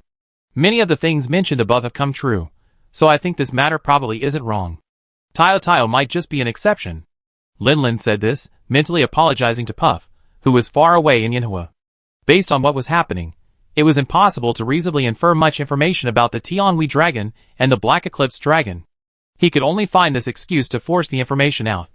Considering that the guild would most likely want to see what else the fabricated ancient tome said, Lin had no choice but to put the blame for the book burning on Puff. After all, the room it had set on fire did contain quite a few books left to him by Master Kevin, so one more wasn't too much. Julius nodded. Indeed, I heard from Aiden about the book. The Thousand Blades dragon reached its limit during the battle, becoming even more formidable. If we hadn't weakened it in the previous battle, we might even have lost some men this time. Ah? Really reached its limit? Julius nodded. Fabius is injured, and Aiden's hunter bug is dead. They're both temporarily unable to exert any combat power. However, the threat posed by the ultimate Thousand Blades dragon is too great to ignore. Therefore, I'd like to invite you to temporarily join our team and help us defeat the Thousand Blades dragon. Although these two were only 5-star hunters, adding them to the team would logically expose them to unnecessary dangers. However, the situation was urgent, and Julius had no other options. Chapter 412. Lin was naturally unaware of Julius's slight pang of guilt, but even if he did, he wouldn't have cared. He could, of course, choose to play it safe. Tayo had already been found, so he could just leave, and no one would say anything. But if he left, the ultimate Thousand Blade dragon wouldn't be dead, and it would inevitably drive out the others, causing widespread unrest. He wouldn't be able to get over that. Besides, even if this Thousand Blade dragon reached its ultimate state, with all the wounds on its body, how much stronger could it be? It wouldn't be any more dangerous than being chased by the storm dragon, right? No problem, I join. That's fine with me. Roar! Julius turned to look at the black eclipse dragon. In just a few moments, it had devoured the entire mushroom pig. What's it roaring about? Tayo said it wants to go too. It was injured earlier when the dragon took advantage of its weakness, and it wants revenge. Julius looked a little strange. Fighting alongside a monster. Is such a magical thing about to happen to him? Actually, due to the black dragon's special nature, Tayo inevitably releases scale powder during battle. It's useless against a Thousand Blades dragon that's overcome its madness, but it still has an effect on us. If we can't overcome the madness in time, it will weaken our combat effectiveness. So, while Tayo can participate as a combatant, it's difficult for him to fight alongside her. Well, she's your partner. How you fight is up to you. Julius nodded, not feeling particularly regretful. Now that it's settled, we need to hurry. We've just injured that Thousand Blade dragon, and its wings are damaged, significantly reducing its flying ability. If it recovers, things will become even more troublesome. Deep in the unknown forest, on a patch of exposed reddish-brown rock, a Thousand Blade dragon, emanating a black aura, flapped its wings vigorously a few times, but could only remain suspended in the air for a moment before finally being forced to fall back to the ground.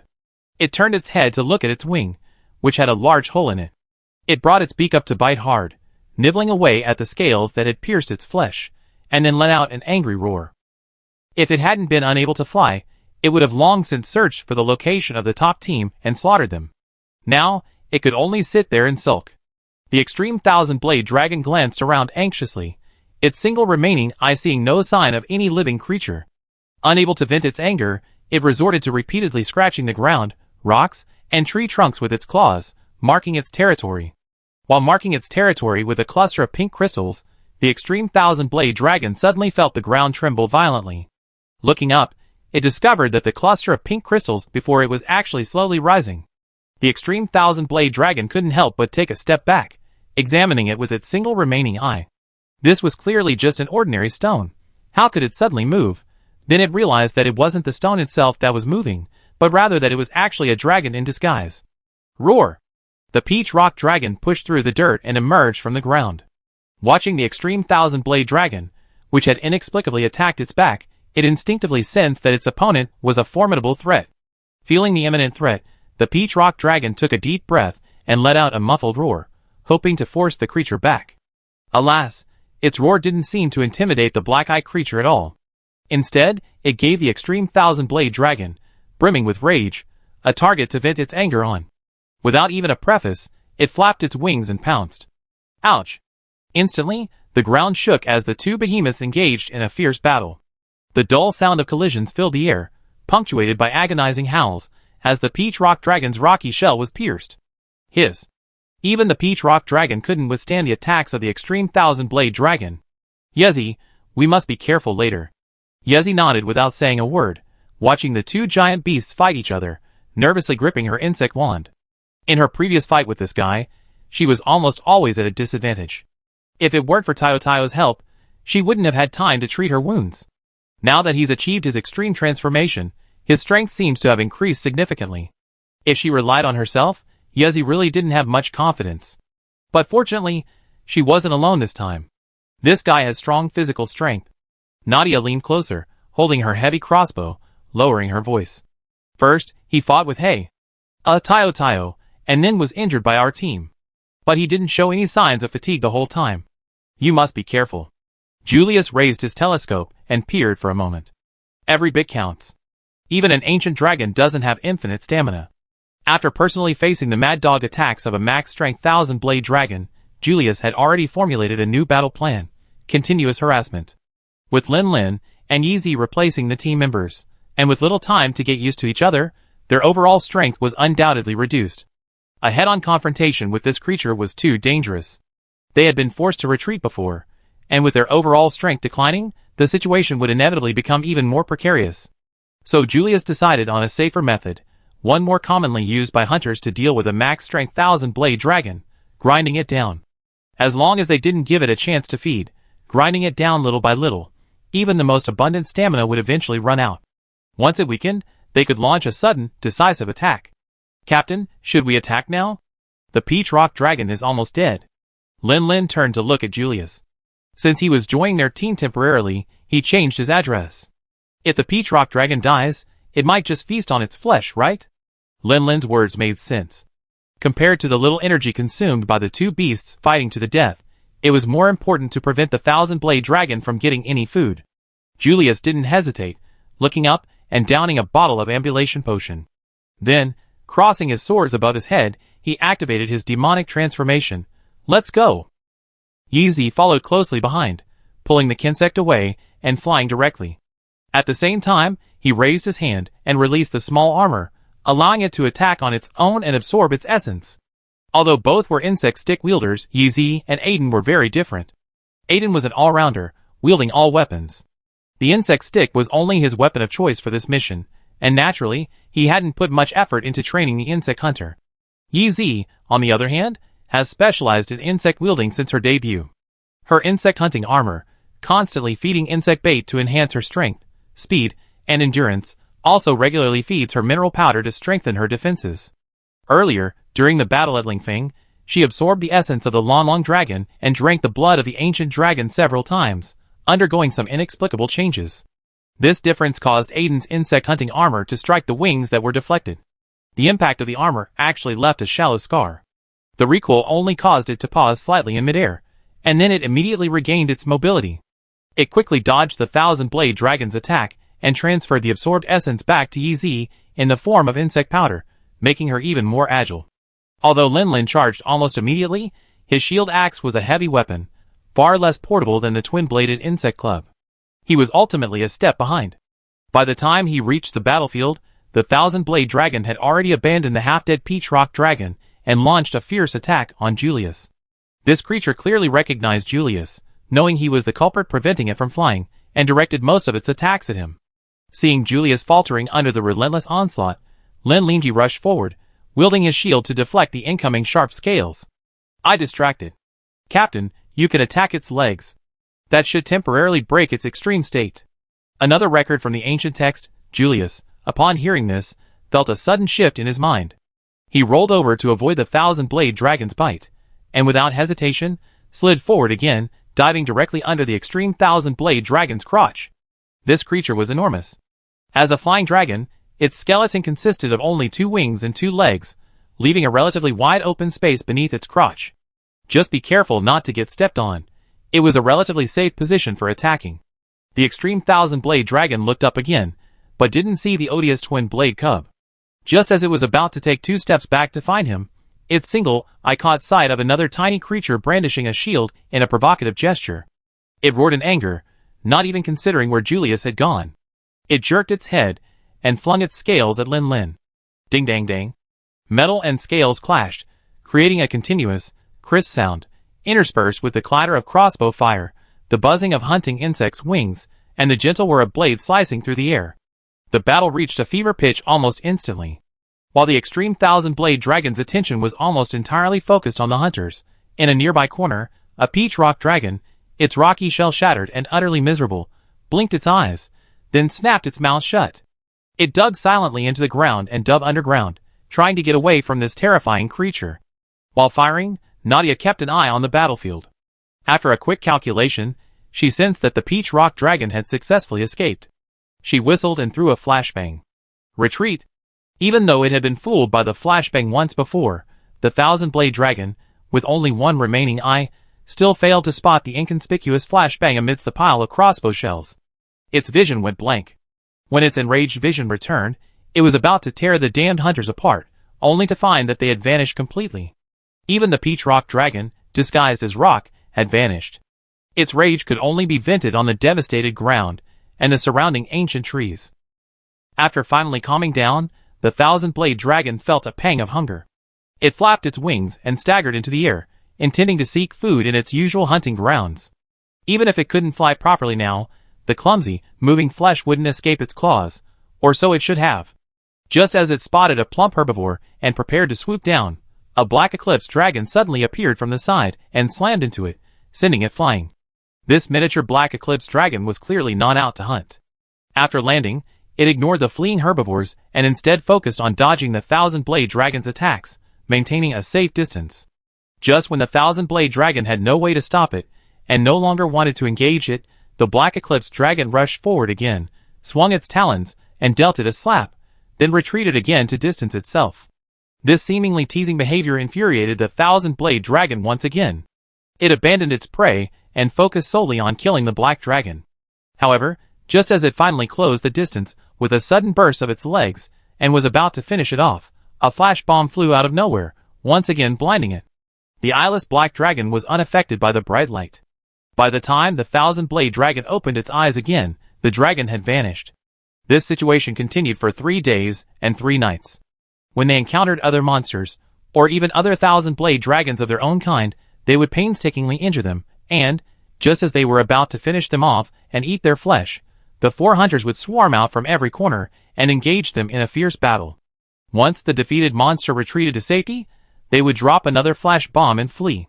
When they tried to prey on moving meat like herbivorous dragons or mushroom pigs, the black dragon would reappear and engage them until their food was gone, then retreat under cover of flash bombs. Continuous, intense combat, without any food to replenish energy, and even minimal sleep.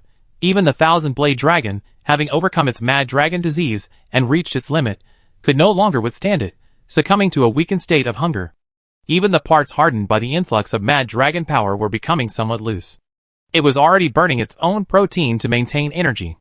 Julius retreated back into the rock, a sigh crossing his usually stern face. Lin Lin rubbed his eyes.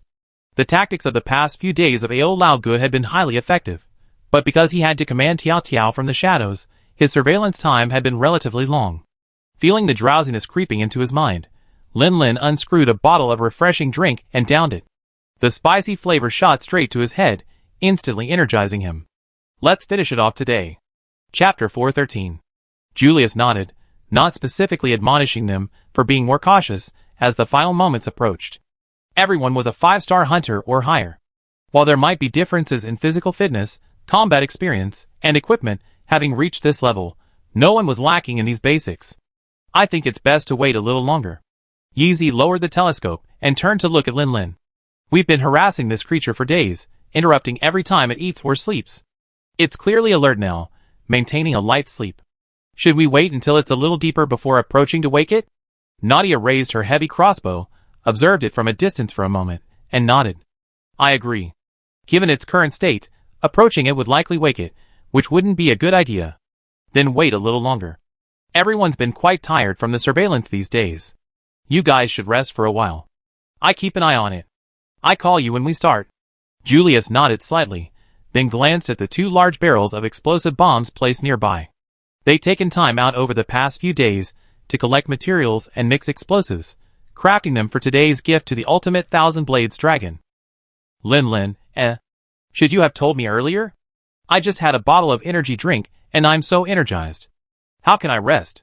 However, Lin Lin glanced at the Thousand Blade dragon sleeping restlessly in its nest in the distance, occasionally stirring and looking up. He then glanced at the 2 large barrels of explosive bombs placed nearby, and an idea suddenly occurred to him.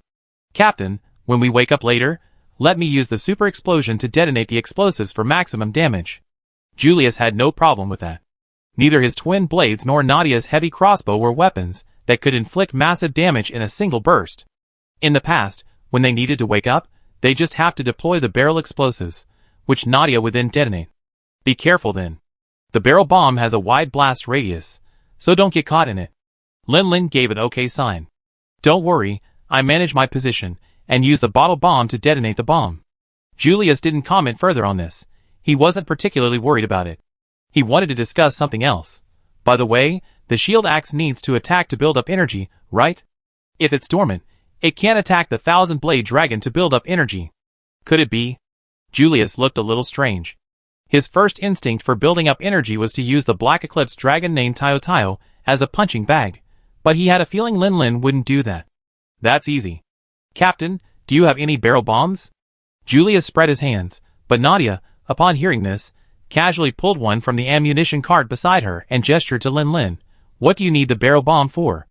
In Nadia's opinion, weren't these things basically reserved for melee swordsmen to detonate when awakening? Such a small charge wouldn't do much damage, so she just carried one just in case. Lin Lin glanced at the Thousand Blade dragon in the distance, picked up the barrel bomb, and walked a little further away. Once he was sure the nearby vegetation was blocking any sound, he lowered the bomb and ignited it. Is he going to blow himself up? Julius and Nadia were both a little confused by Lin Lin's actions, but Yi Zi was the only one who looked completely baffled.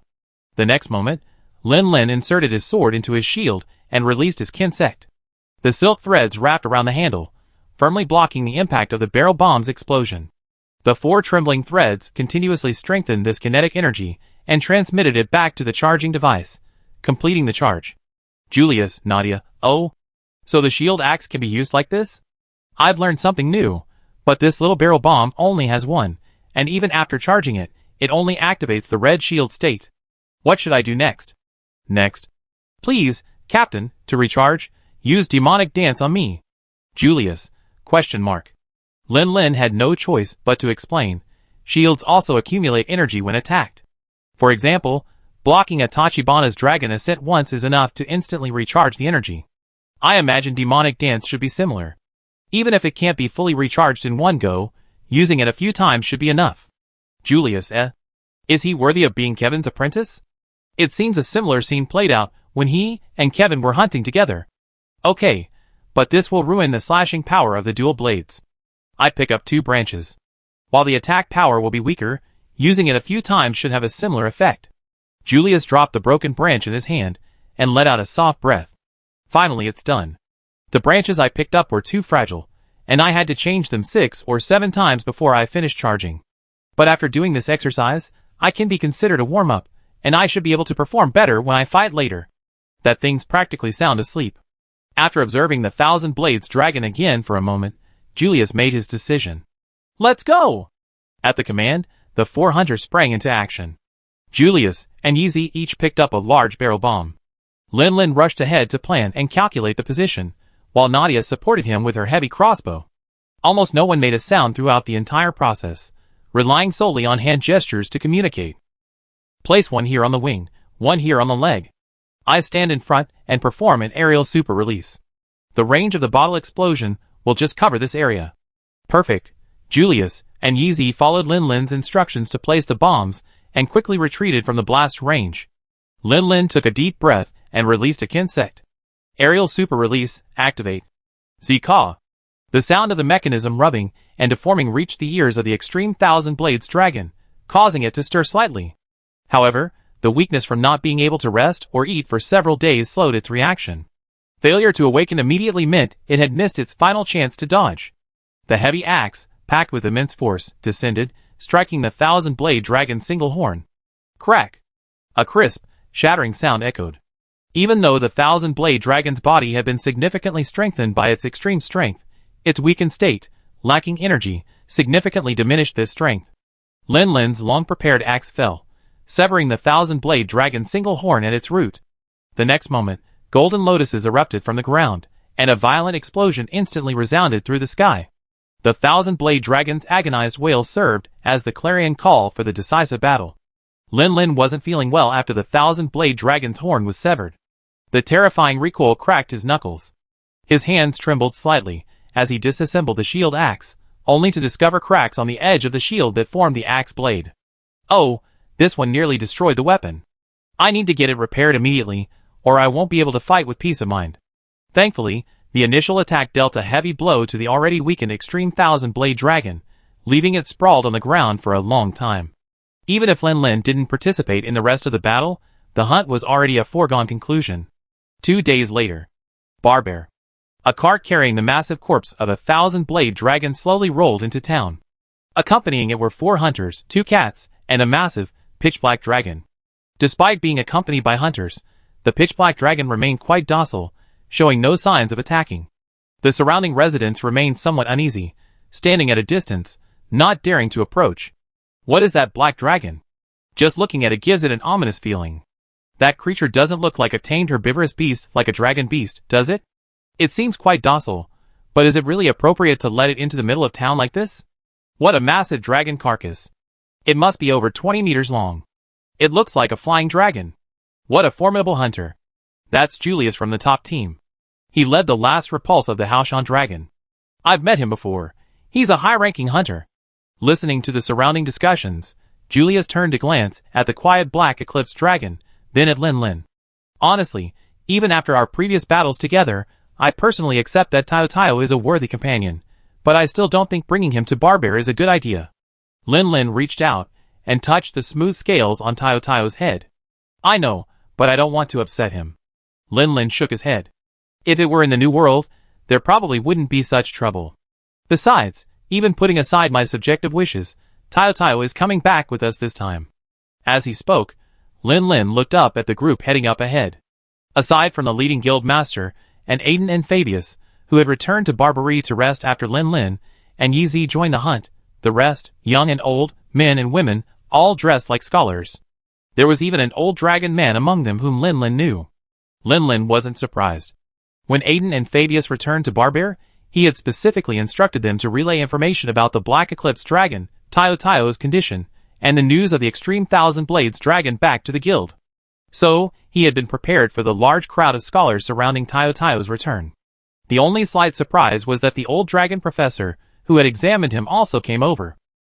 Thank you for your hard work, for nipping the disaster in the bud.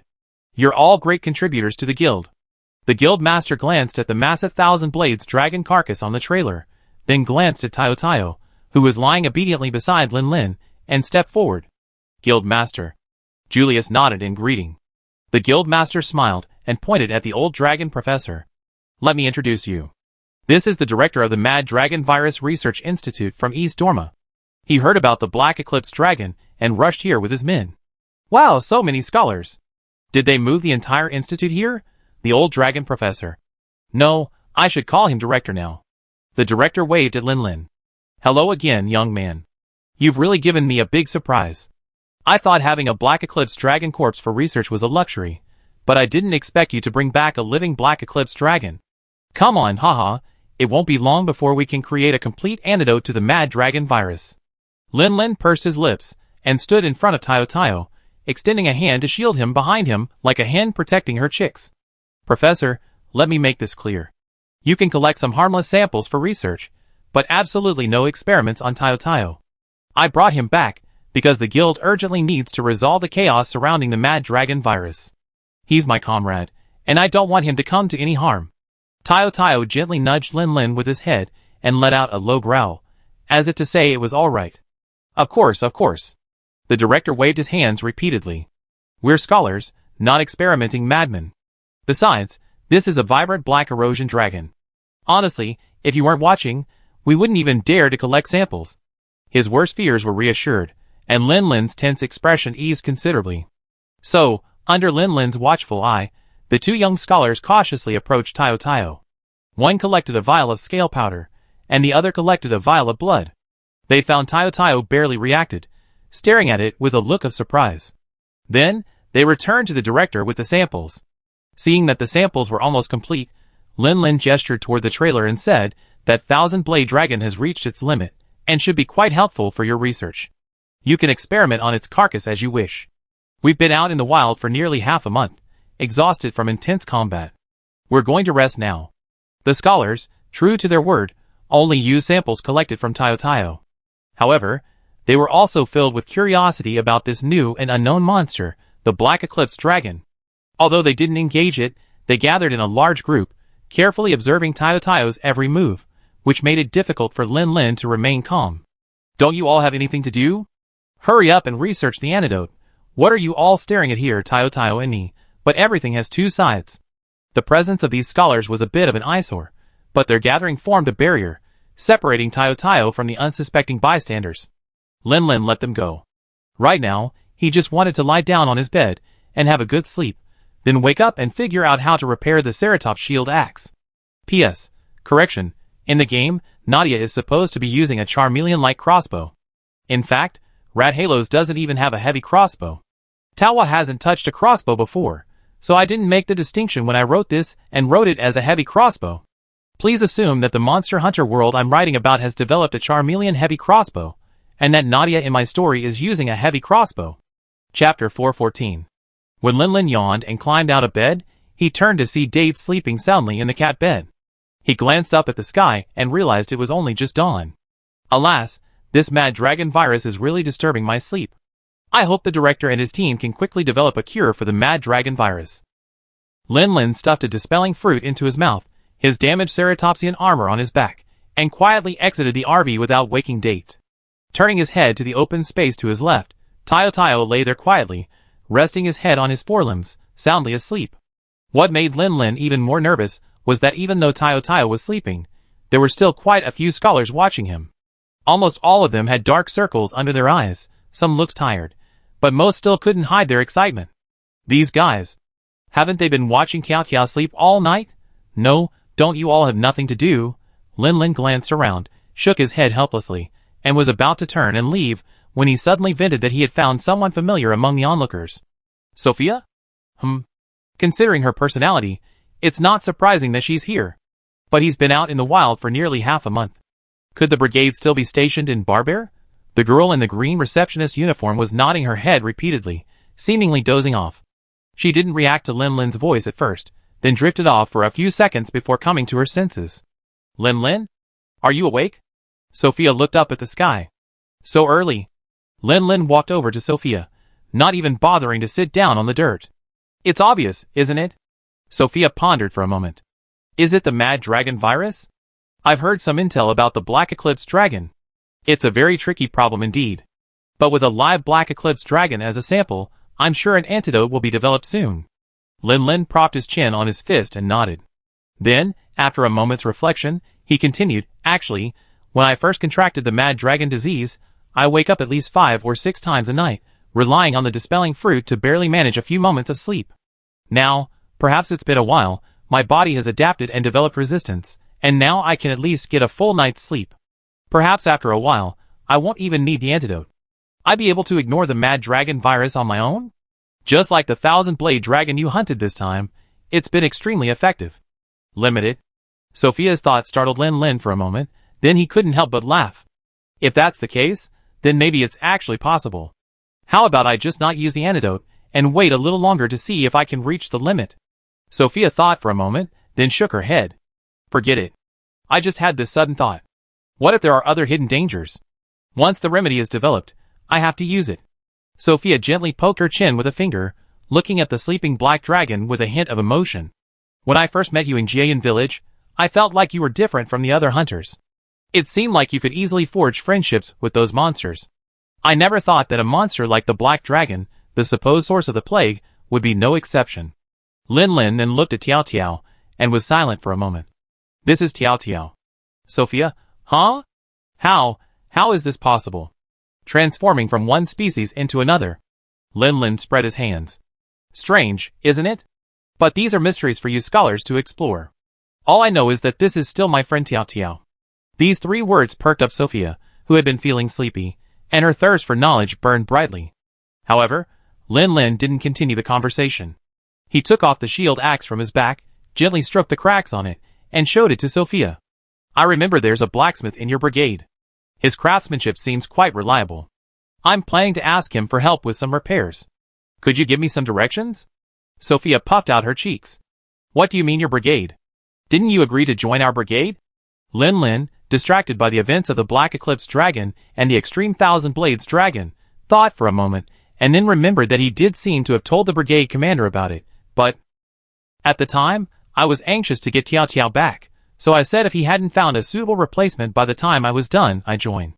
So, half a month has passed, and he still hasn't found anyone. Sophia glanced at Tiao Tiao, who was still soundly asleep, then stood up and led Lin Lin to the blacksmith's mobile workshop, explaining as they walked. Yes, the other members have been found, only the hunter has not been confirmed yet. After meeting you, the leader was not very satisfied with the other hunters who were interviewed. We have been waiting for your return these days. This. It seemed there was no way he could hope for much more. His role as the 4th-generation hunter was almost certain to end. Huh? Wait, I remember the original storyline. The 4th-generation protagonist was recruited first, then they dealt with a strange monkey fox that threatened the dragon merchant's trade routes, and the scorpion beetle that blocked the cat chef's food delivery route. Only then did these 2 join the team, right? Even if he accidentally chased off the strange monkey fox. What about the scorpion beetle? Was it solved by issuing a request at the gathering place? Curious. Lin Lin didn't hold back and asked directly. It sounds like recruiting the other members went smoothly. Were there any setbacks? Yes. How could there not be? The cat chef said the food delivery route was blocked by a scorpion beetle, and he said he needed the brigade's help to resolve the problem before he could join. So how was it resolved? Remember the dragon you bought the dispelling fruit from? A human trader? He also joined the brigade, and coincidentally, the strange monkey fox you helped him drive off later wandered onto Chef Cat's food transport route, where it ended up fighting the scarab beetle. According to Elu, who had the good fortune to witness the battle firsthand, the 2 were evenly matched, neither able to defeat the other. After the battle became evenly matched, they simply gave up the territory containing the transport route, and the problem was solved. Lin Lin couldn't help but stroke his chin. What a coincidence. But this is all well and good. I came to Barbear with only this horned dragon weapon, and now it's damaged and needs repair. If he really had to deal with the scarab beetle, he'd probably have to engage it in hand-to-hand combat. In that case, he'd be no different from the Golden Lion. Chapter 415. Walking and chatting along the main road leading directly to the ship-shaped gathering place, Lin Lin soon found the blacksmith's shop. Generally speaking, as places dedicated to serving hunters and crafting various weapons and armor, blacksmith shops are often very similar. The clanging of iron, the blazing fire, and the constant pouring of sweat, aside from the size of the premises, blacksmith shops around the world are almost identical. But this blacksmith shop was a little different. His shop was essentially his own RV. Normally, it could be unfolded using mechanical mechanisms, covering approximately 50 to 60 square meters. When needed, it could be folded back into its original form, making it quite convenient. After briefly admiring this amazing mechanical device, Lin Lin followed Sophia forward, only to discover that someone had already arrived and was conversing with a muscular man whose physique rivaled that of the Grand Master. Aiden? The young man with the mohawk turned and saw Lin Lin. He immediately waved. Just as he was about to say hello, his eyes flickered to Sophia beside him, and his words faltered. This guy. Is he blushing? Lin Lin looked at Aiden's youthful and shy expression, and almost subconsciously recalled a rumor he heard before. It was said that Sunshine brother Aiden had a crush on the fourth-generation poster girl Sophia, and had even given her a dragon jade as a gift, saying he hoped they would get along well. However, Sophia, being an iron dragon fetishist, seemed to have completely misunderstood. She was baffled. Why would they say such meaningless things when they were already friends? Now it seemed that the rumor was quite likely to be true. Lin Lin shook his head slightly. Poor guy, his heart set on Shattered Dragon. What could you possibly have to compete with him? This is destined to be a fruitless, unrequited love. Lin Lin coughed lightly, and Aiden snapped back to reality.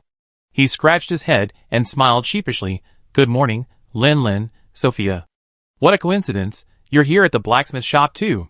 Lin Lin showed off the cracks on his shield and axe. My weapons are so badly damaged. If I hadn't come here, I'm afraid I wouldn't be able to hunt properly. What about you? Are you here for weapons or armor? Sophia stood quietly by, not wanting to interrupt. Aiden quickly calmed down and became serious. I'm used to trying out all kinds of weapons, but this time, the insect hunter's death taught me a lesson. It's a common misconception that biting off more than you can chew is a recipe for disaster. Instead of trying every one of the 14 weapons, it's better to master 2 or 3. That way, you'll be able to handle most situations. Lin Lin couldn't help but ask curiously, so, which weapons do you plan to specialize in? Aiden turned and picked up a sword and shield from the shelf in front of the blacksmith's shop. He gestured to Lin Lin and said, as expected, the one-handed sword I've been using from the beginning is more effective. For ranged weapons, I choose the heavy crossbow. As for the rest, we talk about it later. So, is this why you were firing your heavy crossbow with unlimited ammunition and potions when facing the black dragon? Ah, heavy crossbow, old Gene. Aiden retrieved his enhanced weapon and stepped aside, but he didn't leave. Instead, he stood by and watched. Lin Lin didn't care, and simply handed over the horned dragon weapon. Brother Blacksmith, please help me take a look. Is this reparable? The brigade's blacksmith seemed to be a quiet person. He glanced at Sophia beside him, and saw her quietly pointing at Lin Lin. He then realized that this was the hunter the brigade leader had been trying to recruit, the one who had delayed Hao Shanlong and saved Barbear. He nodded immediately, a smile breaking across his sullen face. Raising his hand to take the ceratopsian weapon from Lin Lin, the blacksmith's sturdy arm suddenly dropped, and he exerted a hasty effort to prevent it from slipping out of his grasp. He glanced up at Lin Lin's effortless lift, a flicker of surprise in his eyes, and praised, good strength. Lin Lin merely smiled politely, unimpressed by this small compliment. He was more concerned with his weapon. Thank you. Could you please take a look at the weapon? I tried it earlier, and it wasn't just cracked, the deformation mechanism seemed to be stuck, so I didn't dare to try any further. Then the blacksmith, with his small hammer, began hammering on the shield axe, carefully examining it. Neither Lin Lin nor Aiden dared to interrupt, and the minutes passed silently. Throughout the inspection, Lin Lin watched as the man's expression went from calm at first to a frown, and finally, he put down the shield axe with a heavy sigh, his heart sinking. How's it going? The blacksmith shook his head. What did you chop with this shield axe? Scarlet Kite or Cloud Dove or? This shield axe's craftsmanship is quite impressive. Theoretically, its impact resistance should be very high, but it still withstood a force exceeding its capacity. The charging system, deformation structure, and cushioning components suffered extensive damage, and the shield base was shattered. Is anything else normal? Lin Lin's heart sank, and he instinctively asked. Well, the indicator light is still working. The blacksmith pointed to a small light on the hilt of the charged sword. It flashed through 3 colors, green, yellow, and red, allowing the hunter to determine the amount of energy stored in the sword. Lin Lin, My heart was completely in suspense. So, the conclusion is, unless you can get the materials from another horned dragon, this weapon is almost completely useless. But since you can get so much materials, why not forge a new weapon? Lin Lin, It seemed like he really needed to make a new shield axe as soon as possible. It just so happened that I had just hunted the mad dragon and turned it into a fire dragon, and had given the carcass to the Research Institute for research. I go to the guild hall later, and apply for some materials using guild points to build a fire dragon shield axe. As for this now dead-end Triceratops weapon, Lin Lin had no intention of selling it for scrap or discarding it. After all, it had accompanied him through bloody battles from his novice days until now. He might as well keep it as a souvenir, just like that blood-stained suit. Sorry to bother you, blacksmith. I don't have the materials right now. I go to the gathering place and request a batch first, and then come back to place your order. The blacksmith acted nonchalant. Aiden, standing nearby, seemed to recall something and suddenly called out to Lin Lin, "Wait a minute, why bother requesting? Didn't we just bring back the corpse of that extreme Thousand Blades dragon yesterday?" Chapter 416. Thousand Blade Dragon? Lin Lin was stunned for a moment. He remembered that among the grenade bottle shield axes, the Thousand Blade Dragon shield axe had quite good stats. While its power was slightly less than that of the Ceratopsian shield axe, its slashing and critical hit abilities more than made up for it. When he first started exploring 4G, after upgrading his ore shield axes, he had first made the Thousand Blade Dragon shield axe. But the problem was, hadn't they all sent that thing to the director to research an antidote to the Mad Dragon virus? But after a moment's reflection, he realized that their research primarily required the Thousand Blade Dragon's corpse. As for the scales, carapace, and flying membranes on the corpse, only hunters would value them, perhaps merchants and collectors as well. Looking at it this way, had he directly handed over the Mad Dragon's Fire Dragon's corpse to the guild? Had he lost a lot of materials? Was there still a chance to get it back? Just as Lin Lin couldn't help but let his thoughts wander, another voice interrupted the conversation. It was Sophia, who was watching nearby. But, it seems the Thousand Blade Dragon's materials need to be split among 6 people. Even with its enormous size, will there really be enough material after dividing it all up? That's right, not 4 people, but 6. As the official liaison between the brigade and the guild, Sophia had some understanding of the situation surrounding the extreme Thousand Blade Dragon they had brought back yesterday. Originally, the top 4 members of the hunting team were supposed to be involved, but 2 of them had to withdraw mid-battle. Lin Lin and the other 2 stepped in to replace them. All 6 members contributed to the hunt, so the distribution of materials couldn't be neglected.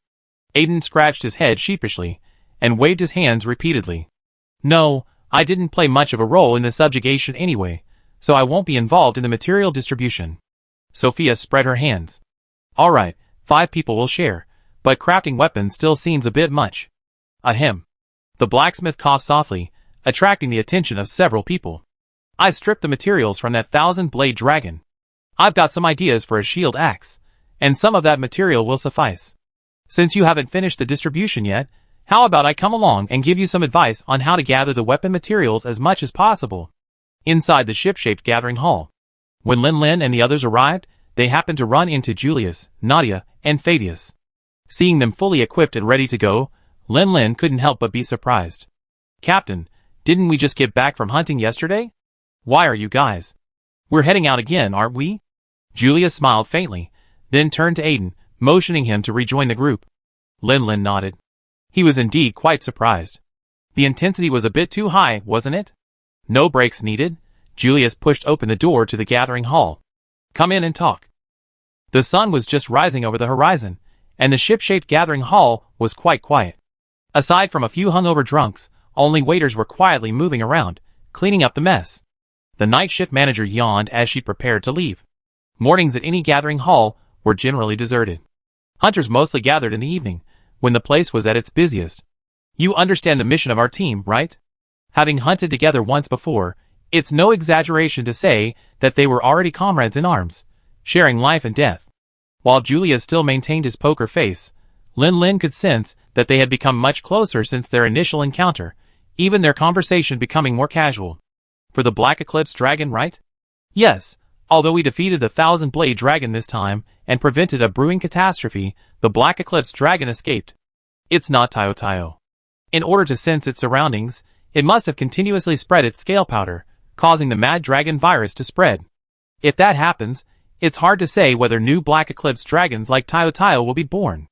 Julius's reminder reminded Lin Lin of the flash of golden light that had graced the Black Eclipse dragon's talons as it flew away. The sense of relief he felt for a good rest vanished, and a sense of urgency returned. Indeed, we need to find it quickly. I remember it flying southwest. Perhaps you could start your investigation there? Thank you for the information. That means we need to hurry. Sorry, our small talk ends here. Julius patted Lin Lin's shoulder gently, and walked towards the quest counter. Originally, they had been waiting at the meeting place for Aiden to retrieve his weapons, then ask the guild master to dispatch an airship and depart again. Since they had met Lin Lin here, they decided to have a brief chat and say goodbye. The blacksmith looked at Julius, then at Lin Lin. So, they don't want the materials anymore. Julius, with quick ears, glanced back at the words and waved his hand. Time is tight, so we can't carry a whole bag of materials around. We already told the guild master yesterday that we won't take the materials. We just exchange them for guild points. He turned to look at Lin Lin. Besides, someone here has sacrificed all their weapons for this mission. We've got to give them new weapons, right? Lin Lin took a deep breath and looked at Julius, then at Nadia, Fabius, and Aiden. Meeting Lin Lin's gaze, they nodded, smiled, or gave a thumbs up. Not one objected. This was undoubtedly a joint decision, not Julius's arbitrary decision. It's really a little touching. Julius and the others were clearly quite anxious. They concluded the negotiations in just a few minutes. After a quick farewell to Lin Lin, they departed, embarking on their quest to find the Black Eclipse Dragon. Lin Lin didn't follow them. Feeling a bit hungry, he sat down at the meeting hall table and ordered breakfast, including one for the blacksmith and Sophia. Since none of the four of them want the materials, with so much material between the two of us, it should be more than enough to craft a shield axe. It's a shame I lost the inspiration for my new armor design. After crafting the shield axe, I wouldn't have enough left over for a full set of armor. The properties of the 1000-blade dragon material should be able to produce some very special effects. Armor? If you're talking about special effects, you're talking about blade scale polishing, right? It's a useful skill indeed. However, for a player like him, who's used to confronting monsters head-on and using his immense power to achieve miracles, it's not very practical. He prefers simpler, more aggressive tactics. Yi Zi, on the other hand. She uses a bug stick, which often requires her to maneuver around in response to monster attacks, which aligns well with the 1000-blade dragon set's skills. Lin Lin was just thinking about Yi Zi when the door to the meeting hall opened, and a girl wearing a Thunder Wolf dragon suit walked in. Brother Lin Lin? And Sophia. Who is this? I'm the brigade's blacksmith. Just call me Brother Blacksmith. Lin Lin's eyes lit up, and he quickly beckoned Yi Zi to sit down. Yi Zi, haven't you eaten yet? Let me order you one too. Yi Zi's eyes curved into crescents, and she murmured sweetly, Thank you, Brother Lin Lin. Hey, where did the clamp come from? Clamp? What clamp? Clamp? Ha ha ha. Sophia curled her lips. What a cheesy couple. It's a good thing they aren't both hunters from our brigade, otherwise it would be so unlucky. After a brief banter, Lin Lin briefly recounted his thoughts, suggesting that the 1000-blade dragon armor might be a perfect match for Yi Zi. Upon learning that it was only Lin Lin and herself left to share the materials, Yi Zi initially considered giving her share to Lin Lin, so he could craft a complete set of weapons and armor. However, after Lin Lin repeatedly insisted that the 1000-blade dragon armor wasn't suitable for him, she agreed to craft a completely new set. The Wild seemed to say that the Pinecone Chicken's weapons and armor have been remodeled, but I haven't played it yet, so I'm posting the old version here. Change it to a female set? That's not a problem. The design concept will remain the same, so the actual effect shouldn't be much different. The blacksmith pondered for a moment, then nodded and accepted the order. But I still need to go back and fine-tune the specific design. And Lin Lin, your shield axe, these two orders will take quite a while. I go back and finish the design. Although the blacksmith was quiet, he was very active. He quietly finished his meal, and returned to his blacksmith shop to get back to work. Only Lin Lin, Yi Zi, and Sophia were left at the table. By the way, Brother Lin Lin, when are we going back to East Dorma? Yi Zi took a sip of tea, rubbed her stomach, and turned to look at Lin Lin. Even now, she was still curious about how Brother Lin had known she was in trouble the moment she heard she had come to the unknown forest, and how he had come all this way to save her. But now that everyone was safe and Tiao Tiao had been found, could they go back? Cheyenne had only lived in that 4-story villa for a few days. By comparison, Barbear's RV seemed a bit too cramped. Not yet. Lin Lin shook his head slightly. Putting aside the fact that he had assumed the role of the 4th-generation protagonist, the mere thought of Tayo Tayo transforming into a Black Eclipse dragon made him uneasy. The evolution of a Black Eclipse dragon is essentially a game of chicken eating, with a group of Black Eclipse dragons vying for the chance to transform into a celestial dragon. The winner becomes the crown king, and the scale powder they spread will instantly halt the loser's transformation, permanently locking their life form. Of course, if that were all, Lin Lin wouldn't be so worried. Once the celestial dragon dies, and the cycle of reincarnation begins again, the other Black Eclipse dragons will still have a chance to claim the throne. The only worry is that, mid-transformation, another dragon will overtake them, transforming them into a half-black, half-white Chaos Black Eclipse dragon. Not only would that completely deny them the chance to transform, but their short remaining life would be mired in pain and suffering. It would be a complete tragedy. Lin Lin didn't want Tayo Tayo to end up like that.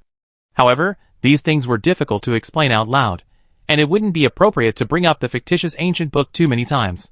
Lin Lin simply shook his head. I promised the captain to join the brigade and uncover the truth about the pure white dragon scales. I return to East Dorma after this journey is over. I have a feeling it won't take long.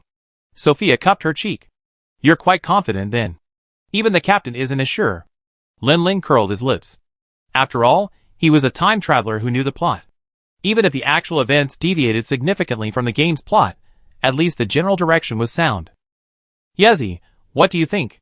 Do you want to join the brigade and witness the truth together? Yezi blinked her eyes and smiled sweetly. Sure.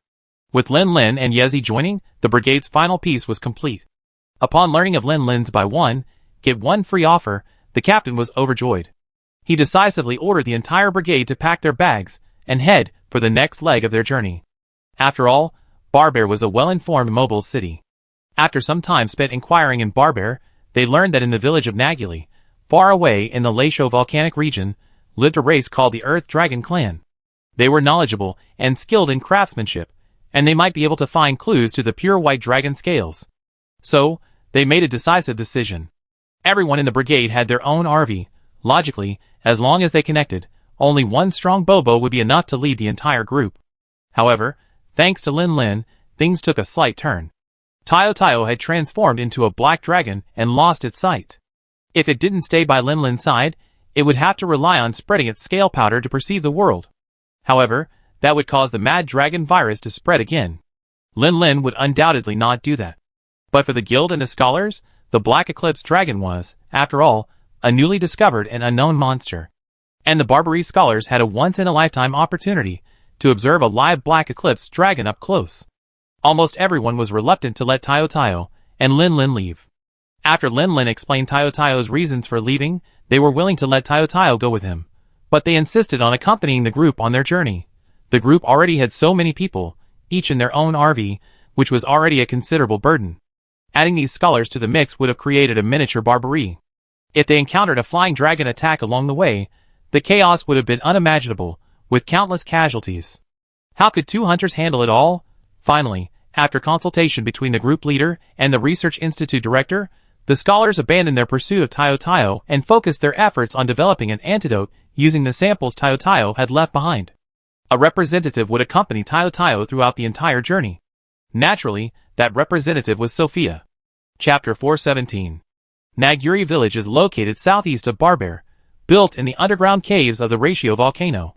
It's a village where artisans, fueled by the geothermal heat of the magma, have developed a highly developed craftsmanship. This direction coincides with the direction the Black Eclipse dragon took when it fled, and their airships seem to have been searching in this direction.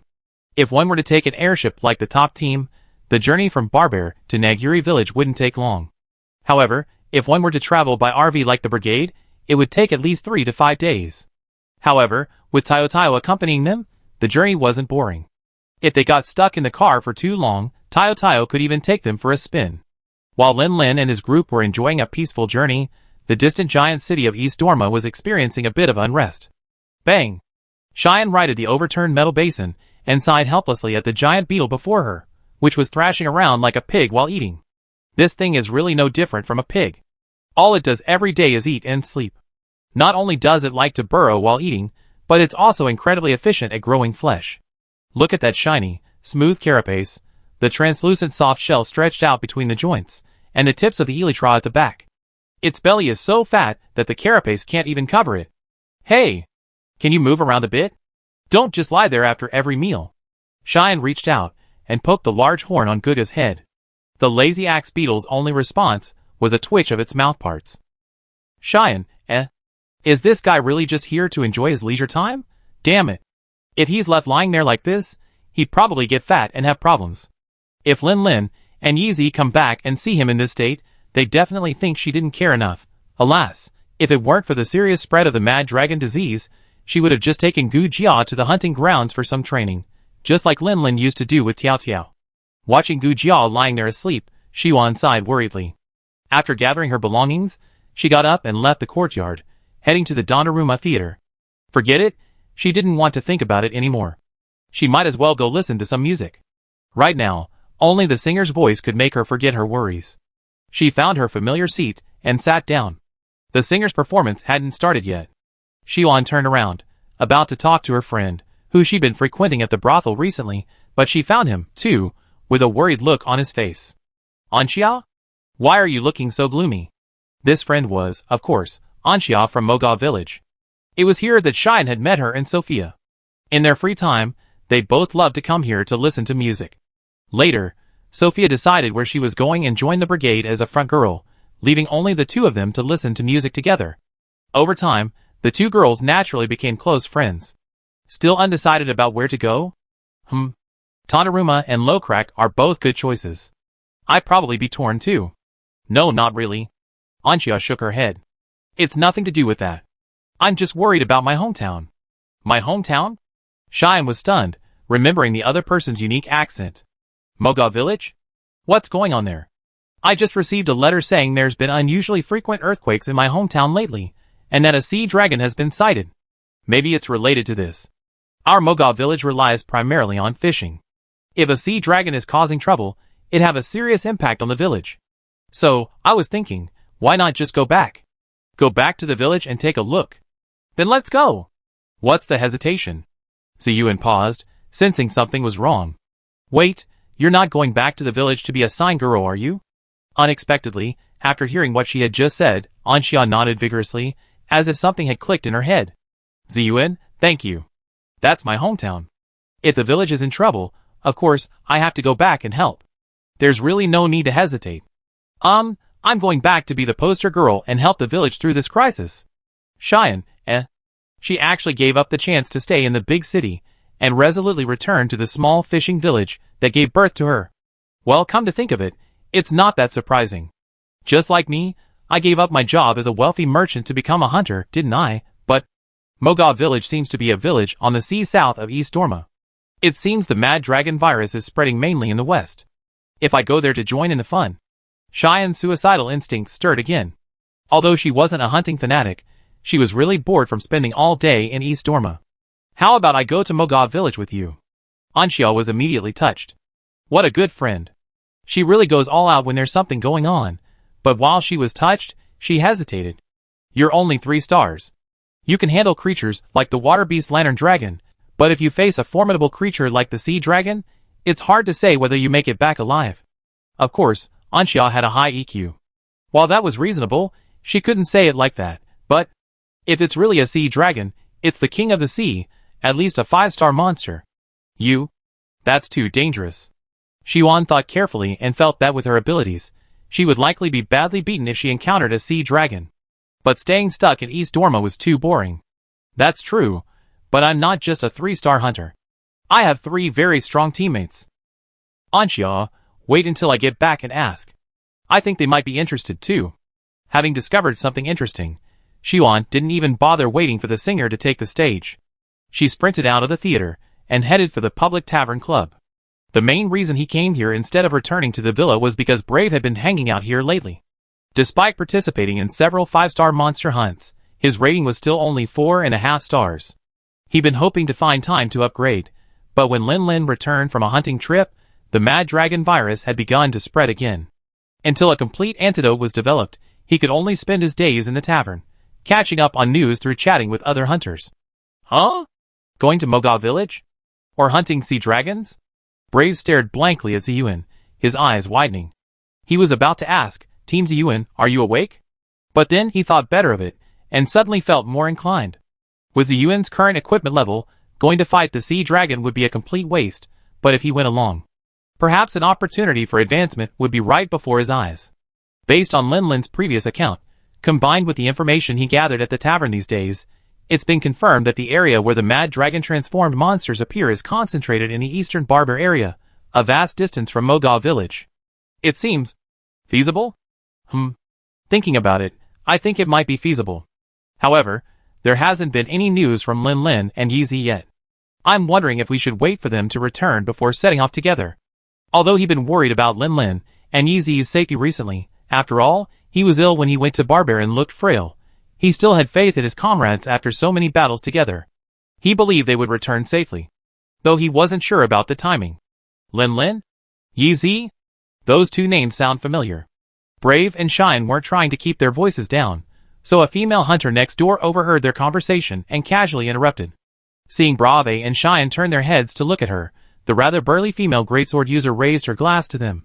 Hela, a 6-star greatsword user, just returned to East Dorma. A high-ranking hunter, Brave and Shine exchanged glances, a touch of respect filling their expressions. Putting aside the notion of strength being respected, the mere fact that a high-ranking hunter accepts the guild's orders, traveling far and wide to put out fires, is already quite respectable. You just said, those two names sound familiar? The heroic female greatsword user waved her hand nonchalantly. Don't be so reserved. We're hunters, be bold. Just call me Hela. Of course, you can add Big Sister afterward if you like. As for those two, I heard about them a few days ago, when I was on the boat back from Barber. It said that they teamed up with Julius and his team to kill a max-level 1000-blade dragon. Although I don't quite understand what extreme leveling means, the guild's evaluation suggests it's a monster as dangerous as an ancient dragon. Gulp, two promising young men indeed. Are you their teammates? Hela gulped down a beer and patted Shine's shoulder with such force that it nearly knocked her off her chair. I just heard you guys say you were going to hunt a sea dragon, right? That's quite courageous indeed. Although this sea dragon is also rated 5 stars, its hunting difficulty is actually approaching 6 stars. After all, hunters aren't aquatic creatures, so fighting in the water would be difficult. Hela stood up and patted Brave on the shoulder again. Finally, I give you some advice. When fighting sea dragons, try to keep the battle on land. It'd be much easier that way. If fighting a sea dragon in the sea is 6 stars, then fighting it on land is 4. Go for it, young men. The female greatsword master finished her speech, drained her beer, let out a satisfied sigh, waved to the two stunned men, and left the tavern. Cheyenne and Brave exchanged bewilderment, their minds brimming with the same thought. Is she so sure they face a sea dragon? Brave let out a sigh. In that case, the sea dragon is indeed a challenging target. If I were to go it alone, I'm not sure if I could handle it.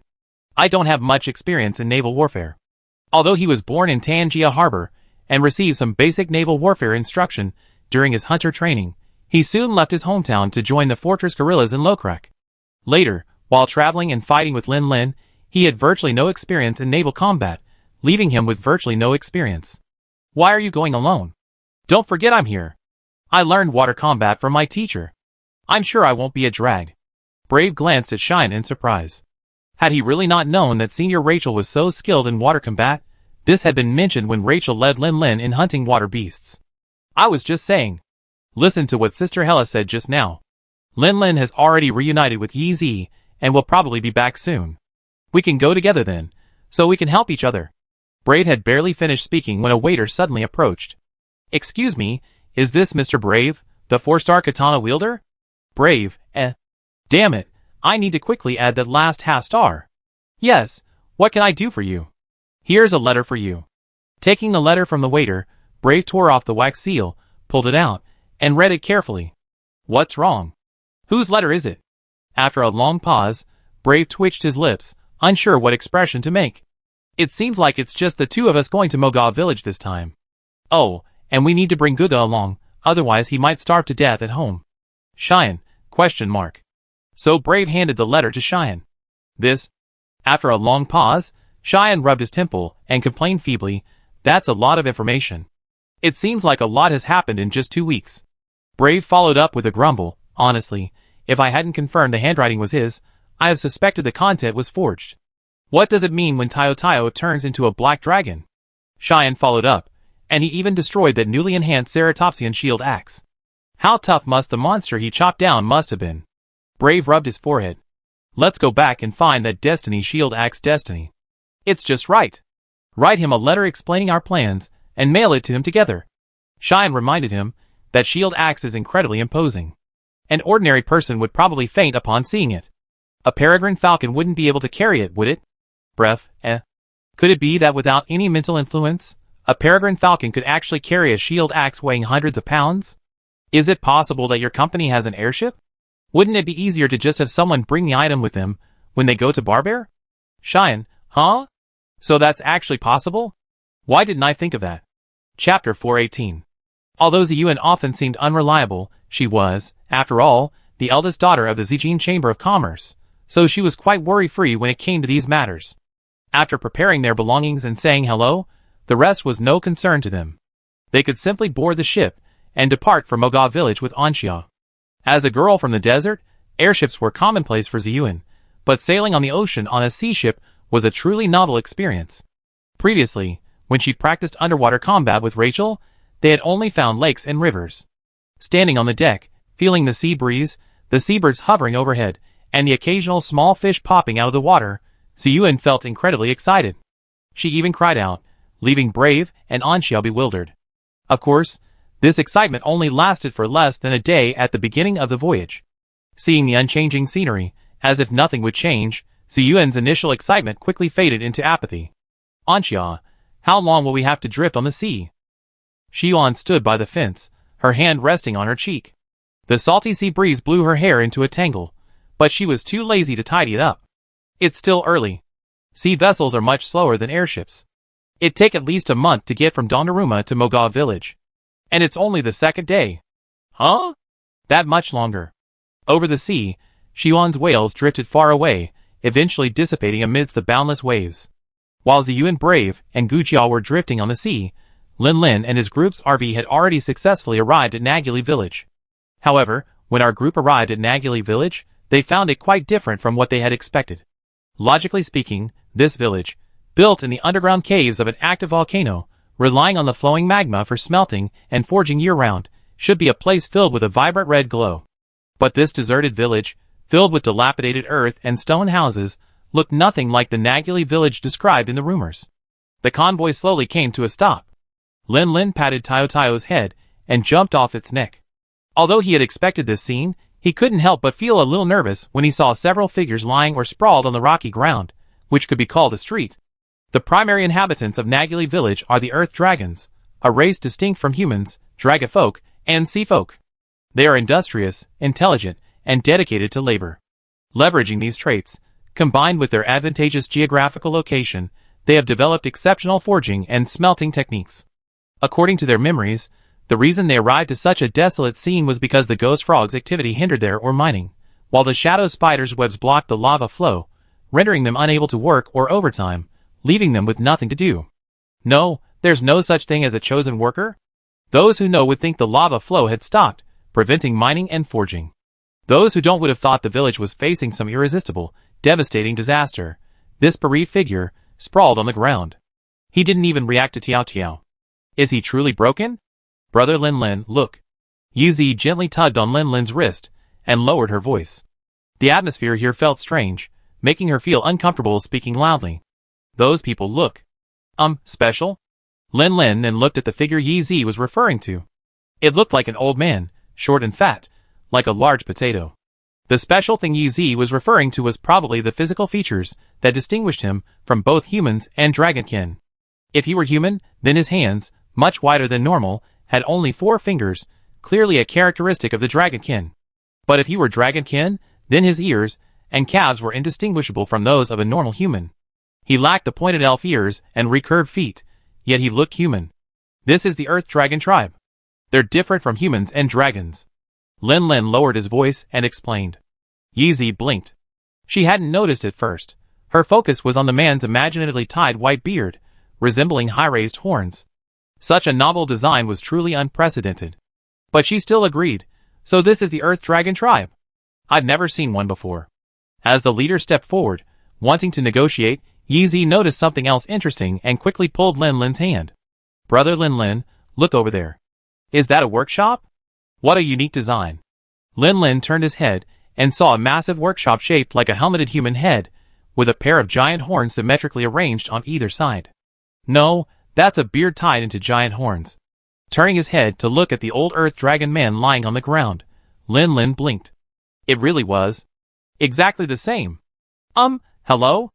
Is this Naguli village, also known as the Blacksmith Village? The brigade commander approached the old earth dragon, his tone tinged with uncertainty.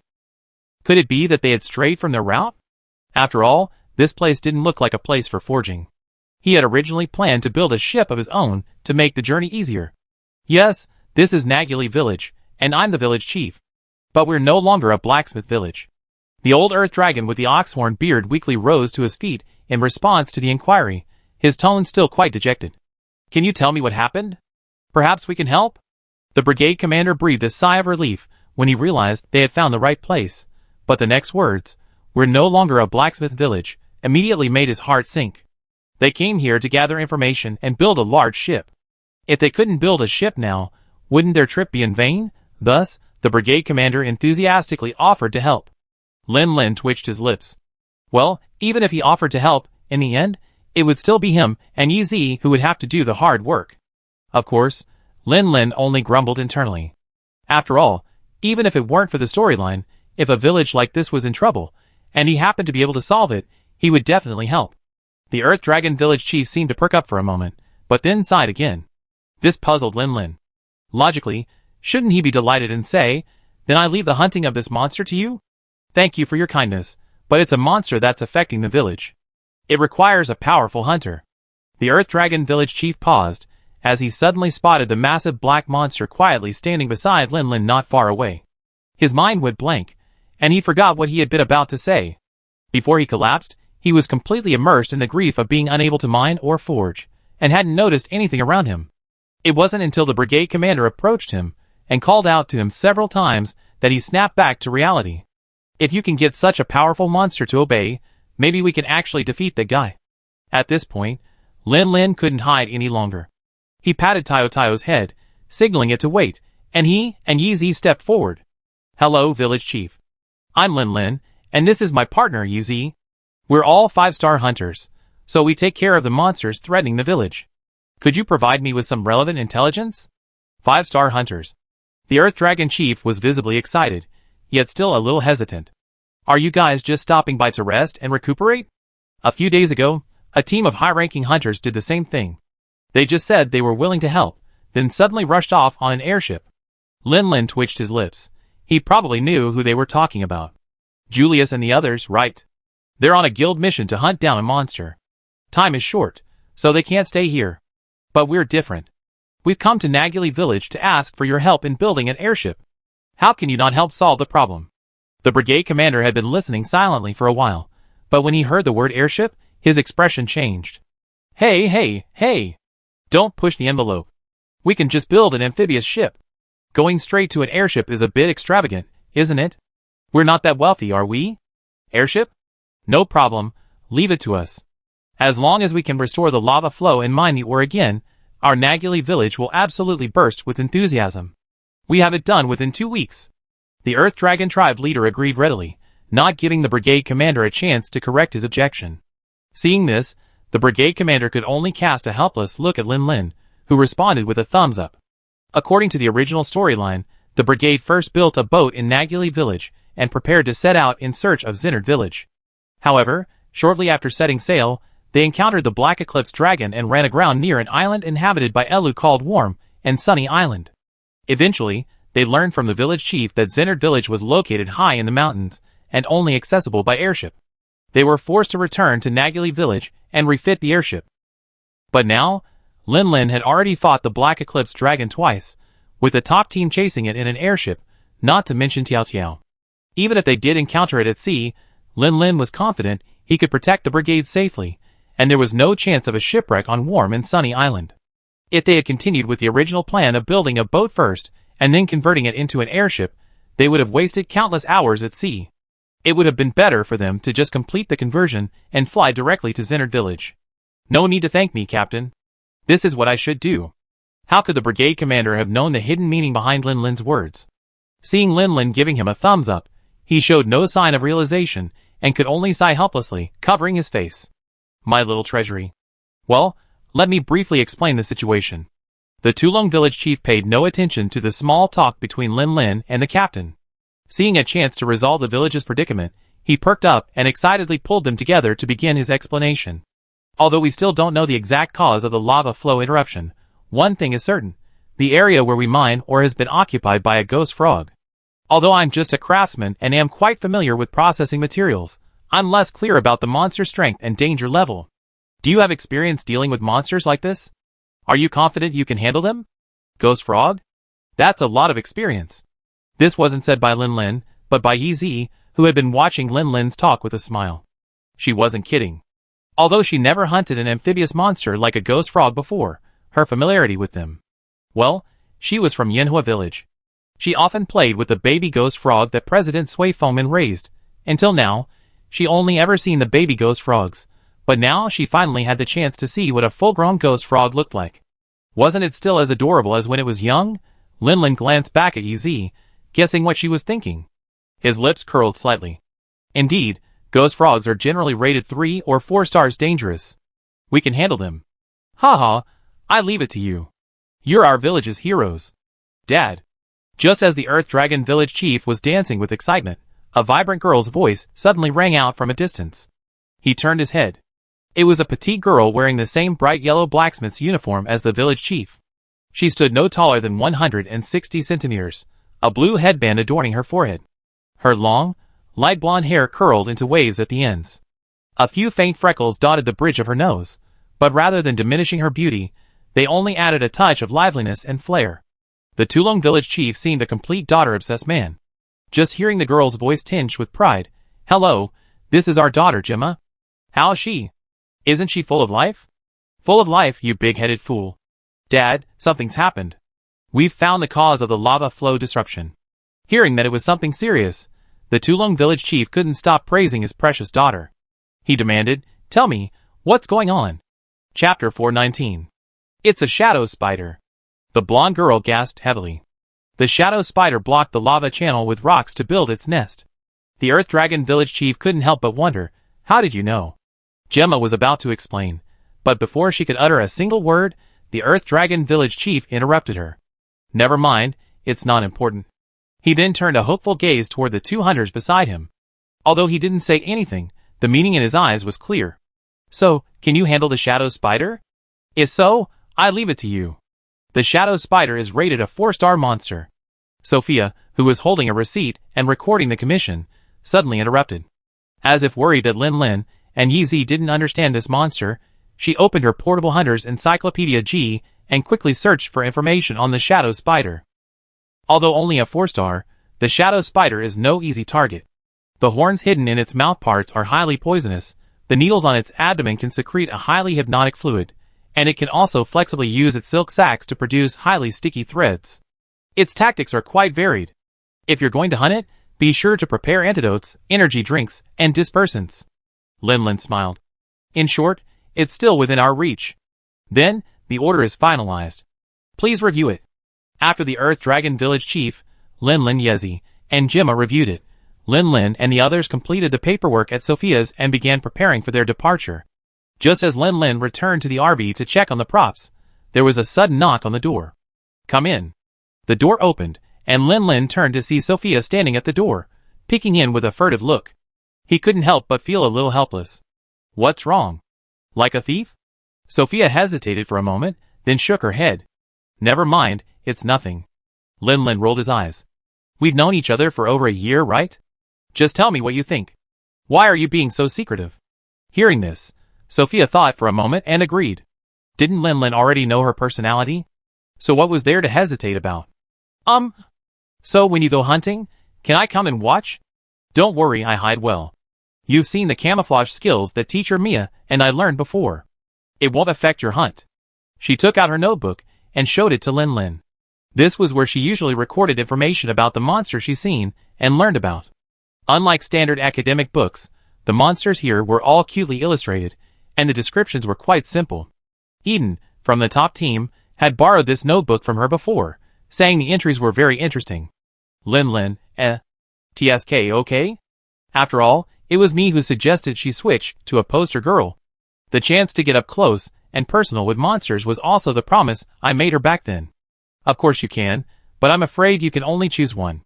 Think carefully about whether you want to observe the ghost frog or the shadow spider. Huh? Nightfall. Well, I could only say it was nightfall based on instinct, as Nagili village is nestled in an underground cavern, making it difficult to see the sky overhead. Next to the RV, Lin sat on the ground, his head resting on Tayo's body, discussing the next hunting plan with Yi Zi. While the ghost frog and shadow spider weren't formidable opponents, a basic plan was still necessary. Let's split up, each taking one. This is the quickest way to resolve the problem. But Yi Zi seemed to have a different opinion. But wouldn't it be safer if we all acted together, hunting one at a time? Yinzhou handed a small dried fish to Nia Lu beside him, his eyes narrowing slightly at the words.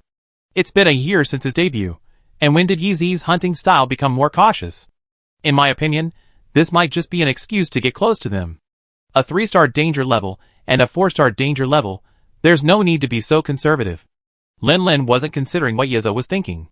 He was thinking about the Black Eclipse dragon that had escaped from the unknown forest. Back then, a hint of gold had already appeared on its wings. Who knew how long it would take for it to evolve into a sky dragon? What if the top team failed to catch it, allowing it to complete its transformation? Once they had spread the scale powder in the restricted area, would it follow its Black Eclipse dragon signal and return to Tayo for revenge? So, if possible, he wanted to complete the airship as soon as possible so that he could get ahead of the enemy and explore the situation at Sky Mountain. Is that so? Yi Zi pursed his lips and replied helplessly. Well, if we split up, how will we allocate the targets? Lin turned his head to glance at the blacksmith's workshop, where a faint flame flickered. After all, he used a different technique from the earth dragons, burning coal for his forging. A break in the lava flow wouldn't affect him much. While I really like to show my machismo and take on the more dangerous shadow spider, I don't have a weapon right now. Lin spread his hands. And even if I had a weapon, the shadow spider is smaller and more agile. Jumping around in its webs, I wouldn't be a problem for me. And with your insect wing and kinsect, you could definitely outmaneuver it. So, I guess I better go for it, and try to compete with the ghost frog. After all, it's much more bulky. Roar. Tayo stirred slightly, and let out a low growl. You want to go too? Well, it's not impossible, but if possible, it's best if you don't join the battle. After all, if you spread the mad dragon virus, I won't be able to explain it to the guild. Leaving Nagili village, walking along the rocky path for 2 or 3 kilometers, you arrive at this hunting ground known as the Underground Caverns. Of course, this is only its current name. Before the lava flow stopped, it had a more resounding nickname, comparable to the Ruins Plains and the IC Fima Slope, the Underground Crematorium. Well, if you want to be more polite, you can also call it an underground volcano. Even now that the lava flow has ceased, this place is still somewhat dark, with uneven terrain. In some places without sunlight, the only light source is the fluorescent spore plants. Not far away, a quiet underground river flows, reflecting the faint fluorescence, like a galaxy falling to the ground, which is quite beautiful. Lin stood beside the cliff, watching the underground river rush out of the cliff and sink into the deepest darkness, and couldn't help but wonder. It really deserves to be called an underground crematorium. If you accidentally fall from such a height, you will really die, right? No, I have the kinsect, so I'm fine. Lin glanced back and saw Tayo standing beside the underground river. Curiously, he reached in with his front paws and gently stirred it a few times. Lin could clearly see that with Tayo's movements, the water in the area where he landed his paws quickly became turbid. What are you playing? Lin asked with a smile. This creature, already so large, why is it acting like a cat? Roar. Tayo let out a low roar, startling Lin slightly. Now blinded and restrained from using its scales to observe the world, Tayo relied on the senses Lin had shared with it to observe its surroundings. Just now, Tayo noticed that the river before him seemed quite different from the emerald green lakes and pale blue rivers he had seen before. Against the dim light, this river seemed to appear a bright milky blue. That seems to be true. Lin couldn't help but stroke his chin. He hadn't noticed before, but after Tayo noticed it, he also felt that the river was indeed much bluer than usual. Let me think. Because this is a volcanic area. Sophia had just finished sketching a nearby spore plant when she turned to find a man and a dragon lost in thought, gazing at the river. Curious, she asked, and then, with a smile, she explained. Volcanic rock, altered by high-temperature hydrothermal processes, releases compounds that dissolve in water, forming tiny colloidal particles. Just like the blue sky, these particles scatter light. Depending on the depth of the river and the size of the particles, the scattered light varies. When blue light is preferentially scattered, The river appears even bluer than usual. Lin Lin nodded, half understanding. So that's how it is. More useless trivia. Should I say they're truly scholars? I thought they were only good at studying monsters, but I didn't expect their knowledge in other areas to be just as advanced. As for Tayo, he hadn't understood a thing about Sophia's babble. He simply thought the river's color-changing behavior was fascinating. After initially poking around with one of his front paws, he simply plunged his entire body into the water and began playing. Watching this scene, Lin Lin couldn't help but recall the time when he had first brought Tayo out of the desert and brought him to Rock Lake. Back then, he bathed him, and he'd been enjoying himself playing in the water like this. Bang! But this peaceful and beautiful atmosphere didn't last long. Suddenly, a dull explosion echoed, followed by Tayo's scream. He leaped from the river onto the shore, shaking his body vigorously, and splashing a large amount of water. Lin Lin was on guard the moment the explosion sounded, but after scanning the area several times and waiting for a long time, there was no sign of movement. It seemed as if the explosion wasn't caused by some unknown attacker. Lin Lin was still dazed when Sophia, as if suddenly remembering something, hurried over to Tayo. After circling him, she excitedly called out to Lin Lin, come on, look here. Lin Lin, ? He had a feeling Sophia had discovered something remarkable. Looking closer, he saw that several scales at the tip of Tayo's tail had shattered, revealing the flesh that protected it. It looked like the explosion had occurred there. Lin Lin twitched his lips. Although the small wound was only a superficial one for Tayo, he still opened a bottle of healing medicine and cleaned the wound for Tayo. However, Sophia's focus wasn't on Tayo's wound. Upon discovering it, she immediately leaned over and began searching. After Lin Lin finished tending to Tayo's wound, she successfully found what she was looking for. Look at this. Sophia held a piece of pitch-black scale in her hand and held it before Lin Lin's eyes. This scale was undoubtedly the one that had just been shattered by Tayo in the explosion, but that wasn't the point. The highlight was the tiny bit of luminous green substance clinging to it. After staring at it for 2 seconds, Lin Lin took a deep breath and slowly uttered a name. Is this slime mold? To be precise, it's explosive slime mold. There are many types of slime mold, but only this type of explosive slime mold can coexist with Darling. Sophia's face flushed with excitement. Compared to Sophia, Lin Lin's expression was far from impressive. The Dragon Breaker? That's a very dangerous monster. If we were to roughly rank monsters in the Monster Hunter world by ecological niche, creatures like rat halos and ceratops, which are at the top of their conventional niches, could be called map kings. Those like Golden Lion, Tyrannosaurus, and Explosive Dragon, which lack the ecological influence of an ancient dragon but possess ancient dragon-level combat power, could be called police level. And the Dragon Breaker, which could kill the Map King, Flame Dragon, with 3 punches, could be classified as a powerful Map King between Map King and police level.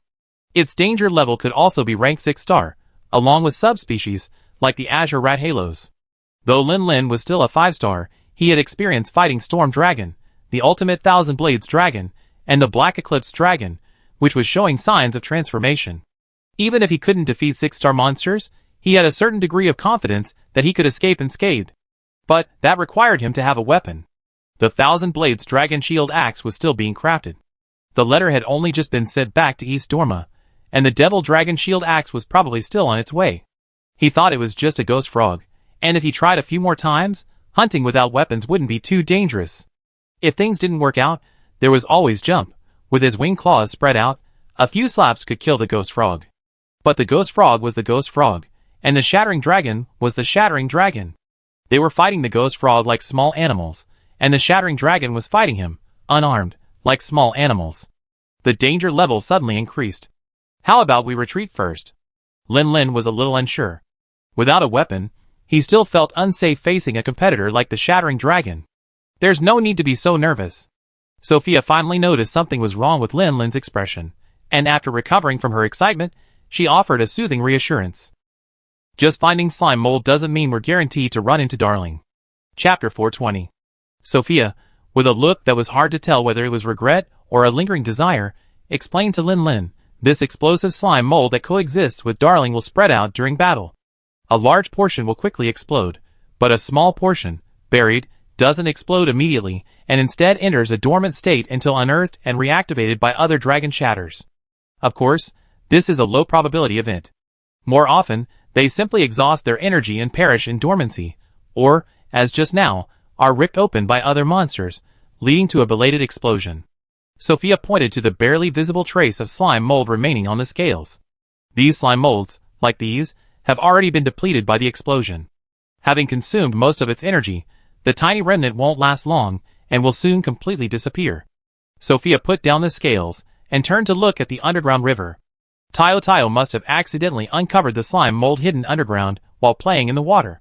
This type of slime mold doesn't thrive in humid places, so it must have been left here long ago, before this became an underground river. Sophia concluded, also, according to records, Darling prefers to frequent the hot, volcanic environments. The chances of us encountering it are very small. As expected of Sophia, your understanding of shadow dragons is truly thorough. Lin twitched his lips, but his tense expression finally relaxed a bit. Indeed, before the blocked magma flow resumed and the underground cave transformed back into an underground volcano, the environment here was quite pleasant, and shadow dragons generally didn't come here. That makes sense, but we still need to be careful and vigilant. Lin nodded slightly, still not completely relaxed.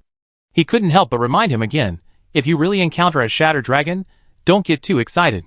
Stay hidden and avoid fighting if possible. Sophia hummed twice perfunctorily, but when she met Lin's disapproving gaze, she couldn't help but cough dryly. After a moment of serious thought, she promised, "Okay, I try to control my temper." Lin, stare. "I absolutely won't. I cause you trouble." Lin sighed. "This dragon fetish is hopeless. I wonder if I ever run into a broken dragon again, it stops swinging its fist at me just because of your overwhelming affection. Tayo, let's go. Let's quickly take down the ghost frog and reunite with Yi Zi." The news that the broken dragon had been nearby still instilled a sense of urgency in Lin. He wasn't going to continue using the hunter's method to deal with the ghost frog. He was going to use a rider's approach. Tayo leaned over, and Lin rolled over to sit on Tayo's neck, then waved to Sophia. "Sophia, ? Lin, come up. Ground search is too inefficient.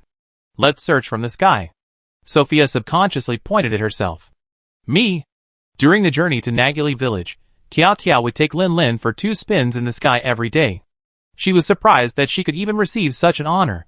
"Did she fly along?" Lin frowned. "So you think I can leave a weak woman like you here while Tiao and I go off to investigate?" Sophia, That seems to be the case. This place is very hilly, and climbing up and down the ground can be quite annoying for hunters, hence the name Underground Crematorium. But when you sit on Tayo, feeling the wind in the air and looking down at the ground below, the feeling is completely different. It's simply exhilarating. But after all, it's an underground cave, and the air above isn't very open, so the monster's flying abilities are somewhat limited. Therefore, some flying monsters don't really like to come here. And now, without the obstruction of monsters who think their airspace is being invaded, Tayo's flight is quite stable, and Lin soon spots a giant orange-red figure. It looks like a giant toad, but unlike the paralysis gas frog, its tail has degenerated to the point of almost disappearing. From above, it looks like it has 5 legs. Aside from its orange-red, rock-like shell, its most striking feature is its lower jaw, which protrudes significantly from the upper jaw. Its 2 overbite-like fangs look incredibly ferocious, resembling the face of a raging demon. It's worth noting that, strictly speaking, these 2 fangs are actually the product of bone hyperplasia in its lower jaw. Its true teeth are hidden within its mouth, neatly arranged. The name is quite fitting.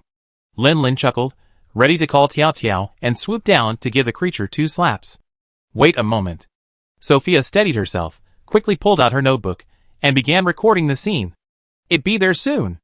Lin didn't mind this, as it wouldn't take up much time, so he took the opportunity to carefully observe the ghost frog's movements below. Perhaps due to poor eyesight or a lack of habit of looking up at the sky, it was completely oblivious to the black dragon hovering overhead. It was now diligently using its massive fangs to scoop a rock from the ground, securing it in its mouth, and slowly crawling. What's it doing? Lin was puzzled. In his impression, didn't ghost frogs only use their fangs to scoop out rocks as weapons in combat? Building a nest, perhaps? Sophia, still painting, took a moment to glance at the ghost frog's movements. Ghost frogs like to dig rocks and pile them up like this when building their nests. As she spoke, her tone was a bit puzzling, as if she had thought of something. Come to think of it, Gemma mentioned before that the lava flow is interrupted because the shadow spiders are using rocks to build their nests, right? Lin nodded. That was true, But why did they suddenly bring this up? The shadow spiders themselves don't have the ability to dig. They can only find rocks of the right size, and drag them away with their webs. Rocks of the right size to block the lava channel. Sophia's words suddenly dawned on Lin Lin. Looking down at the hard-working ghost frogs below, a hint of sympathy crossed his eyes. Poor ghost frogs. They painstakingly dug a pile of rocks to build their nests, only to have the shadow spiders take all the spoils. Alas, how pitiful. There's no need to sympathize. The ghost frogs are actually quite ferocious monsters. They consider any living creature within their sight an enemy, and attack them mercilessly. For the safety of the villagers of Naguli village, they must be eliminated. As soon as he finished speaking, Lin Lin saw a Stygian ankylosaur spawn from somewhere below. It was now digging its hooves, preparing to launch a swift charge at a slowly crawling shield bug not far away. Lin Lin, this rocket meat is just like that, always with such a bad temper. It just seemed like it hadn't noticed at all that, while charging the shield bug, it had become the target of something even more powerful. The ghost frog leaped, landing squarely on the Stygian ankylosaur with a powerful, unstoppable force. Its heavy body, combined with the weight of the rock in its mouth, killed the Stygian ankylosaur instantly, despite its stubborn mind. The ghost frog, oblivious to the crushed flesh beneath it, had crushed a Stygian ankylosaur to death. It continued its limbs, as if nothing had happened, leisurely moving towards its nest. The blood on its belly dragged a long, reddish-brown streak across the rocky ground. You won't eat this thing? Such a waste. I think you're looking for a chance to be defeated. No, I was going to defeat it anyway. That's fine. Lin Lin, I've finished recording. Sophia put away her notebook, a look of satisfaction on her face. Following Lin Lin's advice, and choosing to be a poster girl was the right decision. Tayo, did you hear that? She said it's time to get on. Roar. Tayo roared, flapped his wings, and dived straight down, aiming directly at the ghost frog. Huh? Ah. At first, Tayo's flight was quite stable, and Sophia didn't feel anything. But now that Tayo had begun to dive, the intense feeling of weightlessness and the howling wind suddenly made her panic. She wanted to say, I haven't gotten off the car yet, but the constant rush of wind blocked out any words. Don't panic, I'm still here.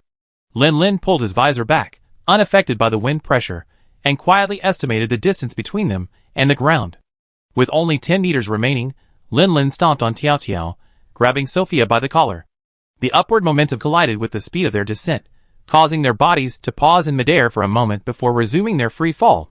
When they were 2 meters from the ground, Lin Lin released a kinsect, holding the silk in his hand.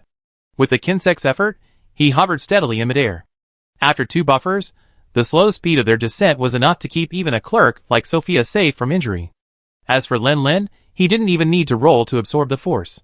With a slight bend of his knees, he landed firmly on the ground. How was it?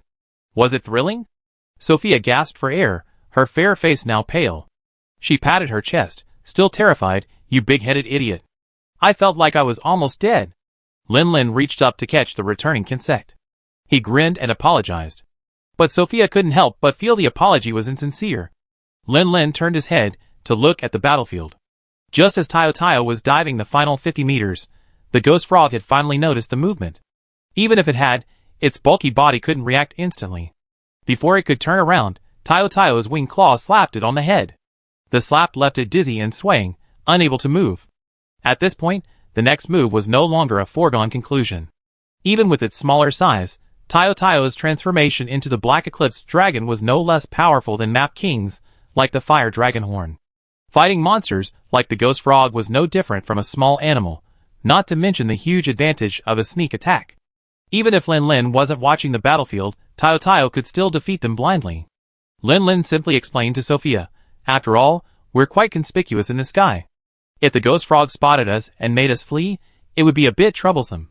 If we landed first and dropped you off, we'd be even more easily noticed. Sophia finally caught her breath. After hearing Lin Lin's explanation, she pursed her lips, realizing he had a point, and only grumbled. At least you should have told me first, so I could prepare. Sorry. Lin Lin clasped his hands together. I just didn't expect this to scare you. After all, you're so passionate about Dragon Smasher. In my opinion, the moment you discovered the traces of Dragon Smasher was much more thrilling than just now. Sophia was stumped. After a few babbling attempts, she couldn't find a response. Finally, she managed only one sentence, Darling, it's different. Lin Lin, Kid, you're invincible. While Lin Lin and Sophia were exchanging words, Tiao Tiao knocked the ghost frog unconscious with a single slap. Following closely with a second slap, the ghost frog was instantly breathless. By the time the third slap landed, the ghost frog was completely paralyzed, motionless. In ancient times, Lu Tingjie killed Zhen Guanqi with 3 punches. Today, Tiao Tiao kills the ghost frog with 3 slaps. Roar! Tiao Tiao held the ghost frog's corpse with his 2 talons, raised his head and roared, his jet-black feathered wings fluttering wildly, as if declaring his victory. However, to Lin Lin's ears, it was just an expression of Tiao Tiao's excitement and pride. Once, its power was weak. Besides carrying Lin Lin and avoiding enemy attacks, it could only rely on its paralysis venom for support. If it encountered an enemy with strong paralysis resistance, it was almost useless. Now, it truly and directly realized the immense strength granted by the Mad Dragon's power. With this, it will surely be able to help its leader even more in the future. Thank you for your hard work. Lin Lin approached and rubbed the scales on Tiao Tiao's head. But Tiao Tiao, you're stronger now, but that doesn't mean you couldn't help me before. You've always been my partner. Even if you always remain the same yellow speed dragon, I won't despise you. Tiao Tiao's heartfelt words touched him deeply. He licked up, smearing Lin Lin's saliva all over him. Oh, alright, stop licking it. Let's get rid of the ghost frog's body. We still have to go check on EZ. Lin Lin was talking when Sophia interrupted. Wait a minute, Tiao Tiao looks a bit bigger. Chapter 421. Huh? Sophia's words caused Lin Lin to quickly step back and carefully examine Tiao Tiao's body. It seems a little bit bigger? Lin Lin wasn't sure if Tiao Tiao had truly grown a bit, or if it was just a subjective illusion caused by Sophia's words. Tiao Tiao, do you feel anything? Huh? Tiao Tiao tilted his head. What feeling? Isn't it just stretching his muscles? Maybe a warm-up, a bit of excitement. Tiao Tiao jumped a few more times, feeling it carefully. Aside from a more active metabolism, closer to combat mode, there didn't seem to be any difference. Don't worry, we know when we get back and measure it, Sophia offered, unwilling to dwell on these questions. The crowd of scholars gathered there wasn't just there for fun. They had already recorded Tiao Tiao's physical data. They could go back and measure it again, and they could naturally compare the results. Without dwelling on the matter, Lin Lin simply peeled a few scales and shells from the ghost frog's body as evidence of his hunting record. He then asked Sophia to climb back onto Tiao Tiao's back and set off to check on EZ. Although they were supposed to be acting separately, the distance between Lin Lin and EZ wasn't actually very far. After all, if Sophia's suspicions were correct, the shadow spiders were stealing stones from the ghost frog's lair, so their territories would undoubtedly overlap. The ghost frog's Lin Lin and his team were located almost at the deepest point of the underground caverns, while the shadow spider's territory was slightly higher than the ghost frog's. If one included the webs they spun in the air, which took up a large area, this sum could be raised by another 10 meters. At this moment, Yeezy led the 2 cats, continuing to move beneath the spider web. Yes, 2 cats. After spending some time together, Nialu discovered that Yeezy was also a very capable hunter, and yet, she didn't have an Elu cat companion. So, she offered herself to Yeezy, hoping that he would take her under his wing and train her to become a qualified hunting cat. This little black cat indeed possessed considerable talent. Although its physique was somewhat lacking, it could be compensated through subsequent training and nutritional adjustments. Therefore, Yeezy didn't refuse. For example, this time, hunting the shadow spider, he wanted to take it with him for practical instruction. The main reason Yizeo had come along was because Lin Lin had Tiao Tiao. If he went there, he would basically just watch the show. It would be better for him to come to Yizi's side to help out. After all, Nialu was still inexperienced, and facing an opponent like the shadow spider on her first hunt made her somewhat uneasy. His presence would provide a safety net. It feels like it's getting hotter up ahead, meow. Nialu licked the pad of her front paw and turned to look at Yezi, her tone a little nervous. Boss, meow, I feel like we're getting close to the lava, meow. The ground here is hot, meow. Well, actually, Nialu was initially hesitant about how to address Yezi. She heard some attendant cats address the hunter as their master, but according to her custom, she preferred to call him Yezi-sama.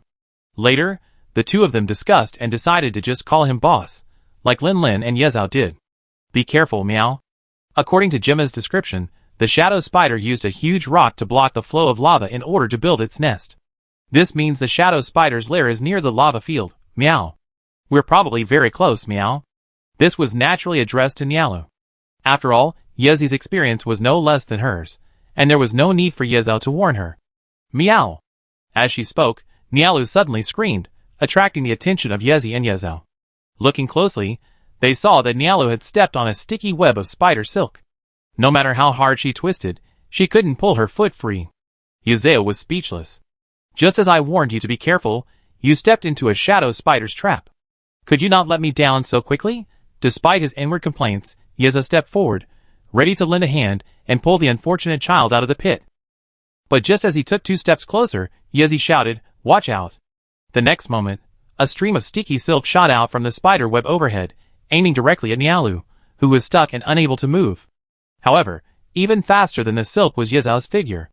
She casually tossed down a bottle of dispersant, tapped the ground lightly with her staff, and soared skyward, tackling the spider webs. With the aid of her kinsect, she soared directly into the upper web, directly engaging the main shadow spider. The bottle of dispersant she had dropped shattered with a bang, its contents showering Nialu, the web of spiderweb trapping her, and the strand of spiderweb that had just clung to her, poised to pull her skyward. With a subtle hiss, the spiderwebs that had come into contact with the liquid quickly hardened and became brittle. Then, with a simple exertion of force, Nialu successfully broke through the web, regaining her freedom. What a powerful potion, meow. It only uses 2 ingredients, the exploding sardines and the enhancer, and yet it has such miraculous effects, meow.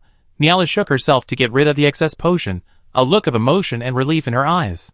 Luckily, I have the boss, meow, otherwise, I'd be caught and eaten if I wasn't careful, meow. Don't be dazed, meow. Yezi is already fighting the shadow spider, meow. Jujube warned, then quickly sprinted towards a nearby rock pillar. Unlike Yezi, who possessed both a bug stick and a kinsect for takeoff, soaring over 10 meters into the air in a matter of seconds, it could only grunt and scramble up this support structure. I'm coming too, meow. Nialu came to her senses, realizing that this was her first time hunting with the boss. She had to be alert and not lose face. She quickly followed him to the rock pillar and climbed up at a swift pace. Compared to Date's bulk and Elyulu, Nialu was much smaller, making her more agile and nimble. She climbed with remarkable agility, reaching the upper web in no time, while Date had only climbed 2/3 of the way. Huh? The silk here doesn't seem to stick at all, meow. Nialu stomped hard on the web and found that, aside from the gaps between the meshes, it felt just like the ground. If anything, it might be slightly more resilient but less firm. Because the shadow spider itself is moving on this, meow. If the silk used to make the web were sticky, it would be the first to get entangled, meow. Coconut Date finally climbed up, just in time to hear Nialu's sigh, and was speechless. And now's not the time to worry about that. Let's go support Yezi, meow. I know, meow. Senior Coconut Date, you're too long-winded, meow. Nialu had only wanted to test the web to see if it was safe to step on. After taking 2 steps to confirm, she was already sprinting on all 4s towards the center of the battle. If Yezi had been fighting the shadow spider one-on-one, with targeted items prepared in advance, Yezi would have easily woven a beautiful dance of dazzling attacks and delicate footwork, slicing through the spider's life one by one without even being harmed. But now, with 2 cats fighting together, the situation was somewhat different. Coconut Date was relatively easy to deal with. Even if close combat wasn't its strongest suit, and its boomerangs weren't particularly accurate, it had at least had so much experience fighting alongside Lin Lin and Yezi, so its rhythm was perfectly controlled. When Yezi was targeted, it slashed with its cat sword, and when it became a target, it retreated and threw its boomerangs to neutralize him. The coordination between man and cat was excellent. Kanilu was, after all, a completely new cat. Even after meeting Lin Lin and learning a great deal from Coconut Date and Yezi, the time was still too short to fully absorb everything, not to mention her frail frame. More importantly, monsters of the shadow spider's caliber were no match for a novice. Even a novice hunter could only manage a few kills against monsters like the giant bird. In Yezi's and Yezeo's opinion, Nialu's fighting style couldn't be described as measured, but rather as haphazard and disorganized. But neither of them meant to blame her. After all, it was a remarkable feat for her to muster the courage to take a step forward in her first hunt, facing a monster hundreds of times her size. Even daring to wield her weapon and attack, it was even more remarkable. Yezeo wondered if she faced such an opponent her first time on the hunting grounds, her performance wouldn't have been much better than Nialu's. Rushing in front of the shadow spider once again, and stomping on its 8 blue eyes, Yezi flipped over, successfully distracting the shadow spider and distracting it from attacking the small black cat near its legs. The rhythm of the battle gradually became chaotic, but Yi remained unfazed. Instead, he simply paused his attack, calmly dodging the shadow spider's attacks, while explaining the key points of the battle to Nia Lu. When to attack, when to dodge, when to unleash all your might, when to leave room for maneuver, how to choose the direction to dodge.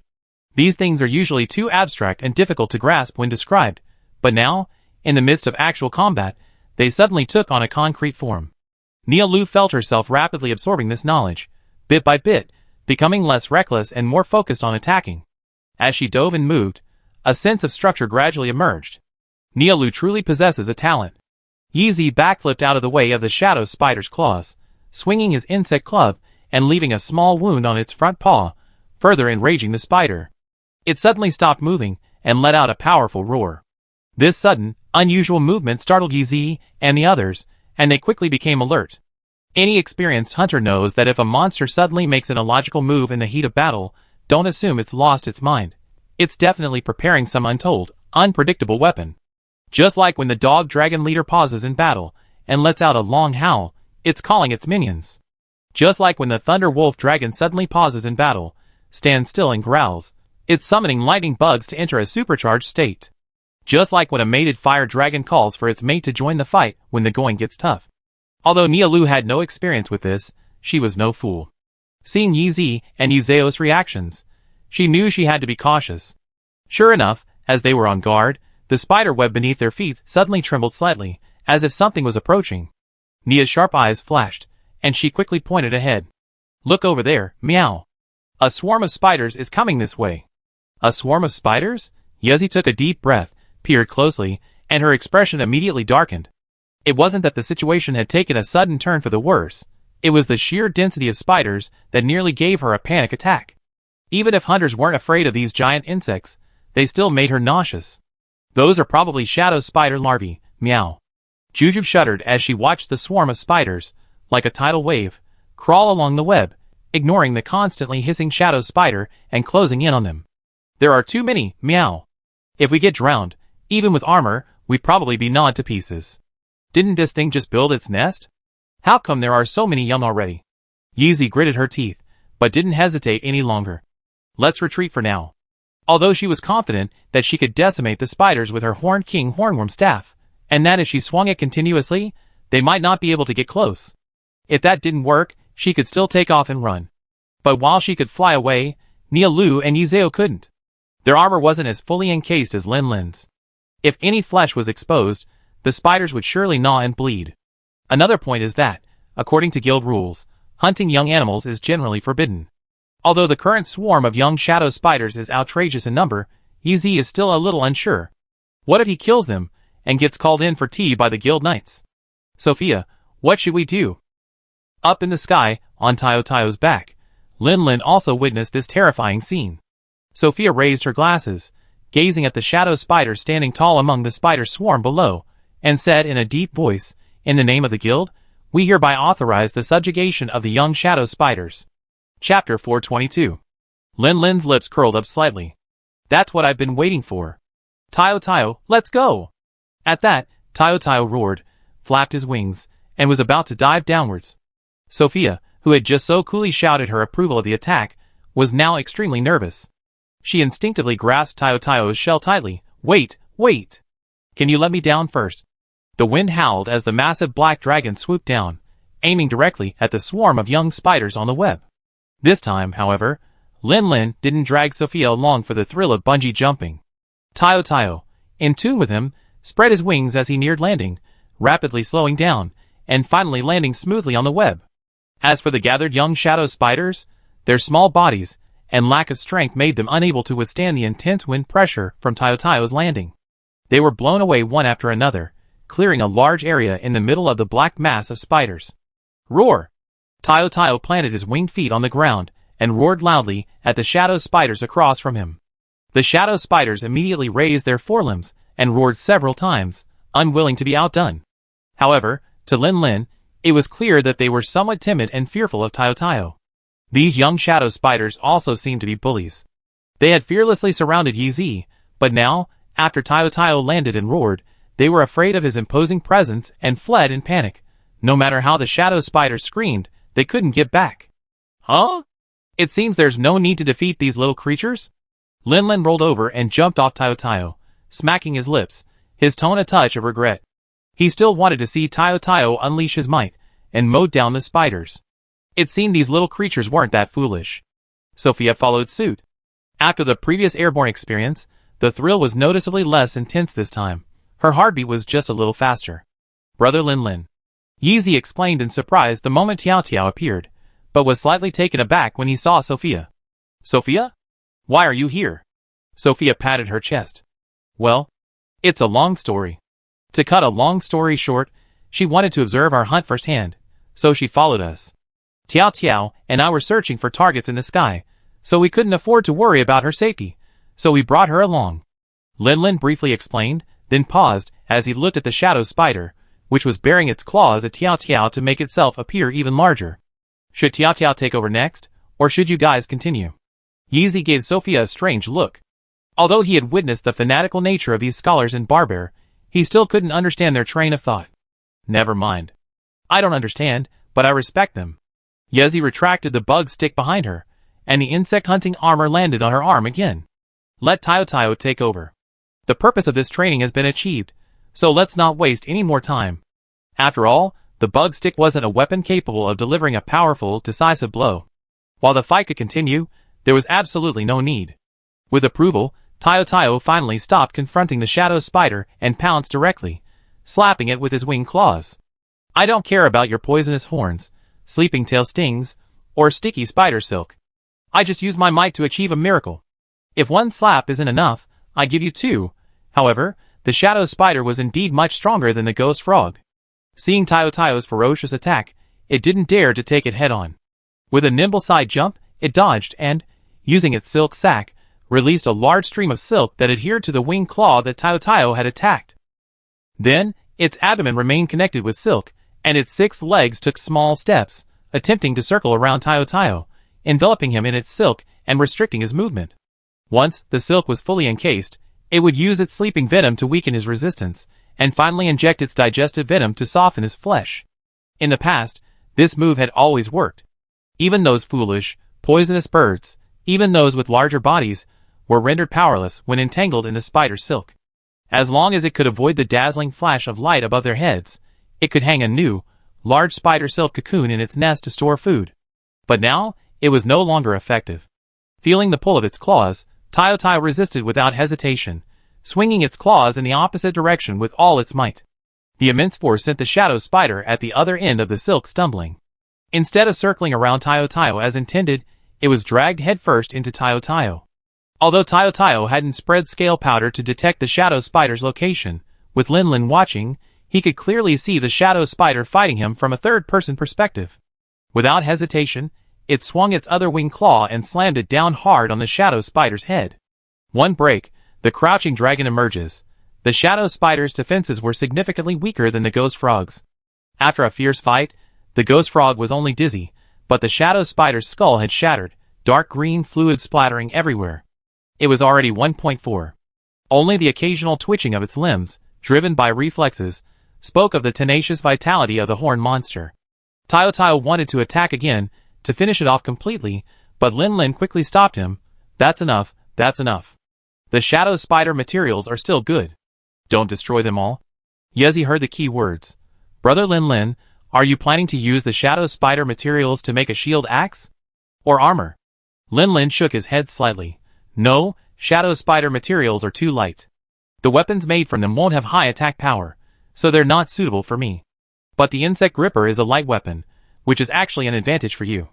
And if you add the shadow spider's sleeping bag, the weapon should also have a sleeping effect, which would be great for controlling the enemy. For me? Tayo Tayo was about to attack again, but was stopped. He couldn't help but roar with some reluctance. Then he put the winged claw back on his shoulder. After defeating the ghost frog and shadow spider in succession, he felt an indescribable sense of relief. The mad dragon power flowing through his body seemed to become more active, becoming more and more flexible. Was it because of the battle? Tayo Tayo tilted his head in confusion. Since transforming into its current form, it hadn't participated in many battles. The previous battles with the Extreme Thousand Blades Dragon and the other Black Eclipse Dragon had nearly exhausted all of its energy and stamina. Afterward, it was exhausted and weak, completely oblivious to the change. There's such a thing? Lin Lin pondered for a moment, remembering Sophia's earlier comment that Tayo Tayo seemed to have grown a bit, and a few guesses formed in his mind. Of all the Black Eclipse Dragons, only one can successfully transform into a Sky Dragon. But who exactly is this? And why is it able to complete the transformation before the others? None of this is mentioned in the game. It's completely blank. Is it because it eats more, so it grows faster, and growing faster naturally leads to faster transformation? Or is it because it fights, and fights again, that it finally transforms before the others? But Tayo Tayo's current feelings mean that fighting is beneficial to its growth. But speculation is ultimately just speculation. All this requires data and actual testing to answer. Naguri Village. With Tayo Tayo's help, the Shadow Spider's corpse was brought back intact and handed over to the blacksmith to be broken down into its materials. Upon learning that the Ghost Frog and Shadow Spider had been successfully defeated, the eagerly awaited Naguli villagers erupted in cheers, calling Lin Lin and his group their village heroes. The village chief, with his horn-bearded face, burst into tears of joy, hugging Gemma and sobbing uncontrollably. His expression was as exaggerated as it could be. However, some raised questions. A villager with a thick accent stared at Lin Lin with innocent eyes. The chicken monster has been defeated, so what about the Lava Sea Sister? I can barely afford a cigarette. Before Lin Lin could say anything, Gemma, who was shoving his father's face with a look of disdain, spoke up. It's not the monster itself that's blocking the lava, it's the rocks it's carrying. Why bother the hunters with something like this? Can't we just use a few explosive barrels? The villager blinked. Report the copper? Gemma, never mind, it's my fault for talking to you. Gemma struggled to break free from her father's restraints, waved, and called out to a few familiar villagers. Everyone, now that the monster threat has been eliminated, let's quickly gather our weapons and clear the lava channel again. Gemma led a group of people enthusiastically clearing the lava channel. In the village, Lin Lin and others were busy measuring Tayo Tayo's data and comparing it with previous measurements. It actually grew. Lin Lin looked at the two measurements with some surprise. 10 centimeters in less than a day. If it was really from the battle, then I have to test it out later. If possible, try to speed up the process. The Black Eclipse Dragon, about to metamorphose, was already nearly 20 meters long, while Tayo Tayo was less than 15 meters long. With such a huge size difference, Tayo Tayo wouldn't be competitive in the evolutionary race. If possible, he still hoped his dragon could snatch that one spot and complete its life level upgrade. With this in mind, Lin Lin went to Sophia to ask if there were any possible tasks for Tiao Tiao to practice on. Unfortunately, Sophia's answer disappointed him. I've already received 2 commissions since arriving in Naguli village. That's a lot. After all, it's a small village with a modest population of only a few hundred. Most of the time, a village like this wouldn't even receive a decent commission every 2 or 3 years. With no targets to hunt, Lin Lin had no choice but to go to the blacksmith to see when his shield axe would be finished. Even the composed blacksmith rolled his eyes at this. Things have to be done one at a time. I just finished breaking down the Shadow Spider materials. The blacksmith counted out his workload for Lin Lin, counting his fingers. I've drawn up the designs for your 1000-blade dragon shield axe, and Yeezy's 1000-blade dragon armor set from scratch. Now I need to add a Shadow Spider insect wand. Once the lava flow is restored, I'll also be involved in building the airship. Well, it does seem quite busy. I went to see EZ and found that she was. After patiently training Mialu, he went to find Date, who, intrigued by the Earth Dragon tribe's craftsmanship, had gone to learn from the village chief of Myoju. The brigade commander inquired about the villagers about the pure white dragon scales, and the dragon tribe merchants were actively communicating with the Earth Dragon tribe to expand trade routes. Lin Lin suddenly realized that everyone else had their own priorities, while he himself had fallen into a state of idleness. Looking around, he found that only the caravan's cat chef seemed relatively free, so he simply gathered around his large iron pot and began to watch. He casually pulled out a dispelling fruit and popped it into his mouth, chewing it like a candy bean. As Lin Lin watched the fried rice swirl in the cat chef's iron pot, its golden color and fragrant aroma filling his nose, his mouth watering. In this alien world where Western-style meals, like barbecue, were the staple, the cat chef's frying and stir-frying skills felt so familiar, so familiar. Oh! It's Lin Lin, what would you like to eat, meow? The cat chef served freshly cooked fried rice to a nearby villager, and turned to look at Lin Lin. Although the feline cat looked quite petite, judging by the way it sometimes referred to itself as Cat Auntie, it was clear she wasn't particularly young. At least for Lin Lin, a young man in his early 20s, calling her Auntie was perfectly acceptable. Auntie, would you like some egg fried rice? No problem, meow. I take care of it, meow. Lin Lin didn't find a seat, but simply stood nearby, watching carefully. The cat chef had actually noticed Lin Lin watching from the side for a long time, his hands constantly moving. He took a moment to ask, "Little Lin Lin, are you interested in being a cat chef?" Lin Lin twitched his lips. "Annie, I'm a human, I can't be a cat chef. It's mainly because watching you cook reminds me of home. Your techniques are very similar to my hometown. So that's how it is, Auntie. My cooking skills seem to have originated in the Far East. Could that be little Lin Lin's hometown as well? Have you been away from home for so long, and are you homesick? No problem. Come visit me more often. I cook whatever you want. If there's any hometown dish you're craving, tell me, and I do my best to recreate it." Lin Lin's Adam's apple moved slightly.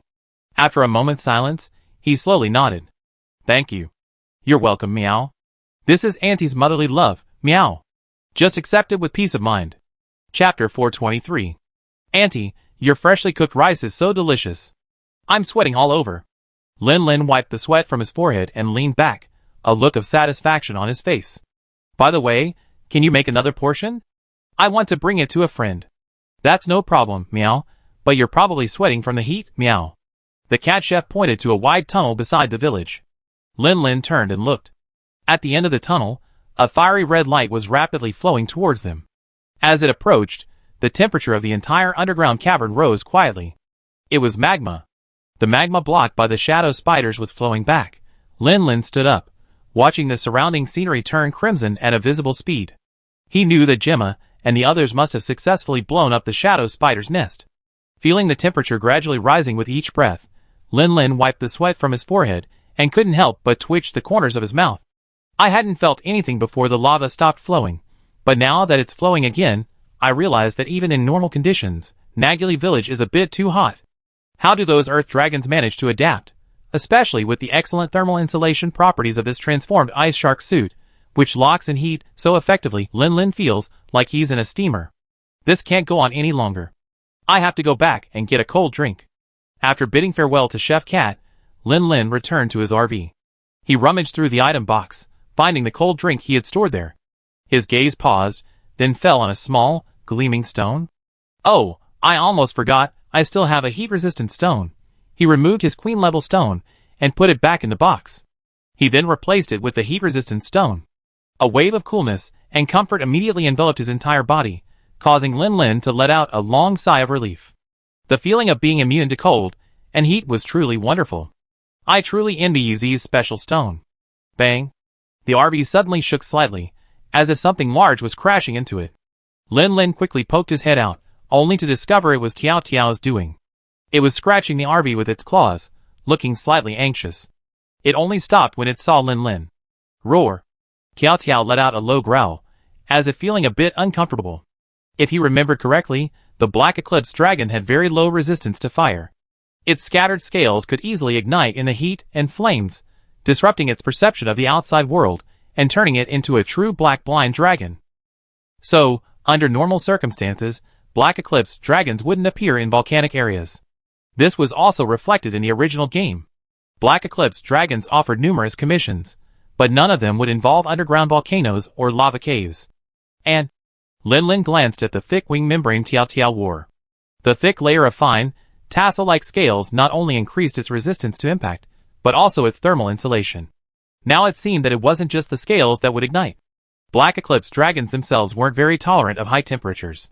Lin Lin returned to the house, retrieved a dozen or so bottles of cold drinks, and unscrewed them in front of Tiao Tiao. Open your mouth. Tiao Tiao opened his mouth without a second thought, letting Lin Lin pour the icy liquid, which emitted a faint white mist, into his mouth. 2 seconds later, Tiao Tiao shuddered uncontrollably, his entire body trembling. He breathed in a refreshing breath, as if he had just eaten a popsicle on a hot summer's day. A few more bottles, please. With your current size, the effect of a cold drink is probably very limited. After consuming a dozen or so bottles of cold drinks, a lingering chill spread throughout his body, completely dispelling the surrounding heat. Tayo jumped up and down happily. As uncomfortable as he had been just now, he felt even more joyful now. Lin turned to look at the few remaining cold drinks in the prop box and pursed his lips. The supply was low. He had to hurry and get some cold drinks. Otherwise, Tayo wouldn't have a good time during his stay in Nagili village. Lin then approached the dragon merchant in the brigade. The old man seemed to have just reached some kind of cooperation agreement with the merchants from Nagili village. He seemed in a very good mood, his wrinkled face radiating like a blooming chrysanthemum. Really? Need a cold drink? No problem, I take care of it. Lin confidently handed the matter over to the dragon merchant, and went to Yi to observe Nialu's training. Seeing that it seemed to have come to a halt for the time being, he brought over the fried rice he had just bought from the cat chef. Yi, come and try it. This is a dish from my hometown, and it's still hot. Yi's face lit up with joy. A dish from my hometown? Great. Thank you, brother Lin. I want some too. Having just finished physical training, Nialu seemed quite exhausted. Her eyes glowed green with hunger, and her mouth was drooling like a waterfall. Yi gently poked her cheek twice, his eyes rolling. Nialu, you just finished training, this kind of food isn't for you. Wait a moment, I make you some rabbit dumplings. This high-energy food is perfect for quickly recovering your strength, and it won't affect your training results. Is that so? Thank you, boss. You're so kind. Lin, He glanced sympathetically at the oblivious little black cat. Such a poor thing, it had no idea how terrible rabbit dumplings were. The first time it tried a date, it got stuck in its throat and nearly suffocated. I hope Nialu won't make the same mistake as the date. It would be terrible if it leaves a psychological scar on her. As compensation, I try to remember to bring her some next time. To Lin's surprise, Nialu seemed surprisingly receptive to rabbit dumplings, even savoring them. This made Lin sigh with emotion. Could it be that the cat follows its boss? She didn't like rabbit dumplings, and Yezo was quite afraid of them. And as a native of Yanhua village, Yezi loved them almost as much as Hoya did, and her cat seemed to have taken after her in that regard. Rabbit dumplings were quite quick to make. After Yezi finished making Nialu's, she sat down next to Lin and chatted while they ate. How's Nialu's training going? Is it going well?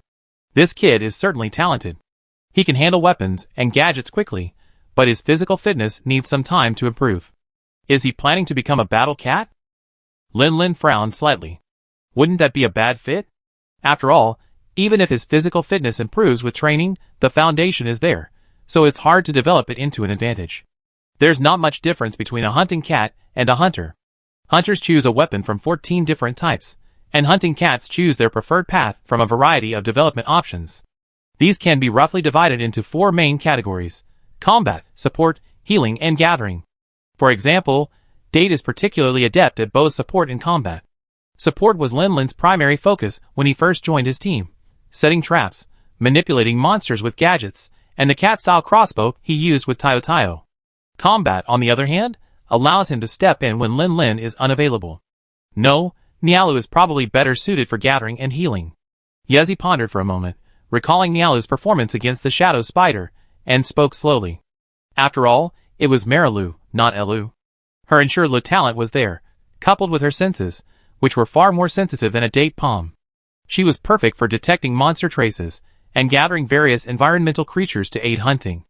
As for healing, it would make up for their team's shortcomings. With shield axes, insect sticks, katanas, and heavy crossbows, the team's offensive power was extremely strong, but in terms of support, aside from the heavy crossbow's ability to provide a little help with its regenerative shells, they could essentially only rely on life dust to aid their teammates. Learning more battlefield first aid would only be beneficial for Nialu. Lin tilted his head. Then why are you still letting it train like this? Yi chuckled. Just like a wooden barrel, how much water it can hold depends on its shortest board, not its longest board. The same goes for training. At least the shortest board shouldn't be too short. Nialu had a break, and Lin and the others weren't bored in the RV anymore. They were ready to explore the village. Then, they saw several villagers hurriedly pushing carts out of the village. What are you doing? Lin was confused. Aren't you going to build an airship? A lively and energetic voice rang out. Lin looked in the direction of the voice, and saw a blonde girl bounding towards them. It was Gemma. But even as she spoke, her eyes were fixed on the armor worn by Lin and Yi, not moving for a long time. Building an airship requires a lot of materials. one of which is the rubbery hide of the poisonous bird. Yeezy nodded. Is that so? So we need to hunt the poisonous bird? But why are those villagers in such a hurry? Gemma waved her hands repeatedly. No. After a pause, she finally looked away and explained, we did need it, but we happened to find something when we went to the shadow spider's lair, so we didn't need it anymore. Yeezy was still a little confused, but after Gemma's reminder, Lin suddenly remembered something and nodded in understanding. I understand. Shadow spiders sometimes prey on poisonous birds. When they have too much prey to eat, they wrap their prey in silk and bring it back to their lair, where they hang it up to make dried bacon. So you found the poisonous bird's body in that creature's lair? Gemma looked at Lin in amazement. You're so predictable. Hunter, you're amazing. Lin scratched his head sheepishly. I just happened to guess right. But Lin glanced back at Tayo, who had found a relatively cool stone platform and was sprawled. He felt a little regretful. If only he had just given them the commission to hunt the poisonous bird, he could have let Tayo participate in another battle to confirm it. It seems there won't be any commissions anytime soon. Gemma, my dear daughter, you're here. A gruff voice rang out, its distinctively exaggerated tone. Even before they saw him, Lin and Yeezy had already pictured the village chief with the horned beard. Sure enough, the next moment, the horned beard chief came running from around the corner, hugged Gemma, and rubbed his thick beard against the girl's smooth forehead, earning a look of disgust from the girl. Dad. Let me go. You're already grown up. Can you please be a little more mature? Hey, my dear daughter, Daddy has an important job for you. Do you want to do it? What? Gemma struggled to free herself from the village chief's embrace and asked unhappily. That is, Daddy wants you to design this airship. What do you think? Then Gemma's eyes, which had just looked disdainful, suddenly lit up. With surprise, she threw her arms around the short, plump figure of the Earth Dragon village chief and kissed him on the cheek. I want to do it so badly. Thank you, Daddy. I'd be right there. With that, Gemma vanished in a flash. Judging from the direction she was heading, it was likely the massive workshop with the same design as the village chief's. The village chief rubbed his cheek with a smirk, grinning gleefully. Lin, watching from the side, couldn't help but smile. This father and daughter pair were truly a lively bunch. Yeezy, however, felt something was a little strange. She gently tugged at Lin's hand, leaned in close to his ear, and whispered, Isn't the village chief a member of the Earth Dragon clan? But I think that little girl, Gemma, is a pure human. Lin also leaned in close to Yeezy's ear and whispered, because Gemma was adopted. Otherwise, considering the village chief's age, how could he possibly be the father of a girl of 16 or 17? Lin's warm breath tickled Yeezy's earlobes. Yeezy nodded, her face flushing slightly. It seemed that even with the special stone shielding her from cold and heat, the heat of Naguli village still affected her. Huh? Hunters, you're here too. The village chief, with his horned beard, only just noticed the two people beside him. His expression lit up. Great. I was thinking of looking for you. Us? Lin extended his hand and pointed at himself. Indeed. The village chief nodded vigorously. I have a request for your help. Lin and Yeezy exchanged a glance, each delighted. They had just been thinking of finding an opponent for Tiao to practice against, but they hadn't expected the request to come so soon. No problem, leave it to us. What's the request? Chapter 424. It's like this. The Earth Dragon village chief stroked his ox-horn beard and began to explain. Forging might seem unremarkable to outsiders, just hammering and banging, then scorching. But in reality, it's quite complex, requiring painstaking effort and meticulous processing of various materials. Often, the temperatures required are too high even for lava. In these cases, external materials are needed to increase the temperature, such as coal. Just how high can coal reach? To give a more tangible example, a fire dragon's tongue is a rare and delicious ingredient. However, because it often breathes flames, it has an incredible tolerance for heat. Ordinary flames simply cannot cook it. Therefore, chefs often use coal to roast it. For artisans, coal is a crucial forging material. However, due to the recent lack of lava flow, the residents of Naguli village, unable to forge, opted to use coal instead. As for the result, once the coal was depleted, the Earth Dragons, unable to mine it, were completely wiped out. So, this is a gathering commission? You need our help gathering coal? Lin's interest waned. His mind was preoccupied with hunting commissions, and just as he gotten excited, the village chief immediately poured cold water on him. Hey, don't worry, just listen to me. The coal mining area we often visit was previously occupied by an armored dragon. Back then, since the lava flow hadn't stopped, we were able to secretly gather enough coal while the armored dragon was away.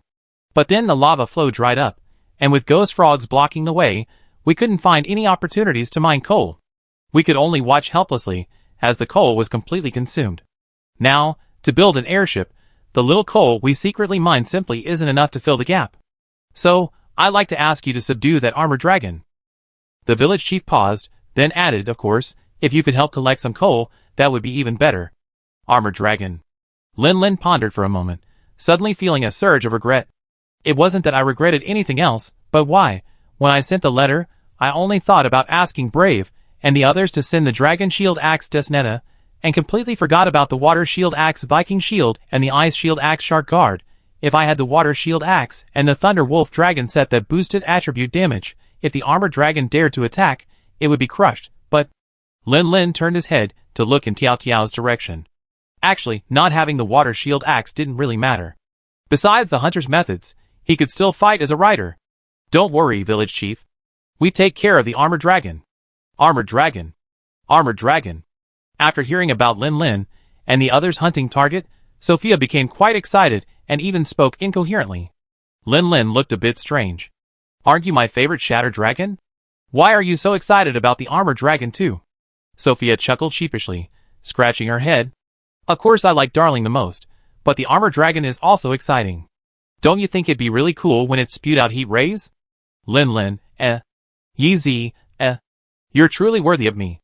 In the silence between them, Sophia finally calmed down a bit, subduing her excitement a bit.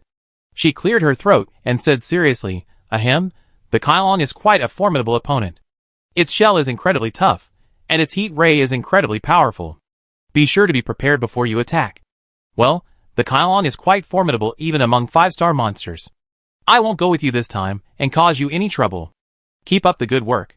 You do need to be prepared, so I'm not planning on going hunting right away. Lin Lin turned to look at Tiao Tiao. The Kylong's heat ray is quite troublesome.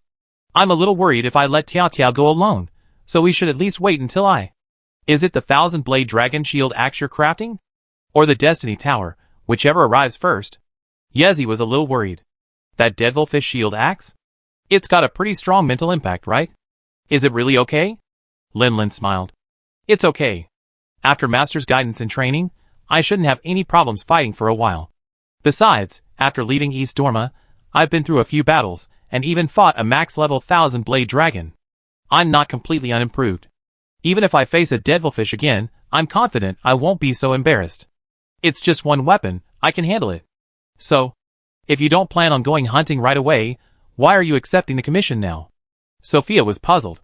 You can't just sit around in the village and do nothing, right?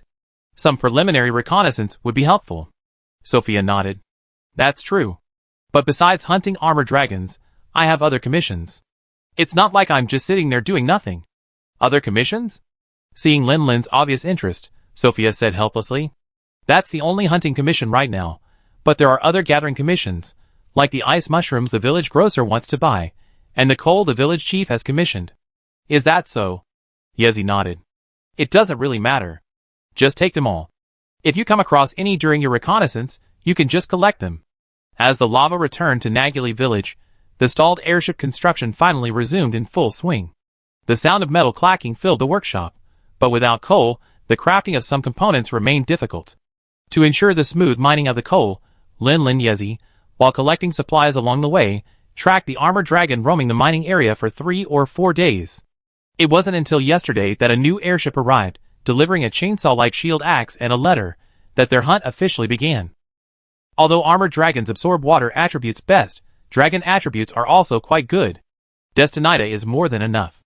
Lin Lin took a deep breath, reached out, and firmly grasped the shield axe, which exuded a fierce aura. Instantly, an endless surge of greed flowed through his palm into his heart, bringing with it an indescribable hunger, as if he had transformed into a Tyrannosaurus Rex. I killed them all when they were alive, and you, a mere dead creature, dare to be so presumptuous. Lin Lin growled, his mind recollecting the ferocious aura the Devilja Rex had displayed when it had pursued him. Whether it was the storm unleashed by the Mist Dragon, the air-ripping, sky-crushing kicks of the 1000-blade dragon at its ultimate form, or the scales of the black erosion dragon scattering in its mad dragon form, the pressure they brought was no less overwhelming than that of the Devilja Rex. After so many battles, this level of pressure was commonplace for Lin Lin. After taking a few deep breaths, Lin Lin's eyes regained clarity. Greed still surged within him, but he was no longer in a state of mind as ravenous as that of the gluttonous Devil King, his mind preoccupied with food. As expected, as he became more acclimated, the impact was less severe, and short-term battles should be no problem. Lin Lin let out a slow breath. It was this relentless hunger that was truly irritating. Lin Lin suddenly raised his shield and struck it with such force that it made a muffled thud. Behave. The brutal aura emanating from the weapon paused, as if momentarily lost in a daze. Feeling a brief moment of relief, Lin Lin raised a brow. It had been a minor venting of his anger, under the influence of his mind, but it seemed to be working? Ouch! Lin Lin punched the shield several more times. The dull clashes merged, blending in with the clanging of hammers from the distant workshop. As the punches landed, Lin Lin felt his blood surge through his body, his vital energy invigorated, and a sense of comfort washed over him. Even the constant surge of frenzied mental activity had faded considerably, leaving him only slightly hungrier than usual. Since this weapon won't obey, I keep beating it until it does. In a fit of rage, Lin Lin raised his shield and fiercely threatened, "Listen carefully. If you dare to fail me at this crucial moment, I throw you into the lava and melt you into a pile of scrap metal." He didn't know if it was an illusion, but Lin Lin felt as if the weapon in his hand had transformed into a miniature Tyrannosaurus Rex. Just moments earlier, it had been bragging about its power without restraint. After a barrage of punches and a few threats, it was reduced to a drowned dog, curling up with its tail between its legs and whimpering pitifully. Lin Lin repositioned his shield. The mental influence it imparted had become extremely weak, as if it were carefully restraining its true nature. If you didn't pay close attention, you barely even noticed its presence. It actually worked. Lin Lin sighed inwardly, then snorted coldly, as he combined his shield and axe, and slung them behind his back. As soon as he turned around, he saw Yi Zi staring at him in shock, his tone tinged with worry. "Brother Lin Lin, are you okay?" Lin Lin, Ahem, it's okay. We're ready, let's go. But, Yi Zi's lips moved, but the words remained silent. "But you didn't look like you were okay just now. Are you really okay?" Lin Lin scratched his cheek, thought for a moment, and then explained. "You know, before I obtained the bonding stone, I had a special ability that allowed me to listen to and understand the thoughts of monsters." Yi Zi nodded slightly. She knew that. "And then, you know, this shield axe has an unusually strong effect on the human mind, right?" "Yeah. Just now, out of frustration, I punched it, and noticed that its mental impact suddenly weakened for a moment." Yi Zi, huh? To verify it wasn't an illusion, I punched it a few more times, and found it wasn't an illusion. This shield axe gives me the feeling of being alive. Of course, it wasn't as uncanny as the Black Dragon Great Sword, which could even regenerate and repair itself. It was more like activating the Devil's material, revitalizing the lingering traces of Devil's will within it. While it retained no consciousness, only a few lingering biological instincts, combined with the mysterious processing techniques of the dragon people, it became something like a weak, newly born spirit. Yi Zi swallowed, so I just threatened it, smelting it into scrap metal if it didn't obey. I could barely hear its inner voice, but it seemed quite effective. Lin Lin tapped the shield axe on his back. The previously ferocious destinator was now silent, looking like nothing more than a decorative ornament, devoid of its initial ferocity. Yi Zi didn't know what expression to put on. She pulled out her Horn King Hornworm staff and examined it. It felt so magical. A weapon? Could it actually be alive? Only weapons made from ancient dragon-level monsters could have this effect. Lin Lin wasn't entirely sure. But if you ask me, a deadly weapon is actually better. Like this shield axe, if its psychological influence isn't overcome, it could become a destabilizing factor in battle. Is that so? Yi Zi nodded, half understanding, and couldn't help but take another closer look at the shield axe on Lin Lin's back. Only then, at Lin Lin's urging, did he pack his prepared gear and set off hunting. Because the target this time was an armored dragon, its carapace was incredibly tough. If they charged in and attacked directly, there was a high probability of it bouncing off the blade. Thus, Lin Lin and his companions made some special preparations, pulling a cart into the hunting grounds. Tiao Tiao followed them leisurely. Having just finished several bottles of cold drinks, even strolling through the volcano wasn't too uncomfortable. He just had to be careful not to accidentally step into the lava. With such a guardian deity around, he didn't dare approach the smaller monsters he encountered along the way, like the armored dragon and the dewlap dragon, saving him a lot of trouble.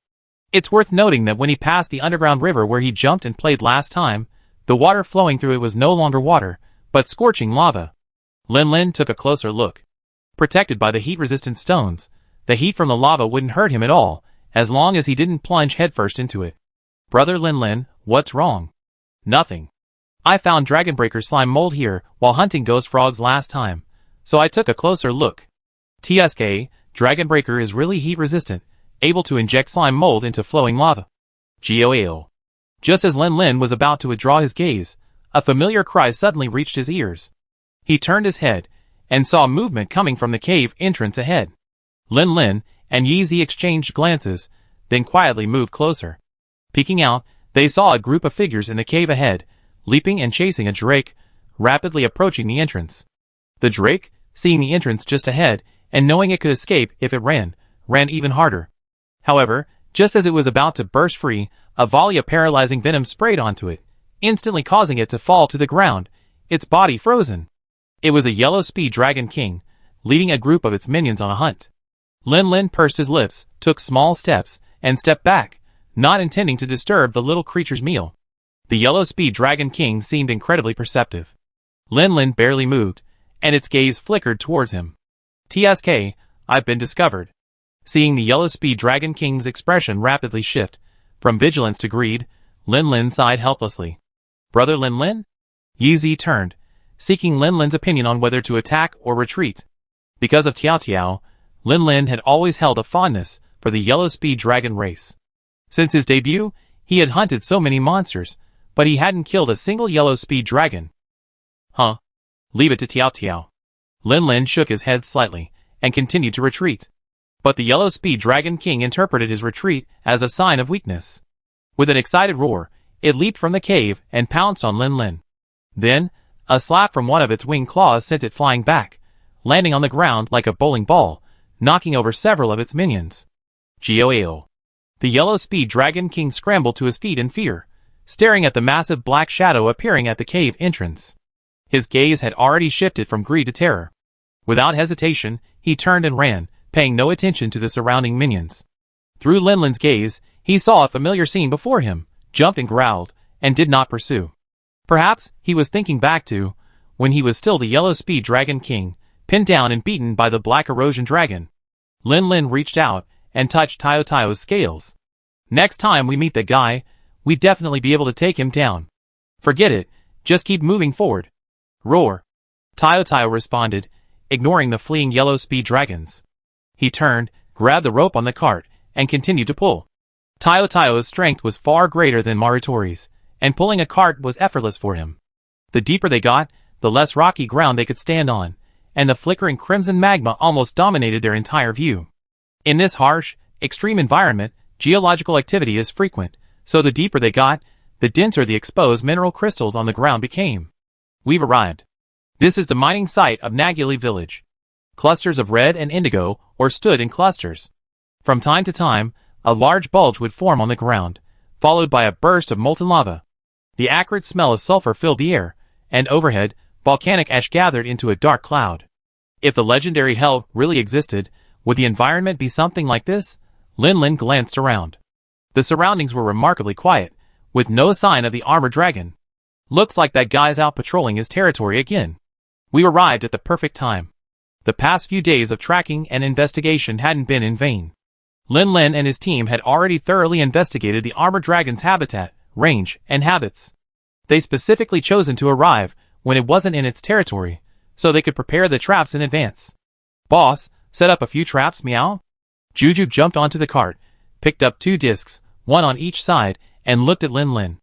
Volcanic areas are no different. Hole traps are quite difficult to set, especially in areas with highly active lava like this one. Lava could burst out and destroy the trap almost immediately after they were dug. So, all the traps they brought this time were disc-shaped paralysis traps, activated with a twist or a push. Let's set up 2 first. That should be enough to hold the armored dragon long enough. Let me see where to set them. Niala glanced around, her gaze resting on the lava not far away. It seems a little lower there, meow. There are also a lot of black rocks on the ground where the lava has cooled. That's obsidian. Yezi corrected her. The armored dragon likes to bathe in the lava. That's probably where it usually comes ashore.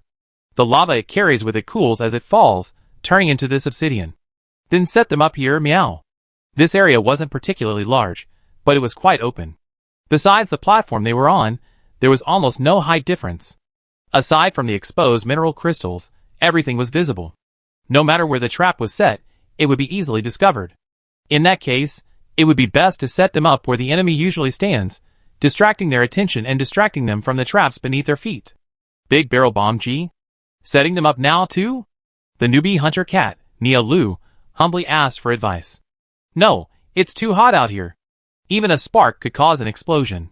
It's best to wait until the armored dragon appears. Lin Lin shook his head slightly. Don't worry. The paralysis traps will take long enough for us to give that thing 2 big bangs. 2 big barrel bomb GS. That was the surprise he had prepared for the armored dragon. After all, its carapace was incredibly tough. If they didn't blast it open first with explosives, their attacks would simply bounce off, making it impossible to truly damage it. Yeezy recalled the actions of the Kailong he had observed over the past 2 days. Although this creature's primary diet consisted of ore, it would sometimes also eat some high-quality protein. After it expels its high heat ray, it always releases hot air through its vents. That would make close combat very difficult, wouldn't it? How about 1 blast to its abdomen and 1 to its back, destroying all its vents? Indeed. Lin Lin couldn't help but recall a mechanic added to the Kailong in the 4th generation of the game. The Kailong's flesh was extremely poor, making it easily deflected by blades. Only by destroying its abdominal carapace could its high fleshness be exposed. However, once the carapace was broken, this mechanic caused the Kailong to rapidly release hot air from its abdomen after each breath, causing countless close combat players to curse. Only by destroying the Kailong's back carapace could the air escape from its back, allowing players to comfortably attack from its abdomen.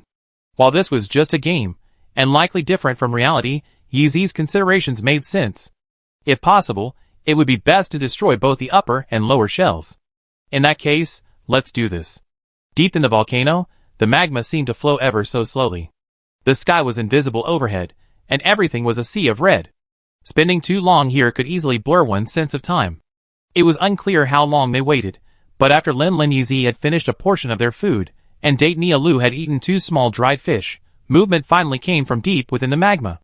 From the high platform, one could see a white, rock-like structure suddenly emerging from the crimson magma in the distance, like an island standing tall within it. However, this island didn't remain stationary. Instead, it slowly floated upwards as it approached the ground, soon exposing most of its body. Roar! Tiao Tiao couldn't help but become agitated, seemingly ready to charge and challenge it. Lin Lin quickly restrained it, and gave it another cold drink. Be patient and hide for a while. It's not time for you to show up yet. After calming Tiao Tiao down, Lin Lin exchanged a glance with Yeezy, nodded, and rushed out, pulling the insect in hand. With a leap in the air, they landed on the ground. A loud shout caught Kailong's attention in the direction it was heading. Seizing this opportunity, Yeezy, clutching a large barrel of explosives, carefully climbed down the ledge, trying not to attract Kailong's attention. Although the armored dragon is the adult form of the rock dragon, their temperaments differ significantly. If the rock dragon is the ADC quietly accumulating economic power, fearing anyone in the early stages, and forced to sit still and lay low, the armored dragon is the economically dominant 6-god AD carry. As the dominant force in the volcanic zone's regular ecosystem, it can simply open its mouth and unleash a blast of high-energy heat at anyone it dislikes. Having just finished its lava bath, the armored dragon had a lot of pent-up anger within it, and just when it needed to release it, it suddenly saw a reckless creature appear in front of it, roaring at it. Without a second thought, it locked onto it. Slowly advancing, it opened its mouth to gather heat, aiming it in Lin Lin's direction. Just as it was about to spit it out, its steps froze, its entire body cramped under the influence of a special paralyzing current, trapping a stream of hot air, unable to escape. Now! Yeezy, clutching the massive G-bomb barrel, sprinted through Kailong's blind spot, managing to reach it within the 2 seconds of its paralysis. Flipping the safety pin, she aimed it gently at Kailong's chest and abdomen, then swiftly yanked the insect into the air. Then, with impeccable ease, she aimed the end of the bug stick at the explosive barrel beneath Kailong and pressed the button. Normally, this device on the bug stick was designed to emit pheromones, marking and guiding the hunter bug's target. However, in this moment, the relatively weak impact of the pheromone spray served as the trigger for the bomb's detonation. Boom! Ouch! A violent explosion and a painful wail echoed almost simultaneously. If the heat ray hadn't been successfully launched, the concentrated heat might have been contained. However, the violent explosion in its chest, which had nearly destroyed large sections of its carapace and exhaust vents, completely threw it out of control. Vast streams of hot air erupted from its abdomen, the terrifying heat instantly melting the paralysis trap into a charcoal. Without the control of the paralysis trap, the armored dragon finally regained its ability to move. It roared angrily, its small eyes fixed intently on the tiny creature in front of it that had just yelled at it. Despite its enormous body, the armored dragon's brain wasn't particularly large. Since Yi had avoided its sight the entire time, it naturally assumed the explosion was the work of the tiny creature before it. Though in a sense, that wasn't wrong. It had taken the bait. Lin turned without hesitation and ran toward the platform, all the while keeping a peripheral eye on Keilong's movements, ready to evade any subsequent heat ray. Sure enough, Keilong took heavy steps without hesitation and charged toward Lin. Well, let's just call it a charge. After all, for Keilong's heavy and massive frame, running at a speed barely matching Lin's was a real challenge. However, despite its bulk, Keilong, as a heavy tank in the volcanic region, possessed no shortage of firepower. With every stride, a ball of fire erupted from its throat, pelting Lin. Feeling the scorching heat roaring from behind, Lin lunged forward without a second thought. The fireball grazed his back, inflicting a wave of searing pain. The transformed ice shark suit's fire resistance, like its lightning resistance, was negative, though not as severe. Yi nimbly somersaulted back onto the platform, his eyes fixed on Keilong below, ready to unleash another barrel of explosives. Seeing Keilong's movements, he quickly shouted a warning. "Brother Lin, be careful! It's coming again!" Hearing the dull rumble slowly approaching from behind, still sounding oppressive, Lin didn't bother to get up.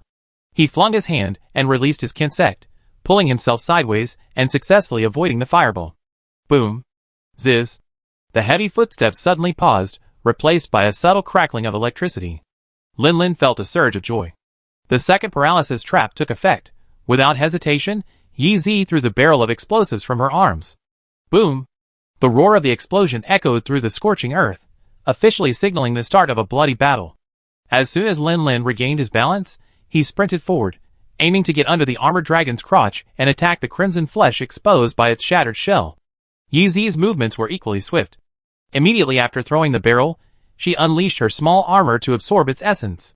She then leaped up, swinging her insect staff like an electric fan, constantly maneuvering herself on the armored dragon's back to gain leverage and strike the flesh exposed by the shattered shell. The two, one on the other, took advantage of the paralysis trap's current and launched a frantic attack. Each blow stained with blood, and the relentless slashing caused the long invincible armored dragon to feel pain for the first time in a long time. As the Keilong, spurred by the excruciating pain, erupted in rage, forcing itself free from the paralyzing current and regaining its mobility, Lin had just activated his red shield and was also gathering his energy bottles. Yi, using the fan's force to adjust his position, successfully landed directly on top of the Keilong's back. Dragon! Without waiting for the Keilong to roar, Yi grabbed the kinsect and swooped down at full speed, plunging the bug stick into the flesh of the Keilong's back, nearly half its length entrenched. The piercing pain caused the Keilong to open its mouth and close its eyes, the roar on its lips turning into a wail. Yi planted his foot on the Keilong's back, feeling the pain trembling in its body. Convinced that the creature wouldn't be able to make any drastic movements for several seconds, he grabbed the nearly half-ingrained stick with both hands and kicked with his foot, using the momentum to spin his body, allowing the bug stick to rupture the wound. Bug stick ride's finishing move returns for a limited time. Swoosh, swoosh, swoosh. After spinning rapidly several times, feeling the force of her kick nearly exhausted, Yi stopped spinning and instead pulled with all her strength, freeing the blood-soaked bug stick and leaping backwards into the air. And her pull was like the straw that broke the camel's back. Keilong's feet gave way, and its heavy body fell to the ground. It rolled twice before coming to rest, flapping its wings and struggling, but unable to rise. Well done, Yi. Lin's face was filled with excitement. He quickly adjusted his position and reached the exposed wound on Keilong's abdomen. Without hesitation, he engaged his sword and shield and raised his hand to release the kinsect. Axe strike, leap, then follow up with a mid-air super release. Under the immense power, The chainsaw-like shield axe in his hand hummed, and an aura of utterly brutal ferocity rose. In that moment, Lin Lin felt himself transformed once again into the raging demon with a gluttonous appetite like the abyss. But this time, Lin Lin didn't resist. Instead, he yielded to the ferocious attack, unleashing all his strength, like a Tyrannosaurus Rex reborn, swinging the shield axe down hard. Swish! Sharp teeth cleaved flesh, and 5 fountains of red and black energy, swirling with ominous arcs of electricity, gushed out, flowing through the wounds and impacting the armored dragon's internal organs. Ouch! Under this sudden burst of terrifying power, the armored dragon, which had fallen to the ground, was actually flung sideways half a meter, its wales losing their full force. Lin Lin landed and dismantled his shield axe. His eyes, shrouded in black and red lightning, had just fixed their gaze on the weapon in his hand when the tyrannical aura was back, barely perceptible to anyone without careful observation. Lin Lin snorted, "You're smart." Just as he had unleashed his full power, this mental influence had erupted with it. It hadn't caused any trouble, but instead, it had empowered him to unleash a force beyond his limits. If this influence had persisted for the remainder of the battle, it might have significantly clouded his judgment, leading to poor decisions. Fortunately, the previous threat was still effective. After unleashing it when needed, he consciously restrained the influence. This wave of overwhelming power, combined with Yi Zi's attack, dealt a heavy blow to the armored dragon shortly after the battle began. However, as a result, Lin Lin also suffered a slight weakening, his arms feeling limp, making it difficult for him to charge forward and deliver additional damage. But that didn't affect anything. He glanced back, whistled, and retreated. At the whistle, Tayo Tayo, already impatient, no longer tried to minimize his presence. With a roar, he spread his wings and soared, swooping down on the armored dragon, which was still lying on the ground and unable to get up. This attack was all out. Tayo Tayo first exhaled a breath towards the armored dragon. As the jet-black scales clung to its body, heavy claws followed, pressing down hard on its head, pressing half of its face into the red-hot ground. With one claw pressing down on the armored dragon's head, Tayo Tayo raised his head and roared. The mad dragon power within him erupted, bringing even greater strength, and 2 tentacles gleaming with an eerie purple light rose from his forehead. Having heard Lin Lin say that the armored dragon was a formidable opponent not to be underestimated, Tayo Tayo decided to use all his strength, attempting his unused mad dragon transformation to defeat it. Sensing the mortal danger, Kailong, already completely controlled by the combo, began to struggle desperately. He kicked with both legs, and a searing heat gathered in his mouth, ready to turn and blast it towards Tayo Tayo. But Kailong was already severely wounded. How could his final struggle compare to Tayo Tayo, who had been gathering strength for so long and unleashing his full power? The wing claw pressing on Kailong's head loosened slightly, then pressed down again, preventing Kailong from aiming at its body. The accumulated high heat radiation could only be directed at the ground to the side, heating the already red-hot ground to magma. Enduring the scorching air waves around him, Tayo Tayo held Kailong's head with his left wing claw, while his right wing claw aimed directly at the massive wound in its abdomen, inflicted by Lin Lin's super cleavage attack, and thrust it out with a fierce thrust. Black Tiger ripping hard. Roar! Kailong's body suddenly stiffened. The wail he had just uttered was only halfway through when the rest of the sound was trapped in his throat, and his body completely limp. Roar! Tayo Tayo raised his head, and let out an involuntary roar. Under the rapid flow of the mad dragon's power, his metabolic rate reached its peak. With a slight effort, he shed large chunks of pitch-black debris from all over his body. The armored dragon died. Yi Zi had just put the insect stick back on his back when he saw Tayo Tayo's strange condition, and was quite surprised. Shedding its skin, Lin Lin followed Tayo Tayo's transformation. After breaking free from the constraints of his old scales, Tayo Tayo's body had visibly grown, appearing to be about 16 or 17 meters long. After the long roar, Tayo Tayo felt refreshed. He shook his body vigorously, freeing himself from the old scales. He turned to look at Lin Lin with excitement. "Chief, I seem to have gotten stronger again." Chapter 425. Watching Tayo Tayo's excitement, Lin Lin smiled and nodded in response. "Well, that's because Sophia wasn't here. Otherwise, seeing Tayo Tayo molt with her own eyes, her excitement would probably be no less than Tayo Tayo's." But Lin Lin's gaze swept over Tayo Tayo's noticeably larger body. He had molted just after the battle. It seemed his previous suspicions were probably correct. Combat did indeed accelerate the growth and evolution of the Black Eclipse Dragon. In that case, Tayo Tayo would have to find more opponents for him later. Tayo Tayo, after a moment of excitement, dispelled his mad dragon form, retracted the tentacles on his head, and scurried briskly to Lin Lin's side, nuzzling him with his head before turning back to the armored dragon's corpse. Lin Lin shook his head and laughed. Although he didn't roar out loud, the meaning of his gesture was clear enough. Even without listening, he knew this guy was asking for credit. Well done. How about you take the trouble to carry this guy's body back? Tio Tio froze, and turned his head away nonchalantly, pretending he hadn't heard anything. Oh, this magma is so lava. Puff. Yeezy couldn't help but laugh. Despite Tio Tio's current size, his mind seemed to be much the same as a child's. This armored dragon was at least 20 meters long, and its body was as heavy as a mountain. Tio Tio was only about 16 meters long, and it was hard to say if he weighed even half as much. How could Tio Tio be asked to carry him back? Lin Lin stopped teasing Tio Tio. After putting away his weapon, he drew his skinning knife. Enough, I'm just teasing you. Let's get the materials out quickly. Extracting materials is a delicate task. Tio Tio could have participated in the battle, but at this point, he could only watch helplessly from the sidelines. Lin Lin quickly dismissed him to cool off. The armored dragon's body was massive, like a small mountain, and its carapace had a unique layered structure, making it quite challenging to extract. Lin Lin, Yi Zi, and Yi Zhao toiled for a long time, but they only managed to extract a few important materials. While Lin Lin and the others were busy extracting materials, Nia Lu was also busy. It had only recently begun its hunting cat training, and hadn't yet completed some basic training. Rashly attempting to extract materials might backfire, so it chose not to join in the extraction. Instead, it pieced together the dandruff. Ahem, the scales that Tio Tio had just scattered on the ground. After all, these were considered high-quality materials, perhaps useful for crafting weapons and armor. After finishing all this, Nia Lu noticed that Lin Lin and the others weren't done yet.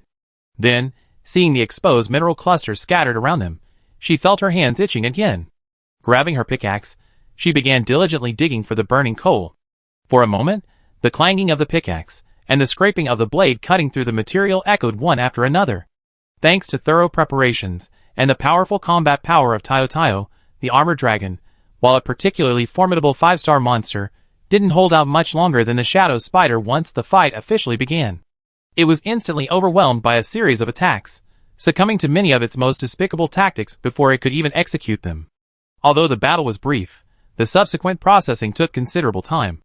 Looking at the mountain of materials, and or piled high on the cart they arrived on, Lin Lin couldn't help but twitch his lips. It seems Jiao Tiao still has to pull this cart? Never mind. There's no rush anyway. Pushing it will be just as good. Aside from the yellow speed dragon king from earlier, there don't seem to be any other large monsters on the way back to the village. After a moment's hesitation, Lin Lin couldn't bear to put the burden on Tiao Tiao and opted to push the cart slowly forward. Just as they were halfway through a narrow cave, Nia Lu's ears twitched slightly. She turned to look at Yi Zi. Boss, I think I heard some strange noises, meow. Strange noises? What are they? Nia Lu scratched her ear, her tone somewhat unsure. I'm not sure, meow, but it sounds a bit like a barrel exploding, meow. Explosion? Could there be other hunters out there? Yi Zi was puzzled. They'd been staying in Naguli village for the past few days, and he hadn't heard of any other hunters coming here. Lin Lin let go of the cart, and was about to sit down to rest and recuperate.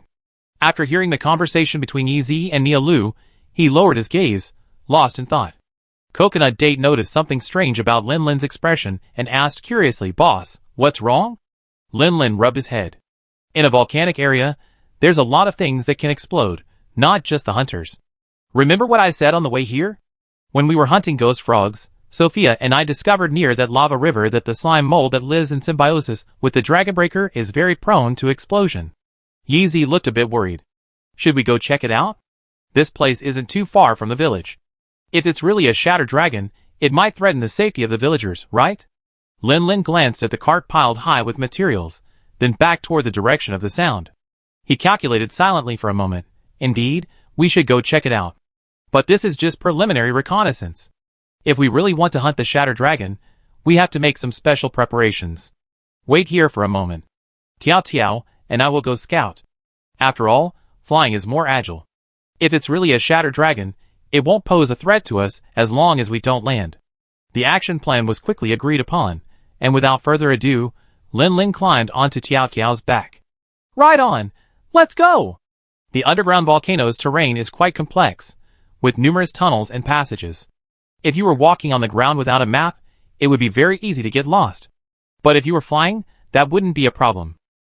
Sitting on Tayo's back, Lin quickly followed the direction Nia Lu pointed and found the source of the explosion.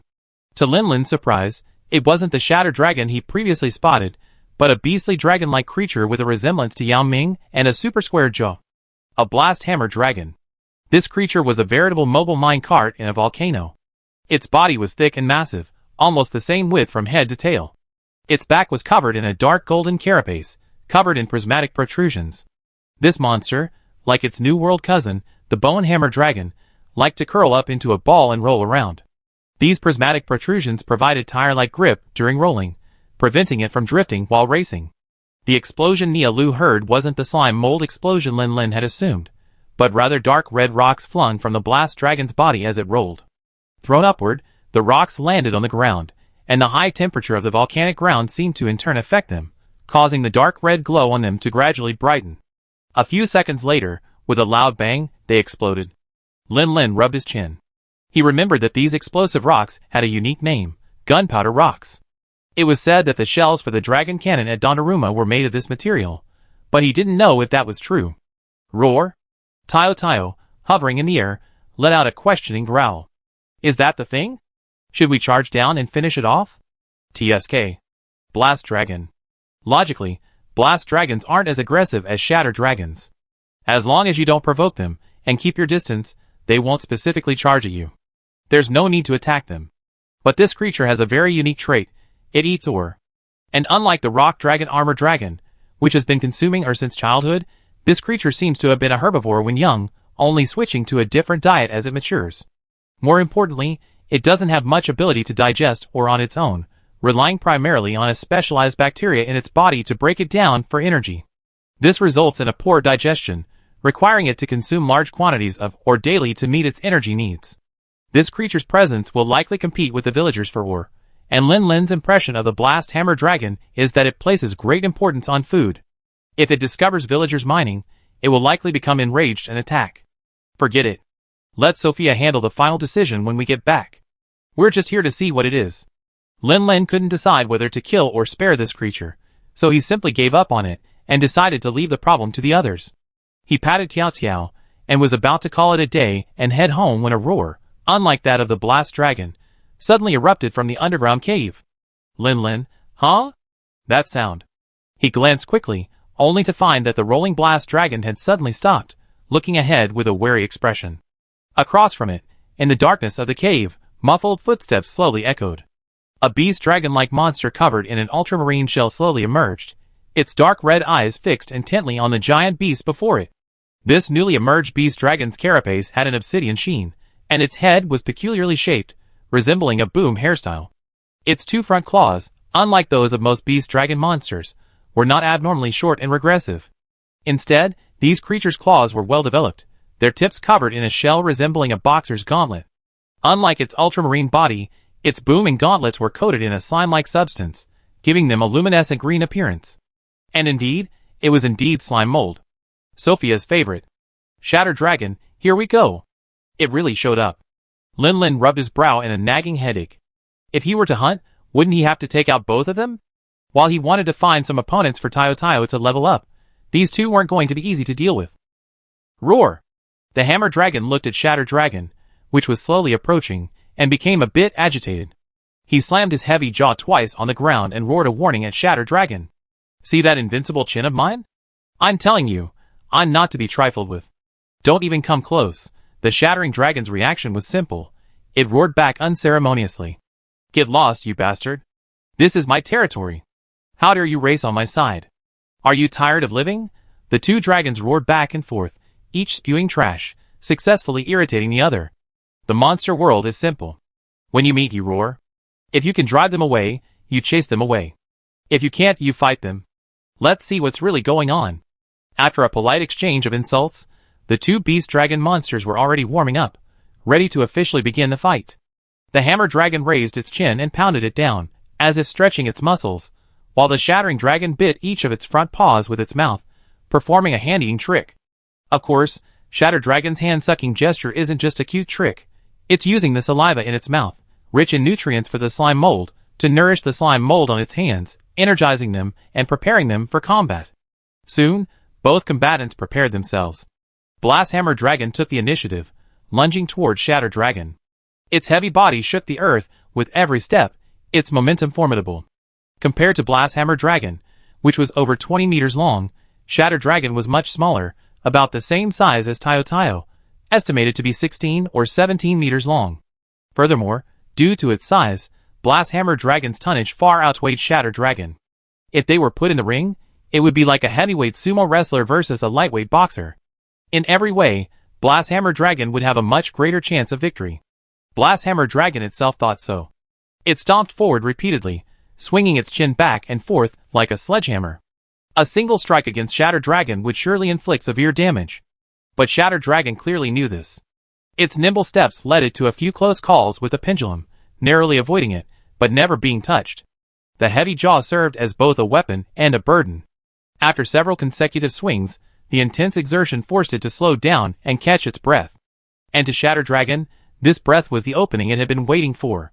Seizing this opportunity, it swiftly leaned forward and delivered a powerful punch to the side of the pendulum's face. Without waiting for a counterattack, it moved swiftly sideways, landing beside the pendulum. At that moment, the pendulum was still sluggish and unable to react, so Shatter Dragon's punches rained down on it, piercing its head, to the sides of its torso, and finally its thighs. The explosive Hammer Dragon prided itself on its toughness. Despite the pain from the crushing dragon's punches, it could withstand them all. It withstood the blows, swung its body again, and charged forward with a powerful Iron Mountain lean. Bang! Chapter 426. The explosive Hammer Dragon's heavy frame was its best weapon. After being solidly pressed against, Shatter Dragon stumbled back a few steps. If he hadn't steadied himself with his fists, he would have lost his balance and fallen. Feeling his attack was effective, the explosive Hammer Dragon let out a triumphant growl and turned his head again, his pale blue eyes fixed on Shatter Dragon. Well, little brother, do you feel the difference? Get out of here. Shatter Dragon remained silent, gnawing at his hand. Seeing Shatter Dragon's lack of understanding, the explosive Hammer Dragon roared and curled up, transforming into a giant wheel, rolling toward Shatter Dragon, intending to crush him. Shatter Dragon swiftly jumped to avoid the explosive Hammer Dragon's direct crush. Even as it rolled, the explosive Hammer Dragon seemed to be able to determine Shatter Dragon's position. It turned a corner, and was about to crush Shatter Dragon again. This time, however, Shatter Dragon didn't try to dodge. Instead, it stared silently at the onrushing Blast Dragon, its front claws raised. Just before the two were about to collide, a series of explosions erupted from Blast Dragon. The powerful blasts knocked its balance off its wheel, forcing it to fall headfirst beside Shatter Dragon. It was the slime mold that had attached to Blast Dragon when his fist had struck it. Energized by Shatter Dragon's saliva, the slime mold rapidly transformed from a pale green to a dangerously bright red. Finally, just as it reached critical mass, it exploded completely. Blast Dragon, having clearly never fought Shatter Dragon before, was completely unprepared for the slime mold clinging to its body. As it tumbled, it was struck directly by the explosions. Its head buzzed, and it collapsed to the side, its mouth and eyes agape in pain. As if anticipating this, the broken dragon brought its raised front claws down with a powerful blow, slamming into the explosive dragon's jaw, sending its skull tumbling half a meter into the ground and causing it to wail in pain. TSK, this guy looks like he's quite experienced in combat. Lin Lin curled his lips, feeling the battle for territory should be over, with little more excitement to watch. However, Broken Dragon's subsequent reaction made him twitch his lips. Normally, when monsters encounter each other in the wild, territorial disputes are common. However, unless the disparity in strength is significant, most of the time, a decisive battle is sufficient. There's no need to force the opponent to the brink of death, lest a final counterattack injure them. After all, for monsters in the wild, survival is the top priority. But the broken dragon before him clearly wasn't going to let the explosive dragon go. It landed a punch and, taking advantage of the dazed and unable to move, raised its other forelimb. Taking advantage of the explosive Hammer Dragon's inertia, it unleashed a continuous barrage of punches. This familiar scene made Lin Lin even hear it shouting "Ola Ola Ola Ola" as it threw punches. Under the continuous barrage of the shattering dragon's punches, the explosive Hammer Dragon initially managed to struggle a few times, shaking its head and trying to get up. But when the slime mold attached to the first punch oxidized and exploded, The continuous explosions and heavy punches completely crushed the explosive hammer dragon's attempts to rise. By the time the violent roar subsided and the shattering dragon paused, panting excitedly, its head had sunk completely into the ground, its hard, thick shell shattered, blood gushing out. It was clearly dead. Looking down at the massive form of the blast hammer dragon, Shatter Dragon seemed unsatisfied. He struck it again with another blow. Amidst the intense explosion and flames, he raised his head and roared loudly, declaring his victory. But as he did so, his gaze suddenly paused, resting on the pitch-black dragon hovering not far above. Even the roar of victory seemed to pause, abruptly shortened. Huh? We've been discovered. Lin Lin was a little surprised, but not panicked at all. As long as they didn't land, Shatter Dragon wouldn't pose any threat to them. Roar! Shatter Dragon roared again, but this time, it wasn't the exhilaration of victory he felt before, but rather a full-throated challenge. Big black bat flying in the sky, dare you come down and fight me? Faced with such a provocation, Tayo, who had just grown stronger, naturally refused to show weakness. Back when he was the Yellow Speed Dragon King, he was frail, and could only hide and dodge in the face of various large monsters. But now, he was so much stronger than before. If he remained the same, wouldn't all his strength have been in vain? So Tayo wanted to roar back right then and there, to let it know that his voice was no less powerful. Forget it. There's no need. Lin Lin hurriedly stroked Tayo's winged claws along his scales. This shattering dragon is just like a bad guy, eager to pick a fight with anyone he sees. There's no need to argue with it. Feeling Lin Lin's caress, Tayo's roar faded into a low snort. The leader had a point. There was no need to argue with this flightless creature below. The broken dragon below roared provocatively for 2 or 3 times. Seeing that the big black bat above had never responded, it seemed that he would not take the initiative to get beaten. He immediately roared in disappointment, swung his tail, and Shirshiran walked to the side of the explosive hammer dragon, who had just been beaten to death, lowered his head, opened his mouth and started to eat. This guy actually treated the dead hammer dragon as food, and swaggered to eat in front of Lin Lin and Tayo. But the broken dragon seemed to be too good to have teeth. After chewing 2 bites, it was unable to break through the hard shell of the blasting hammer dragon. The guy raised his fist again, and smashed it hard. Since this creature has a shell protecting it, I just beat it until it shatters and rots before I eat. Lin Lin, watching the entire process from above, let out a soft sigh. TSK, if Sophia saw this, would she be so excited she'd faint? He pondered for a moment, then pulled out a dye ball, and flung it at the feeding broken dragon. Without even a glance at the broken dragon's reaction, he simply patted its body, and both man and dragon turned and ran. Below, something suddenly struck the broken dragon. Its feeding paused, and it slowly raised its head, straining to look at the base of its tail. It vaguely spotted a pool of sticky pink liquid, which seemed to emit a pungent smell not unlike sulfur. Realizing something, the broken dragon suddenly looked up and overhead, only to find that the large black bat, previously so timid as to resemble the surrounding creatures, had vanished. It turned its head and peered for a long time, but couldn't see a trace of it. Roar! Thank you so much. Now that the armored dragon problem is solved, we can finally resume mining coal. Seeing the pile of materials on the cart returning to the village, and realizing that the armored dragon lingering in the mines had been slain, the village chief with horned beard shook Lin Lin's hand with tears of gratitude, overjoyed.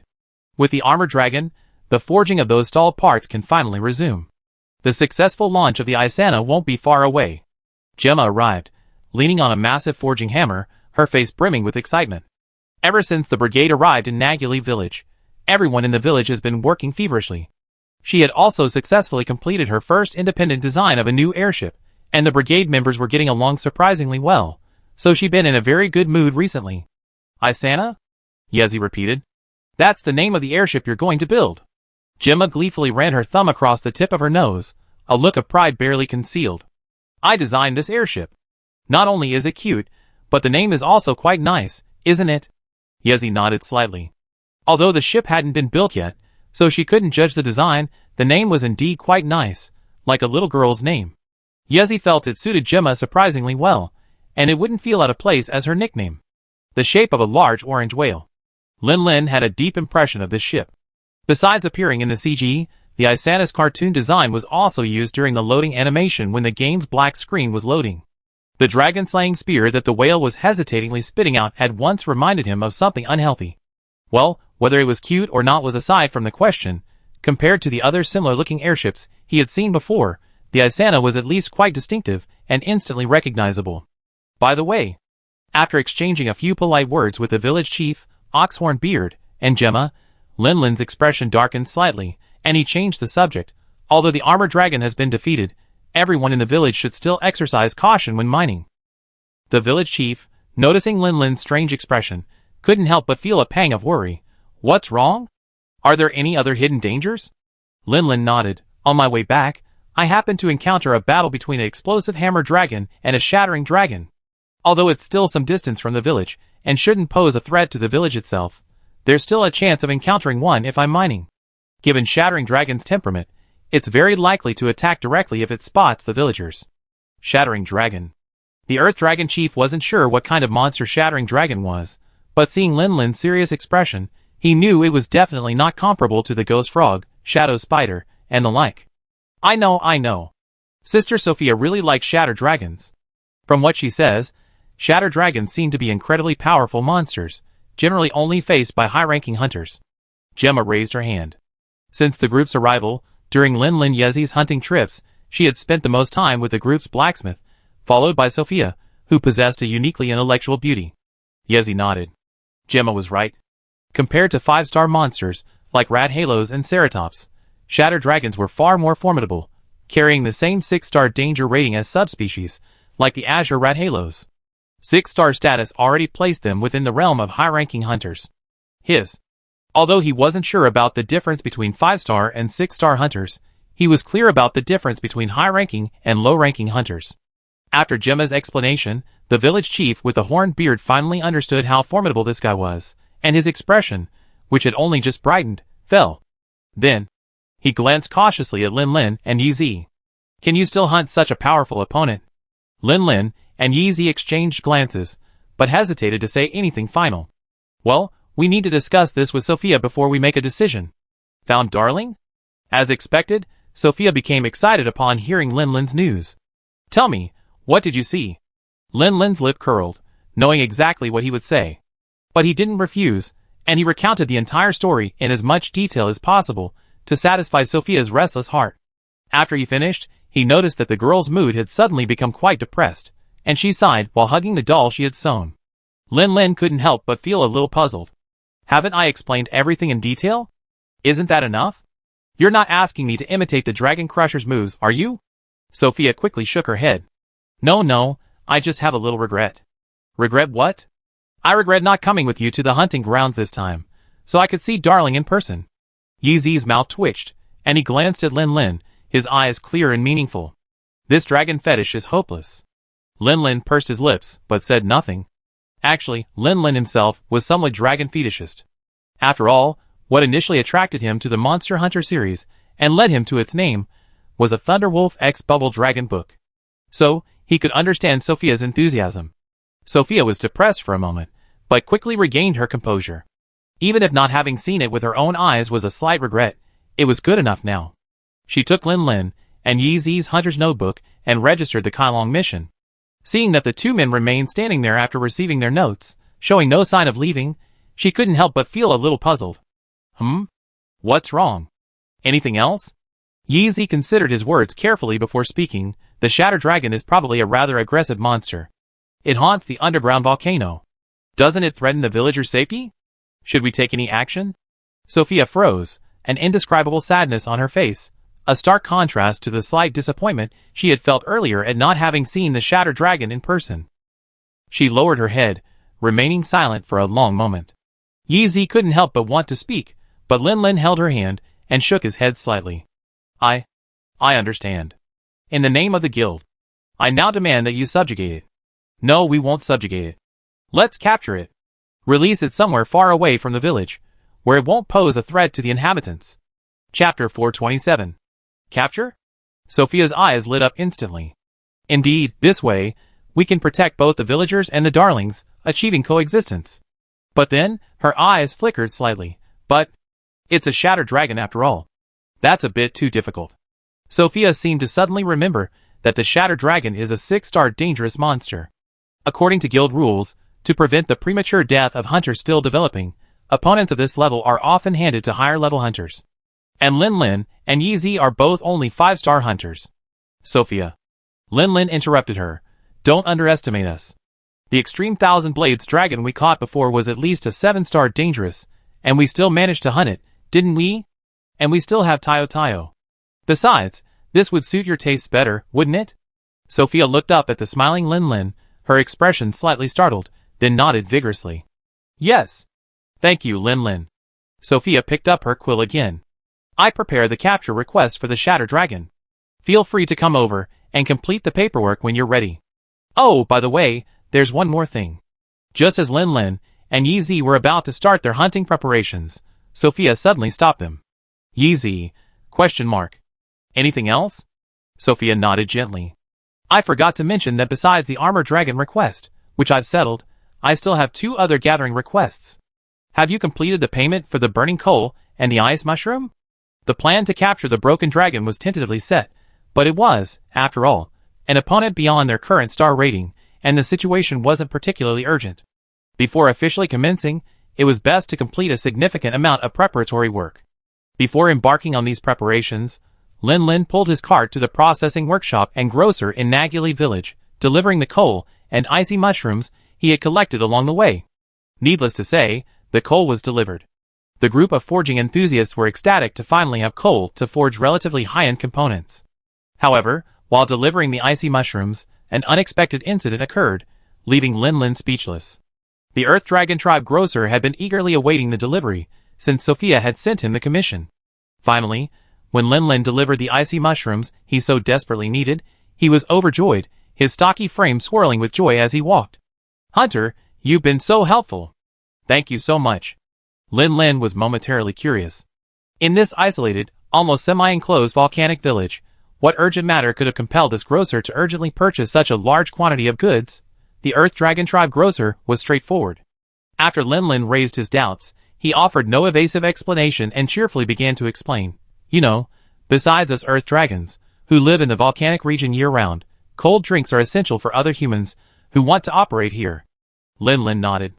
Indeed, if Yi Zi and he didn't both have a heat-resistant protective stone, their consumption of cold drinks would be much greater, perhaps even insufficient for jumping.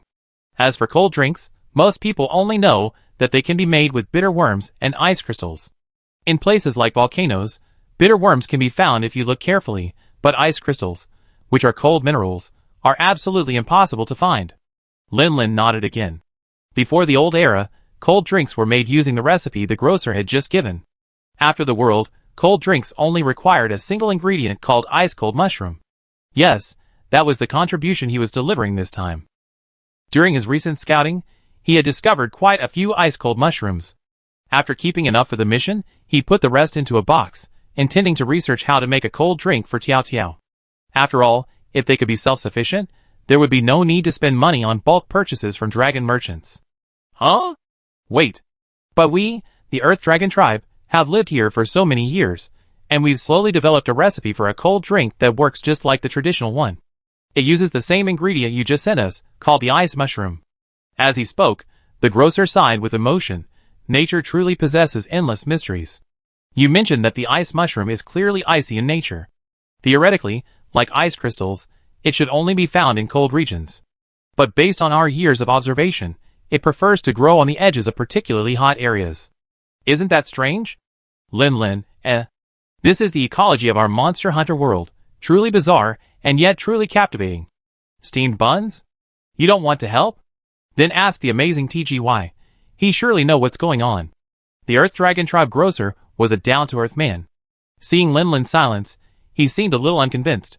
He invited Lin Lin into his shop, picked out a cold mushroom from the ones he had brought, placed it on a grinder, and demonstrated his Earth Dragon Tribe cold brew technique for Lin Lin. He produced a bottle of fresh cold drink and handed it to Lin Lin. Here? Try it. It's absolutely indistinguishable from any cold drink you've had before. Hey, are you there, brother? How's that batch of cold drink I told you about? Outside the room, a familiar voice suddenly rang out. Who else could it be but the Dragon Tribe merchant he had previously commissioned? The grocer placed the bottle of fresh cold drink down, motioned for Lin Lin to wait, and went out to greet the new customer. Haha, it's almost there. The raw materials just arrived. Don't worry, brother. We'll be ready tomorrow. Hey, brother, don't blame me for rushing you. It's really just that I'm running out of time here. If I don't deliver quickly, I'm afraid to delay his operation. Lin in the room, as expected. He didn't know what expression to put on his face. I needed a cold drink, so I placed an order with the Dragon Tribe merchant. The Dragon Tribe merchant then outsourced it to the Earth Dragon Tribe grocer, who then outsourced it to me through a commission. In the end, I had to pay for something I painstakingly collected. Even a capitalist would shed tears. Well, on second thought, it wasn't that exaggerated. After all, he paid for the cold mushrooms, and the Earth Dragon Tribe grocer also paid. With all this outsourcing, he only lost money on the labor costs of the two merchants, but he also realized the flow of wealth and increased GDP. That way, win! And I've also learned how to make a cold drink out of the ice mushrooms. A win-win. Don't underestimate a small win. This one is a big one. Lin hooked his finger at the corner of his mouth, lifted it up, and smiled happily. Putting that whole mess aside, Lin did receive some good news. After the blacksmith's tireless efforts and arduous struggle, his 1000-blade dragon shield axe and Yeezy's 1000-blade dragon set were finally completed. The fire was blazing brightly at the entrance of the blacksmith's shop. The blacksmith, having worked overtime for several days, looked exhausted, but despite his fatigue, his eyes still gleamed with excitement. With pride on his face, he gestured towards two racks to the side. One was a weapon rack, upon which lay a set of golden swords and shields. The other was an armor rack, upon which hung a set of golden armor that looked like a complete set. The benefit of the Pinecone Chicken's return to the wild is the release of 4K images of its weapons and armor, which feel much better quality than those in the set. Hoo-hoo. Let me introduce them. I've been working tirelessly on this set these past few days. Thank you for your hard work, brother. I'm so grateful. Lin hurriedly offered a warm greeting. Yeezy glanced at Lin and quickly followed, me too. The blacksmith grinned and waved his hand. No, your ability to use them effectively for hunting is the greatest thank you. Well, first, let's talk about their common characteristics. Lin and Yeezy immediately focused their attention, their faces serious. The material of the 1000-blade dragon has a very special property. As long as the base remains, it can regrow at an extremely fast rate. Based on my experiments and the research of scholars, this is likely a unique trait of the 1000-blade dragon. Although they are particularly good at launching their sharp scales to cut their enemies, the scales they launch are not complete, but the base at the root is preserved. This way, new scales will quickly regrow along the base, preventing the scales from dwindling and eventually becoming completely empty. My design idea is to preserve this trait and find a way to utilize it in combat. The blacksmith cleared his throat and pointed to the shield axe. I call it the Rebellious Shield Axe Zixui. Well, I originally wanted to call it Shield Axe Zixui, but then I found a spare rebellion scale, so I strengthened it and upgraded it to what it is now. This weapon's physical attack power is quite good, only slightly inferior to your previous Triceratops armor, but it's much lighter. It's neither too heavy to wield nor too light to reduce damage. I've calculated your strength, and its weight should be very convenient for you. It comes with a 20% critical hit rate. Compared to the Triceratops armor, its slash rating can reach white, and in a sense, it won't degrade as easily due to wear and tear as other weapons. Yeezy was a little puzzled. What does this mean? Why is it different from other weapons? The blacksmith smiled mysteriously. Because of the properties of the 1000-blade dragon material I mentioned earlier. By using a large amount of 1000-blade dragon material as the base, this weapon also inherits the 1000-blade dragon material's ability to rapidly regenerate. This means it doesn't need sharpening at all. Its sharpness regenerates naturally. Hiss! Yeezy gasped. Such high tech? Amazing. Lin was a little surprised. Huh? Isn't blade scale polishing an armor skill? It's actually on a weapon? I call this feature blade scale polishing. If its sharpness decreases, even if it's left alone, it will self-repair after a period of time. However, time is limited, and I haven't done much testing. Currently, I only know that it can slowly self-repair. I'm not sure if there are other ways to speed up the repair process, or even to recover while fighting. This is something you need to slowly explore in your subsequent use. Wow, isn't this a cheap version of the Black Dragon Great Sword from the Snow Mountain Cave? I just thought the alive feeling of the Tyrannosaurus Rex shield axe wasn't that outrageous, and now it's upgraded. So, does it have any mental effects? Well, of course it does. The old blacksmith scratched his head sheepishly. It can't be helped. To unleash the inherent properties of the material, it's almost impossible to avoid it carrying the aura of its former self. I haven't found a suitable solution yet. Perhaps that legendary dragon craftsman can. Hey, never mind. Even if there's a mental effect, it doesn't matter. I can use both the same. Lin Lin untied the devil shield axe and set it aside. Eager to try it out, he picked up the Thousand Blades dragon shield axe. Oh no, it has a name. What was it? Rebel shield axe Zisui. That's a bit of a mouthful, I have to say it twice. As soon as he gripped the handle, a familiar feeling washed over him, reminiscent of the first time he grasped the devil shield axe. Lin Lin vaguely envisioned a gigantic, dark golden flying dragon, its scales bristling, roaring at him. But Lin Lin regained his composure in a matter of seconds. Looking at the shield axe in his hand again, the intense mental effect had faded considerably, though a sharp aura still emanated from it. It was much easier than when he first encountered Destinator. Why was that? Was it because he was stronger now? Or was it because he had personally participated in the subjugation of this ultimate thousand-blade dragon, facing it head-on numerous times, and had long since acclimated himself to its aura? Whatever the case, it was a good thing. It meant he didn't have to adjust to it again, or even threaten a weapon. Next, it's Yezi's turn to deal with this armor. Oh, by the way, first of all, I should remind you that because they're made of materials from the same thousand-blade dragon, there's a special resonance between the shield axe and this set of armor. If you use the Rebel Shield Axe Zisui while wearing this armor, the effects of the blade scale grinding will be greatly enhanced. Chapter 428. Lin Lin looked at the headband, which was mostly decorative and offered almost no protection, the bulge on the chest of the carapace, and the gap between the skirt and shin that partially exposed his thighs, his face showing hesitation. This set of armor was designed specifically for Yi. His physique was quite different from his, so he probably wouldn't be able to wear it. Even if it was to enhance the effects of the blade scale research armor, he could easily find another hunting commission for a thousand-blade dragon and create a set of men's full-coverage heavy armor. This one. Let Yi wear it. Unlike Lin Lin, who looked hesitant, Yi, after hearing the blacksmith's words, couldn't help but cast his curious gaze on the golden shield axe, his face showing a hint of eagerness to try it out. Although she was proficient in the insect stick, she had actually been exposed to the other 13 weapons when she was training with instructor in Ai Tai. Furthermore, after fighting alongside Lin Lin for over a year, she felt she could still perform some basic shield and axe techniques. Lin Lin tilted his head, noticing the look on Yi's face. He raised an eyebrow. Want to try it? Huh? Is it okay? With our relationship, why not? This made Yi's heart light up. His eyes glued to Lin Lin's sturdy features, and he nodded crisply, okay. What's okay? The blacksmith rubbed his eyes. You should listen to my explanation first, right? Yi came to his senses and nodded quickly. Oh, go on, go on. The blacksmith sighed, shook his head helplessly, and continued, let's start with the most basic protection. Perhaps because this thousand-blade dragon has reached its limit, the properties of the material have changed slightly, making the armor harder and tougher than initially anticipated. Plus, I've increased the coverage without sacrificing flexibility. This set's defense is definitely much stronger than your Thunder Wolf dragon suit. Yi looked down. Although the exposed skin around her waist and thighs in this Thunder Wolf dragon armor had initially made her feel a little embarrassed and difficult to adjust to, it certainly made her movements much easier during combat, allowing her to maximize her flexibility. But according to the blacksmith, the new thousand-blade dragon suit exposed less skin without compromising her flexibility at all. If that were true, it would be fantastic. Hunters often wore their armor as regular clothing for convenience.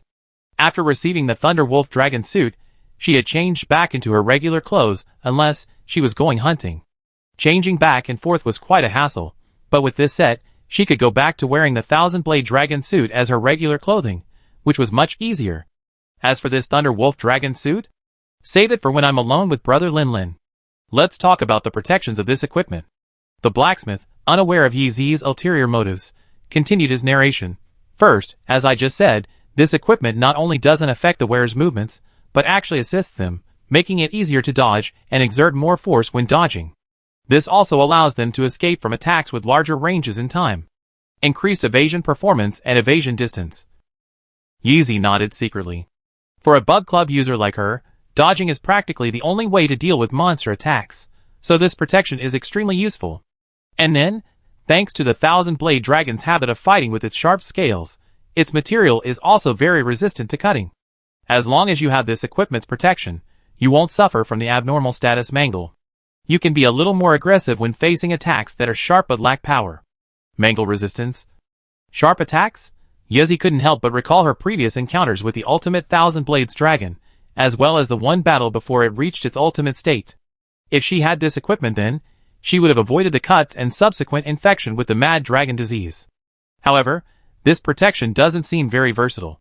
Aside from the Thousand Blades dragon, few monsters rely on excessive sharpness, but insufficient strength to fight. Finally, like the shield axe, this set of armor also inherits some of the Thousand Blades dragon's spiritual influence to activate the material's properties. Based on my experience, this influence can be divided into two parts. However, this is based on my own experience. The specific effects will require your own personal evaluation in battle. First, during combat, if a large monster becomes enraged, it will likely trigger the Thousand Blades dragon's territorial instincts, thereby strengthening your internal chi, allowing you to unleash even greater power. Challenger, the second part, if you can dodge a monster's attack in a relatively extreme way, the sense of danger in that moment will unleash the Thousand Blade dragon's remaining instincts, allowing you to briefly unleash even greater power. Skillful attack. Hearing this last part, Yeezy's slight frustration over the limited versatility of wound resistance instantly vanished, replaced by a surge of excitement. Increasing stats is great, I love increasing stats. Historically, besides finding opportunities to use dragon subduing with her insect glaive, her only remaining finishing move, which Lin Lin jokingly called pole dance, dealt significant damage to monsters. Most of the time, her attacks were ineffective due to a lack of power, often only inflicting a weak bleeding debuff on the monster. Huh? The blacksmith breathed heavily. After finishing his long introduction, he looked even more exhausted. It seemed the long hours of forging had worn him out. Alright, take it back and try it on. If there's any problem, come to me and I fix it. So Yeezy called Nia Lu over to help carry the Thousand Blade dragon armor back to the RV, then went to change gear. Lin Lin wasn't in a rush to find a place to play with his new shield axe. He let the curious Yeezy try it out first. Seeing this, the blacksmith couldn't help but wonder, is there anything else? Lin Lin saw the weariness in the man's eyes, and, a little embarrassed, said, I do have something to trouble you with. What's the big deal? You're a hunter in our brigade, so just tell me. It seems this blacksmith feels quite a sense of belonging to the brigade. Look, next we have to face the Shattering Dragon. Without that thing, it's going to be very difficult to deal with. Shattering Dragon. That thing you're talking about, is it the mushroom bead?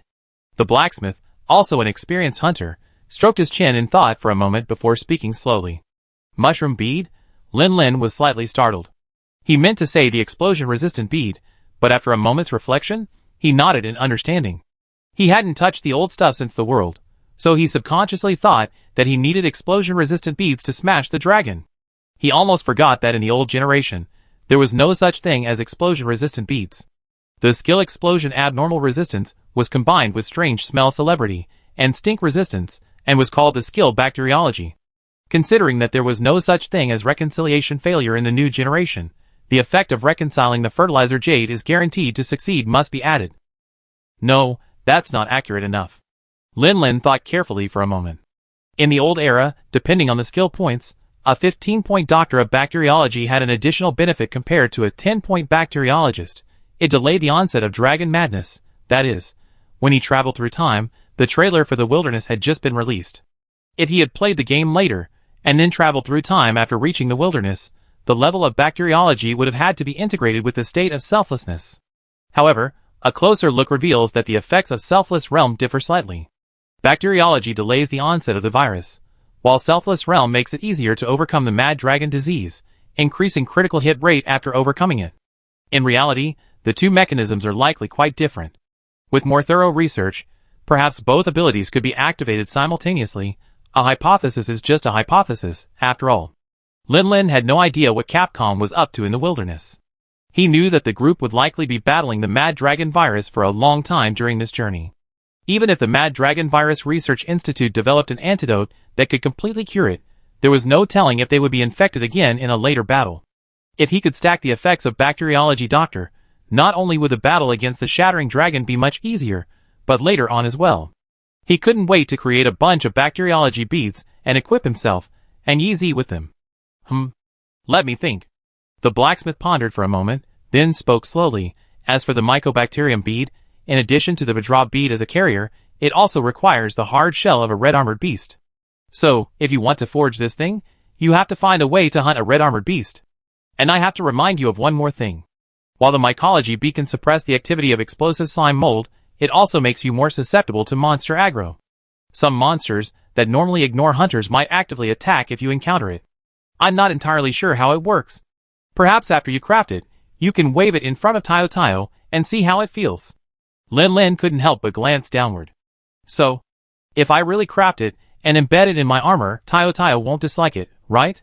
A rider who's disliked by his monster companions. That's not the way to go. Just as Lin Lin was lost in thought, the blacksmith seemed to recall something and added, "There's actually another solution." Lin Lin was overjoyed. "What is it?" "I also learned about it from talking to other craftsmen. It's said that the dragon craftsman came up with a solution. Through his efforts, he developed a superior alternative to the fungus research pearl, called the fungus research pearl. It not only eliminates these negative effects, but also has a much stronger suppression effect on explosions." Lin Lin quickly asked, "So what materials do you need?" "The hard shell of the red armored beast, and the obsidian armor of the shattering dragon." The blacksmith smiled faintly. "So, you won't be able to forge the fungus research pearl before fighting the shattering dragon?" Lin Lin, Okay, it seems I can't skip the fungus research pearl directly. I'd probably be despised by Tayo Tayo for a while before I complete the task of capturing the shattering dragon." After answering Lin Lin's questions, the blacksmith felt sleepy and rubbed his eyes. Seeing that Lin Lin was still lost in thought and had no intention of leaving, he couldn't help but wonder, anything else?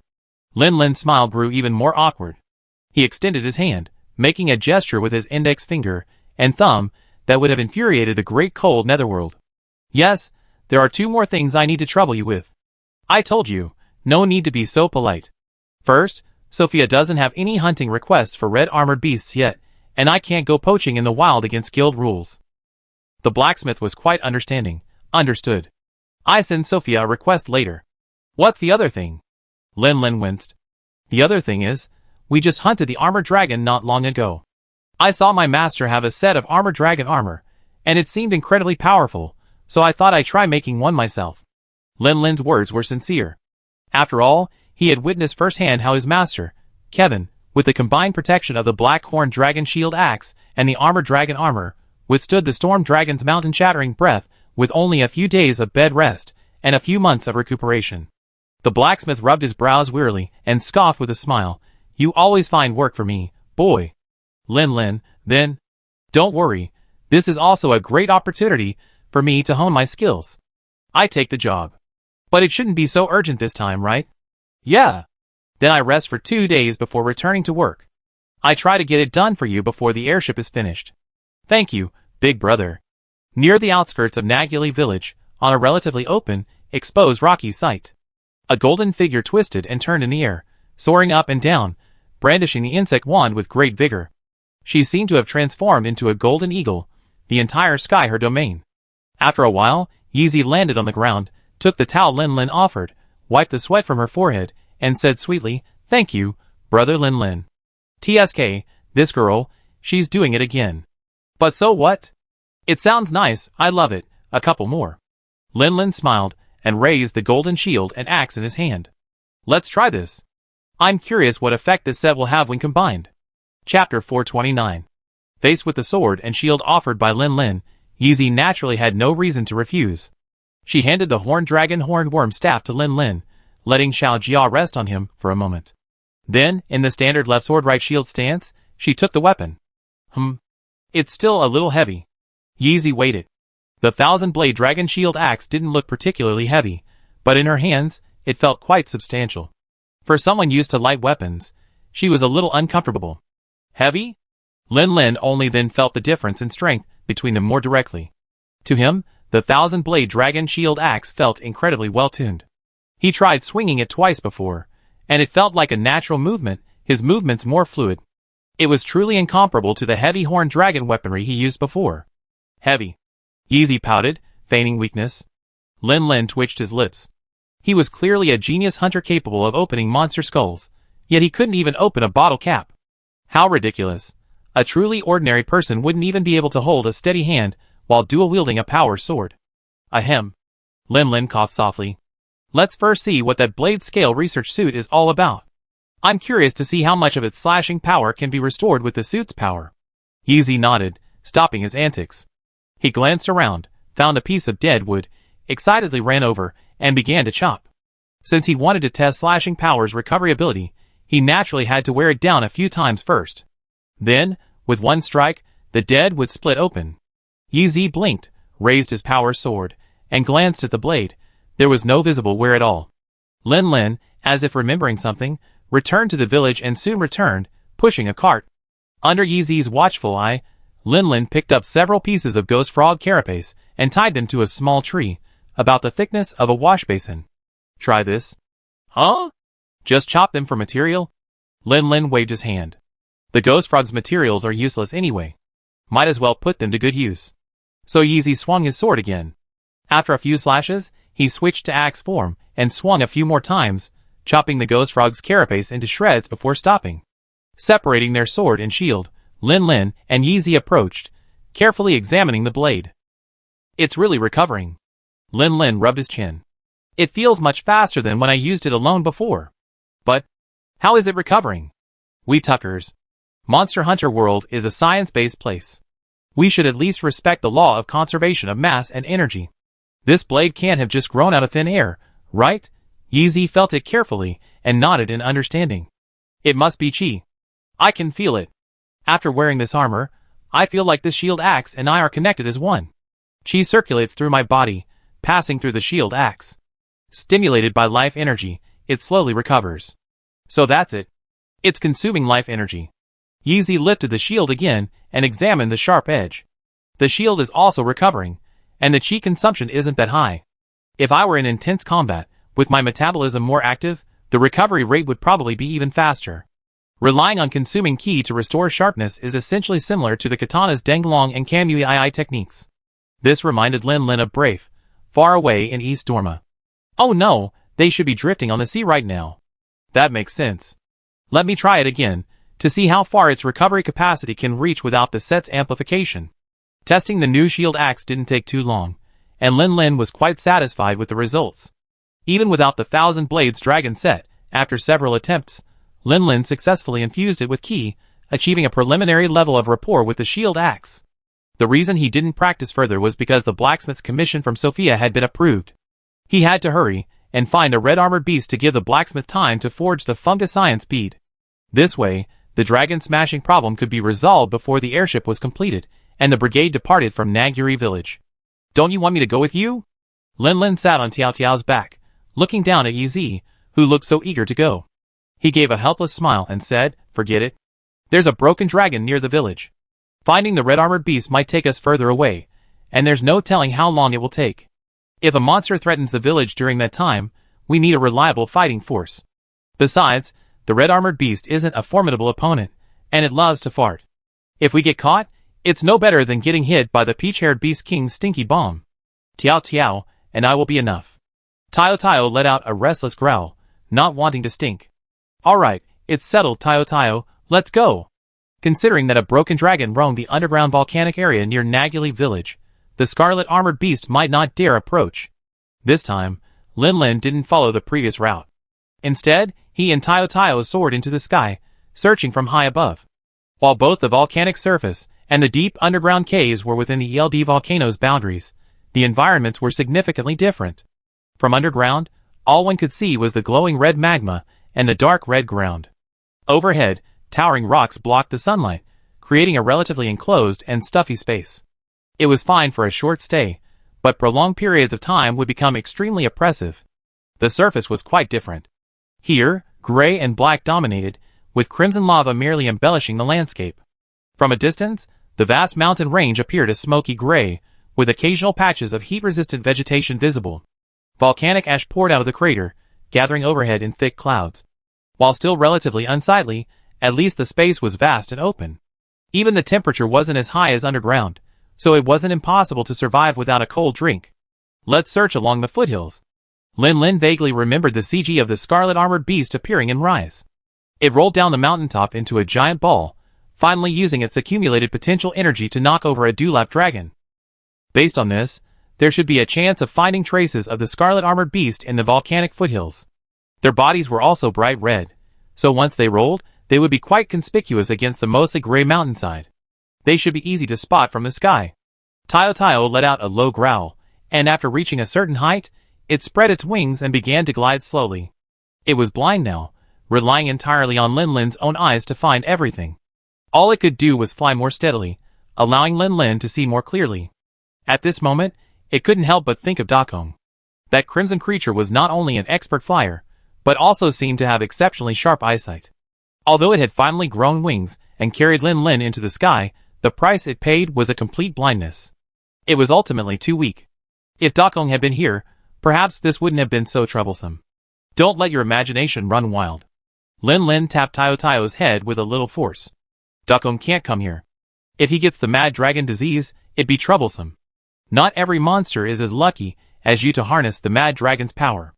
The fact that Tayo was able to maintain his original consciousness after transforming into a black dragon was already a miracle. But Lin didn't dare bet on miracles happening all the time. It's the same if I use a telescope. Without you, I have to search slowly on the ground. That would be too much trouble. Without the hot air balloons to provide information, I don't know how long it would take. While talking to Tayo, Lin moved the telescope's lens, scanning the volcanoes below. After observing for a long time, he saw a lot of Dilophosaurus and Ankylosaurs in groups of 3 or 4, and also spotted a few pterosaurs. But he couldn't find any trace of any large monsters. This mountaintop is probably gone. I remember when the scarlet armored beast appeared in Phase 3, it was feeding on flying beetles or giant bees. Let's see if there's a place where those insects gather. Lin put down his telescope, rubbed his eyes, and was about to take a breath before resuming his search when he looked up and saw a hot air balloon floating not far ahead.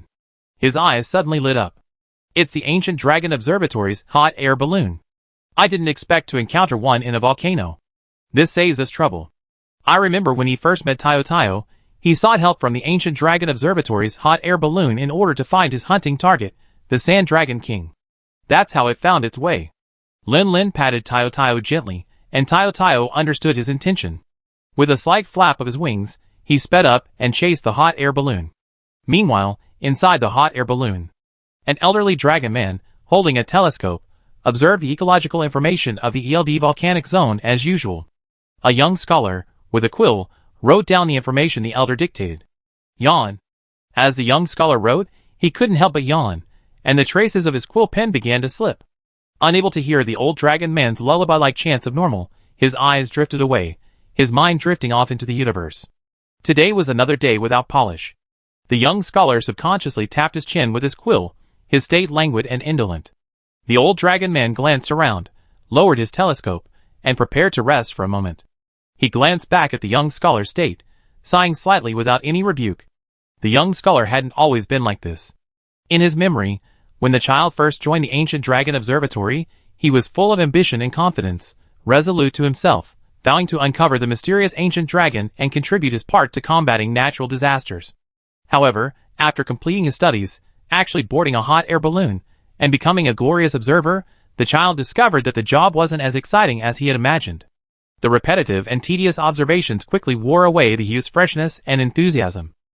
The child had complained repeatedly about the tedium of his work, wondering when he could observe an ancient dragon, so he could unleash his passion and become a hero for humanity. However, the old dragon man had lived for so many years that he knew clearly that a peaceful, uneventful daily life was the best. If he observed unusual movements from an ancient dragon, a disaster would likely ensue, and this disaster would result in the deaths of many. I hope the child understands this truth. Alas, I'm getting old after all. After observing for so long, my eyes are blurry. Child, take over for a while. If there are any changes, remember to let me know immediately. In reality, he had already completed all the observations he needed to make. He said this to give the child some free time to relax and unwind, so that the child wouldn't be so depressed. So the young scholar exchanged places with the old dragon man. He took the telescope and began to observe, while the old dragon man sat in his previous position, gazing at him with a peaceful gaze. The young scholar casually glanced through his telescope, only to find the gray volcano below unchanged, completely unchanged. The ancient dragon he'd been so obsessed with was nowhere to be seen. He shook his head and lowered the telescope. It's the same every day. What's so interesting about it? What's that? A tiny black dot? The young scholar blinked and peered closer, only to find that the dot had rapidly grown in size in a matter of seconds. He froze for a moment, then finally realized something. His expression visibly shifted from indifferent indifference to wide-eyed panic. Yes, yes, yes. The old dragon man frowned. What happened? A dragon is charging towards us. The young scholar's panicked voice left the old dragon man stunned, his subconscious incredulous. How could it be possible? They had clearly been careful to avoid the dragon's territory, and the hot air balloon had been specially treated so that it would normally appear to be a dead object, posing no threat. Could it be that a new flying dragon has arrived in this volcanic region, and one with a particularly volatile temper? The old dragon man immediately lost his composure, interrupting the young scholar's screams with a roar. Hold on tight. Prepare for impact. Ah! The old dragon man clung tightly to the hot air balloon's railing, listening to the scholar's screams gradually lengthen, fading into a bewildered awe. He couldn't help but wonder. What was going on? Could the flying dragon be short-sighted, and after getting closer, realized the hot air balloon posed no threat, so it was about to retreat? The next moment, he heard a man's voice. Excuse me, but have you observed any signs of the red-armored beast here? Chapter 430. Old Dragon Man, ? Was he hallucinating from being so nervous? How could there be a third voice besides his own, and the young scholar's, in a hot air balloon so high in the sky? He looked up, and saw that the young scholar had the same dazed expression as himself. Hello? Is anyone there? The voice waited a moment, as if receiving no response, before speaking again. The old dragon man was finally certain that this wasn't an illusion. Someone had truly soared high in the sky, but how could this be possible? He stood up, grasping the handrail and peering out the observation window. He saw, not far from the hot air balloon, a giant, pitch-black dragon flapping its wings, hovering at the same altitude as them. 4 legs, 2 wings, a typical ancient dragon skeleton. I was just wondering how anyone could fly so high up. It turned out to be an ancient dragon. Wait, that voice just now wasn't an illusion? An ancient dragon flew over to the hot air balloon and spoke to us? Am I awake? Hello? Sorry to bother you, but may I ask if you spotted any traces of the red-armored beast? The voice continued, and the old dragon man adjusted his glasses, finally realizing something was wrong. The voice wasn't coming from the inky black dragon itself. The person speaking was on its back. Tayo, lower your head a little. You're blocking my view. Hurry. Tayo growled helplessly. Please, hovering in the air is exhausting, isn't it? It's hard to adjust your posture.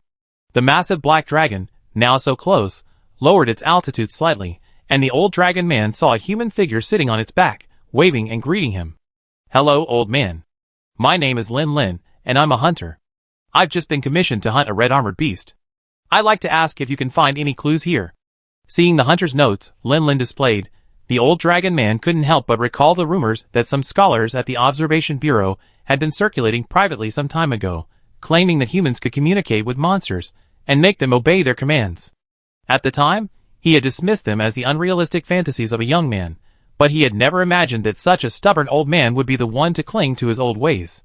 The old dragon man sighed softly and nodded slightly. A red-armored beast. I remember observing one a few days ago. Wait a moment, let's check the records. The old dragon man turned around, about to call on the young scholar for help, but he noticed that the young scholar's body was trembling slightly. He gently patted him, and the young scholar suddenly came to his senses, as if awakened. Sorry. The young scholar tried to suppress the trembling, but his eyes involuntarily flickered to the giant dragon beast so close. Previously, he had only observed it from afar in the sky. This was his first time getting so close to a monster. When he saw it charging straight at the hot air balloon, boundless fear and despair washed over him. Even though it later stopped and showed no ill will, the pressure of the dragon's immense size, the invisible pressure that enveloped it, made him feel as insignificant as a tiny insect. A vast difference in life's level. Is this an ancient dragon? Such a terrifying aura. Lin tilted his head and glanced at the young scholar. He was half tempted to say no, but on closer inspection, while the Tianhui dragon was undoubtedly an ancient dragon, the juvenile Black Eclipse dragon's classification as an ancient dragon, or rather, a question mark, remained undetermined until he crossed over. He certainly didn't know that in the wilderness after the rise, the Black Eclipse dragon was classified neither as an ancient dragon species nor as a flying dragon species, but rather as a newly created sub-dragon species. This classification likely refers specifically to young ancient dragons that could grow into ancient dragons, but haven't yet reached maturity. After careful consideration, Lin replied, I think Tiao is far from it. If the Black Eclipse dragon truly counts as an ancient dragon, it's probably the weakest. The young scholar took a few deep breaths, then patted his chest with a trembling hand to calm himself. Only now did he realize how naive and unrealistic his previous thoughts had been. He had been so focused on observing ancient dragons and becoming a hero against disaster, but he hadn't considered that when he actually faced an ancient dragon, which, strictly speaking, couldn't even be called an ancient dragon, his mind would go blank, and he would almost completely lose control of his body. Lin Lin carefully examined the scholar's expression, then lowered his head and muttered a critique to Tiao Tiao. "Look at you, you scared me. Why were you so anxious when you rushed over?" Tiao Tiao howled in grievance. It wasn't intentional. Who would have thought this person was so timid? When they followed him back to Barber, and when they first arrived in Nagili village, the villagers weren't frightened by it. Who knew it would frighten them now? Huh? It seems so. Lin Lin thought about it, and realized that it was indeed the case. When he first brought Tayo Tayo back to Barber, the scholars were quite excited. They weren't trembling with fear like this scholar, who was frightened by some aura. Lin Lin couldn't help but think of Tayo Tayo's molting after hunting the armored dragon. Was it because he grew stronger after growing? But besides those few minutes after the molting, I didn't sense any aura from Tayo Tayo. Never mind. Maybe it's because I've been with Tayo Tayo all this time. I asked the villagers if they can sense any changes. Found it. To the northeast, 10 kilometers away, at the foot of the volcano. Scarlet armored beasts have been spotted before. The old dragon man finished reviewing the records, returned to the observation window, and pointed Lin Lin in a direction. Thank you so much. With his target in mind, Lin Lin simply patted Tayo Tayo, and it eagerly flapped its wings, dashing off like an arrow. Ever since it knew that fighting could boost physical growth and strength, it had been itching for a fight. In the hot air balloon, the young scholar and the old dragon man watched the Black Eclipse dragon's retreating form. After a moment, the young scholar suddenly asked, "Teacher, why were you so calm just now?" The old dragon man smiled, seeming somewhat relieved. "It's because of experience. With every observation, I maintain a serious and focused mindset. Over time, I naturally understand the most correct course of action at crucial moments. To be a hero, you must first have a strong foundation." Lin Lin was unaware of the conversation in the hot air balloon. Their encounter was merely a minor incident. Before long, he had arrived above the foothills where the old dragon man had pointed out the red armored beast. Lin Lin scanned the area with his binoculars, but found nothing. I wonder if it's out of range, or if it's out of its activity time now. Tayo Tayo, do you want to land and rest? Tayo Tayo had been flying for so long and was a little tired. Hearing this, he let out a low growl, and was about to dive down to snuff out a dewlap dragon for lunch. Whoosh! The wind whistled past his ears as Lin Lin leaped and dived down. This adrenaline-pumping thrill was simply irresistible. Bang!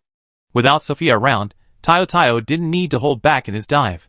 He slashed with a single, precise claw, instantly crushing the targeted weeping dragon's skull. He ignored the other weeping dragons that had just reacted and were fleeing in panic, lowering his head and beginning to tear and bite. Lin Lin jumped off Tayo Tayo's back and stretched himself. "Don't you want me to grill you medium rare?" Roar. Tayo Tayo, mid-gulp, roared back, emphasizing that with his current appetite, grilling the meat medium rare was a waste of time. "TSK, alright." Lin Lin shook his head. The child had grown up. Lin Lin's gaze suddenly fixed, looking towards the distance. Something seemed to be moving there. Roar. "It's okay. You eat first. I go take a look." But before Lin Lin could take a few steps, there was a sudden sound of breaking wind. Looking up, he saw a crimson ball hurtling towards him. Judging by the force of the impact, if it hit him, fractures and broken bones would be inevitable. Just as Lin Lin was about to evade, a thick, pitch-black claw shot out from behind and slammed into the crimson figure, sending it flying like a ball. Bang! Under Tiao Kiao's powerful attack, the figure was sent flying sideways, crashing into several thick rock pillars, crushing them all. Grand slam. Under Lin Lin's vigilant gaze, the smoke and dust slowly dissipated, revealing the true face of the crimson attacker. The monster, shaped like an armadillo and covered in a red shell, retracted its limbs and curled up into a large orange ball. It was the red armored beast they were looking for. Did it actually offer itself to him? Lin Lin was delighted, not surprised. He was about to draw his weapon and charge forward when he suddenly sensed something amiss. How could he barely sense its thoughts? Had its ability malfunctioned? The next moment, Lin Lin realized the problem wasn't with him. The red armored beast shakily climbed from the rocky debris. After taking just 2 steps, its body gave way, and it collapsed to the ground, completely dead. This thing actually died instantly? Was Tiao Tiao's slap that powerful? Lin Lin frowned. A closer look revealed that the red-armored beast's head seemed to be cracked. It didn't look like Tiao Tiao's claw marks, but rather the result of a powerful blow from something else. Could it be the hammer? Is this the target of other hunters? Roar! A strange yet slightly familiar roar echoed. Lin Lin looked up quickly, and saw a dark figure slowly emerging from the platform in the direction the red-armored beast had rolled towards. It looked about 6 or 7 meters tall, its upper body like an ape's, its lower body more like a lion's. It looked unremarkable, but the moment he got a clear look at this Fong beast, Lin Lin's hair stood on end. Oh my god! How could a golden lion appear here? Should he fight or retreat? Could he defeat it? Thoughts raced. Lin Lin hesitated for a moment, then immediately decided to abandon the freshly killed, warm red-armored beast's corpse and run towards Tiao Tiao. As long as they could quickly gain airborne control, this creature would pose little threat to them. But Lin Lin wanted to leave. But the newly emerged king of the Fong beasts didn't give them the chance. The moment it saw Tiao Tiao's massive body, it leaped into the air and, with its astonishing leaping ability, landed directly on Tiao Tiao. The battle was about to begin. Be careful, it's incredibly powerful. Lin Lin heard the sound of wind breaking overhead, and knew he couldn't retreat so easily. After a quick warning, he drew his sword and shield, ready for battle. Bang! Through Lin Lin's perspective, Tiao Tiao could clearly see the attacking figure. It wasn't much bigger than the scarlet armored beast, and even smaller than itself as the yellow speed dragon king, which made it momentarily dismissive. After hearing Lin Lin's warning, it tried to increase its strength, but its raised wing claws collided with the golden lion's fists. Roar! Tiao Tiao let out a muffled roar as pain shot through his wing claws, but he managed to withstand the blow and successfully pushed the golden lion back several meters. Lin Lin glanced at Tiao Tiao's wing claws, slightly deformed from the collision, and felt a slight shock. As expected of a golden lion, such immense strength, after the initial collision, the golden lion didn't hesitate. After landing, its limbs slightly bent, and it launched itself forward once more, charging towards Tiao Tiao. Having suffered a minor setback in the first encounter, Tiao Tiao didn't hesitate. He immediately unleashed both of his claws, slamming down hard on the charging golden lion. But the golden lion's relatively petite size gave it immense agility. Before being struck by the claws, it thrust forward with one hand, then grabbed with the other, twisting its entire body to avoid the other claw and pressing itself against Tiao Tiao's back. It raised its fist, ready to strike back with a fierce blow, seemingly intent on completely severing Tiao Tiao's claws. Don't even think about it. A powerful flash of light exploded, blinding the golden lion.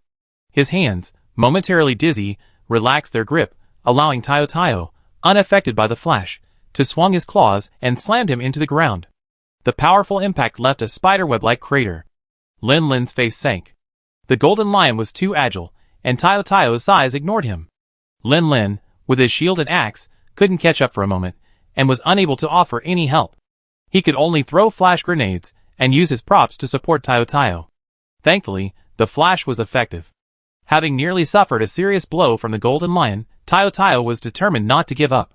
While the golden lion, still dazed and struggling in the crater, Tiao Tiao lifted his entire upper body, clasped his powerful claws together, and slammed down hard. Bang! Howl! Tiao Tiao's strongest feature was his wing claws. Even though they were slightly damaged from the previous blow, preventing him from unleashing his full power, the force of this strike was still astonishing. Even someone as strong as a golden lion howled in pain from this blow.